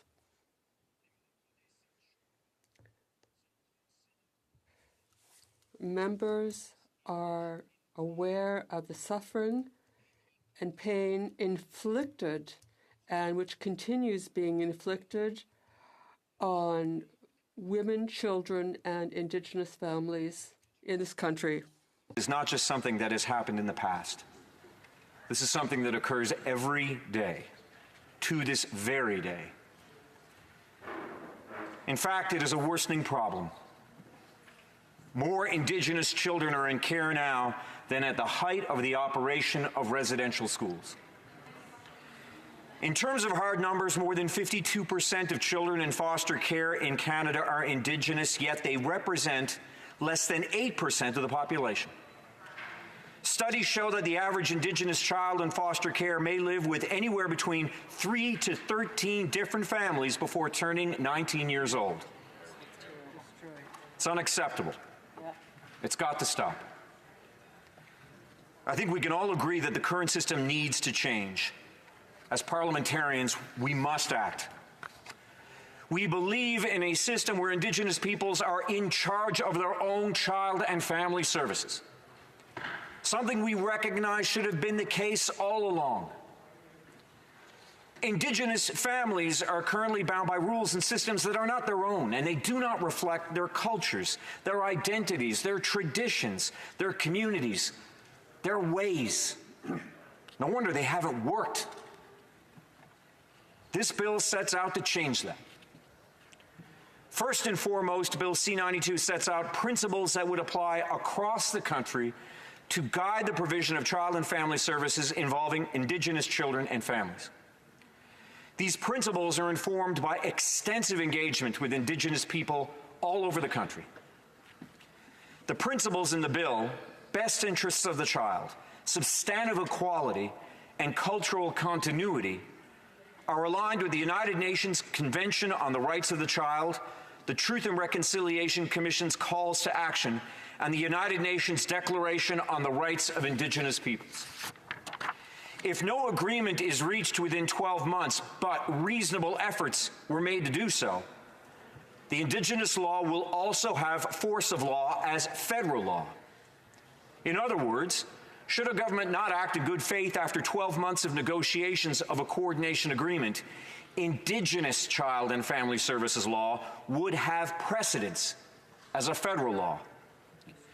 To be clear, as a federal statute, the Indigenous law will stand on its own. It will not be subject to the whims of a federal or a provincial government. It is equal to, not lesser than. To promote a smooth transition and implementation of Bill C-92, Canada will explore the creation of distinctions-based transition governance structures. The co-developed governance structures would identify tools and processes to increase the capacity of communities as they assume responsibility of child and family services. During this phase, we would continue our work with First Nations, Inuit, and Métis partners, as well as with the provinces and territories, to set out the details about how to support communities to exercise their jurisdiction. The bill also provides a clear affirmation of the inherent right of First Nations, Inuit, and Métis to exercise their own jurisdiction in relation to child and family services. En vertu de C-92, pursuant to C-92, when an Indigenous group or community wish to exercise their jurisdiction over child and family services and have their law prevail over federal, provincial, and territorial laws, the Minister of Indigenous Services and the government of each province or territory in which they are located will enter into three-way discussions to develop a coordination agreement. Agreement is reached within 12 months following the request. The laws of the Indigenous group or community would have force of law as federal law and prevail over federal, provincial, and territorial child and family services laws. Gone are the days of top-down colonial solutions. It is contrary to the spirit of reconciliation, and it goes against the principle of co-development that has guided this proposed legislation. And they just don't work. This bill is an accumulation of intensive engagement, including nearly 2,000 participants across 65 sessions. From elders, from youth, from women, from grandmothers, from aunties, from those with lived experience in a broken child and family services system. We heard what needed to be included in this bill to make successful the exercise of jurisdiction that is already an inherent right of First Nations, Inuit, and Métis people. What we heard included values and cultural practices, lived experience and academic research, as well as recommendations of a reference group that was comprised of representatives from national Indigenous organizations. First Nations, Inuit, and Métis people have asked time and again for co-developed legislation. From resolutions passed by the Assembly of First Nations in May and December of 2018, to hearing that Inuit leadership wanted a distinctions-based approach, and that the Métis wanted jurisdiction over child and family services to be recognized through legislation. Since the emergency meeting convened by my predecessor in January of 2018, there have been extensive meetings and consultations across the country in an effort to get this right. Even in the weeks preceding the introduction of this bill, we were incorporating the suggestions of Indigenous groups, provincial and territorial partners. Those suggestions made the bill I was fortunate enough to inherit much stronger. We didn't stop there. There are no closed doors to our Indigenous partners or to the provinces and the territories. This bill and the children it aims to protect are only served if we collaborate and ensure their best interests. Many came forward and offered suggestions on how to improve the bill, and I am pleased to support the changes made by the Standing Committee on Indigenous and Northern Affairs. These amendments reflect what was heard from a number of witnesses, especially around funding, around balancing physical and cultural security in the best interest of an Indigenous child, and around ensuring implementation of the United Nations Declaration on the Rights of Indigenous Peoples as a purpose of the bill. On funding, we cannot presume that the funding models that have supported the current broken system will be what Indigenous groups want to use while exercising their jurisdiction. Those models and levels should be discussed and designed through the coordination agreement process to ensure that they reflect the unique needs of each community and not a one-size-fits-all approach. We pledge to work with partners to identify long-term needs and funding gaps. The amendment supported at committee guarantees funding will be sustainable, needs-based, and consistent with the principle of substantive equality so that long-term positive results for Indigenous children, families, and communities are secured. Right. Both the House Committee and the Aboriginal Peoples Committee in the other place heard that there needed to be a better balance between the physical well-being of a child and the preservation of cultural identity, language, and connection to the community. We completely agree. And we fully support the amendment that will see primary consideration given to a child's physical, emotional, and psychological safety, security, and well-being, as well as to the importance of that child having an ongoing relationship with his or her family, Indigenous group, or community. Nos collègues de l'opposition officielle. Our colleagues in the official opposition and the New Democrats also brought forward important amendments at committee that made the bill stronger, and I would like to thank them for their work.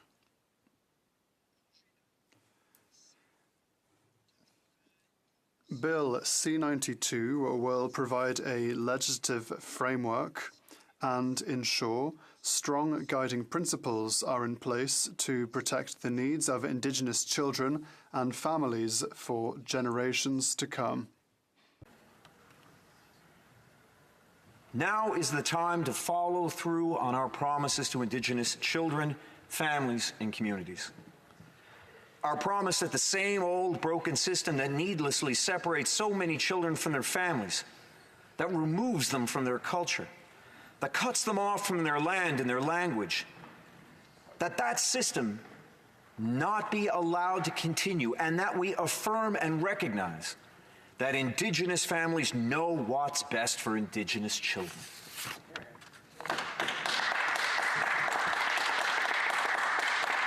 Ours is a historic opportunity to make a real, meaningful change, to address centuries of harm, and to improve the lives of First Nations, Inuit, and Métis people. I hope you will all join me in supporting this bill, and thank you.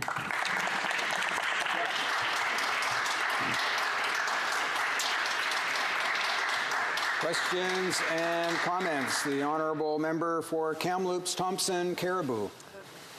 Thank you, Mr. Speaker. And as the Minister knows, that there has been certainly a recognition of all parliamentarians in terms of the importance of this legislation and the fact that what's currently happening is not good enough.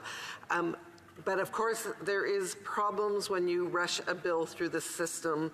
And in this case, I think perhaps the biggest flaw is the very lack of conversation with the provinces and territories who had been responsible for delivering the services and now will be have something imposed on them. The Premier of Nunavut at the Senate committee, which of course, if you know the territory, it is predominantly the legislatures are Inuit, and they express great concern that something that they have developed systems and processes around now will arbitrarily perhaps move over to a different organization. So I would like the minister to explain what he intends to do in the future, because we know we're at the point where this bill will be passed, what he is going to do to continue that conversation to make sure this works for everyone. Minister of Indigenous Services. I thank the honourable member for the question. Indeed, we are committed to working with the provinces and the territories. And we have built in there the notion of a coordination agreement to ensure that there is a buffer between an Indigenous group requesting that they be able to exercise their inherent right over this jurisdiction, and then the actual inheritance of that right, because I mean there are issues with capacity, and we need to ensure that that capacity is built up.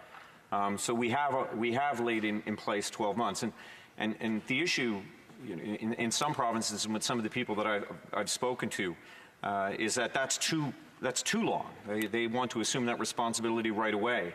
So, you know, there is a push and a pull, and we attempt to find that compromise, but most certainly this is not going to work unless we work with provinces and territories, and we certainly have every intention of doing so. Questions and comments. The Honourable Member for North Island, Powell River.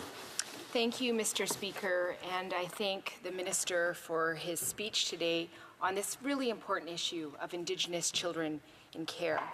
And one of the biggest concerns that we heard in the committee was the issue of jurisdiction with the resources that are much needed to make sure that that jurisdiction is implemented fully.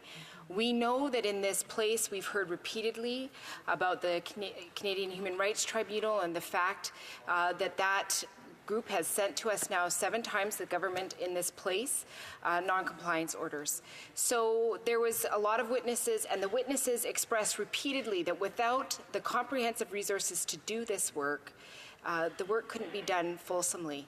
And now we have another jurisdictional issue, which is if the provinces are not part of this, who do fund part of care right now, will the federal government take over that and make sure that those resources are there for those communities? I represent over 20 Indigenous communities. I grew up in an Indigenous community. I've lived many years of my life in Indigenous communities and watched children be taken. And I've also been a foster parent on reserve, keeping the children in our communities so that they would be connected to their family, be connected to their culture. The challenges are real, and the finances need to be there. There was a small component added in an amendment, but it doesn't quite reach the responsibility and the accountability that I would like to see in this legislation. So through you, Mr. Speaker, I would like to hear from the Minister how this government is going to make sure the resources are there to do this meaningfully with the history that includes non-compliance order from the Canadian Human Rights Tribunal. Thank you. Honourable Ministre des Services. The Honourable Minister for Services to Indigenous Peoples. I'd like to take this time once again, Mr. Speaker, to thank the committee for their very thoughtful work on this.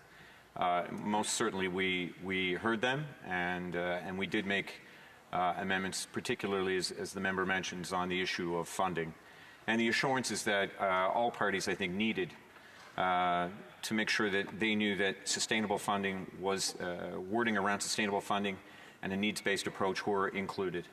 You know, most certainly this government has proven in its actions and with the sum total of the amounts that it is considered for child and family services that we are committed, but we understand the need for an amendment to give assurance to all parties involved and invested, you know, that we heard them and that we understand the need for sustainable needs-based approach. Questions and comments. Question commentaire. The Honourable Parliament Secretary to the Government House Leader. Yes, thank you, Mr. Speaker. And I just want to express my gratitude to the Minister for doing an outstanding job in bringing forward this legislation. And I say that with all sincerity because of the area in which I represent. In fact, just prior to leaving my days at the Manitoba Legislature, there was declared in the province of Manitoba that there was a child care crisis situation. And I know the Minister is very much aware, over 10,000 children in care, a vast majority of those in foster care I'm referring to, a vast majority of those are in fact of Indigenous background. And there has been such a desperate need to see something taking place. And I'm wondering if he could just provide his thoughts in regards to just how important it was that we bring forward legislation, because we owe it to the children. This is something that's been going on for far too long, and at least it provides a sense of hope going forward that we finally have a national government that's prepared to address this very complicated and critically important issue. The Honourable Minister of Indigenous Services. I thank the Honourable Member for his question and for his kind words, but no, I would just say that today was, I think, a weighty day for anybody who was present for the Missing and Murdered Indigenous Women and Girls final report and the presentation made to the Government of Canada. And this is an essential part of our, I think, what will be our very fulsome response to that report. The way I look at it, as somebody who grew up in the North and grew up next to Indigenous communities, I would say that there's a principle here of anybody who grows up in a small town that usually people in those towns know what's best for those towns. And then you extrapolate this on a much more substantive and real level, and that is that Indigenous peoples have had this right and have always had this right, and now we are recognizing it and affirming it. And we're making it a reality, and we are allowing them the opportunity to come up with effective local solutions, grassroots solutions to those problems, and we know they will be more effective. They have to be more effective. Questions and comments. The Honourable Member for Kamloops Thompson Caribou. Thank you, Mr. Speaker. And one of the concepts that I think remains a challenge that is part of this government's commitment is they have committed to the UN Declaration of Rights of Indigenous Peoples, and they articulated support for the concept of free, prior, and informed consent. We did have the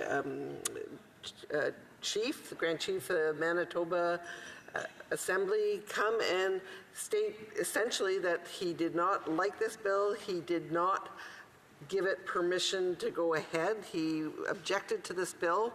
So with Article 19 of the Declaration, the concepts of free, prior, and informed consent, how does the minister align those concepts where hereby he's heard very clearly from a leader within representing a large group of Indigenous First Nations in Manitoba that he does not support it going ahead? So how does the minister align these concepts? Minister of Indigenous Services. Thank you, Mr. Speaker. And I would answer the question quite frankly and say, well, sometimes with difficulty. I went and made a point of speaking to the Assembly of Manitoba Chiefs and speaking to the chiefs directly. Firstly, I mean, this was co-developed legislation, which is something that Indigenous groups have been calling for some time. We developed this side by side with amongst other, the Assembly of First Nations, but also with the ITK and with the Métis.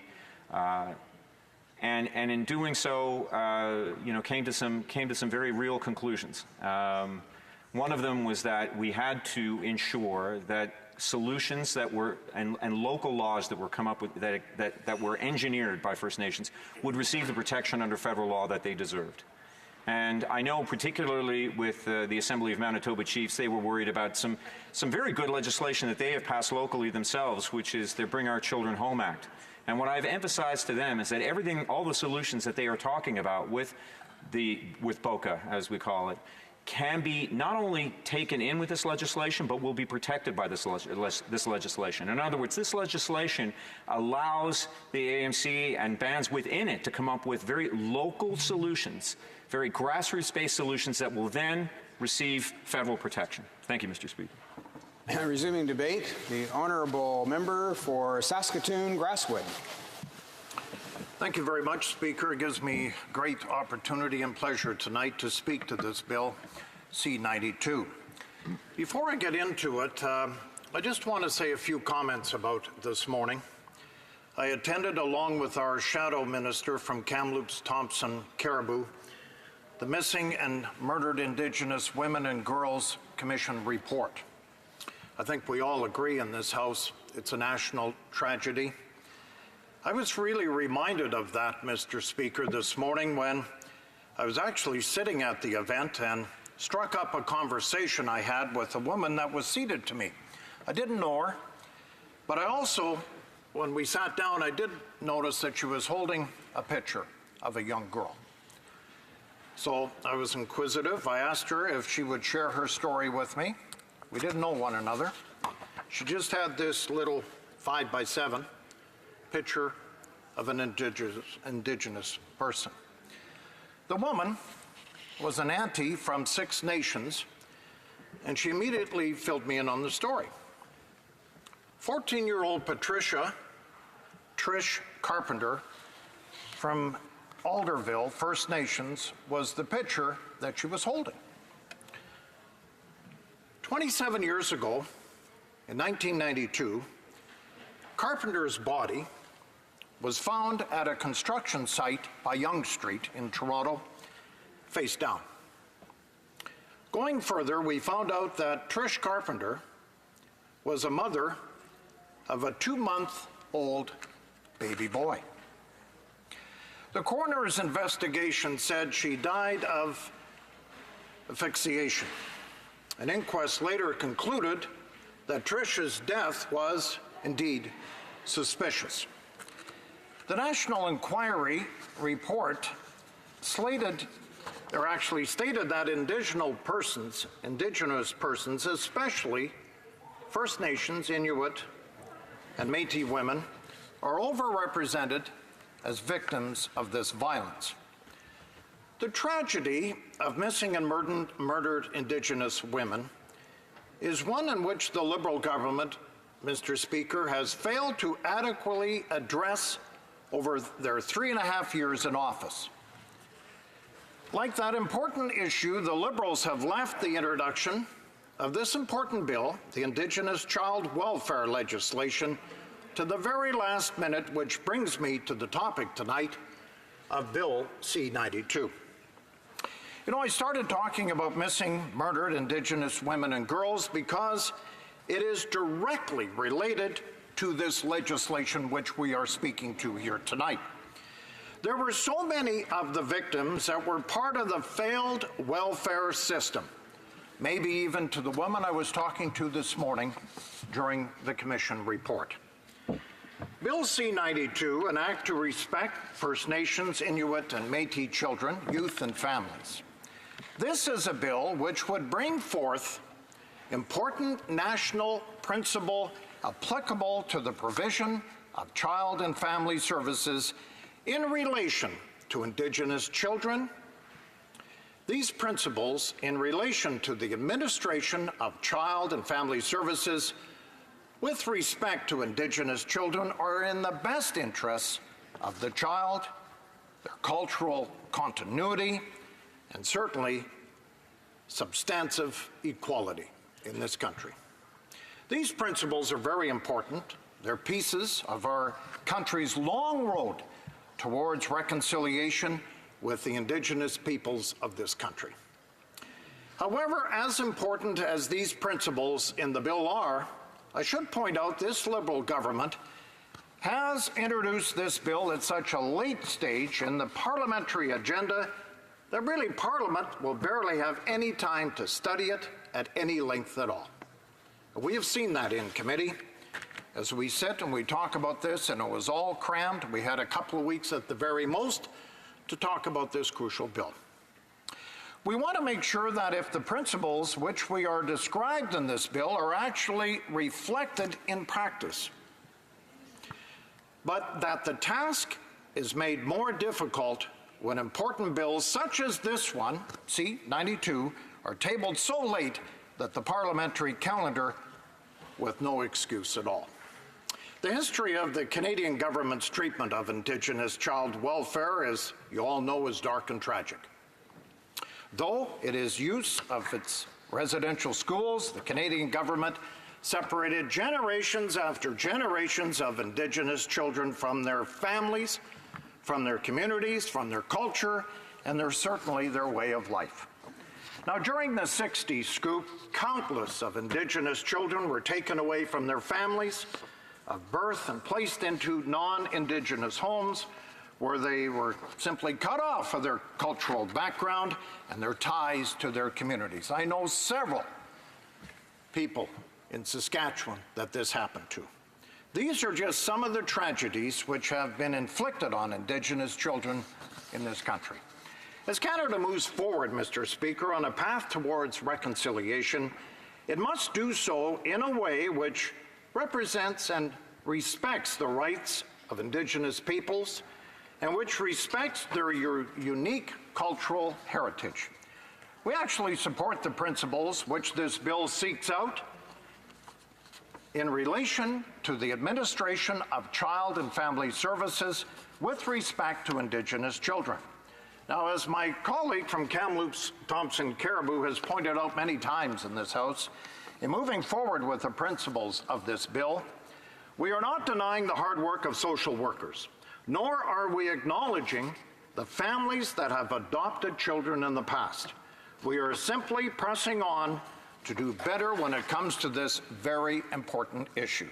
However, I might say in committee, The Minister of Indigenous Services referred to child welfare workers as being participants in abduction.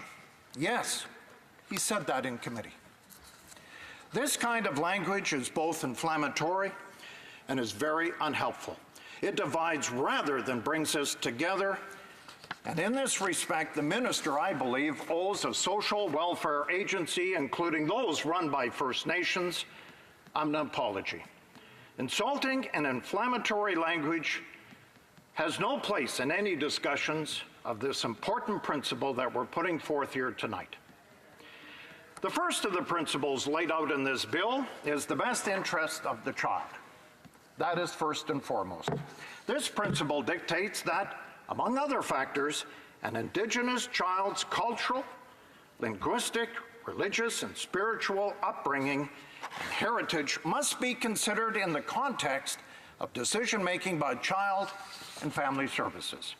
This principle is crucially important as Child and Family Services around this country are moving towards a focus on preventative care in order to keep Indigenous children in their communities where they can maintain their valuable cultural ties.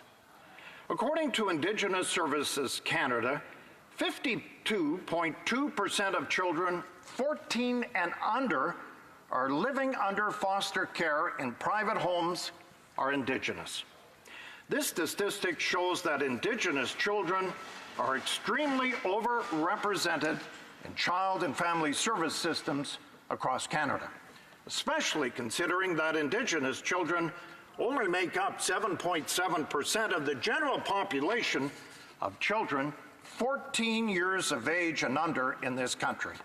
It is clear, Mr. Speaker, that more work needs to be done so that Indigenous children can stay in their communities and build everlasting relationships with the members of their community. This bill highlights the need for administration of child and family services to have a focus on preventative care so that fewer Indigenous children end up in foster homes away from their culture and their community. Mr. Speaker, our former Conservative government also recognized the need to focus on preventative care when it came to the provision of the child and family services for Indigenous children. Among the different concrete steps that we took to develop a prevention-based orientation was the creation of the Enhanced Prevention-Focused Approach, better known as EPFA.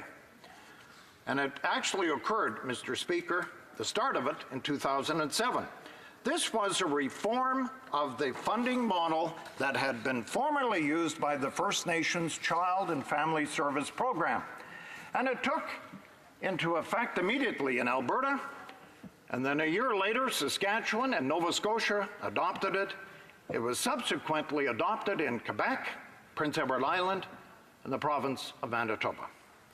Funding was specifically redirected towards a prevention-based approach in order to keep Indigenous children in their communities and to support the self-sufficiency of these communities in a culturally appropriate manner. The prevention-oriented focus that was put in place by our former Conservative government was one which refocused child welfare services to a family-centered practice with children-centered outcomes. This was the approach which delivered real and positive results towards turning back the trend of increasingly larger numbers of Indigenous children being placed in foster care in this country. Now, during the length of our former Conservative government, the percentage of First Nation children on reserve placed in foster care decreased from 89.67% in the first year, which was 2006 and 7, to 76.08% in the year 2014-2015. Now, I think we'd all agree we'd want zero, but this was a major reduction of over 13%. According to stats gathered by the First Nations Child and Family Services Program. Now, over that same time of period, the percentages of First Nation children placed in kinship care increased from no record amount to 17.83% in 2014 and 2015 year.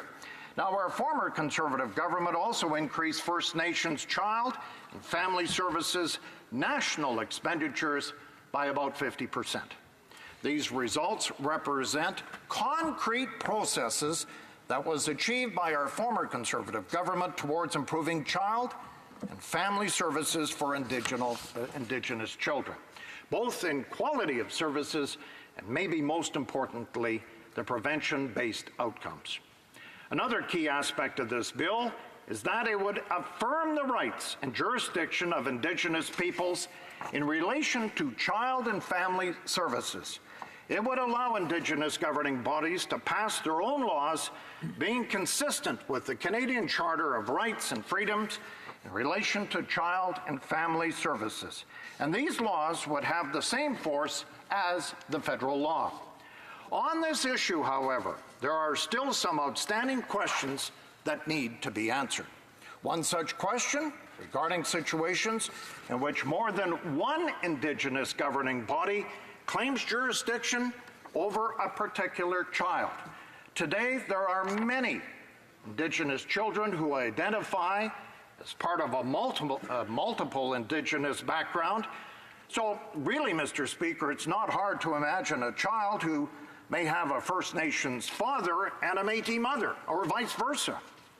In these kind of situations, it is conceivable that two different Indigenous governing bodies may each claim full jurisdiction over the provision of the child and family services in relation to that child. While the bill addresses jurisdictional disputes between a province and an Indigenous governing body, it does not properly address jurisdictional disputes that may arise between Indigenous governing bodies that have both equally strong ties and connections to the Indigenous child in question. This jurisdictional question is one of the concerns that was directly raised in our committee while we were studying this bill, C-92. One of the committee's witnesses was Raven McCallum, a well-spoken young person who was a youth advisor on the British Columbia Ministry of Children and Family Development Youth Advisory Council. She is of British and Haida descent on her mother's side and Métis descent on her father's side. And in her testimony, while talking about C-92, she stated, and I quote, "I do not see any reference about how to approach situations when a child belongs to more than one nation." She goes on and says, "I think it's something that is important to acknowledge. We need to know all aspects of our identity." End of quote. Time and time again, we have heard in our committee that Indigenous identity is complex and multi-layered. However, this bill still has not adequately addressed these complexities as they relate to jurisdictional issues in the provision of the child and family services for Indigenous children. We also want to make sure that this bill does not negatively impact the existing self-governing agreements that exist between Indigenous governing bodies and the provincial and federal levels of government in relation to the child and family services. These kinds of agreements include the three which were recently concluded just this past March in my province of Saskatchewan between the provincial government and the Saskatoon Tribal Council.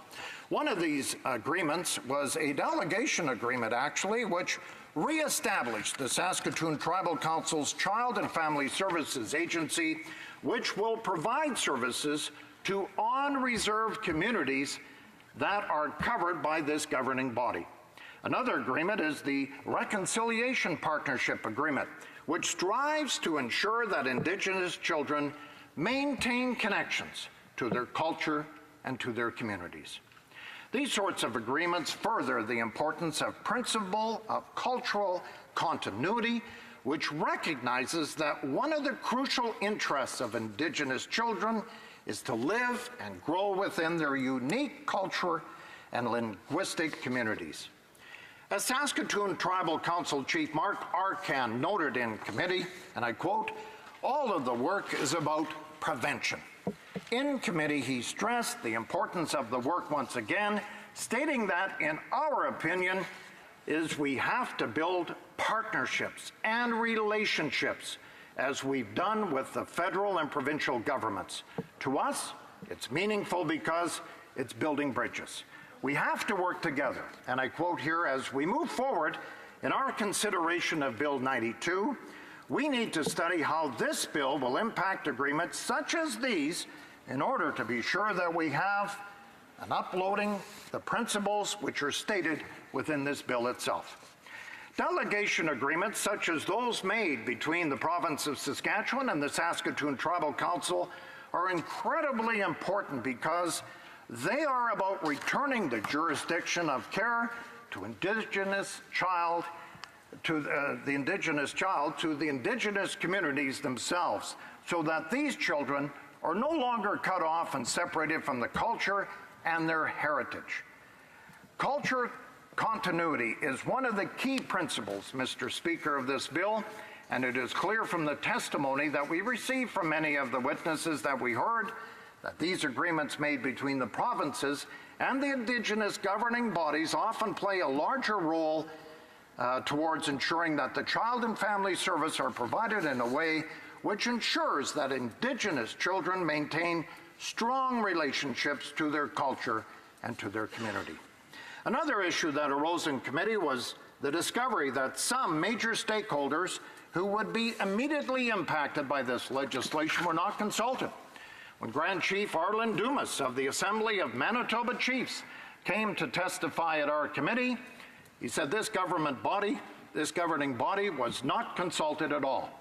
AMC had already crafted its own legislation with respect to child and family services, which was uniquely tailored to the experiences to that governing body's work in the province of Manitoba.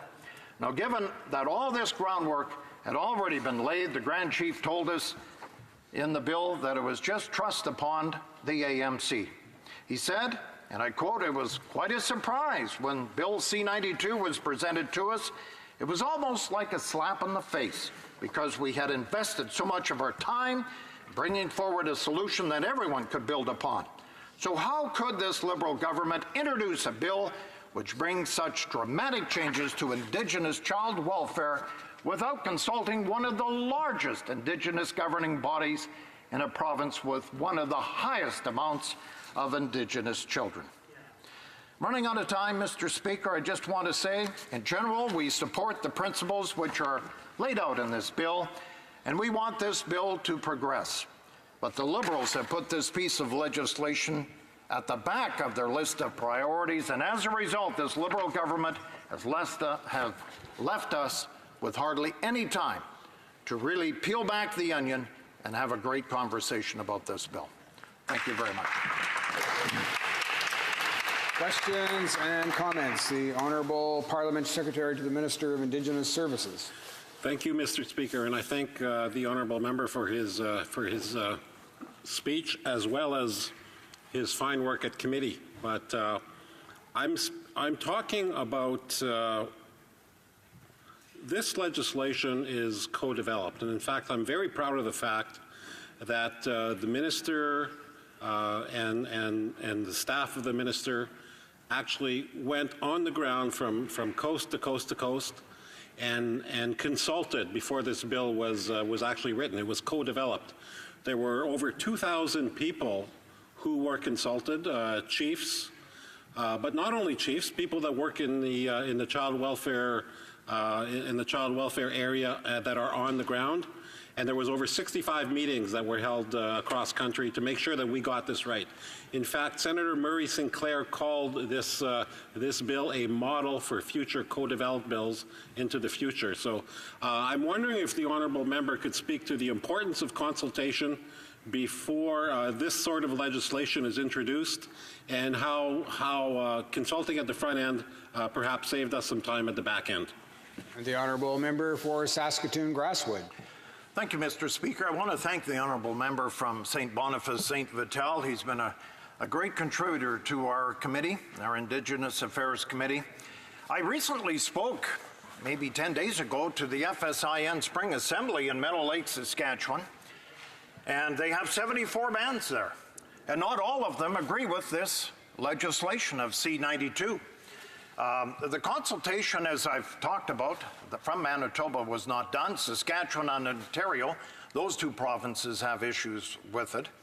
But I guess you can't get everything right, and you got to move forward. But I will say, we had some great testimony from the Peter Ballantyne Family Services when they came into committee. And it's all about the child. We want to make it better for everyone in the family situation. I talked about it in my passionate speech. It's most important that these kids stay connected to their communities for good. Questions and comments. The honourable member for Sarnia-Lambton. Well, thank you, Mr. Speaker, and I want to thank my colleague for an excellent speech and for his passion on this file. Now, I noticed that it's an intent with 55% of people that are in foster care being Indigenous. There's an intent in this bill to return the governance of that to Indigenous people. But I noted that there was no funding associated with that in the bill. So I had asked the member, were there conversations about what kind of structures would be in place in order for that governance to transfer? Thank you. The honourable member for Saskatoon-Grasswood. Thank you to the member from Sarnia-Lambton. Yes, I think that was the most talked about subject in our committee, was funding, because there was nothing in the bill that brought forward funding. And it's great to have these grandiose ideas and how you want to improve the situation, which needs to be improved. I think we all agree that. I think capacity, Mr. Speaker, is the biggest issue here. Some are ready right now in this country to move forth and be leaders on Indigenous family services. Others are 5 or 15 years away. So we're going to have a discrepancy, if you don't mind me saying, in this country, where some bands are ready today to take a lead role, and others could be as much as a decade or two behind, which is unfortunate. Questions and comments? The honourable member for North Island, Powell River. Thank you, Mr. Speaker, and I thank the Speaker for his speech, and I appreciate working with him on the Committee on Indigenous and Northern Affairs. One of the things that concerned me a lot during this process was the reality that some communities are very rural and remote. And multiple witnesses from those types of Indigenous communities talked about the challenge of having no housing, where are the children going to stay if they're put into care, and making sure that those children aren't so far away that they can't be connected to those communities. So I think, when we look at this legislation before us, it speaks to a particular issue of Indigenous children in care. But what encompasses that being delivered appropriately is adequate housing, adequate drinking water, adequate resources at a community level. So through you, Mr. Speaker, I'd like to ask this member to talk about the challenges that those communities will face and suggestions that this government should look at moving forward. The honourable member for Saskatoon-Grasswood. Thank you, Mr. Speaker. I want to thank the honourable member from North Island, Powell River, for her contribution to our committee. We heard certainly remote areas have a major concern. There are very few opportunities for foster homes in northern Canada. And so all of a sudden you're taking a child out of that area, not only out of that area, let's say, out of the territories and putting them in southern Canada where it really doesn't fit. That is one of the issues with this government they're going to have to look at, because we want these children in welfare situations to be connected in their communities, where some of these areas, especially in the far north, there are little or no opportunities for foster homes. So it's part and parcel with housing, but it's part and parcel, I think, with Indigenous and Inuit and Métis in remote areas. We've got a huge concern in this country. I certainly agree with her. Questions and comments. The honourable member for Winnipeg Centre. Thank you very much, Mr. Speaker. So we know the history surrounding the child welfare system. It's related actually to the residential school era. So before, we would take children in order to acclimatize themselves into the majority culture, assimilate them, And, we moved into the 60 scoops where there was a lot of adoptions going out. And yes, there were good examples where people were trying to build relationships and build love in families and trying to look after children. But, we moved into this foster age with our children. And in Manitoba, 11,000 kids in care, 90% are First Nations. And I think the Canadian state, including the provinces and the federal government, have completely failed these family and children. Now, this bill, I think, is very interesting. It has on one side the child at the center, but it also has issues of jurisdiction, which I think are two components which come together. But one thing I'd like to just point out to the honourable member is governments can never legislate love. Love can never be legislated by in any law in Parliament. And I think that is really what should be at the center, though, of our actions for these children, because we want to produce children which are full contributing members, reach their full potential, and able to be successful in life. And in order to do that, as human beings, we need love, and they need good, loving relationships. So if the Canadian state has failed so much, if we have failed collectively as a society, then I think it's time to let Indigenous peoples make those choices, make those decisions for themselves, to give them the opportunity of, yes, making mistakes, but also having that chance for success and to enable their children to experience love and be full contributing members of our society. Member for Saskatoon-Grasswood. Thank you, Mr. Speaker. I want to thank the honourable member from Winnipeg Centre. Yeah, love is the big word here, the best interest of the child. It is not in the best interest of the child if we're moving that child from one area of the country to another area.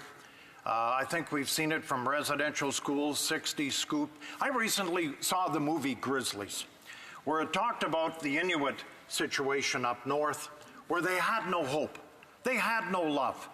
It's a fabulous documentary. It's just been released here about 5 weeks ago in this country, and it talks about suicide. It talks about hope and love. And when you reach out to communities, you'd be surprised what you get. I hope this bill, C-92, addresses that, because we have seen from the past we have failed, and I hope the Indigenous community, Inuit, Métis, take the ball and run with this as they know best in their communities. We've got time for one short question. The honourable member for Kamloops, Thompson, Caribou. Thank you, Mr. Speaker. And I think there's two things happening. One, of course, was the Murdered and Missing, the release of the final report this morning. And today we're talking about some very important child welfare legislation. My colleague alluded to it in his speech, but in many ways they're very intertwined, because the, those that end up in care are often some of the victims, the murdered and missing. And I wonder if you could just talk about that connection a little bit more. Well, member for Saskatoon-Grasswood. I want to thank our member from Kamloops, Thompson, Caribou. It's ironic that we bring this Bill 92 to the House here tonight from what we experienced this morning. Missing, murdered, Indigenous women and girls. It was a tough day in Gatineau, as we heard the stories from the Commission. Now what are we going to do? But they are intertwined. I mean, I talked to that lady who still 27 years later is dealing with this. I think child welfare and how we deal with it coming forward is going to be a piece that this country, 37 million of us today, this is so important to get this right.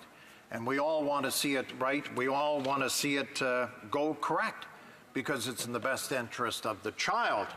And that's what we're here to deal with, Mr. Speaker. Resuming debate, the honourable member for North Island, Powell River. Thank you, Mr. Speaker. So today I'm here to speak to Bill C-92, which deals with an important issue, especially to my riding of North Island, Powell River, of Indigenous children in care. I want to just take a moment to thank all of the local Indigenous communities and organizations that represent First Nations, Inuit, and Métis groups and communities in my riding for the hard work that they do every day for the children that they represent. You know, in Indigenous communities, children are sacred. I think of some of the communities I represent, and I think of the elder Elsie Paul, who talked to me about how children are seen as a gift from the Creator given to the community to raise, and when that child is taken, what that means to the community. I think about Alberta Billy, another elder in another Indigenous community that I represent, that talked to me about the impact of colonization and residential school on the community, and said to me, imagine your community right now and remove every child from the ages of 4 to 16 from the community tomorrow and see how the community reacts and responds. So I think of those elders who have watched their communities struggle through the challenges of colonization, residential school, the 60 Scoop, and many more challenges, and how hard that has been on those communities. I also think we need to look at the numbers, and I have some of them here for us today. 112 years ago, Dr. Bryce, a medical health officer, linked federal health funding inequities to preventable deaths of First Nations children. 112 years ago. 73 years ago, child welfare experts called for increasing family support to reduce the number of First Nations children in state care. And I think this speaks to something really important that we still have not done in this country, which is prevention and support for those communities. 38 years ago, experts called on then INAC to resolve jurisdictional disputes resulting in service denials to First Nations children. 12 years ago, the Assembly of First Nations and Caring Society filed the human rights case against Canada. And the number of Auditor General reports, 2 of them, confirming child welfare funding inequity since 2008. 165,000 plus First Nations children affected by Canada's discriminatory services. 25 million approximate number of nights of First Nations children spent in foster care since 2007. These numbers are startling, and they tell us a story that all of us should be concerned about in this country. 7, the number of Canadian Human Rights Tribunal orders requiring Canada to cease its discrimination during this Parliament since 2016 in January. How many of these Canadian Human Rights Tribunal orders have Canada fully complied with? That number is 0. 0. So I think whenever we stand in this place and we speak about Indigenous children in this country, we must always remember and acknowledge Jordan River Anderson, a Cree child from Norway House Cree Nation who died in Manitoba in 2005 at the age of 5 after the Manitoba and federal government spent years fighting over who would have to pay for his home care. This speaks to the very core of this issue. It's about valuing Indigenous children and the communities that love them. And this young boy died as a result of discussions between 2 levels of government about who's going to fork over the money. Nobody wants to know that this is the truth of how their child is going to be treated.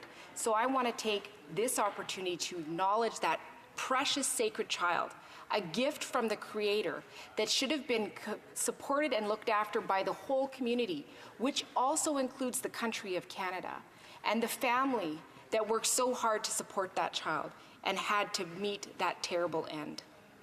We cannot forget.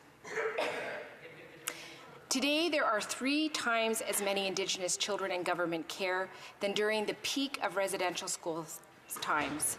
The conditions and outcomes for kids in care today are often tragic, and many experts are saying that the modern fallout of the Child and Family Services program is now going to be called the Millennium Scoop.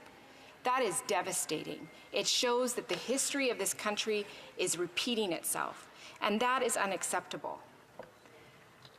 I would like to take this opportunity to acknowledge the many artists out there in this country, Indigenous artists that have spoken to these issues, be it through art, through poetry, through music.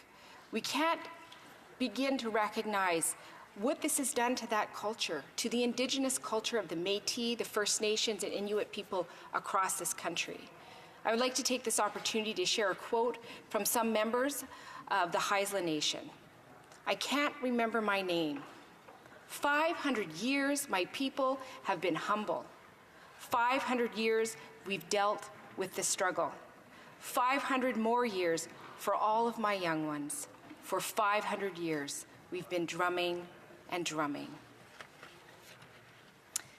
So as we're here in this important place where important decisions are made that will have long-term impacts on the people that the decisions are made about, we have to just acknowledge that it is too bad that this government waited so long to introduce this bill, and now we're rushing through it. And that's hard for me, because I take this really seriously. I've spoken about this in this House, and I've spoken about it in the committee in my role as Vice Chair, about being a foster parent on a reserve, about the hard work that we did in the community to try to keep the children at home, connected to their culture. You know, I think of my husband who's taken foster children in our community out to the river when their voices are changing, the young men, because we want to keep them connected to that tradition, that when you have that change of age, that you do the hard work and you go out and you get the support of the community to do the sacred baths. So here we are rushing, and we're trying to get it done because Indigenous children need action. But I just want to say that in the rushing process, I am a little afraid that we're not going to get it right, that we're going to get it done, but we're not going to get it right. And I have to say that I believe that Indigenous children in this country deserve much, much better.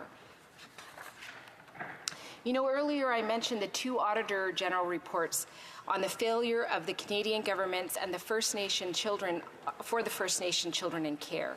In 2008, the Auditor General report found that since 1990, when the Child and Family Services Program was created, INAC had given money, quote, to First Nations, their child welfare agencies, and provinces to cover the operating costs of child welfare services on reserve and the costs related to bringing to children brought into care, end quote.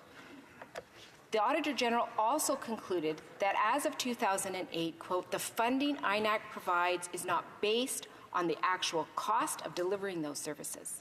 It is based on a funding formula that the department applies nationwide. The formula dates from 1988. It has not been changed to reflect the variations in legislation and in child welfare services from province to province or the actual number of children in care, end quote. This really speaks to a systemic issue. It speaks to the reality that Indigenous children have been left behind and not valued. And not only have the children been left behind, but the value and the preventative support that families and communities desperately needed were not a priority. Mr. Speaker, this country knows its history. We know the colonial history. We know the devaluation of Indigenous members of this country.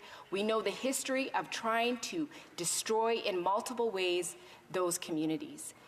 I have to say that if you break it, you have to pay for it. And one of the things that concerns me greatly in this legislation is the principles for funding are not in the actual legislation. There's a small mention about funding, but it is not anything that I think will be strong enough. This is a framework legislation. It's supposed to create something that is strong enough to hold that legislation that Indigenous communities bring forward. If the resources are not there, this will be another failure. We will have another Auditor General's report that tells us that this is still not being addressed. In 2011, again, the Auditor General reported that, quote, despite the federal government's many efforts to implement our recommendations and improve its First Nations programs, we have seen a lack of progress in improving the lives and well-being of people living on reserves. Services available on reserves are often not comparable to those provided off reserve by provinces and municipalities. Conditions on reserves have remained poor. Change is needed if First Nations are to experience more meaningful outcomes from the services they receive. You know, years have gone by. We are now sitting here in a parliament where there was a Human Rights Tribunal decision made in 2016. The government of the day received 7 non-compliance orders, and we're here tonight talking about this legislation. And I am concerned because the proof is in the action, and I don't see that action. And what I am most concerned about is the resources required to actually deal with this systemic issue, to realize that the racism and discrimination is built right into the system. And to pull that out takes a lot of work and a lot of resources. And if we want to make a difference for Indigenous community, if we want to honor First Nations communities, and Inuit communities, Métis communities, we have to see those resources finally there. So the tribunal, the Human Rights Tribunal in Canada, concluded that then INAC's delivery of services and funding as service was inferior to comparable provincial services and discriminatory on the basis of race, and ordered the government to make up the funding gap and implement Jordan's principle. As of June 2017, this government has spent $707,000 fighting against this decision. And I think that's really sad. And so when we look at this legislation that we're discussing, C-92, it's like history is repeating itself. So I'm going to support this legislation. I am going to trust that the Indigenous communities across this country are going to do their hard work. And I want to recognize as well that there are Indigenous communities, like the Assembly of Manitoba Chiefs, that have been very clear that they do not support this legislation. And I've asked the committee to recognize that and make sure that Indigenous communities have the right to opt out, but they still get the resources that they desperately need to make a difference. So, that is still not addressed in this legislation, and that needs to be addressed. It is time for substantive change, and it's good to speak about it, but it's important that we act on it as well. So this bill does set national standards, but has numerous question marks and gaps that are outstanding, including accountability, jurisdiction, data collection and reporting, and most critically, funding. The bill leaves funding to negotiating between Canada, Indigenous groups, and the provinces, meaning that it could vary widely. For me, as the member of North Island Powell River, I represent small Indigenous communities. And often they are very remote and have a lot of challenges that they specifically are facing. I want to make sure, and I don't know that this legislation is going to do it, but I will be watching it and continuing to propose solutions, because those small communities have very, very big challenges, and the capacity can be very hard for them to gather. And we want to make sure that those communities have a voice at this table. We want to make sure that they have a process that they can move forward in and have faith in. And there is some concern that those resources will not be there. A lot of people came and they talked about a lot of issues. And I will say in front of everyone in this House that a vast majority of the witnesses expressed concern. They wanted to see funding principles right in the legislation. We were not successful in getting that amendment in. So this is something we will all be watching for very closely. I think that the government was given an opportunity to support funding provisions that nearly every witness who appeared for the committee agreed with. And what we saw was half measures. So I will express my concern on that and let the government know that I will be watching for this, that we will be talking to communities and making sure that they're seeing the progress that this government is assuring us is going to happen. Because we need to see that progress. Enough is enough. When we look at the lives of children, these are children. They deserve the right to be children. And when they don't have the resources or the home that they desperately need, we are taking away their right to be a child. Ms. Natasha Reamer, the founder of Foster Up, spoke to us during the committee, and she said, yes, I think funding is a key component. Without adequate funding, services, and resources, we are failing these children and youth in care. We leave them unsupported and unable to thrive and reach their full potential. I think it's crucial that we have legislation ensuring that there is funding allocated for this and that these resources are given the utmost that we could possibly give, because these are children's lives that we're talking about. They deserve an opportunity. They are kids at the end of the day. I think it's sad how many children have a history in this country of not being allowed to be children. And we heard some of that testimony. We had children who had spent great portions of their childhood in care. And they talked about the challenges. They talked about how hard it was to go home, how they didn't know who they were, how hard it was to figure out who to connect with and when to connect with them. We had witnesses that had multiple nations that they were from, not knowing which one to go to and who to go first and how. So when we look at the system, we can see how broken it is, because we saw those witnesses that came and talked about their addiction issues, and one person came with testimony about the challenges that he faced and how hard he had to work to become a parent because he didn't know. So I think it's important that in this place we recognize that that falls on this place's shoulders, because decisions were made here. So this decision has to be made. It has to be made respectfully, because those children deserve it.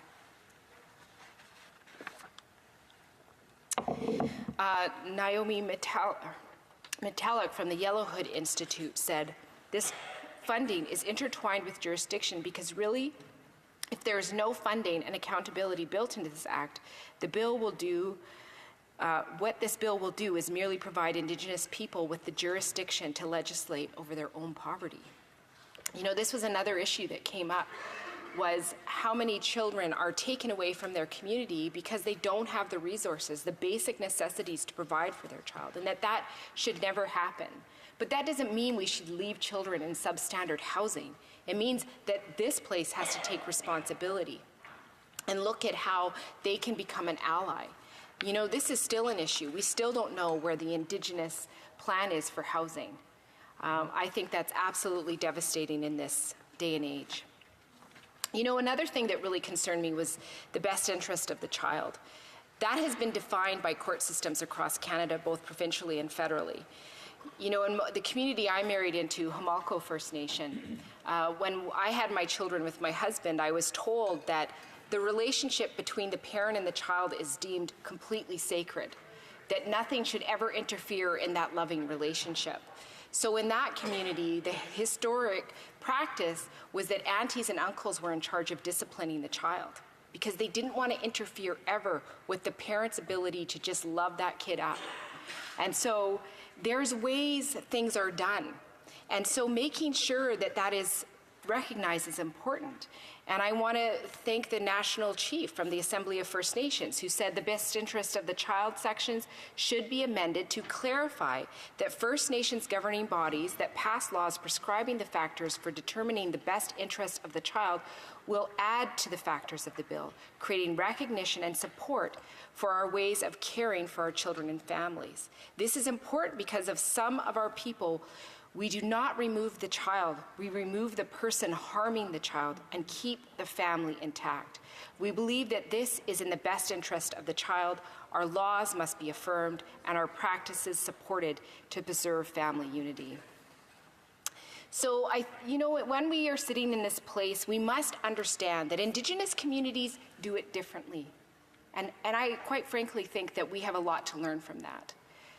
What concerns me is this legislation is not clear enough to make sure that that definition is defined or is defined in those communities. It's been defined already in the court systems in this country, and that could be a serious concern, and I don't think that that was addressed as clearly as it could. So I know my time is ending.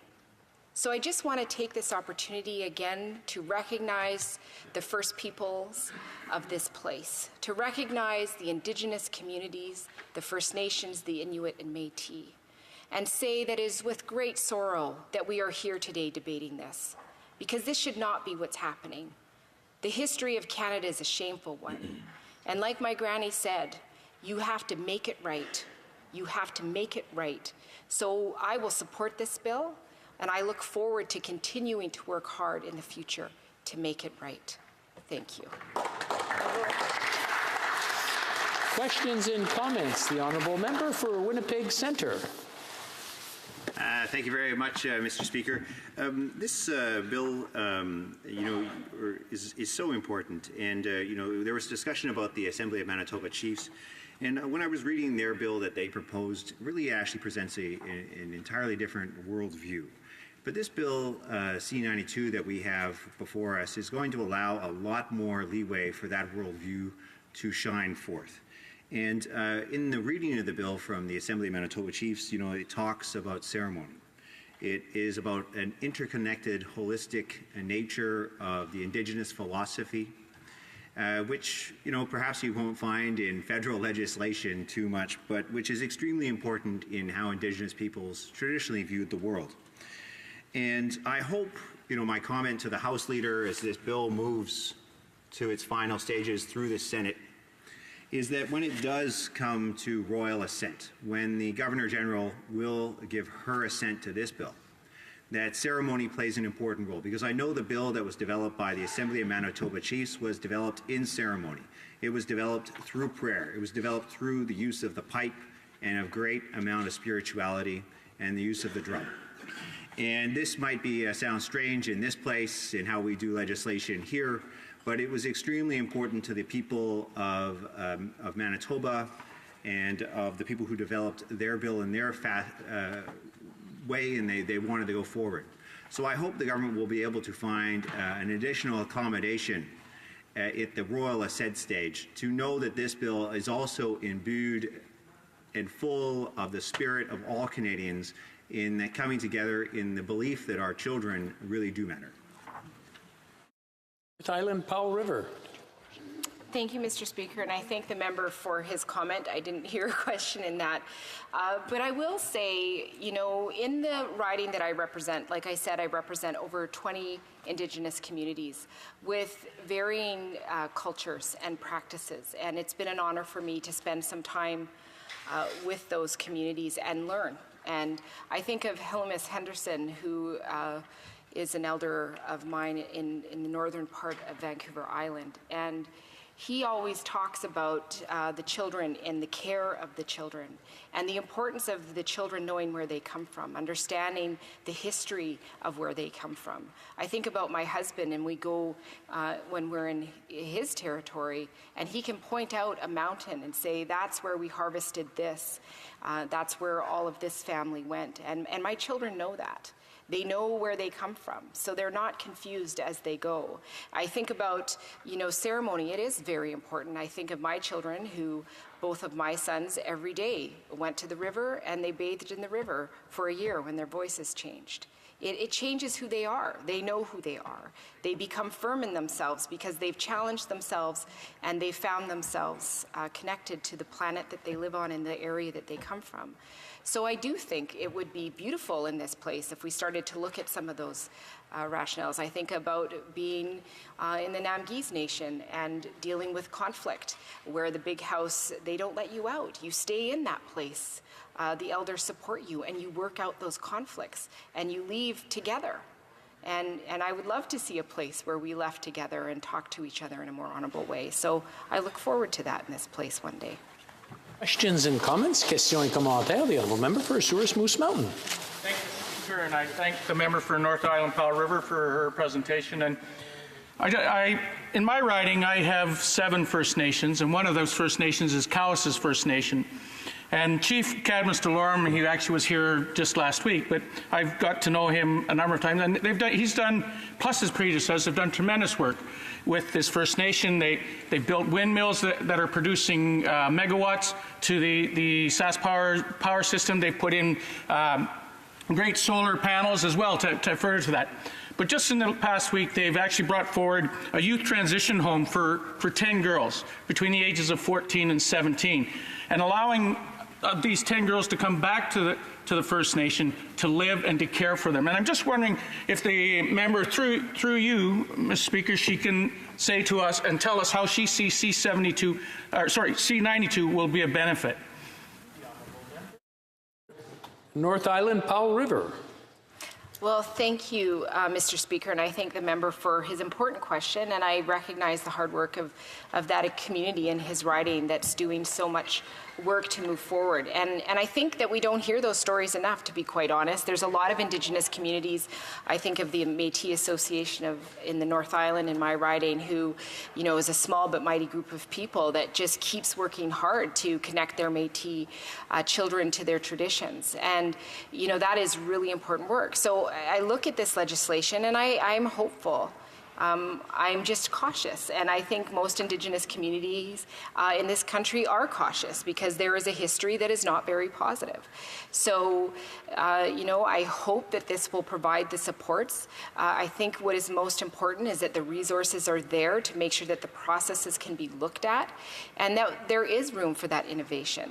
But the resources need to be there. It's great that that house is going up to bring 10 young women back home.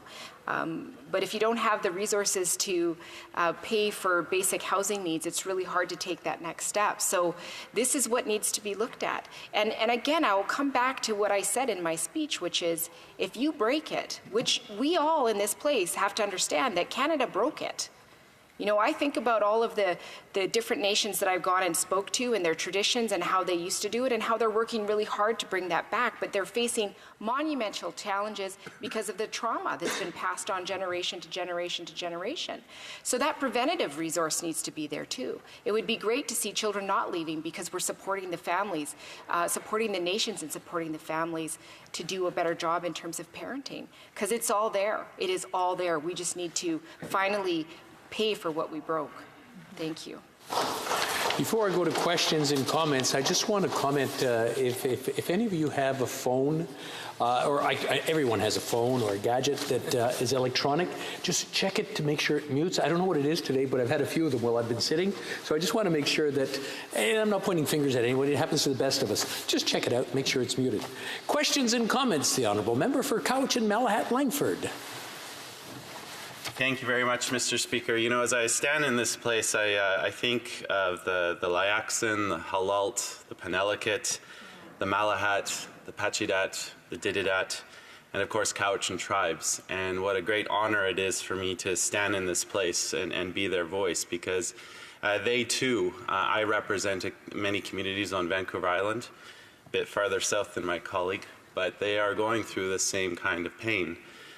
And it's well past time that we address this issue. I find that the memory of this place can be short sometimes, and I'm glad that my colleague in the course of her speech raised the issue of Jordan's Principle, because it was back in 2007 that my former boss, Gene Crowder, who represented the riding of Nanaimo Cowichan at the time, brought forward motion 296 at the time, which was passed unanimously by this House, which confirmed Jordan's Principle. So the point I'm trying to get across is that this House of Commons has already had opportunities in the past to voice its opinion on the issue.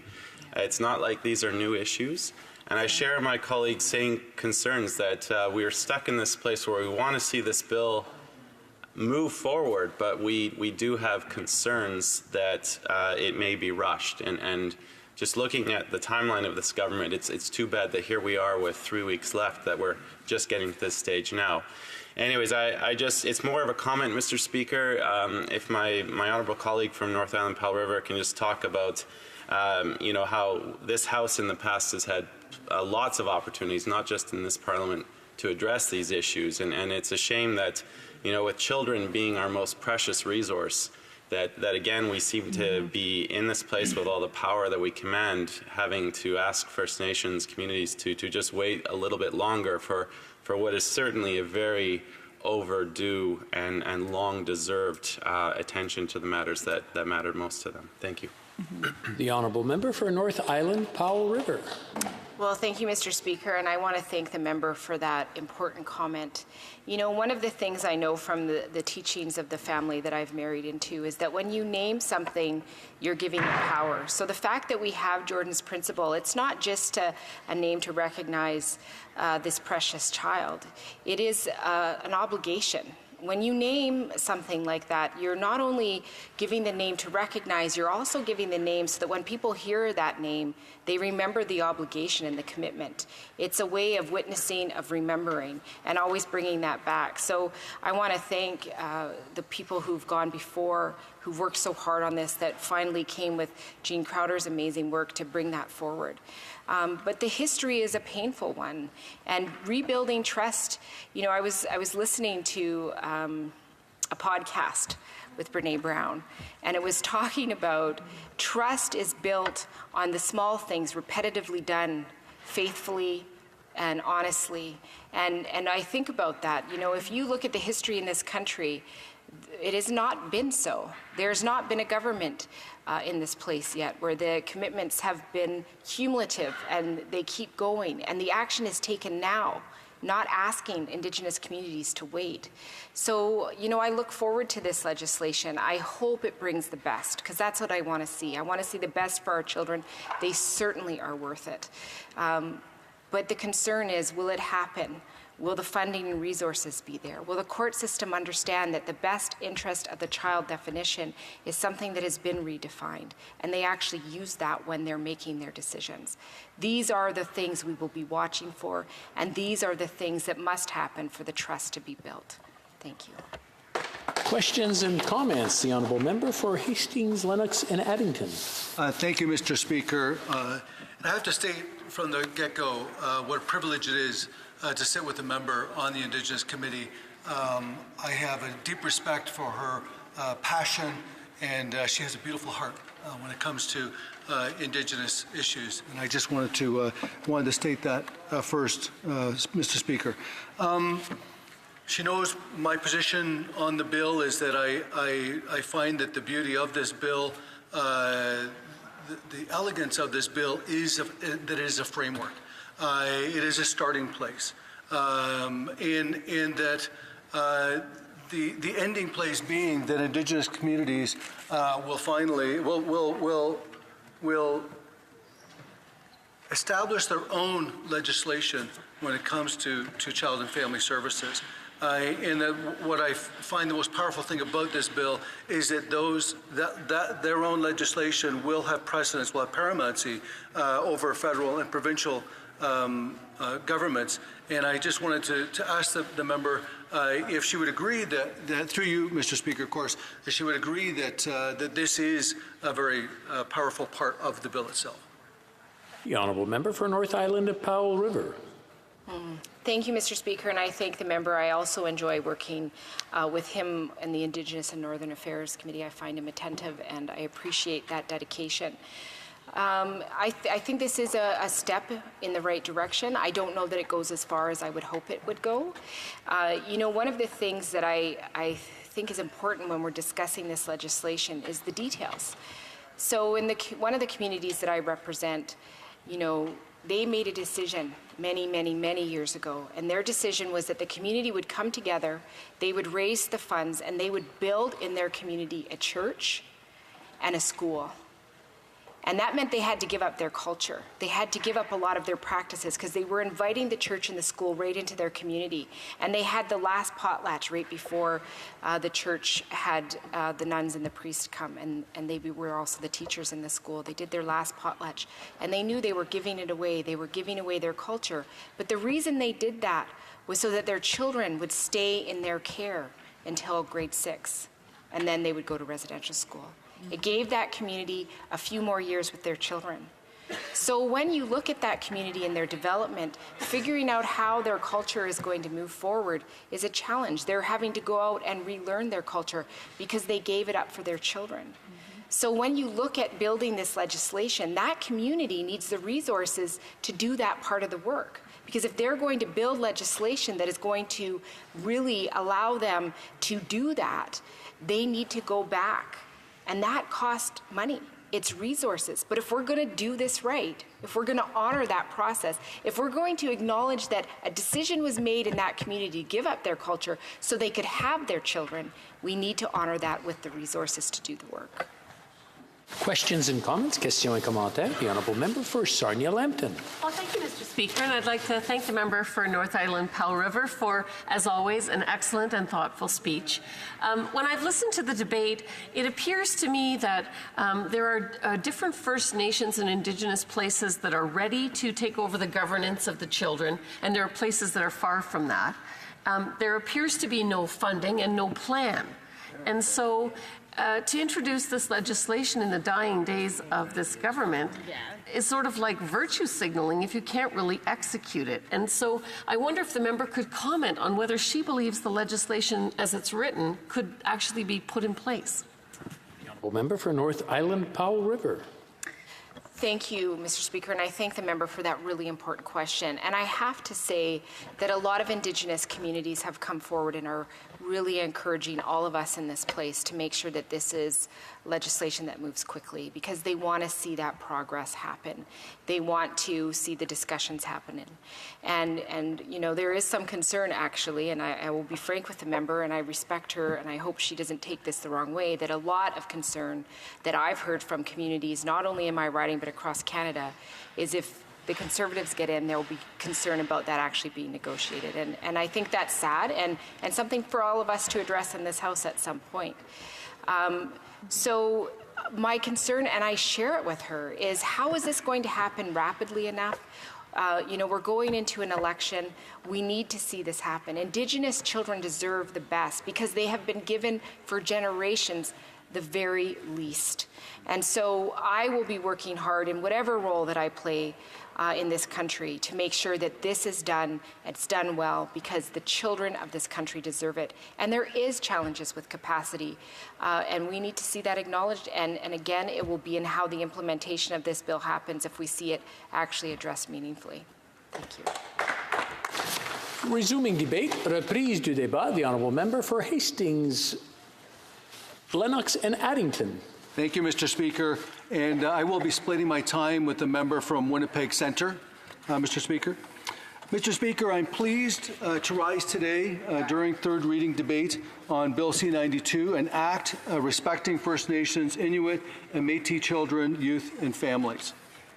Let me first recognize that we are gathered on the traditional and unceded territory of the Algonquin people. Bill C-92 seeks to establish a framework for Indigenous communities to exercise jurisdiction over child and family services. This is in keeping with the inherent right of self-government of Indigenous peoples. The bill also sets out principles applicable on a national level for the provision of child and family services in relation to Indigenous children and families. These principles intend to help ensure that Indigenous children and their families will be treated with dignity and that their rights will be preserved. To be specific, Mr. Speaker, the bill before us provides clear affirmation of the inherent right of First Nations, Inuit, and Métis to exercise jurisdiction in relation to child and family services. This would strengthen the mandate of Indigenous governing bodies to administer prevention and protection programs and services for child and family services in a way that reflects their customs, practices, and traditions. This bill would also empower them to enact laws in this area if they choose to do so. One size does not fit all, Mr. Speaker. Indigenous peoples would be free to assume partial or full jurisdiction over child and family services at their own pace. This would enable Indigenous people to tailor the exercise of their jurisdiction to their needs. I want to emphasize, Mr. Speaker, that this bill is not about imposing solutions. Rather, it is about opening the door and beginning a new era where Indigenous peoples can pursue their own solutions for their children and families. In fact, this proposed legislation has been co-developed with First Nation, Inuit, and Métis peoples whose child and family services it will affect. We introduced it only after careful engagement. We held over 65 different meetings and heard from over nearly 2,000 people from across the country. Just as the bill was co-developed with First Nations, Inuit, and Métis, so will be its implementation. And we will continue to engage with Indigenous partners, provinces, and territories throughout the implementation should the bill receive royal assent. All too often, past decisions affecting children and families have been made without putting the best interest of the child first. This bill changes that and has the best interest of the child as its central objective. Bill C-92 establishes principles that help to identify factors to be considered in determining the best interests of the child. These principles would have to be observed by provincial and territorial courts as well as by providers of child and family services. Nothing would preclude provinces and territories or Indigenous governing bodies from offering more protection than that which is set out here. The bill represents the floor, not the ceiling, of the provisions to protect the best interest of the Indigenous child. Forgive me. The end result, Mr. Speaker, would be to have the cultural, linguistic, religious, and spiritual upbringing and heritage of the child given more priority in determining his or her best interests. A number of amendments that strengthened the bill were adopted by the Standing Committee on Indigenous and Northern Affairs during the clause-by-clause consideration. One of these amendments,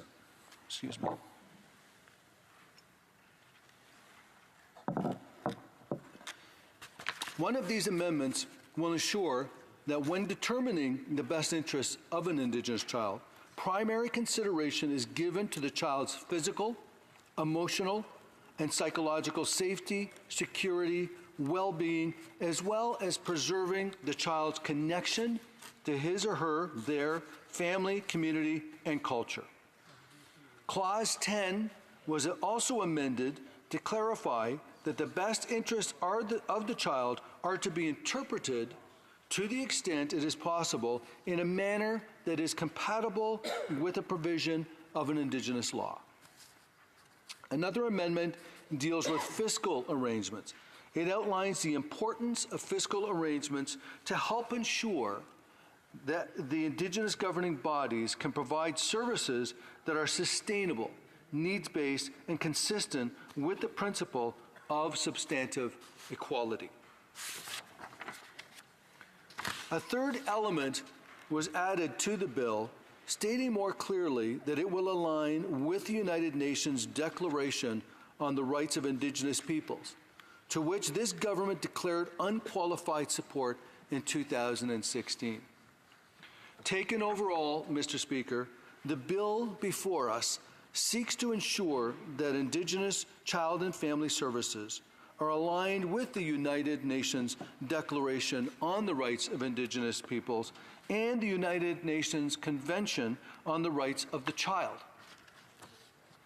Bill C-92 is the product of broad engagement and the result of a co-development process with Indigenous partners. It represents an historic opportunity to break from the past and protect Indigenous children and their families for generations to come. Mr. Speaker, it was such a privilege to be on the committee that studied this bill and to have as many witnesses come before the committee to express their support for this bill. And the reason that I feel that they've expressed support for the bill is because the bill, as mentioned earlier, is a framework. It's a beginning point. It's a starting point for Indigenous communities and peoples to take control of Indigenous family and child services, to put in place their own laws that they feel are going to benefit their communities, their families, and most importantly, their children. As has been noted many times in the conversations and the debate in this House, that is what this is all about. It's about children, and it's about the best interests of children. And for too long, our country has not had the best interests of Indigenous children in mind. And I'm so proud of the fact that Bill C-92 is going to change that and is going to provide that opportunity for Indigenous communities to enact their own laws that are going to be in the best interests of their communities, in the best interests of the child.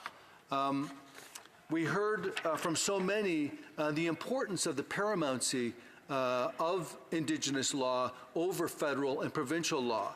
And that is such an important component because it helps Indigenous communities, once again, to have that certainty that they know what's best for their own children. They know what laws best reflect their communities, their culture, and once again, the best interests of their children. So, Mr. Speaker, I was very happy to see the collegial atmosphere that existed on the committee with my NDP and Conservative colleagues and counterparts as we, move towards, making sure that this bill got through committee as quickly and as efficiently as possible, because if one message rang true at committee, it was the overwhelming desire for every person, every witness that came to committee to please make this legislation reality as quickly as possible, so that once again Indigenous communities can make the determination on what is in the best interest of their children. So, Mr. Speaker, I urge all honourable members to join me in supporting this bill to get it through the House as quickly as possible, and I thank you for the time in being able to speak to this bill this evening. Thank you, Mr. Speaker. Questions and comments? Questions et commentaires. The honourable member for Kamloops, Thompson, Caribou.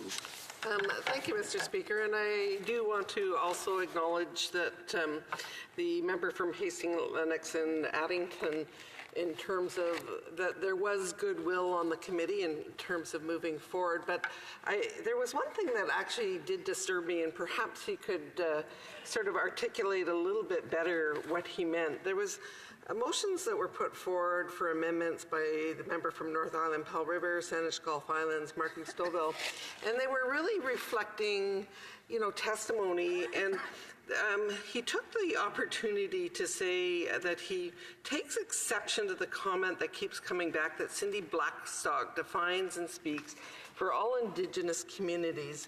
And I just wanted to know, was he sort of being dismissive of the sort of great expertise and knowledge that she actually brings to the table, and her, tremendous input into suggestions for the bill?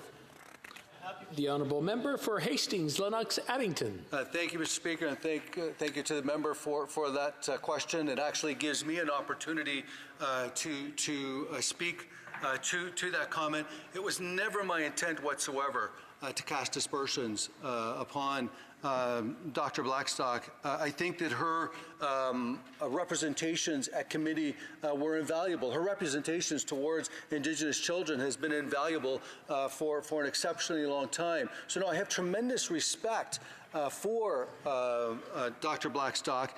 The reason that I had raised that is because everything that was coming to the committee was from the premise that her view was the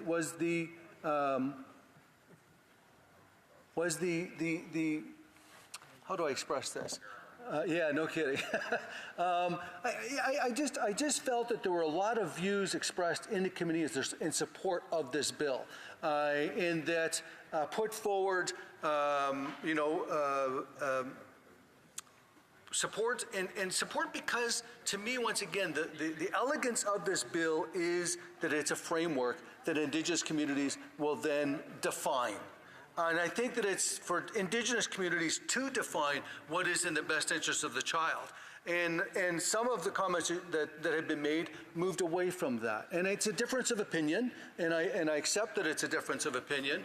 But at the end of the day, I felt that is the overwhelming strength of this bill, is that it's a framework. And I felt that it kept trying to define it more than I felt it needed to be defined, because that wasn't the purpose of the bill, was to define everything to the nth degree. So no, it was. Please accept if it was taken in the wrong light. I apologize to Dr. Blackstock. It certainly was not my intention to have it framed in that way. But thank you for allowing me to clear that up. Questions and comments? L'honorable député de Abitibi-Témiscamingue. The honourable member for Abitibi-Témiscamingue. A 45-second question, please.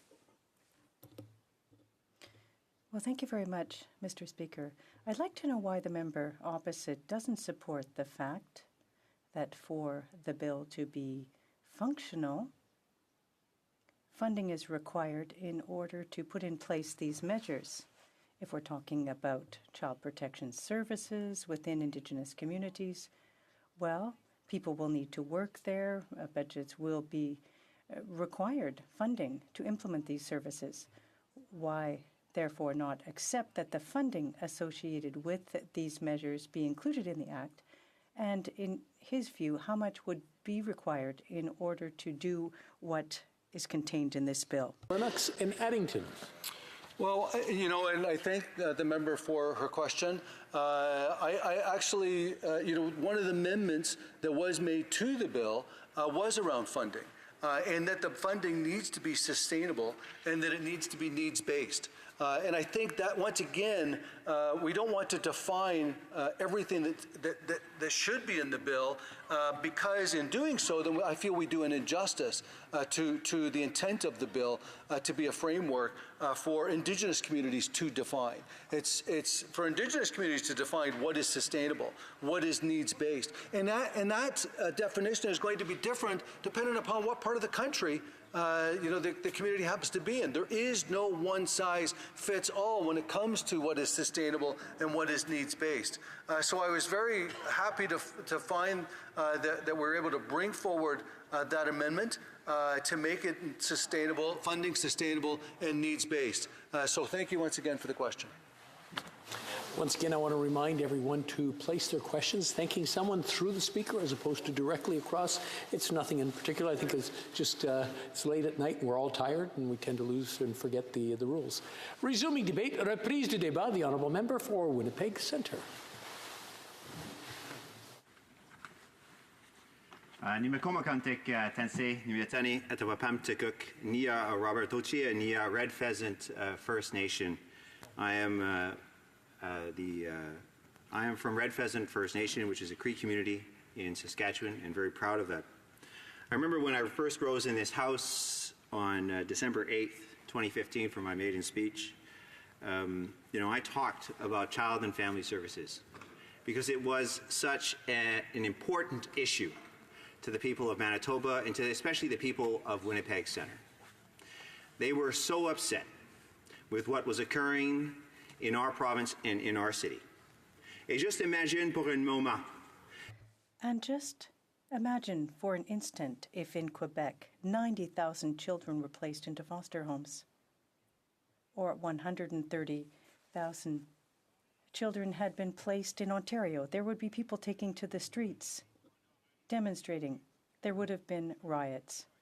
It would have been incredible had it been in other provinces.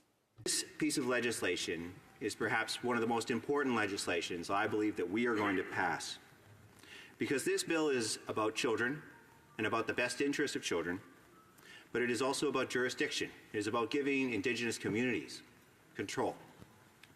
And it's important for a number of reasons.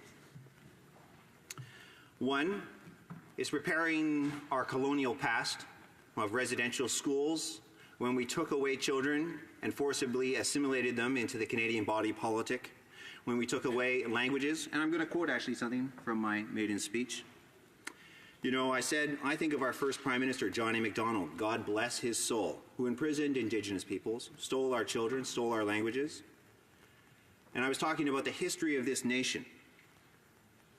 But that history of residential school continued on into the 60s, when instead of placing kids in large institutions around the country, far off from major urban centers, we placed them in adoption centers, and we sent them around the world. And I meet young men and women who are my age, who have come home to Canada, who were adopted out into France or into the United States.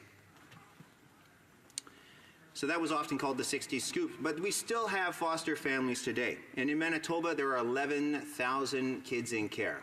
And that's where the figure 90,000 comes from.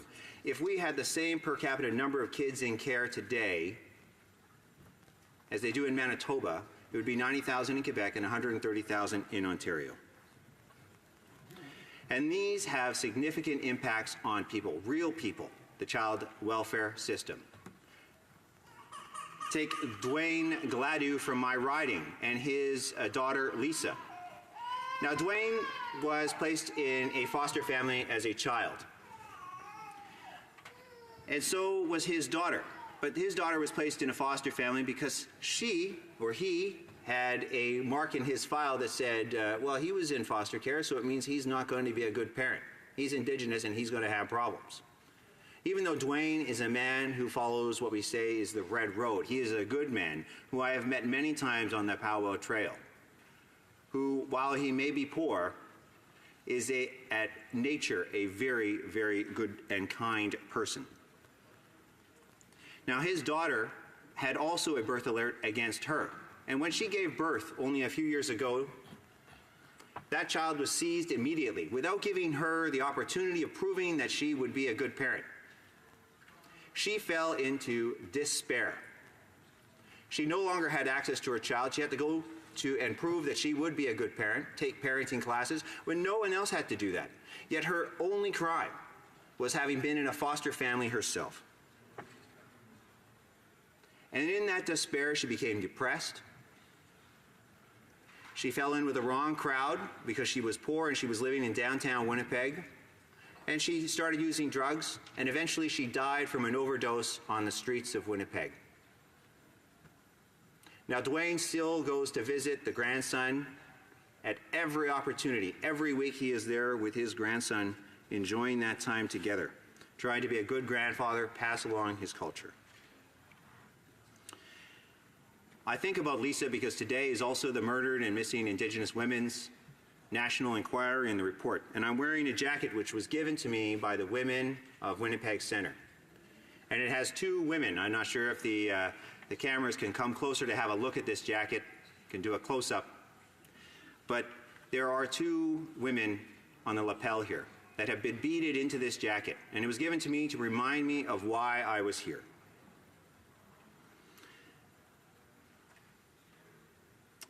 To remind me of Lisa, to never forget her name, to never forget her hopes and dreams, and the desire for her to hold her child in her arms every day when she wakes up and to put that child to sleep. And she never had that opportunity. It was taken from her by this system. And this is what this legislation is supposed to change. This is what this legislation is about. This is why it's so important. When I gave my maiden speech in this House, over 300,000 people viewed that speech of a backbencher on Facebook. 300,000 views saw that legislation or that maiden speech. That said that people were hungry for something different. And I'm very proud of the work that everyone who was on that committee did, whether it was the Conservatives or the NDP or even the Green Party and independents who came together on that committee to study this legislation, because it will make a significant difference into the future. We will be able to look back at this moment in 30, 40 years and say that this was perhaps our finest piece of legislation of this chamber. And even though it's coming at the end of this session, it does not reduce its importance and it does not reduce the significance of this. Now, there is also the question of jurisdiction. The Indian Act from 1876 granulated Indigenous peoples and their nations down into these small component parts. It took what was large groupings of people, Treaty 1 territory, Treaty 3 territory, Treaty 7 territory, with hundreds of Indigenous groups and tribes and nations that were living in a communal way, coming together at certain times of the year, and granulated them down into these small communities isolated from each other, who had no agency in their lives. This is about allowing those indigenous nations to reform themselves. And in one area they are going to have full supremacy. Their laws will take precedence over federal or provincial law. That is significant. The member from St. Boniface is applauding right now because he knows in Manitoba how important this is. I recently just spoke in a few of the questions and comments periods about how governments cannot legislate love. Governments can never legislate love. A government cannot love people. Sir John A. Macdonald and his ghost will never be able to love our children. People, Canadians, have to do that. Another member in this debate said that our children are a resource. And unfortunately, yes, they are a resource. They are a resource in the sense that we receive funds to look after them, where it is easier to pay someone else to look after the children rather than helping a family become successful and ensure that the children remain with their parents, where they have connection with culture and with who they are, and where they have connection with those family members and those who will love them most dearly. Maybe they're going to have an imperfect love, but it will be a strong love nonetheless. So I'm very proud of the work that each and every one of us has done. And as I mentioned, and I see the House Leader, and I don't mean to mention that she's here, but I hope that when we pass this legislation and when it receives royal assent, that it will be done in a way which includes ceremony with the Governor General, that Indigenous peoples will be included, because even though Parliament is supreme in its matters and in its decisions and how it legislates, we can also decide to include others.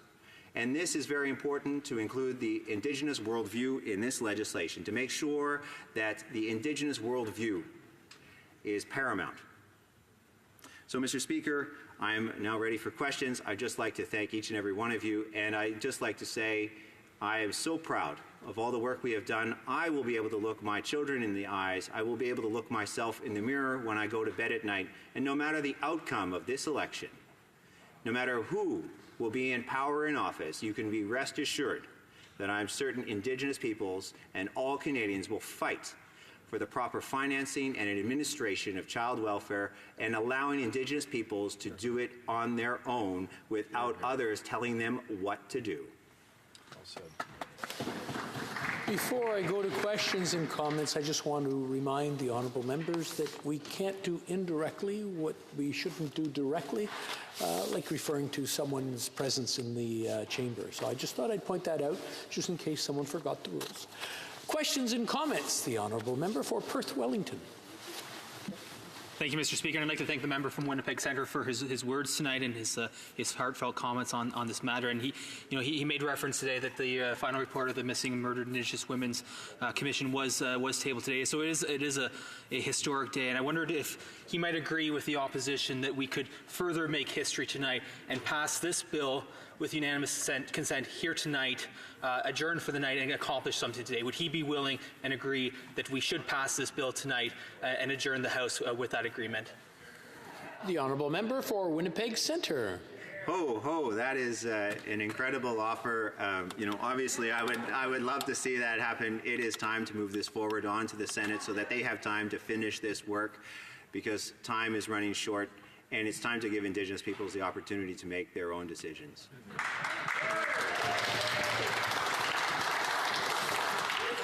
The Honourable Member for Hochelaga. Questions and comments. Thank you, Mr. Speaker.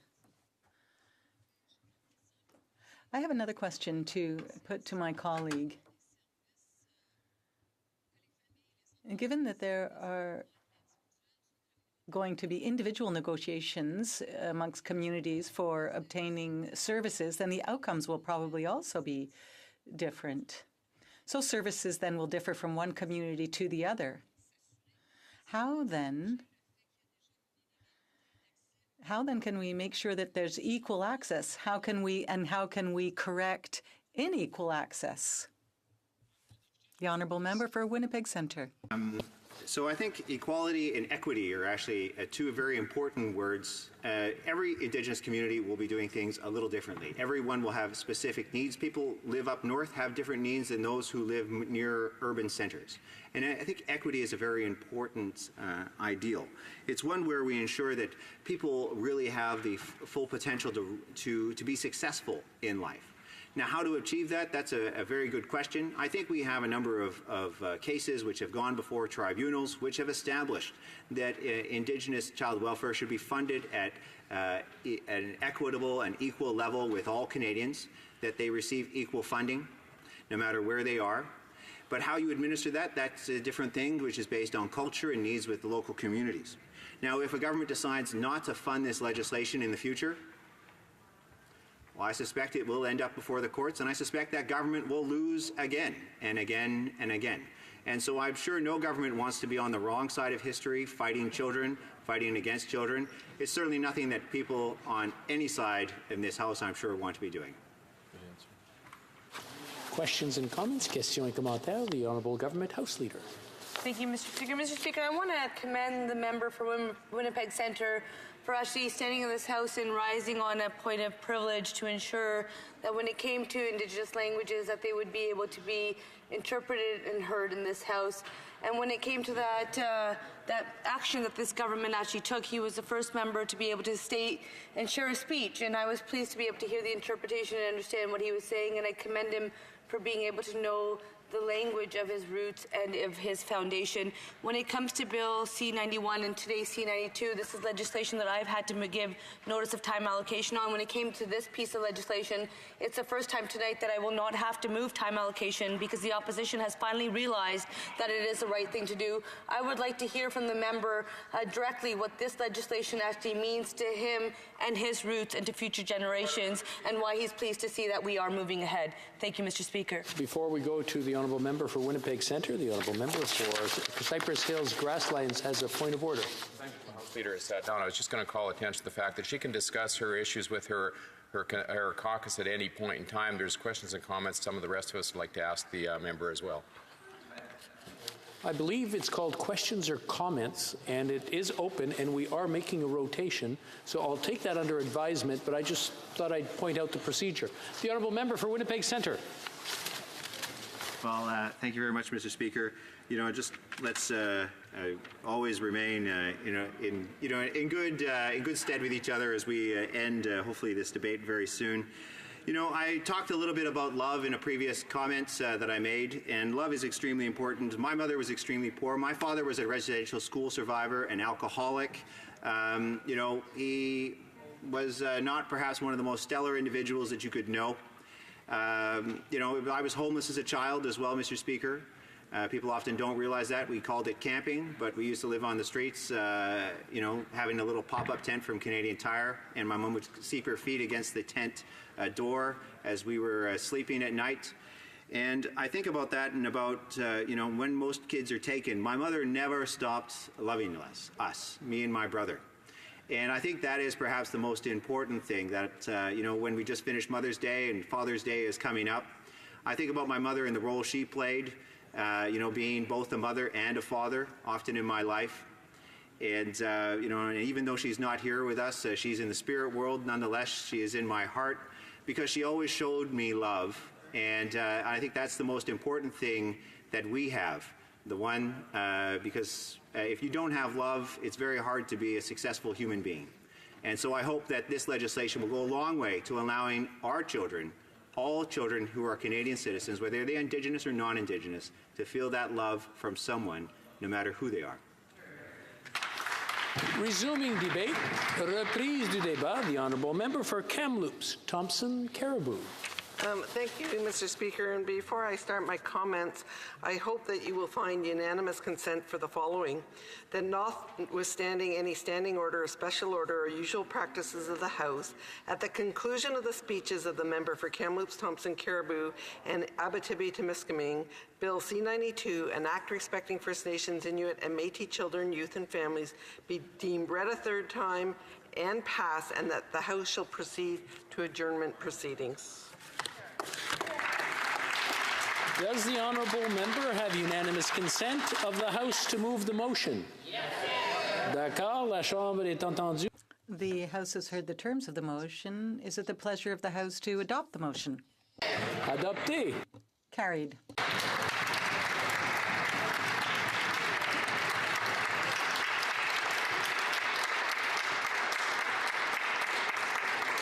The Honourable Member for Kamloops, Thompson Caribou. Thank you, Mr. Speaker. And because of that particular motion, I guess I now have to cut my speech down by 10 minutes and share my time with the member for Abitibi-Temiskaming, but I do that with great pleasure. So I'll have to try and pick out some of the highlights of what I actually originally intended to talk about. But today is a particularly important day, and I truly am glad that we came to an agreement to move this forward. And it's having been at the ceremony for the murdered and missing Indigenous women and girls, and knowing how much the child welfare system did play a role in terms of some very tragic outcomes for many of the people that we were hearing about today. To pass this child welfare legislation onto the Senate, I think is absolutely significant and very appropriate, and also shows significant goodwill in this House. I do want to note that we have always expressed concern about how late in the day that we were getting this particular piece of legislation, because of course the Senate only has about 2.5 weeks, but I certainly think that certainly on the House side there is a recognition and there was goodwill to get this particular piece of legislation passed. So when I was thinking about both the murdered and missing and the child welfare legislation, I think there's many cases that come to people's mind, but I think for many the tragedy of Tina Fontaine stands out in all our minds. And of course, her body was found in the river on October 17th, 2014, and she was wrapped in a hotel, a duvet. No one was ever convicted. They had someone, I guess they questioned them, but no one has ever been convicted. And truly, she represents so many things that have gone wrong, have been wrong for too many years, and that we all need to work together to address. And of course, that's colonialism, intergenerational trauma, things like the 60 scoop, and of course the residential school. I just want to, I think in her honor, her memory, and the significance of the day, I want to just share a few details from the report that was done in terms of Tina Fontaine. And this, a little bit of the executive summary and a bit of some other parts of it. Tina Fontaine might always be known for the tragic way in which she died, but it is her life that is an important story worth knowing. It was August 17th, 2014, when most people would learn her name. But her story began long before that day.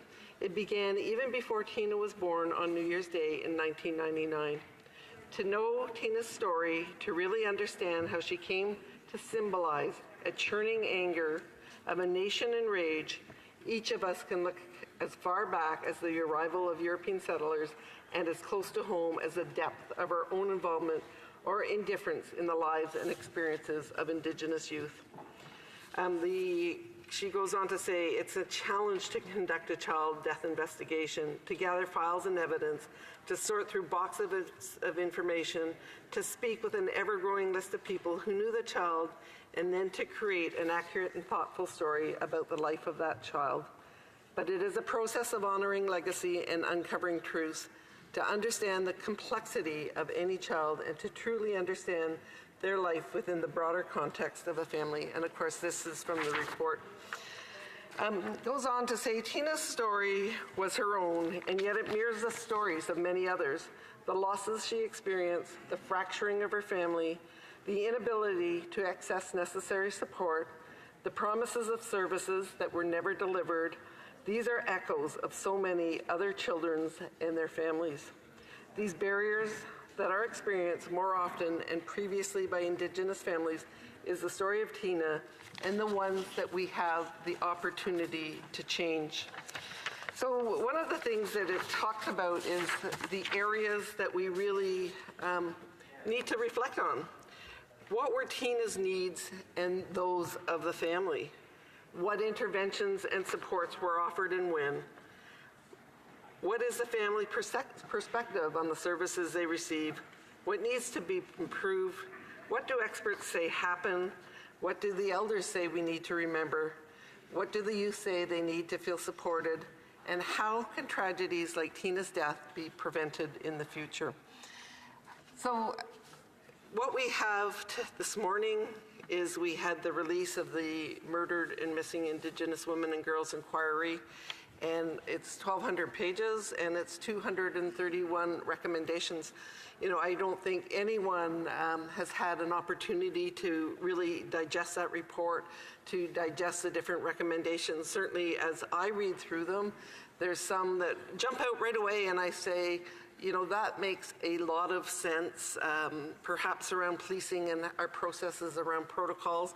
And then there's other sort of recommendations that you sort of question and wonder how they will work. But I think it is incumbent upon us all to have a look at that report and to look at the recommendations and to sort of consider what we need to do, because the recommendations are for what they say is all levels of government. It is federal, it is provincial, it is municipal, but it's also Indigenous levels of government, and then also to communities, both Indigenous communities and non-Indigenous communities. There is a role for everyone to play. So in terms of, we know, again, I'm going to go back to the report, that the CFS had long been blamed for Tina's death, but this is short-sighted and serves only to reinforce the existing structures and beliefs. In fact, Tina did not spend much time inside the CFS system. While she was in care for a few short periods when she was very young, she had a family with significant protective force, especially her grandma and grandpa, who loved her and raised her from the time she was 5 years old.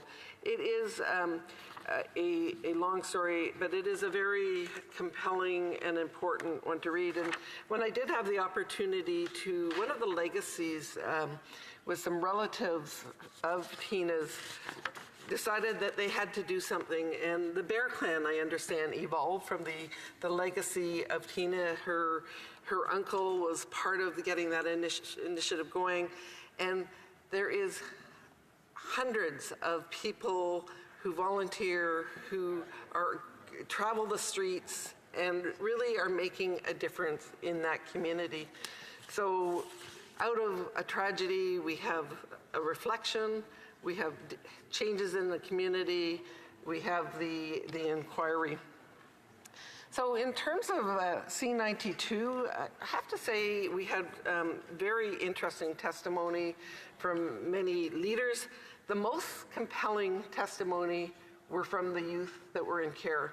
And we had 3 youth that came to us who shared their experiences, and they talked about who they were, and what the challenges were in terms of the system and how it either helped them and in too many cases let them down. But I think we all owe a great gratitude for the ability for them to come and to share their stories, so that when we looked at C92, we didn't look at it as a lot of words on a piece of paper. We looked at it and we reflected on their stories and how that legislation needed to change for their stories. One thing that's not in the legislation, and at some time there perhaps needs to be better discussion about, is the whole issue of youth aging out of care. And I don't know how many parents here would send their children at 18 years of age or 19 years of age and say, you know, that's fine, we've done what we needed to do, you're 19 years old and best of luck, and send them out the door. There was discussion that we wouldn't do that to our own children, and any child in care is really the province or the First Nations communities or the federal government is their parent, and we need to think about how we can support them better, because in these days, truly someone that is 18 or 19 is not ready. So on that note, I have to do a quick shout out to Kamloops, and the White Buffalo Society in Kamloops has a home for youth aging out of care, where they're bringing elders who need affordable housing into their structure. They're going to have youth aging out of care and a really positive cultural experience. And they, Mr. Speaker, is that meaning my time's up? I see I missed my minute, but anyway, my final shout out is C92. It is a step. It's not a perfect step, and we have many other things that we need to think about. Thank you, Mr. Speaker. Yeah. Questions and comments? Questions et commentaires. The honourable member for Saint-Boniface, Saint-Vital. Thank you, Mr. Speaker, and I thank the member for her not only her very thoughtful speech, but also her commitment and her contributions at the committee on this very, very difficult and important issue. This really is a bill about jurisdiction, and for the longest time, since the beginning of Canada, Indigenous child welfare has been seen as being federal jurisdiction. Provinces have been involved for a long, long time. Many people see it and respect provincial jurisdiction. But really at the nub of the issue is the inherent jurisdiction of Indigenous nations to make their own laws, to take care of their own children. And I'm wondering if the member would be able to offer her comments on just that, the inherent jurisdiction for First Nations, for Indigenous nations to make their own laws. For Kamloops, Thompson Caribou. Clearly, through committee process, we absolutely supported the inherent rights around children and the way the language was worded in the legislation. Where we expressed some concern and we thought it might get a little bit complicated was where a First Nations community or nation had not drawn down responsibility, and you had perhaps a child living off reserve who remained under provincial jurisdiction, and that there would be some challenges, and there will be some challenges. And I have stated a few times that I do wish that the provinces had been a little bit more engaged so that we could work out those hurdles ahead of time and not have to deal with them after the fact, which I'm sure we're going to have to. Questions and comments? The honourable member for Sarnia-Lambton. Well, thank you, Mr. Speaker, and I'd like to thank my colleague from Kamloops, Thompson Caribou, for an excellent speech and for her hard work on the file. And, she mentioned this wasn't a perfect step. If there was one item that the member could recommend to the government to do in addition to this legislation, what would it be? The honourable member for Kamloops, Thompson Caribou. So I think that is part of the answer to my last question, had things been a more thoughtful conversation with the provinces and especially the territories. For example, the territorial government of Nunavut has some particular concerns, and so that work is still going to have to happen. I know that we are not at perfection, but we must move forward, and it's an important step. Comments? The honourable member for Saanich Gulf Islands. Try to keep it to about 60 seconds, and hopefully we'll get a 60-second answer. Thank you. I want to thank my friend from Kamloops, Thompson Caribou, for a very thoughtful and considered presentation. I also want to thank her and all members in this place for speeding the passage of C-92. I would have had a chance for a speech tonight, and I stopped myself because it's more important that we get this through. I do have some of the same misgivings as my friend. I put forward 28 amendments in clause by clause in an attempt to take up some of the recommendations of Dr. Cindy Blackstock and the First Nations Child and Family Caring Society, of the Carrier Sakani Family Services, and others who testified to committee. But it is important we pass it. I just want to reflect, because I was also there this morning for the very moving presentation of the inquiry into missing and murdered Indigenous women. And Tina Fontaine's grandmother was there. I'm sure my friend from Caribou, Thompson Caribou, recalls that Perry Bellegarde, National Chief of the Assembly of First Nations, said that she could feel that her granddaughter's spirit was with us. One of the key recommendations from the inquiry is that safe shelter for Indigenous young people must be available 24 hours a day, because Tina sought help and the doors were closed. I know it's a 1,200-page report. We can't have read all of it. I know I haven't. But I hope everyone in this place will, in Tina's memory tonight, commit that at least no First Nations child, no child in this country, should go without protection, regardless of the time of night. Well, member for Kamloops, Thompson Caribou, in 45 seconds or less, please. Thank you. And I talked at the very end of the speech, the pride I had in terms of this new facility that is going to house both youth and it will house the elders together. But it also speaks to the communities making decision and community capacity. And so I know that, sometimes the government provides some resources, but I think the solutions truly are at the community level. Reprise du débat, resuming debate, l'honorable député. The Honourable Member for Abitibi-Témiscamingue. Thank you very much, Mr. Speaker. It really is a pleasure to rise today and speak to this bill. I believe that the health and welfare of Indigenous children is one of the most important things that our elected representatives can consider. They are people we are responsible for as MPs, and unfortunately, too much harm has been done in the past. Too many mistakes have been committed. And so as members of parliament, it is our duty to correct those mistakes. Now, it's because of court rulings that this bill is here. It was determined and ruled that Indigenous children are being discriminated against through that lack of funding. And it has taken 5 court orders to get something like this bill before us. There were amendments that were brought forward, and there are some that I would have liked to see adopted in committee, regardless of who those amendments came from, because the purpose of the amendments and the bill is to improve the well-being and the welfare of children. And I think that if there had been a real vision where partisanship is completely set aside, then many of those amendments could have been adopted in order to make sure that the best possible way forward is being chosen for children. I think it's unfortunate that many of these amendments were not adopted.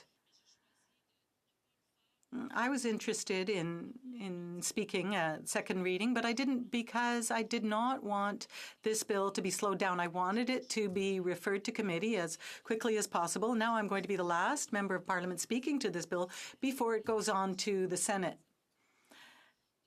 And so I think it's very important that I say that several of these amendments should have been adopted because this is about child welfare. We don't want to have to start this work all over again. So I submit this for the consideration of senators. I think that it would be good for them to take a look at these amendments in the view of adopting them. Do you know, oftentimes I drive here on my way to Ottawa. I spend a lot of time driving, sometimes up to 6 hours at a minimum to get all the way north or here. And every time I go home, I go through Kitigan-Zibi, which is a reservation which is on the ancestral lands near Maniwaki. And every single time I drive that road, sometimes it's twice a week, I see the photo of Mady Ojig and her friend, 2 adolescents who disappeared in 2008. We've had no news from them. The community still worries about them. And that's why I'm so pleased to be able to rise and speak, because it's so important to realize how difficult circumstances are for Indigenous children. Many of them have been placed in foster homes where they are completely out of touch with their traditions, where there's no knowledge of the language. Many of these children are placed in foster families on a daily basis. And unfortunately, they don't have an opportunity to be in a foster family that understands their culture, that understands who they truly are. These families don't understand their reality. And oftentimes, as well, these children haven't had an opportunity to be raised by their own parents. Their own parents were in residential schools. And so what we have here is a generation raising children without having had the opportunity to have models to follow in their own childhood. And I have an immense amount of admiration for Indigenous communities who are trying to do the best for their children, who are trying to pass on their culture and show them who they are, help them know where they've come from, despite the fact that they don't have their own reference points, their own parents to refer back to. I had the opportunity as an MP to visit several schools in Indigenous communities and to see how their languages are being taught, to see the names of animals, for example, posted on the wall in Algonquin communities. When I was young, when I was a young adult, I shared an apartment with a young Algonquin woman. She had never had the opportunity to learn her language. She was 18, 19 years old, and she'd never had the opportunity to learn her language. So here we have a generation that's trying to catch up. But in order to do that, they have to have an opportunity to be involved. They have to be helped. And so how can children be raised? You know, what I have realized working as a nurse over time is that pregnancies can be experienced differently. And oftentimes we judge others through our own eyes. You know, in Indigenous communities, there may be 18 or 19-year-old girls who already have 2 or 3 children. And we may tend to judge that. We may think that makes no sense.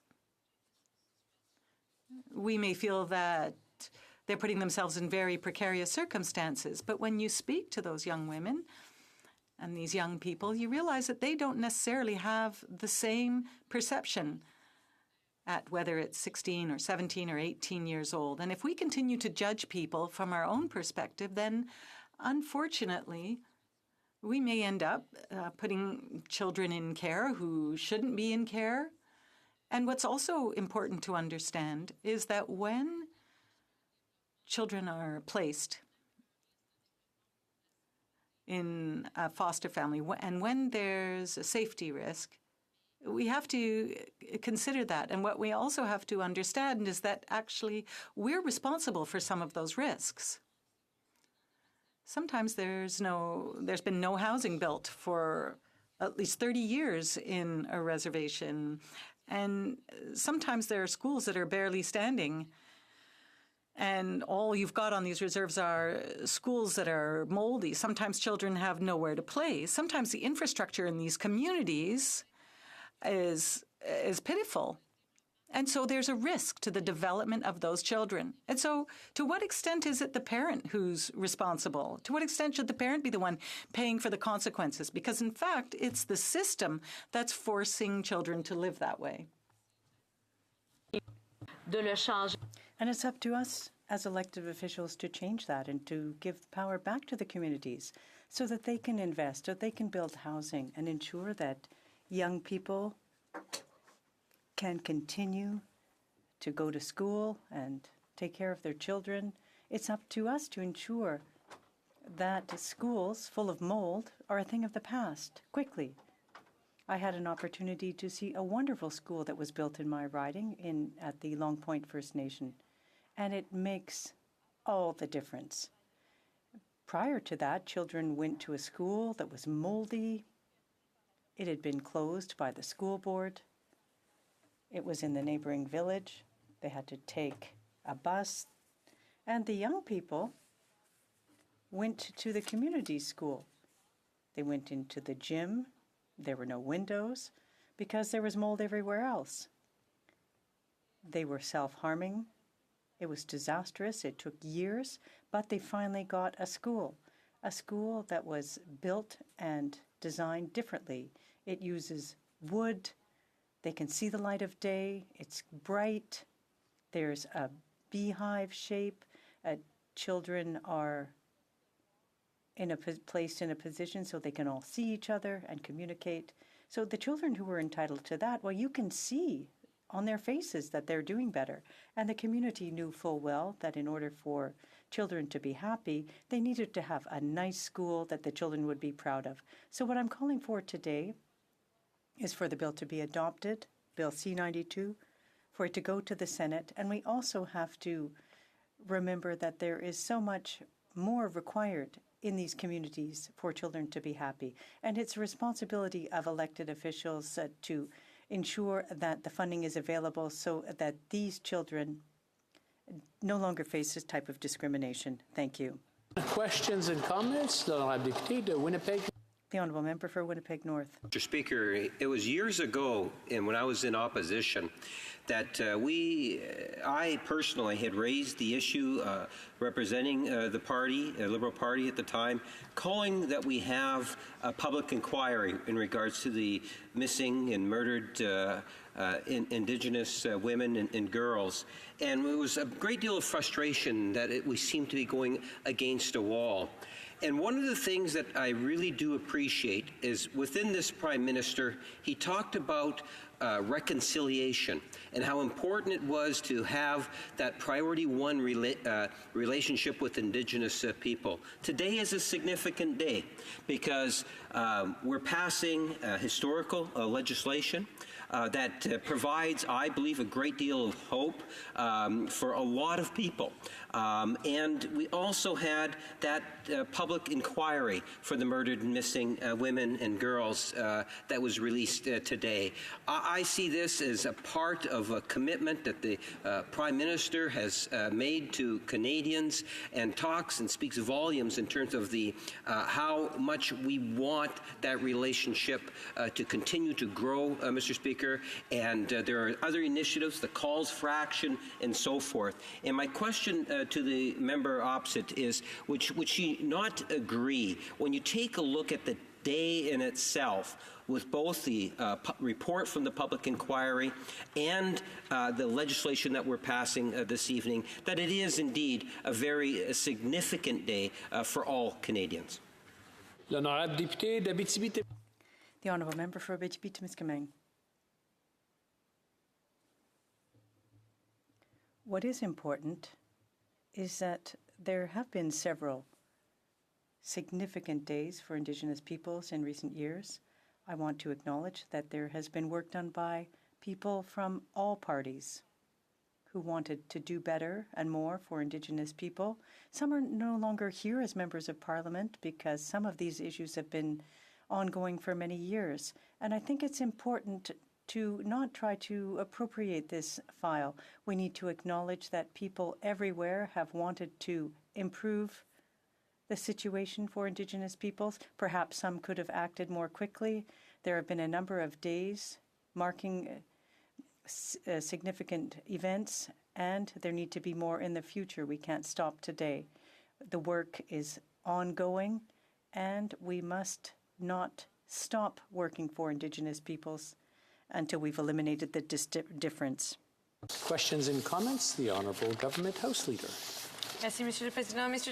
Well, thank you very much, Mr. Speaker. I know that the Honourable Member worked very hard on these files. I know that she has studied the issue, and I know that she has very beautiful young children. I'd like to ask her what she thinks is the most important. I know that there's a great deal of work that remains to be done, but is there something that she can share with us that will advance our relationship with Indigenous communities and with the children of today who will be the leaders of the future? The Honourable Member for Abitibi-Témiscamingue. Thank you, Mr. Speaker, and I think one of the most important things is to continue to communicate.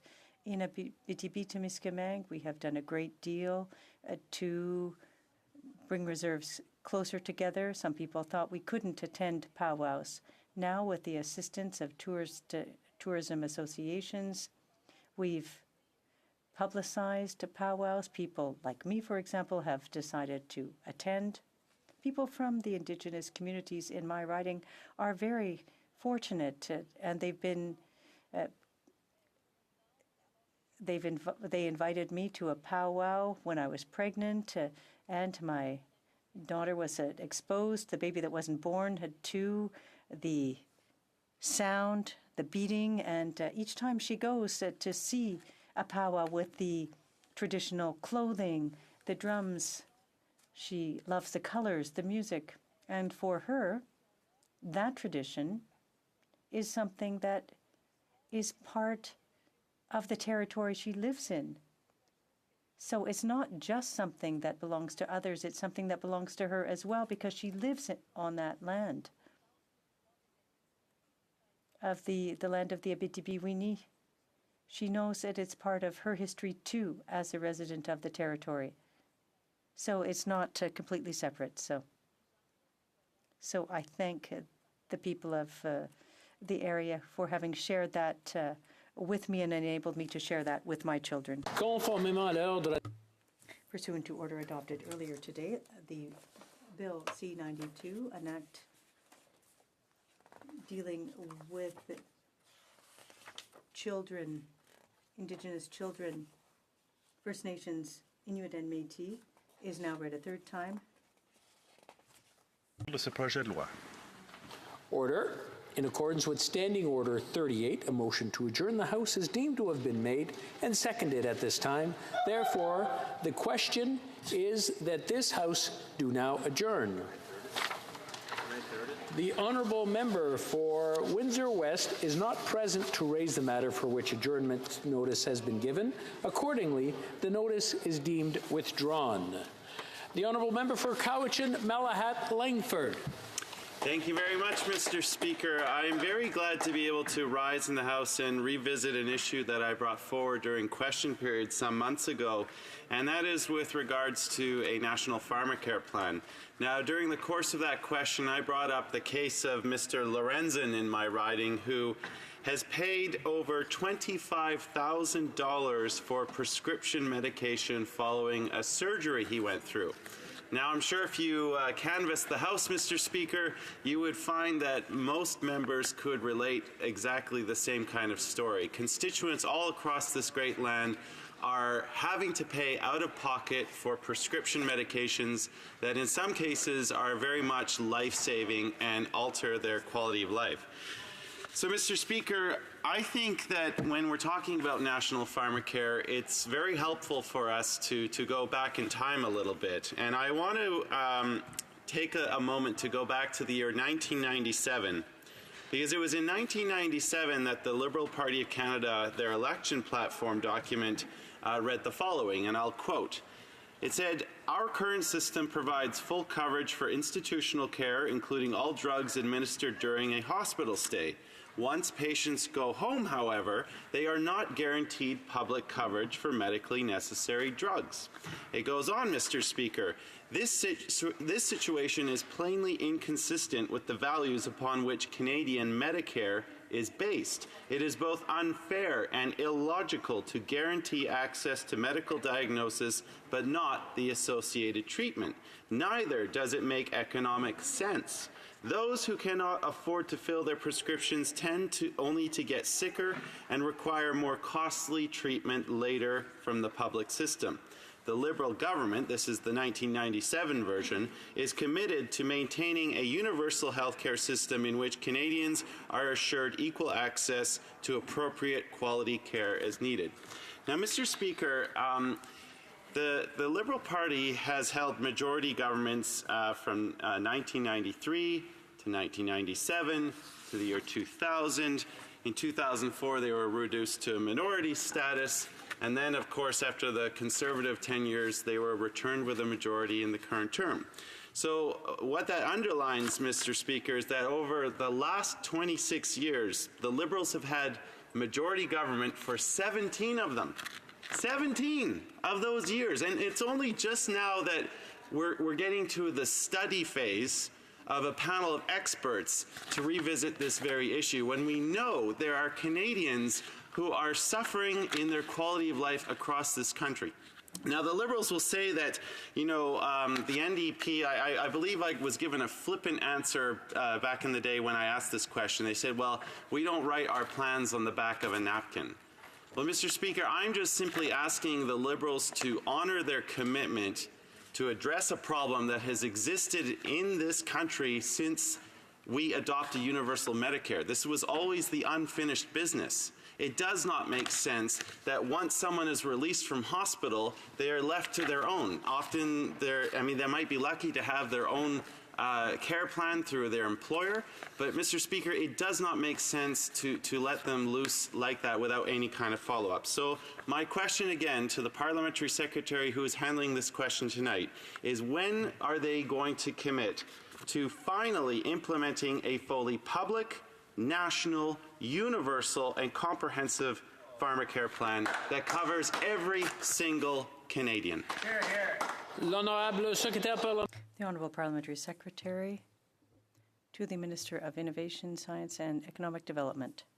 Thank you, Mr. Speaker. I'd like to thank my colleague for his commitment to defending his constituents and for having raised this matter before the House this evening. To participate in this important discussion on implementing national pharmacare.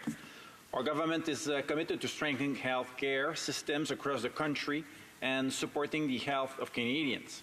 We know Canadians are proud of their publicly funded health care system, which is based on need and not on the ability to pay. We also recognize that almost 1 million Canadians give up food or heat to afford the prescription drugs they need. And in other cases, they do not take prescribed drugs due to high prices. C'est pourquoi notre gouvernement prend des... That is why our government is taking steps to make prescription drugs more affordable and accessible, but we recognize that there is even more that we can do. As part of Budget 2018, we created the Advisory Council for the Implementation of National Pharmacare. This council, chaired by Dr. Eric Hoskins, is engaging with experts and provincial, territorial, and Indigenous leaders. It is assessing options as well as exploring domestic and international models, and will provide independent advice to the government in the spring of 2019 on how to best implement national pharmacare in a manner that is affordable for Canadians and their families, employers, and governments. Tout au long de l'été et Over the course of the summer and into the fall, the Council consulted with a broad range of stakeholders and Canadians.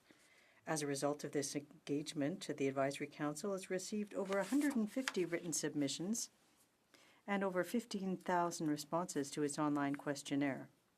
The Council has also heard from many Canadians through its online discussion forums, public community dialogue sessions, and regional stakeholder roundtables. 2019, the Council delivered an interim report which provides an overview of what it has learned in the past 8 months. The report also identifies 3 initial recommendations for the implementation of national pharmacare. These are creating a national drug agency that would oversee national pharmacare.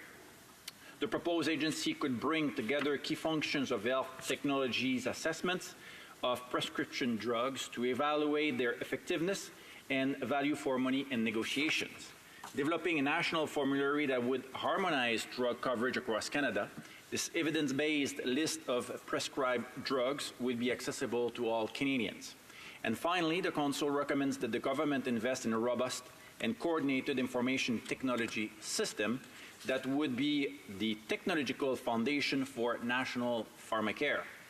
Guided by the Council's initial recommendation outlined above, our government announced key investments as part of Budget 2019 towards the implementation of a national pharmacare, which includes the creation of a new Canadian drug agency, the development of a national formulary for prescribed drugs, and a national strategy for high-cost drugs for rare diseases. Our government awaits for the Council's final report. In the meantime, we will continue moving forward with other important initiatives to make medication more affordable for Canadians. Our government is modernizing the way the Patent Medicine Prices Review Board works through amendments to the patent medicines regulations. These changes will better protect Canadian consumers, governments, and private insurers from excessive drug prices. Our governments remain committed to modernizing the way patent drug prices are regulated. The feedback from these... For Cowichan, Malahat, Langford. Thank you, Mr. Speaker, and I thank the Parliamentary Secretary for his comments. You know, this issue is quite personal for me because for 7 years I spent time as a constituency assistant, and I was right across the table from many members of my community who were making those hard choices between prescription drugs, their costs, and putting good quality food on the table or paying rent. So this is very personal to me. And you know, the Liberals have had so much time to get something in. Again, it has to be said in this House, the first promise was made back in 1997 when they also had the command of a majority government. So, Mr. Speaker, there's one party in this House that has made a commitment to a universal public comprehensive national farmer care system, and that is the NDP. I have not yet heard the Liberals make that promise, and I am sure this is going to be an election issue. I know many members of my community, Vancouver Island attracts a lot of retirees. It is a big issue there and in many parts of Canada. I'd like to hear from the Parliamentary Secretary. Is he prepared here now to make that promise, comprehensive universal farmer care plan? Well, Parliamentary Secretary.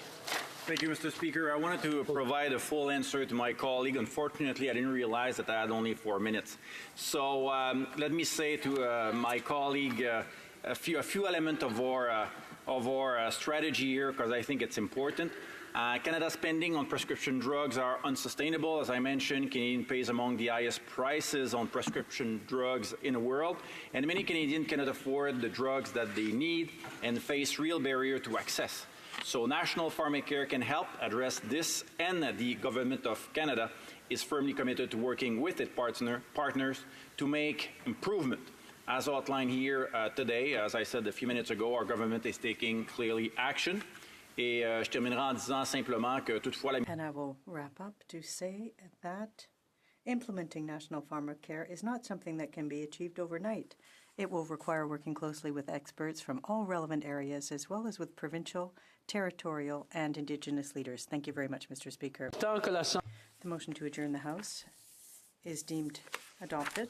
And adjourned until tomorrow, this at 10 a.m., pursuant to order made on Tuesday, May 28th, 2019, a standing order 24-1.